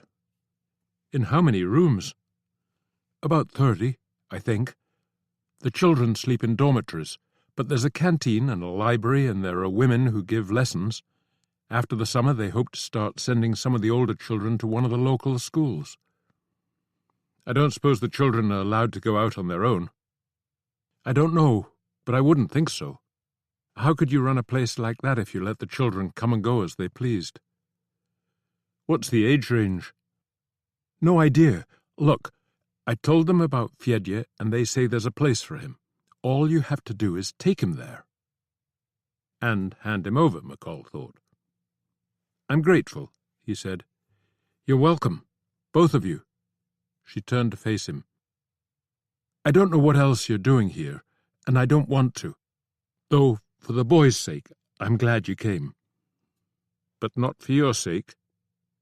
"I didn't mean—" "I know. I'm sorry." He felt confused by her, by this woman he knew so well yet who sometimes seemed almost a stranger. "But it looks like the war might soon be over," he said, hoping she would say that then they could be together. She didn't. "The fighting in France may end," she said, "and Germany may be defeated, but here the war will go on. The real war, the one that matters. You do understand that?" "I do," he said with a reluctance. Even though he'd known it was coming, it still felt like a blow to the heart. "Take care of yourself," she said. "And you. You know where to find me." She smiled and put her arms around his neck. I suppose for once that's true." They kissed and held each other close. It was better like this, she told herself as she walked away along the towpath, and most of her believed it. The new woman, she thought, crying the same old tears. What other choices did she have? She knew what he'd wanted her to say, but she didn't want to raise his hopes with a promise she might not be able to keep. She was far from certain that she should have offered him any. Why could she not accept that being true to herself meant staying in Russia, and that staying in Russia meant giving him up? She couldn't be a part-time revolutionary any more than he could be a part-time spy.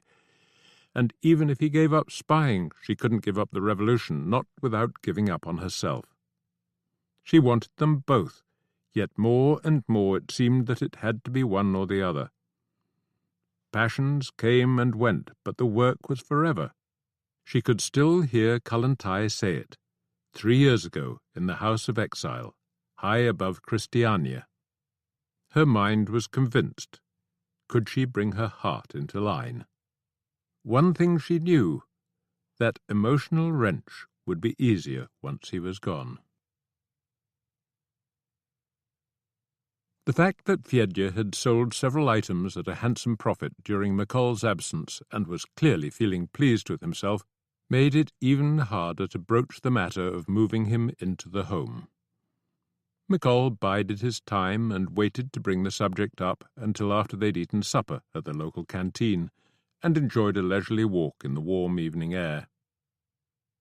"Fedya," he began once they were back inside, "I won't be here in Moscow much longer."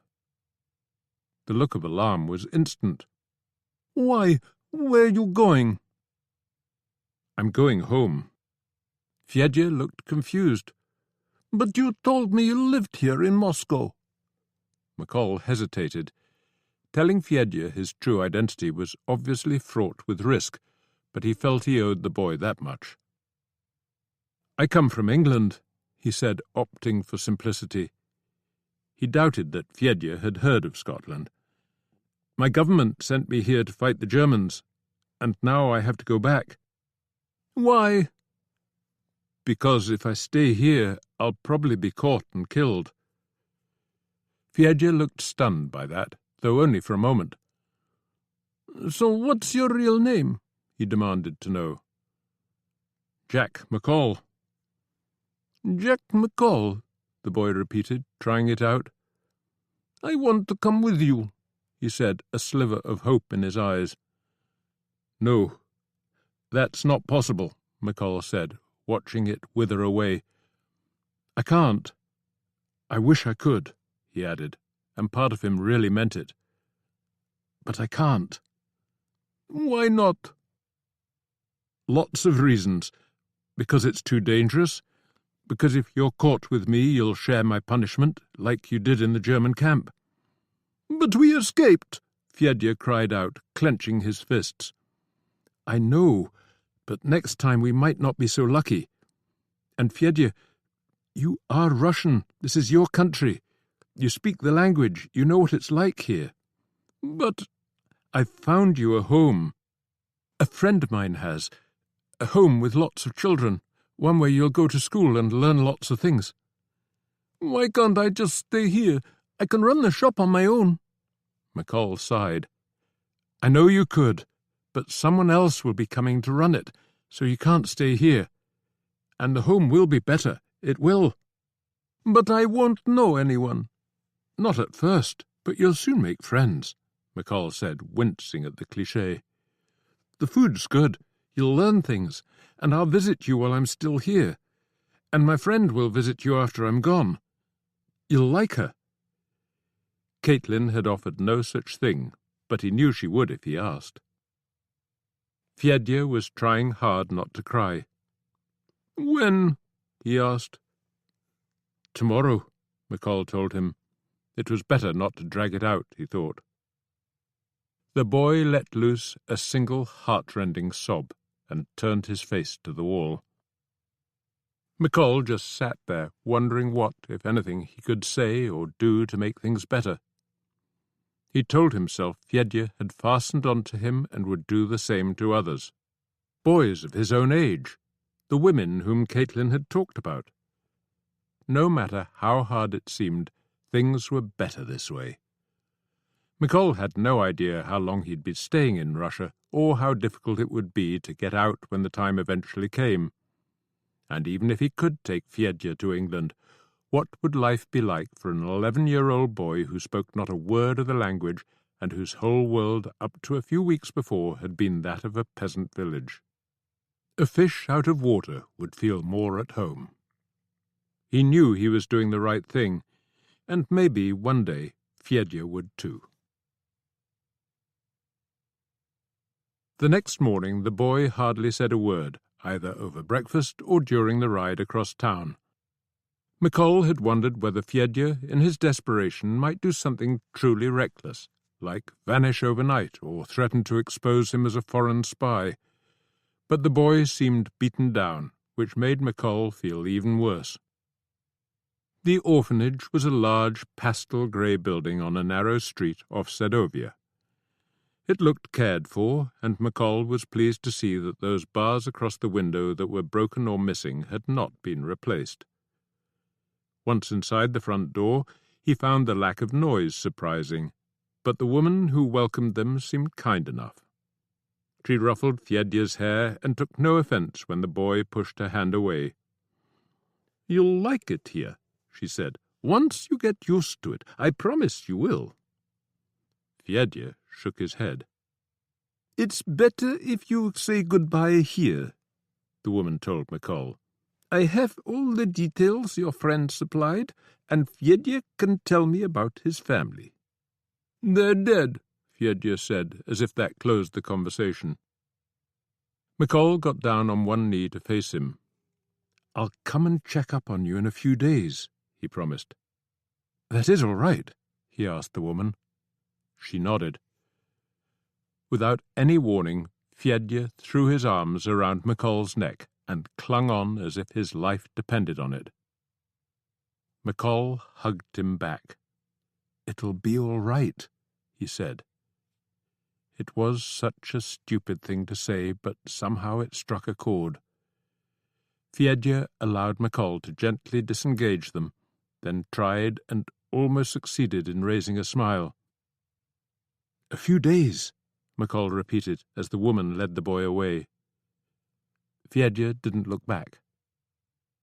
Out on the street, McColl wiped the tears from his cheeks and cursed the world and everyone in it. Another day, another fucking goodbye. McColl approached the Tremblay Café cautiously, walking up Kuznetsky Most and spending several minutes watching the café from the other side of the intersection. It was doing good business, with hardly a moment passing before someone made use of the doors.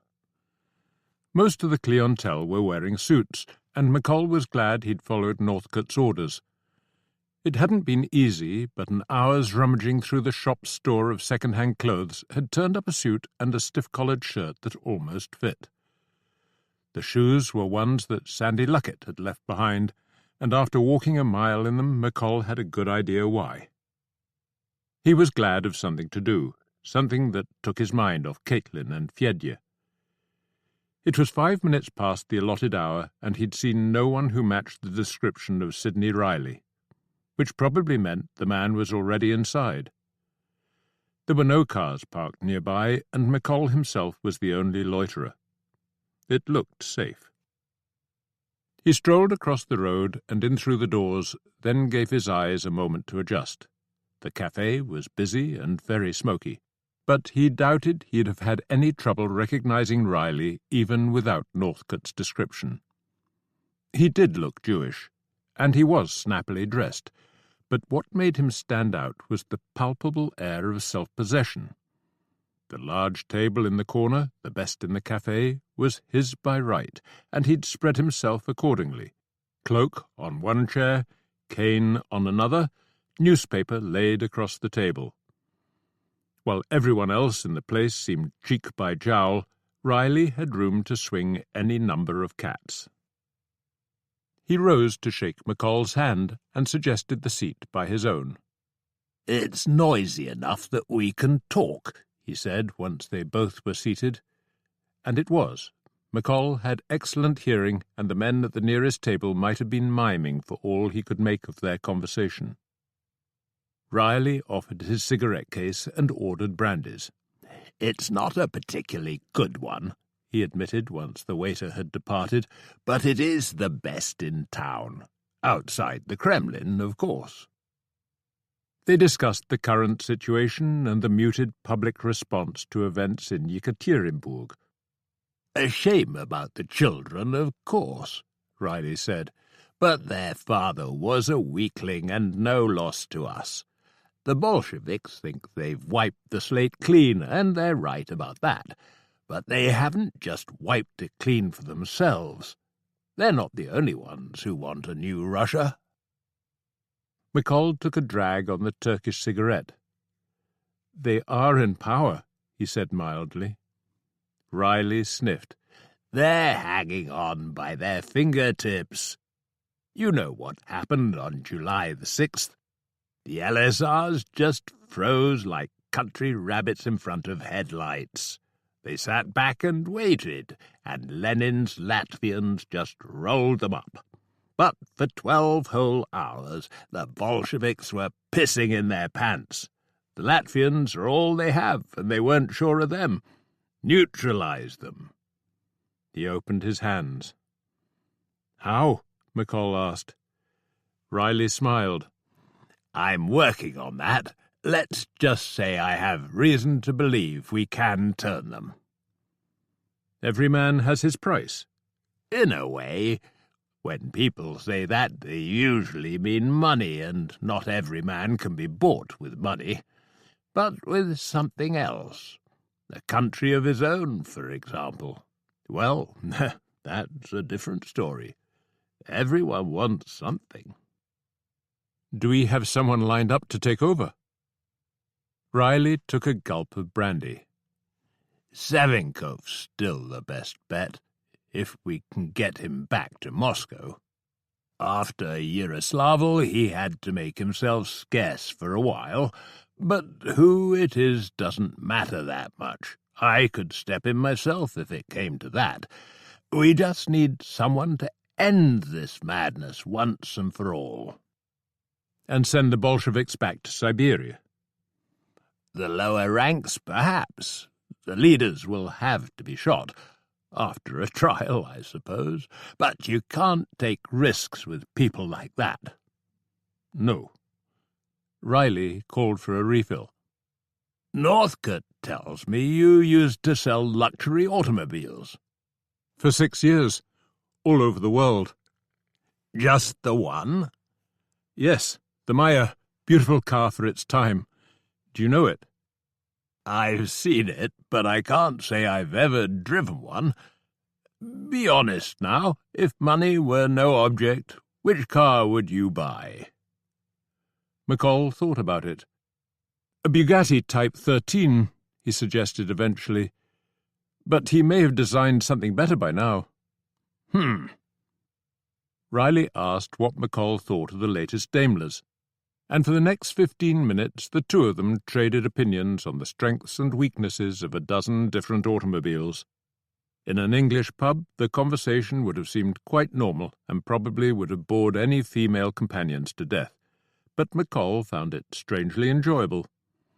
It was like a trip back in time and place, from desperate Russia to pre-war England, from the life he led now to the one he'd led then. He wouldn't have swapped a life with Caitlin for one without her, nor the man he'd been then for the one he'd become, but these days simple pleasures seemed decidedly thin on the ground, and he really had loved the Maya. Their talk was ended when Riley noticed his watch and announced he had an engagement. After they'd hurriedly gone through the various protocols and Riley was getting up to leave, McColl realized that neither had mentioned the Germans. As they walked out onto the street, he asked the other man if he had any news of the war in France. "Good as over, old boy," Riley told him.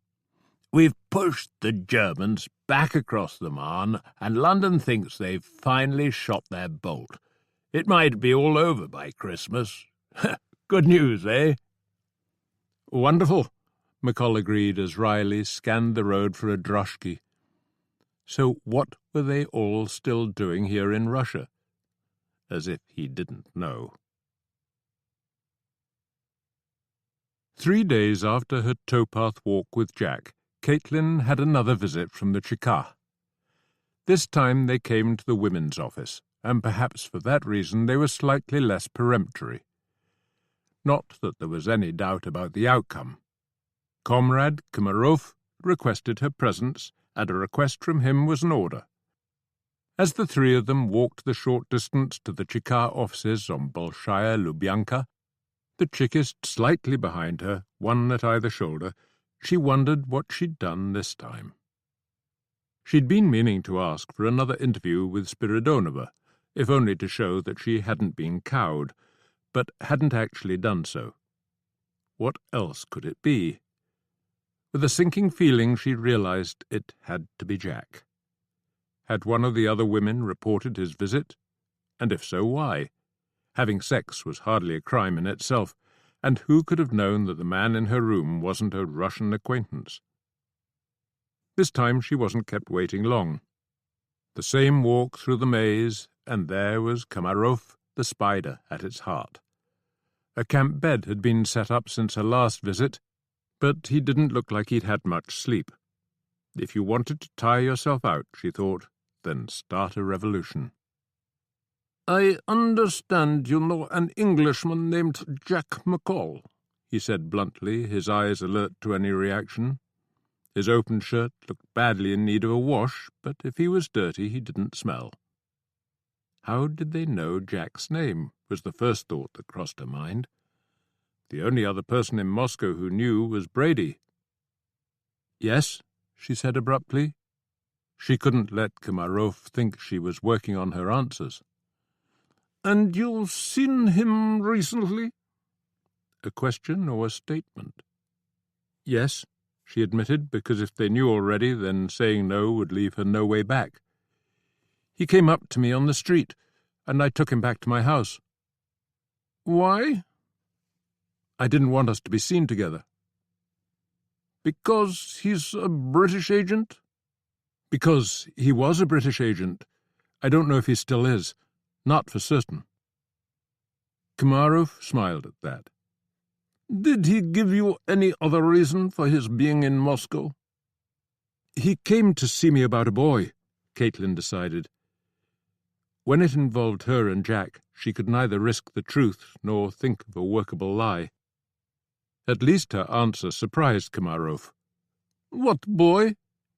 She explained who Fedya was, but denied any detailed knowledge of how he and Jack had met. "He told me he brought the boy here from Ukraine." "Whereabouts in Ukraine?" "He didn't say." "How did they get here?" "He didn't say." Komarov gave her a skeptical look. "Why bring the boy to you?"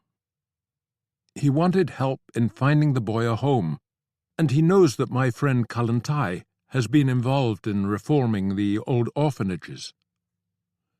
"And did you help?" "I asked around, and someone recommended one."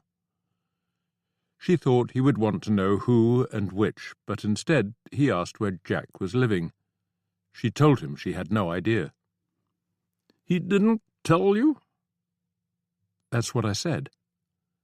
"You used to be lovers, yes?" "Yes." "But not any more?" If Brady was the source, Komarov would know the story only up until 1914. "Not since the war began," she said. "The man deceived me." "And arrested your brother, who was later executed?" She shook her head. "My brother told me before he died that Jack offered to let him escape, for my sake, so I forgave Jack for that. What I couldn't forgive was the fact that he'd deceived me about who he was." Komarov steepled his fingers together. "If there was nothing left between you, then why would he expect you to help him with this boy? He was desperate, I think, and he didn't want anything for himself. Komarov shrugged that aside. More to the point, why did you not report his presence to the Cheka? The big question. Maybe I should have, she admitted. I asked myself why I didn't, and there's only one obvious answer. No matter what happened later, we meant a lot to each other once, and I couldn't bring myself to give him up, not when I thought he might be shot. Komarov gave her a long look, then seemed to reach a decision. Did he have a beard when you saw him? No. What was he wearing? The usual things. Breeches, a blouse, felt boots. A cap? I don't think so, no. Komarov leaned forward in his seat. I could arrest you for consorting with the enemy, but I won't. I don't think you've been completely truthful, but I could be wrong about that. And in view of your services to the revolution, your writing and your current work for the women's section, I'm going to give you the benefit of the doubt. This time, there will be no second chance. If this man contacts you again, you will put the past where it belongs and report the matter to me. Understood? Understood, she said. I did tell him not to come near me any more. Then you may have saved his life, Komarov said dryly. Don't be tempted to do so again. As she followed her chickest guard back through the maze, Caitlin felt as angry as she could remember feeling. With Jack for coming to Moscow in the first place, with herself for knowing the threat it posed to her yet refusing to act on that knowledge. Well, Komarov had spelled things out in no uncertain terms. Her boyfriend's presence in Moscow, which had already risked compromising her work as a journalist, had almost put her in jail. And it wasn't over. She still had to warn him that the Chekists were on his trail, with all the risks that might involve. It was Dublin all over again, only this time she wouldn't be going home with him. That, she decided, was the one ray of brightness in the whole business. Now that they were onto him, he'd have no choice but to leave. On the afternoon that Caitlin was summoned by Komarov, McColl visited Fedya. He was asked to wait in the large room off the lobby, and the boy was then brought down to him, rather in the manner of a prison visit. But there were no bruises on Fedya's face, and he voiced no specific complaints. Yes, the food was good. The staff members were kind. The other children, well, some had been friendly, others not. They say I'm Ukrainian because I come from there, but I'm as Russian as they are. What was gone was the light in his eyes, and McColl had no idea how to bring that back. Maybe Caitlin would know. He would write and ask her to visit the boy as often as she could. They talked about their journey to Moscow. They talked about the shop and some of the customers they'd had. But the only time Fedya showed any animation was in passing on what another child had told him, that England was full of Russian emigrants. He drew no conclusion from this, but left McColl to draw the appropriate one himself. "When are you leaving?" Fedya asked hurriedly when footsteps on the stairs suggested that someone was coming to fetch him. "I don't know," McColl told him, "but I'll see you again before I do."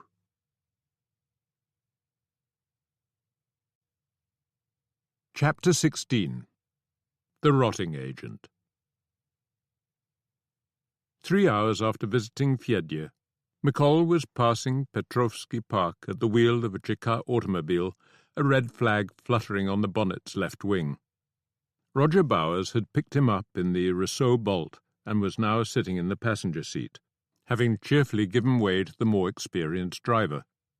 He claimed he had almost run into a tram on Tverskaya before narrowly missing 2 party officials crossing the road outside the Alexandrov Gardens. The car was not all that Bowers had brought. There was now a cloth-wrapped pistol beneath McColl's seat and brand-new papers in his trouser pocket, attesting that Mikhail Krylov was a member of Felix Dzerzhinsky's organization. There were also Northcote's orders for the evening. He and Bowers were to drive to an old inn some 5 miles outside the city, collect 2 crates of who-knew-what from a French intelligence officer, and deliver said crates to representatives of the Trust at a dacha in Arkhangelskaya, some 3 miles farther west. They were already on the road to the inn. What began as the Tverskaya ran all the way to Riga under several different names, and Bowers was sure he could find the dacha without any trouble, so the mechanics of the operation seemed pretty straightforward. What worried McColl was the why. He asked.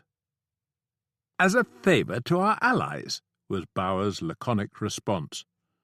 But why would they want such a favour? McColl wondered out loud.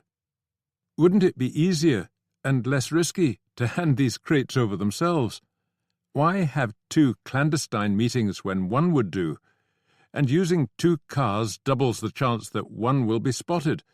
Didn't Northcote offer any explanation? Bowers seemed unconcerned. Nope. Well, it looks to me as if the French are trying to put some distance between themselves and whatever it is these crates contain. Doesn't that worry you? Not yet, Bowers said cheerfully. They were approaching the city limits and that point on the highway where the Chikar-inspected vehicle was entering and leaving Moscow. But only at night, according to Northcote's information, and in this at least he was proved correct. The makeshift cabin flew its flag, but was otherwise deserted. "And with any luck we'll be back before dark," Bowers pointed out as they motored by. The sky was completely overcast, the evening hot and humid. The highway stretched ahead, lined by fields and patches of forest, delightfully clear of traffic. They passed through several villages, all of which would have seemed deserted if not for the smoking chimneys. Tucked inside their houses, the locals would be following the passage of the car, anxious as the noise of engine rose, relieved as it faded away. It was all about power, McColl thought. Power and the fear it always induced. On nights like this in years gone by, the sense of excitement had always seemed strangely fulfilling, as if this were the life he was meant for. A simple adrenaline surge, perhaps, but it had always felt like more. No longer. Since Cheselden's death, and maybe even before, the thrill had disappeared.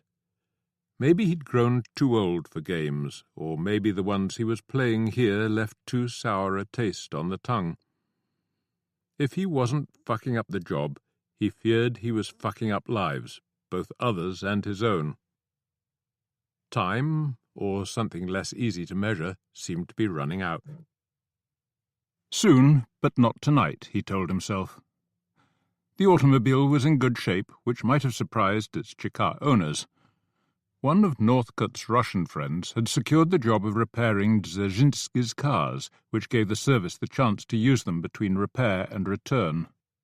That, and the papers, painstakingly prepared by the local forgery unit, had given Northcote's men the freedom of the roads, at least in theory. McColl wondered where they got their petrol from. The inn they were seeking finally came into view. It was a large 2-story building with high gable ends, and it had probably done a roaring trade in days gone by, catering to long-distance travellers in the pre-railway era and weekend trippers in recent times. Now it was deserted, the slope running down to the nearby river littered with twisted metal tables. Where was the Frenchman? McColl did a 3-point turn and parked the Risso Bolt along the side of the building. It would still be visible to anyone who passed, but that might even be a plus. The Chikar wouldn't be shy about advertising their presence, and neither should they be. It was only 7:01, so the Frenchman wasn't late yet. McColl got out and circled the inn, stopping only to gaze at the Moscow River, half the width here that it was in the city. He'd just gotten back to the car when he and Bowers heard the sound of another vehicle approaching. It was a malachite green Delaunay Belleville, one of the Tsars, McColl guessed. He remembered that Nicholas had owned a small fleet before the war. It was an utterly gorgeous automobile, and he found it hard to take his eyes off it, realizing with a start that its current owner was offering a white-gloved hand. "I am Ribeiro," the man said, as if others might claim the same. He was quite short, with shiny dark hair brushed straight back, a small moustache over thin lips and darting black eyes. His companion, a fair-haired young Russian with vulpine features, was already dragging the first of the crates out of the Delaunay Belleville. "We must find a better place to rendezvous," Ribeiro was saying, "somewhere closer to the city." Leaving Bowers to soothe the Frenchman, McColl walked across to examine the delivery.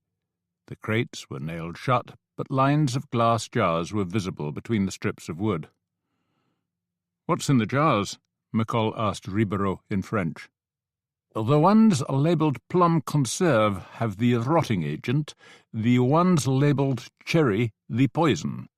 And you must make sure our friends know which is which." McColl let that sink in. "And what do they mean to do with the stuff?" he asked, trying to sound like he didn't much care. "You'll have to ask them that," was Ribeiro's reply. He looked at his watch. "I must be going. I have an engagement with an extremely beautiful woman." He looked at them both for a moment as if expecting applause, then abruptly reached for the door of his car.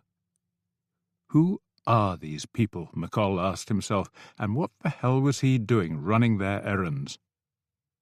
As he and Bowers lifted the crates into the back of the Rousseau Bolt, lightning bloomed in the western sky. 27 seconds, Bowers said after the ensuing low rumble of thunder.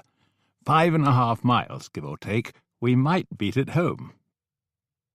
McColl had other concerns, but wasn't sure how much point there was in sharing them with his partner. "You heard what the Frenchman said?" he asked once they were back on the road. "About the jams? Yes. Plum for rotting, cherry for poison. And this is where we turn off. Arkhangelskaya is about 3 miles down this road."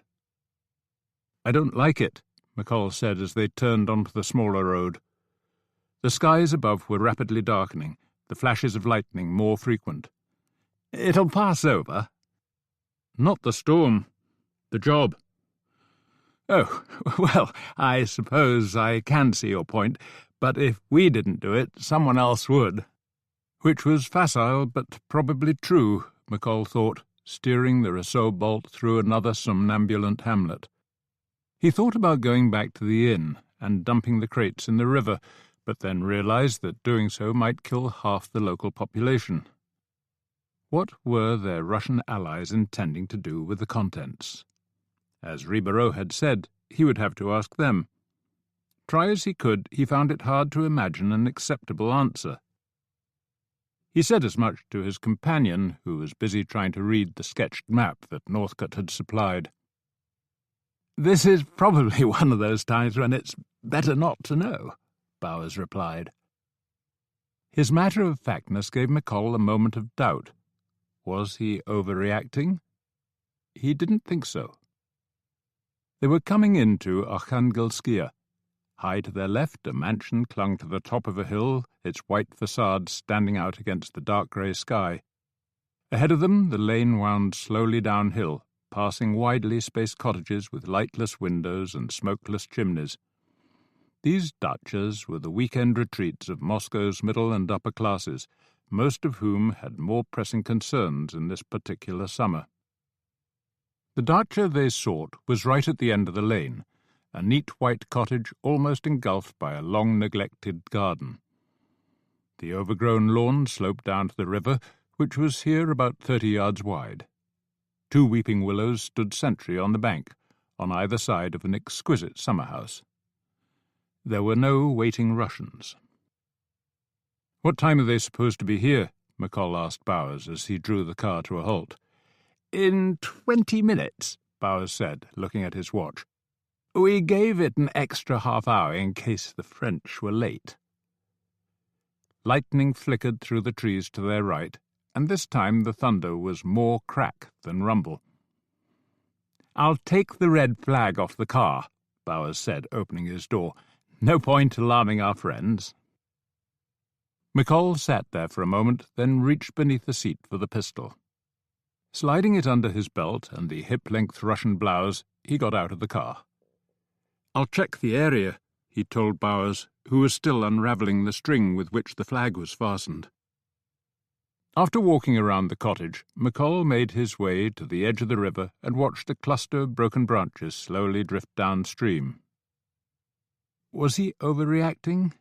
He didn't think so. This was a step change, what the Americans called a whole new ballgame. For almost 5 years he'd done the jobs that Cummings and others had asked him to do, and though he'd often had his doubts about the politics, he'd never stopped believing that the war was worth winning. But this was something else entirely. Delivering poisons to a warring group of Russians, and it hardly mattered which one, did nothing for king and country except perhaps tarnish them both. How could it help the British war effort?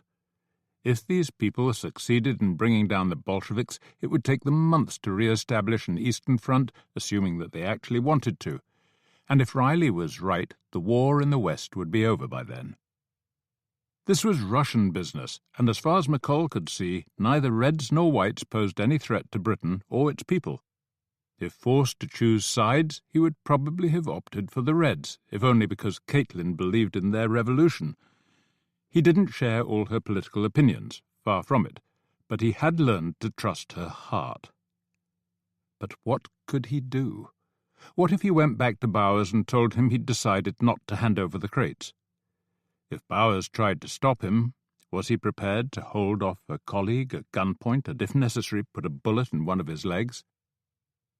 The storm was moving closer, raindrops stippling the surface of the river. One step at a time, he told himself. Maybe Bowers would listen. He never got the opportunity. McColl was halfway back to the car when a moving light appeared in the distance, and it was only a matter of moments before he heard the trotting hooves. Now he had the Russians to deal with as well. There were 2 of them in the horse-drawn carriage, one of around middle age, the other a good deal younger. Both were wearing blouses and army breeches, with guns in leather holsters hanging from their belts. As Bowers and the older Russian exchanged passwords and introduced themselves, McColl tried working his way through the possible consequences of pulling his gun on them all. Too many imponderables, he decided. Anything could happen. The rain was falling faster, the older Russian producing a key from his pocket. "We should drink a toast," he said, pulling a bottle from the back of the carriage and tucking it under his arm. The door unlocked, they followed him in. McColl feeling strangely calm. The air was stale, the furniture covered in dust, but everything seemed to be there. This particular dacha was still awaiting its looters. The older Russian found 4 porcelain teacups and poured out generous measures.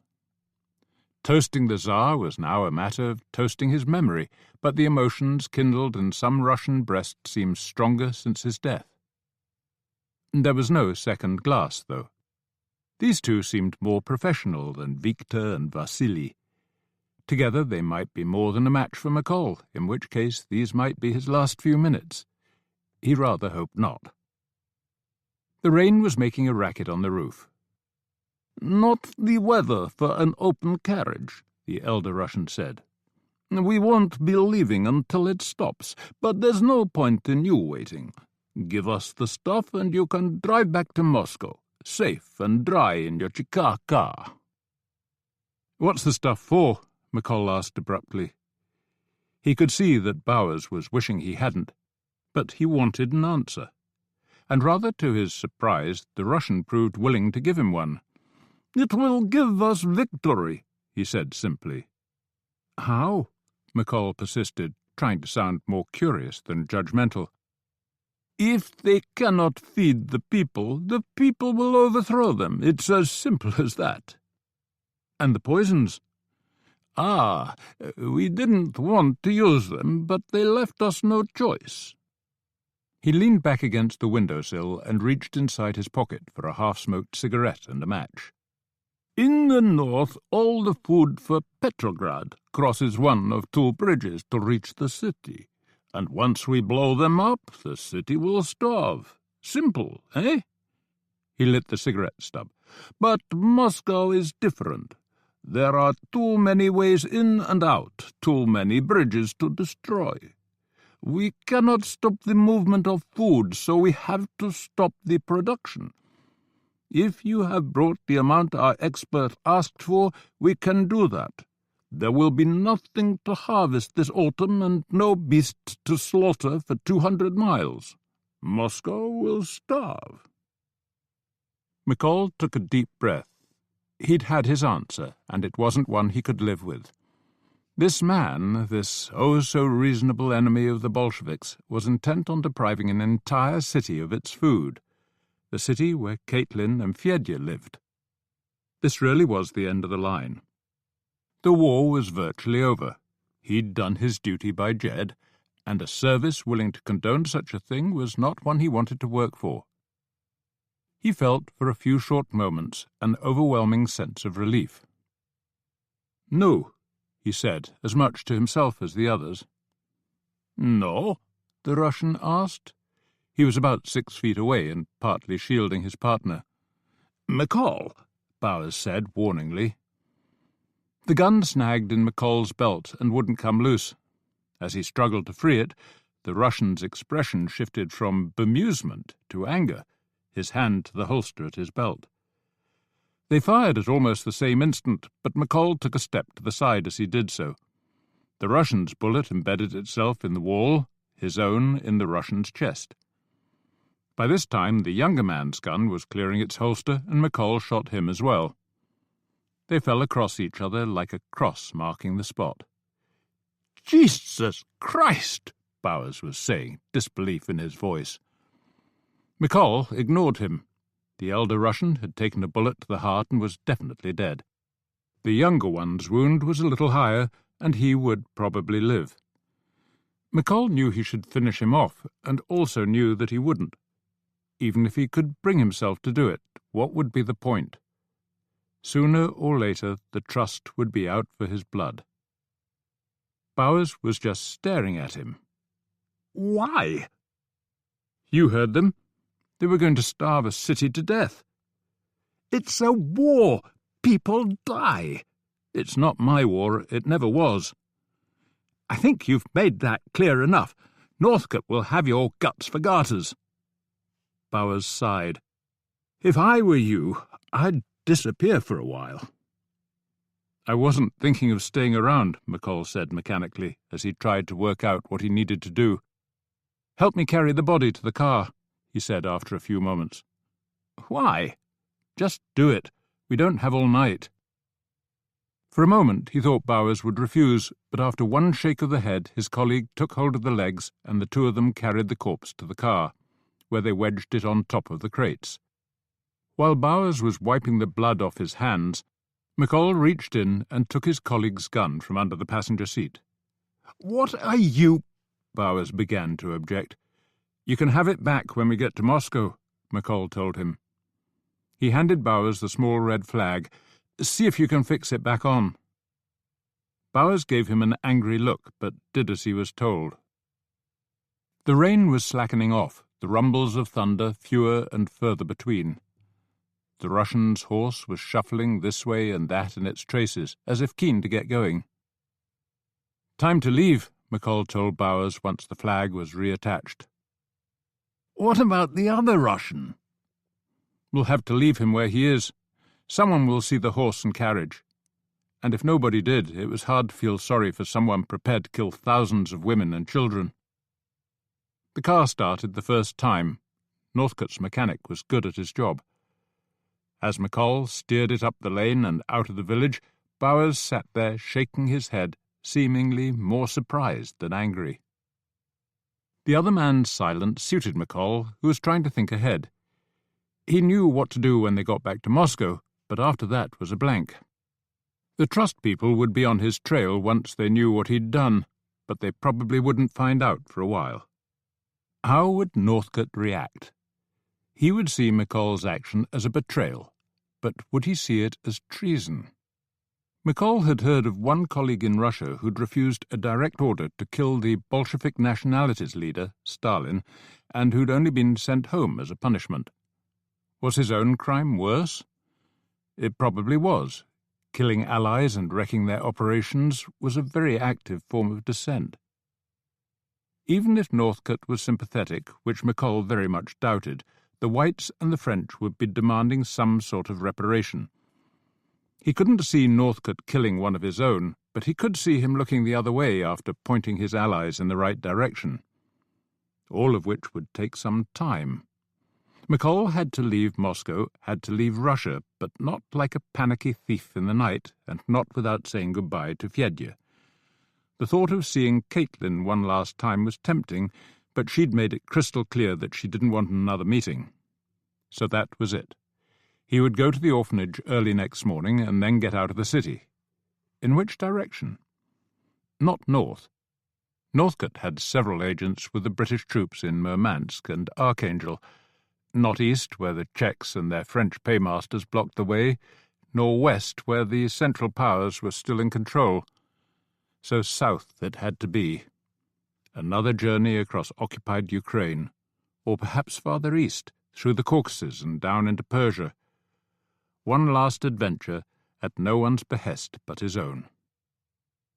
They were back on the highway by this time, and as they drove past the abandoned inn, Bowers stirred in his seat. "So what's your plan?" he asked. "I plan to drop you off when we get to the city." "And after that?" "I'm going home. If there's music to face, I'll face it there."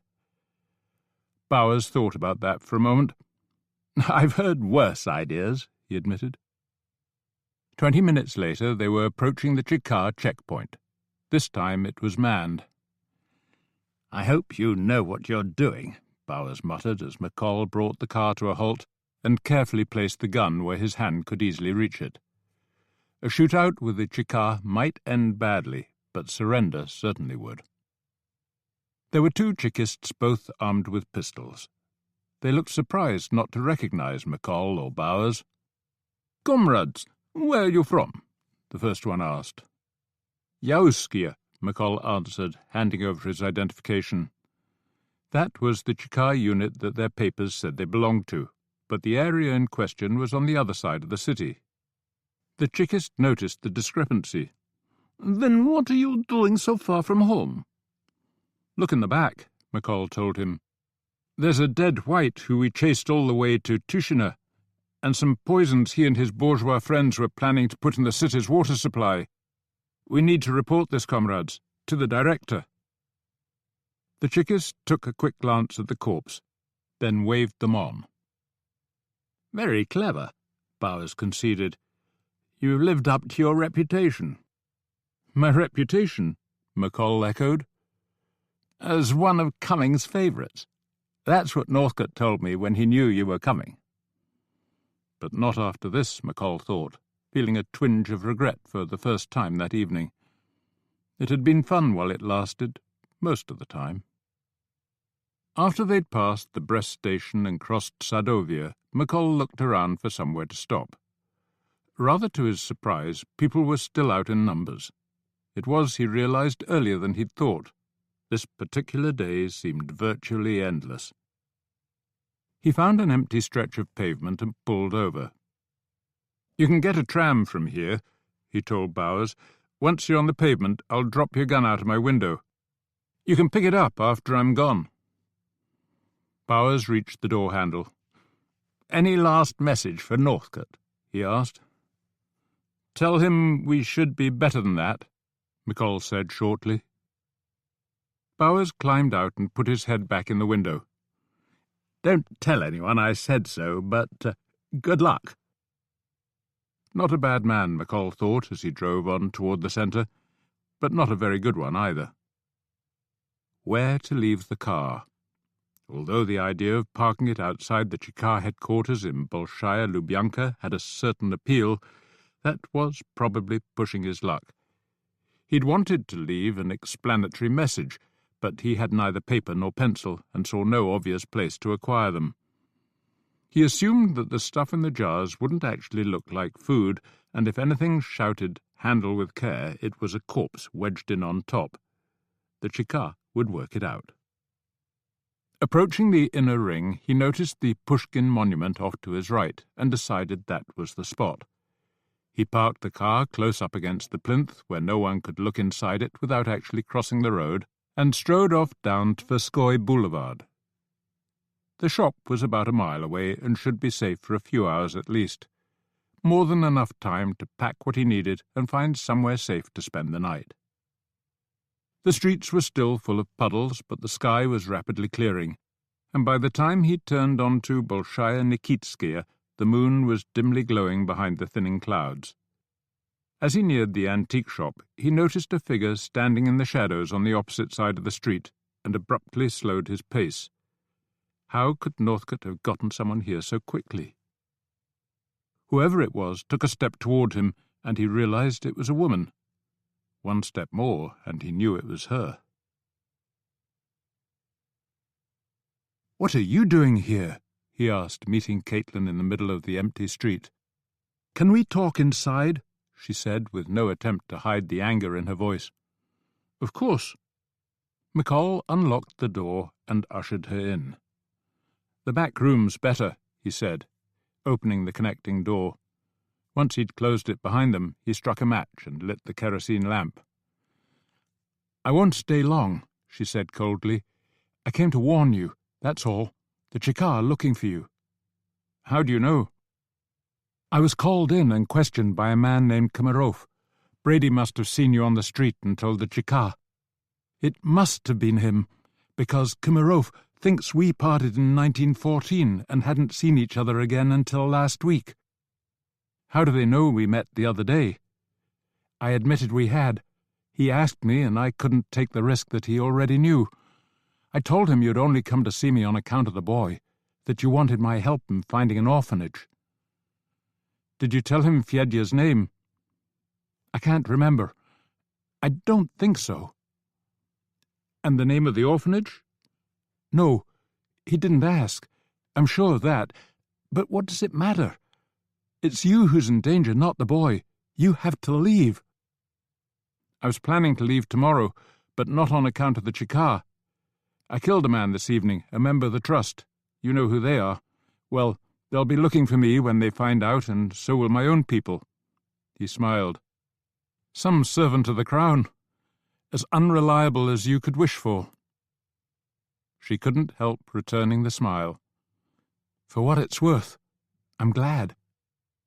"It's worth everything," he said shortly. "But you must go now.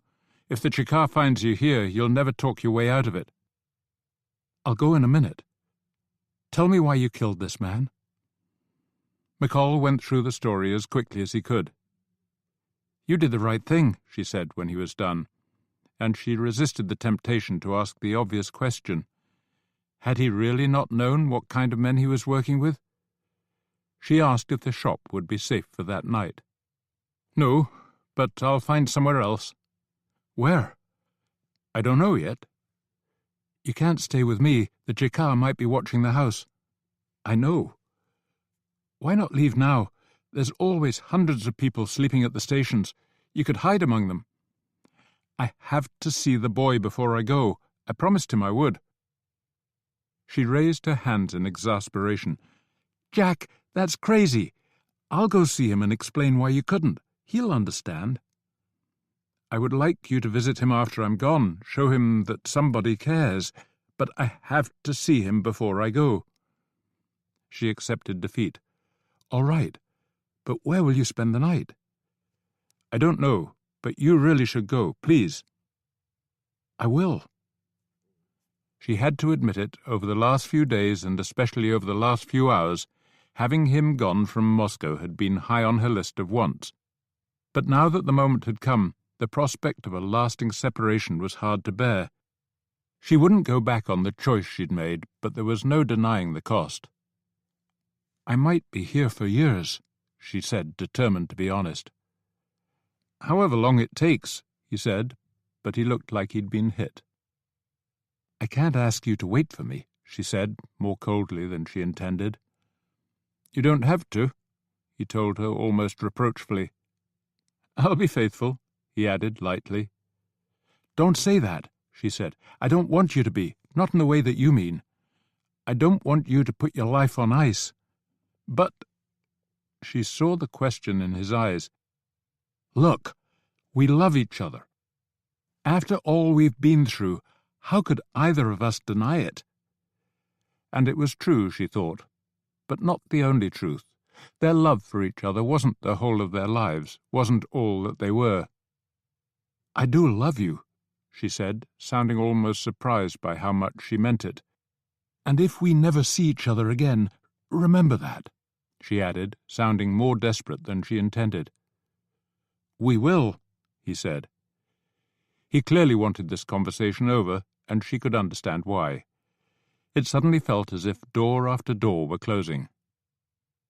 "Write to me when you can," he told her. "I will." She put her arms around his neck and looked him in the eyes. "Be safe," she said. "Say hello to Scotland for me." The embrace and kiss were all too short, the parting only sorrow. After checking that no one was observing the shop, he watched her walk briskly away up Nikitskaya, wondering if he would ever see her again. A passing droshky brought him back to the present. Could he risk staying in the shop? He didn't think so. Back inside, he crammed his meagre possessions, a spare set of clothes, a copy of Dead Souls he'd found in the shop, the letters Cheselden had written to Soph, into a battered suitcase that Luckett had left behind. The Chicard papers went into his pocket. The other 2 sets, which might still prove useful, he stuffed inside the book. The Webley went back in his belt, where the folds of his loose cotton jacket concealed it. After locking up the shop and pushing the key under the door, he stood on the pavement assessing his options. Caitlin was right about the stations being crowded, but they all had Chicard offices. It was warm enough to sleep in one of the parks, but they had Chicard patrols, whose members might wonder why a fellow Chickist was living like a peasant. A hotel would make more sense. With his brand-new Chicard papers, he could demand a room with a view. He didn't get the latter, but the staff at the Old Berlin Hotel did seem keen to please. The room was clean, the bed surprisingly firm. There was even a fire escape outside his window. It would do, he thought. He felt safe for the night, and, considering the outcome, strangely satisfied with the way he'd handled matters since Bowers had first picked him up. All except for the meeting with Caitlin. The last for God knew how long. As he lay there, unable to sleep, her words kept coming back, words with too many possible meanings, some of them hopeful, most of them not.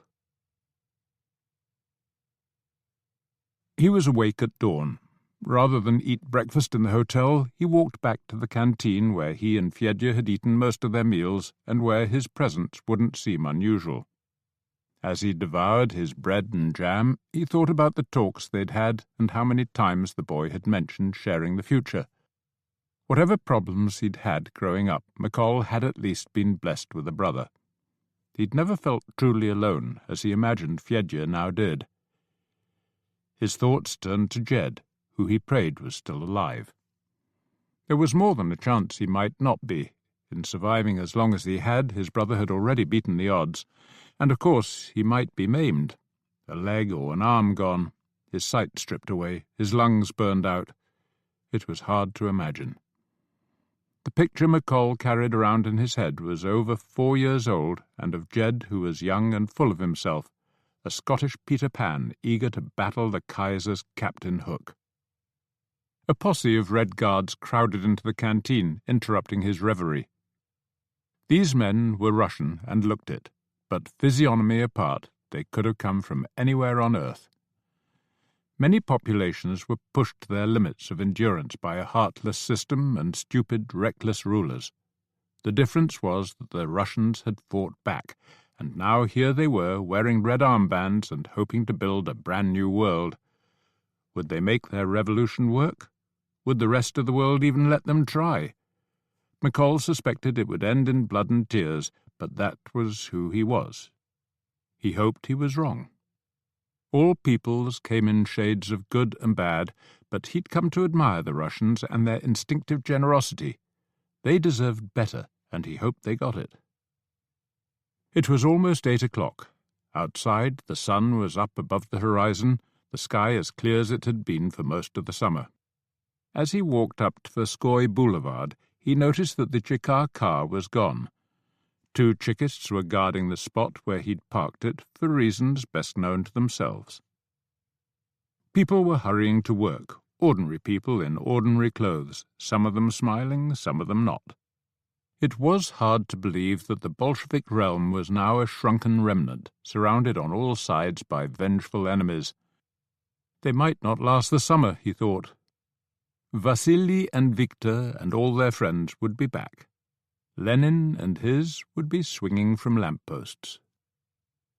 Approaching the end of the narrow street on which the orphanage stood, he slowed his stride and cast a cautious look around the corner. At first he'd been surprised by the Chekar not asking for Fedya's current whereabouts, but later it had made more sense. If McColl had only used the boy for camouflage, then why would he want to see him again? The street was empty. As he slowly walked down it, McColl scanned the windows and doorways for watchers. None were apparent. The same woman was sitting sentry in the lobby. She was uncooperative until McColl flashed his Chekar identity, then almost too willing for words. The Chekar were striking too much fear into ordinary people's hearts, McColl thought, and the chances of their rediscovering any human kindness in the midst of a civil war didn't seem that good. He was shown into the familiar room, and a few minutes later Fedya walked in through the door. He looked healthy enough to McColl, and even a little happier, or was that wishful thinking? He sat the boy down and explained that he was leaving Moscow and couldn't say when he'd be back.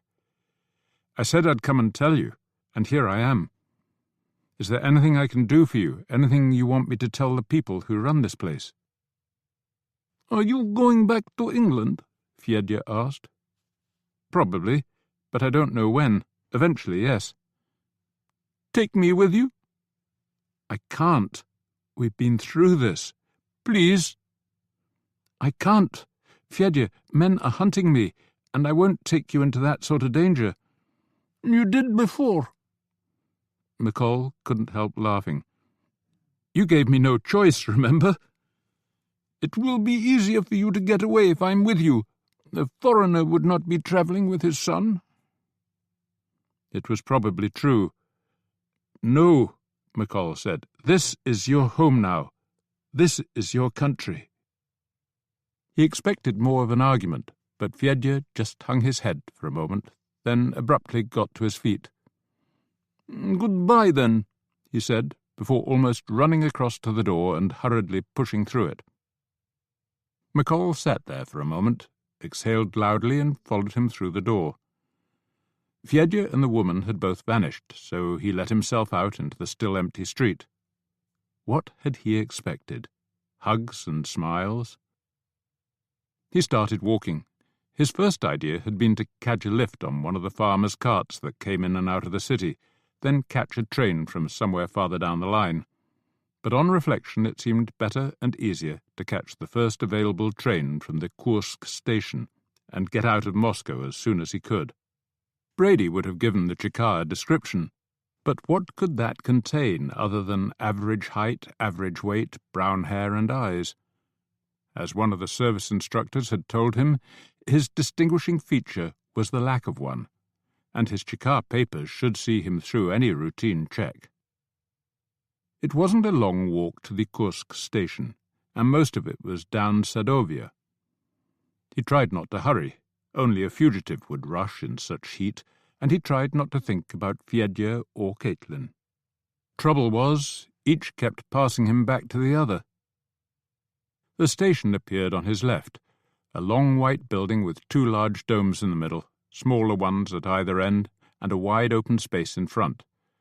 The latter was full of people, families it looked like, as if several trainloads of vulgar refugees had all arrived together, and McColl was some 20 yards from the edge of the crowd when he heard the shrill voice shouting, "Yakov!" It was Fedya's. The boy must have followed him all the way from the orphanage.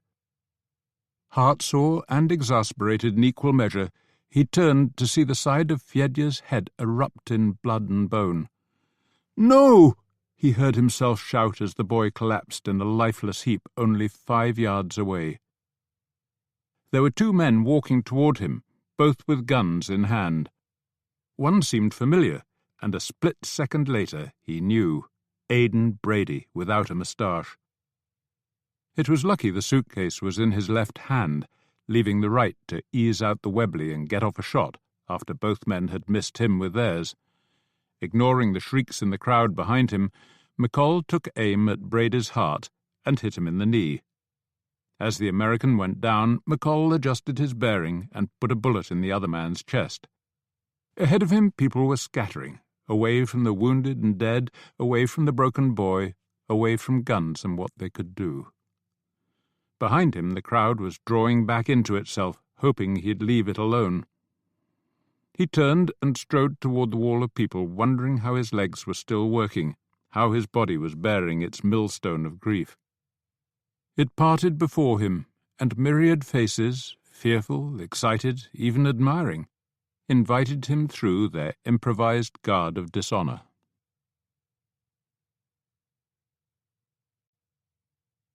Chapter 17. Roller Coasters. There was no mention of the boy's death in the newspapers, and it was several days later when one of Caitlin's colleagues mentioned the tragic shootings outside the station. After other acquaintances had supplied enough details to convince her that Fedya had died that day, she took a deep breath, walked down to the building on Bolshaya Lubyanka, and requested an interview with Comrade Komarov. Much to her surprise, she was shown up to his office. More astonishing still, he looked pleased to see her. "I've been expecting you," he said. "Why?" she asked, though on reflection it wasn't hard to guess. "It was you who told me about the boy." She sighed. "How did he get shot?" He told her that it had been an accident, that 2 of his men had followed McColl from the orphanage, hoping that he would lead them to other foreign agents. "But how did you know which orphanage?" she asked without thinking. He let that go. "We checked them all for new arrivals. It wasn't difficult." "I suppose not," she said, a sickening feeling in the pit of her stomach. He continued the story. "The area around the station was crowded, and my men were afraid they might lose the Englishman, so they drew their guns and moved in to arrest him. And then the boy rushed past them, shouting out a warning. Shots were exchanged, and he was caught in the crossfire. 2 women died as well." "Who was it that shot the boy?" Caitlin asked. Komarov shrugged and looked slightly uncomfortable. "We're not sure. Different witnesses tell different stories. Does it really matter?" Yes, she thought, it did. But she knew there was no point in pressing the matter. "How did McColl escape?" she asked. "He just disappeared into the crowd. We had the station cordoned off in a matter of minutes, but somehow he got away."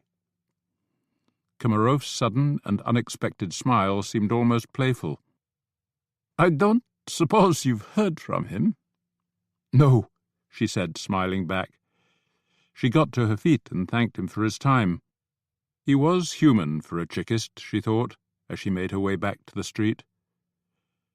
They would need people like him. In the weeks and months that followed, things turned nasty. The Allied invaders, who now included Caitlin's countrymen, opened up several new fronts, and the fledgling Red Army suffered several alarming defeats before Trotsky and his young generals managed to stabilize the front. Closer to Moscow, Allied agents launched a series of successful attacks on oil installations and food trains, stoking fears in the city of a cold and hungry winter. The Cheka's unmasking of the Lockhart plot, a British plan to subvert the Bolsheviks' Latvian Guard, was followed by another attempt on Lenin's life, one that was almost successful. Any one of these events might have proved the final straw. Together they broke every bone in the camel's body. The Bolsheviks, once lenient to a fault, went to the other extreme, letting the Chekas off the leash to maul and crush all opposition. Hundreds were shot, thousands according to some, and that was just in Moscow. There were positive signs. Spiridonova was still alive, despite her ties to the woman who'd almost murdered Lenin, but they were few and far between. The revolution was choking on blood. The reaction was mixed among Caitlin's Bolshevik friends. Some thought it was about time, that bending over backward to be fair had gotten them into this mess, encouraging their enemies and putting the whole revolution at risk. Some said a killing spree would never be justified. Hadn't abolishing the death penalty been one of their greatest achievements? Others worried about the long-term consequences. Remember what followed the guillotine in France, they said? Did they want a red Napoleon, a red Genghis Khan? Caitlin agreed with them all, and like everyone else she hoped that the terror would soon be over, that once the Civil War was won, destruction would again give way to creation, and the open-hearted spirit of the early months would be restored. She immersed herself in work. Her journalistic career was in abeyance, every bit of her energy going into the All-Russia Women's Conference that was scheduled for November. Just spreading the word was a major endeavour in a country so splintered by war, and getting the delegates to Moscow was a real logistical nightmare. Kollontai finally returned. Her political reputation had been damaged by her errant husband's chronic indiscipline, but she still had more determination than any 10 of her comrades. Caitlin had missed her political energy and had missed her more as a friend, as someone who knew about Jack. "What else could you have said?" Kollontai asked one night in the otherwise empty office. The conversation in the back room of the antique store was etched in Caitlin's memory, and she just repeated it, almost verbatim. "What else?" the Russian repeated. "That you loved him more than life itself and would follow him to the ends of the earth? You don't, and you haven't. You love him, of course you do, and from everything you've told me, I'm sure he loves you too. But the love between you is something you both create. You're its authors, and you mustn't become its victims. Especially you, because 9 times out of 10 that's what happens to women." Caitlin relived that conversation for several days, the same thoughts and feelings drawing circles around her brain until she felt like screaming. There was nothing else for it, she decided one evening. She had to really end it, cut him out of her head. The letter was written that night, stamped, and sent off early next morning. She went back to work. Sochihol Street was packed with people as far as the eye could see. Most of the soldiers were still overseas, and those present were vastly outnumbered by women, children, and the elderly. Most of the bairns were happily waving their Union flags, and many of the women seemed almost hysterical with relief. But the eyes that tugged at McColl were the ones that mirrored the cost. So many men had fallen, and still the band played on. He hadn't wanted to come, but his mother had insisted. "We have to celebrate the peace," she told him. "Think how happy Jed would have been." Jed was dead. After 4 years in the trenches with hardly a break, he'd finally picked up a wound that was serious enough to merit a fortnight back home, and there, like so many others that fateful September, he'd caught the Spanish flu and died. His mother had borne the shock better than McColl had expected. For 5 days she'd hardly stopped weeping, but once the funeral was over, she'd consciously pulled herself together. "I know a lot of women who've lost all their sons," she told him, and one of mine's still here, so I'll count my blessings and get on with my life. That's what Jed would have wanted." McColl had stayed on in Glasgow, meaning to look after her, but it soon became clear to both of them that they were looking after each other. Now it sometimes felt as if she were all that stopped him from floating away. In October he'd finally heard from Cumming, a summons to the Whitehall Court Eyrie that at first he'd thought to ignore but then decided to honour. For one thing he was curious, and for another he knew he owed the old man something, if only an explanation. So he'd taken the train south on a bright autumn day, assuming he wasn't en route to prison, but not completely certain. Cumming had been brusque as ever. He'd listened to McColl's version of what had happened in Moscow, interspersing a few nods and grunts, then asked for a detailed account of his escape. Getting in and out of Lenin's Russia was becoming a trifle tricky, and the service was keen to learn from McColl's experience. And that had almost been that. There was no way that McColl could ever be reinstated. Initiative was all very well, but Cumming couldn't have his agents deciding who they were and weren't prepared to work with, especially in the middle of an operation. And, of course, a pension was out of the question. But there would be a medal for his work in India, Cumming had added superfluously. McColl had not been expecting one for his service in Russia. It would be in the post in a couple of weeks, which was probably for the best. His mother wouldn't appreciate his dropping it into the Thames. As a parting shot, Cumming couldn't resist asking after Caitlin. "That Irish-American girl, is she still in Moscow?" "I believe so," McColl had answered shortly. "You're not in contact?" "No." Cumming had shaken his head, perhaps in admiration. "She does get around." She did, and McColl had lied about the lack of contact. A letter had arrived in late September, but his joy had been short-lived. She'd sent it from Japan almost 6 months before. After bathing in its love and affection, McColl had admonished himself for being so foolish. The letter was like one of those stars in the sky that appeared to be shining so brightly, but had actually burned out eons before. Several weeks later, a second missive had proved his point. She'd given up journalism completely and taken a full-time job with the government women's organization, and since there was no prospect of her leaving Russia in the foreseeable future, she didn't think it fair to keep him dangling. So she was setting him free. Not, of course, that he wasn't free already. He would know what she meant. She did love him, but love and life sometimes led in different directions. She hoped he'd understand. He did. It was over, at least as far as she was concerned. All he could do was accept it, and maybe, given time, he would. But not yet.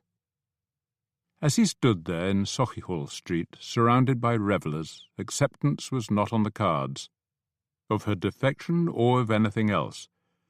Others might see cause for celebration, but the dead were no less dead for being invisible. If all the corpses were stacked in rows, they would fill this street to the rooftops.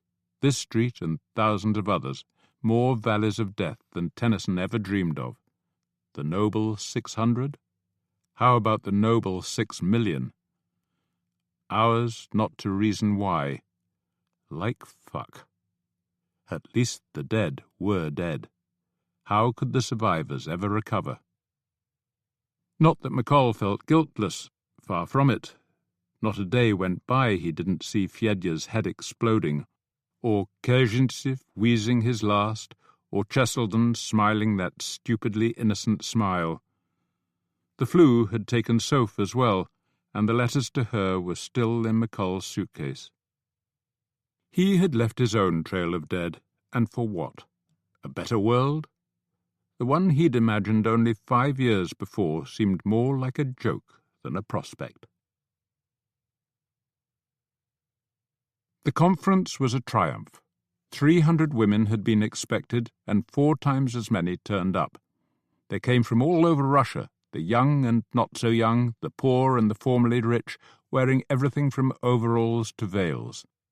The sessions were sometimes stirring, frequently enraging, and almost always inspiring. There was even an unscheduled visit from Lenin, who gave a short speech pledging his support for full women's rights, something no other leader on earth had done. When the conference broke up, few of the delegates travelled home with any intention of letting things stay as they were. It didn't make up for the terror. Of course it didn't. But as far as Caitlin was concerned, the conference offered the proof she needed that her revolution was still alive.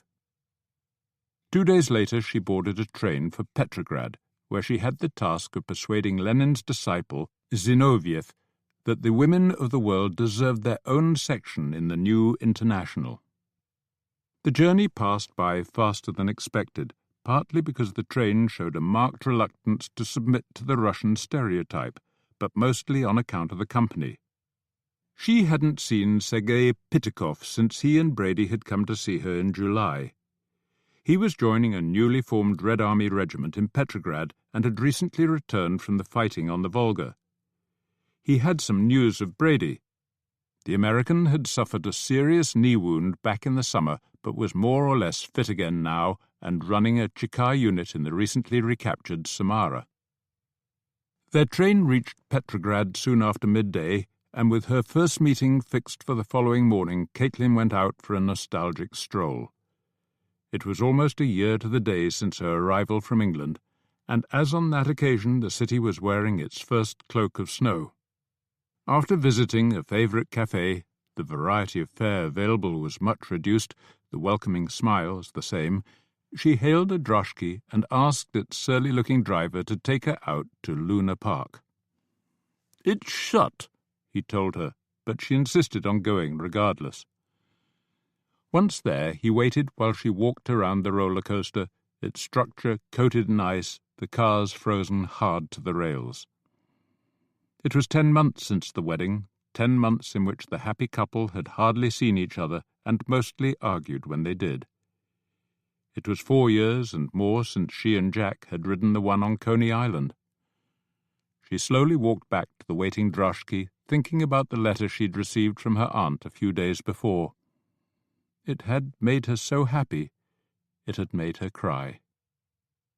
Sometimes she was sure she was doing what was right, and sometimes she feared that she hadn't a clue.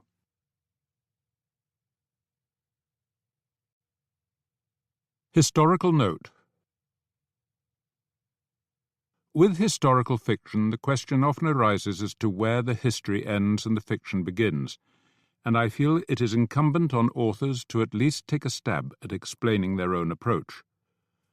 The most important thing, to my mind, is that the historical context, by which I mean everything from political events to food and clothing, should be as accurate as possible. Some will disagree with my judgments. History, after all, is often a matter of opinion. Others will gleefully point out the odd mistake, and as someone prone to schadenfreude myself, I can hardly complain when they do. My account of the year that followed Lenin's revolution is, of course, partial. It reflects my fictional characters' interests and beliefs as much as it does the totality of actual events. I have included real people in the story, some in passing, others in more important ways. Alexandra Kalantai, Pavel Dybyenko, Yakov Peters, Maria Spiridonova, and V. Volodarsky were all prominent figures in the revolution and its aftermath, and Mansfield Cumming was the head of the British Secret Service at this time. I hope I have portrayed them accurately and not had them do anything too uncharacteristic. The journalists who appear, Jack Reed, Louise Bryant, Bessie Beattie, Albert Rhys-Williams, Arthur Ransom, and Morgan Phillips-Price, were all real people, and I have made frequent use of the vivid accounts they left of their time in Russia.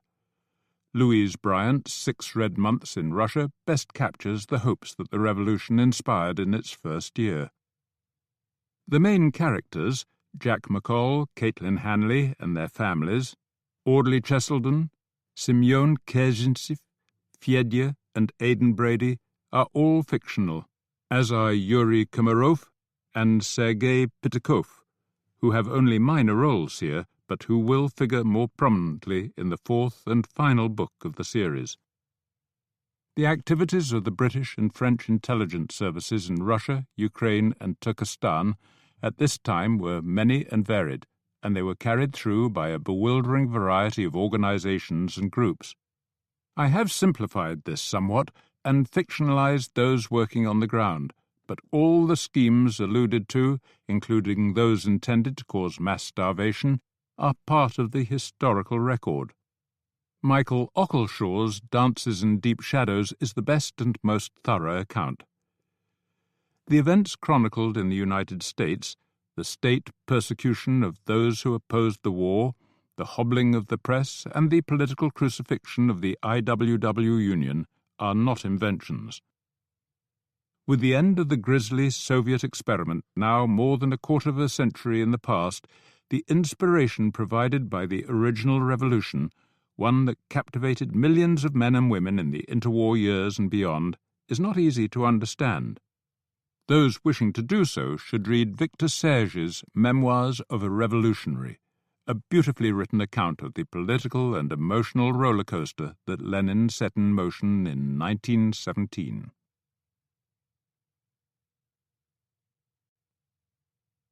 The end.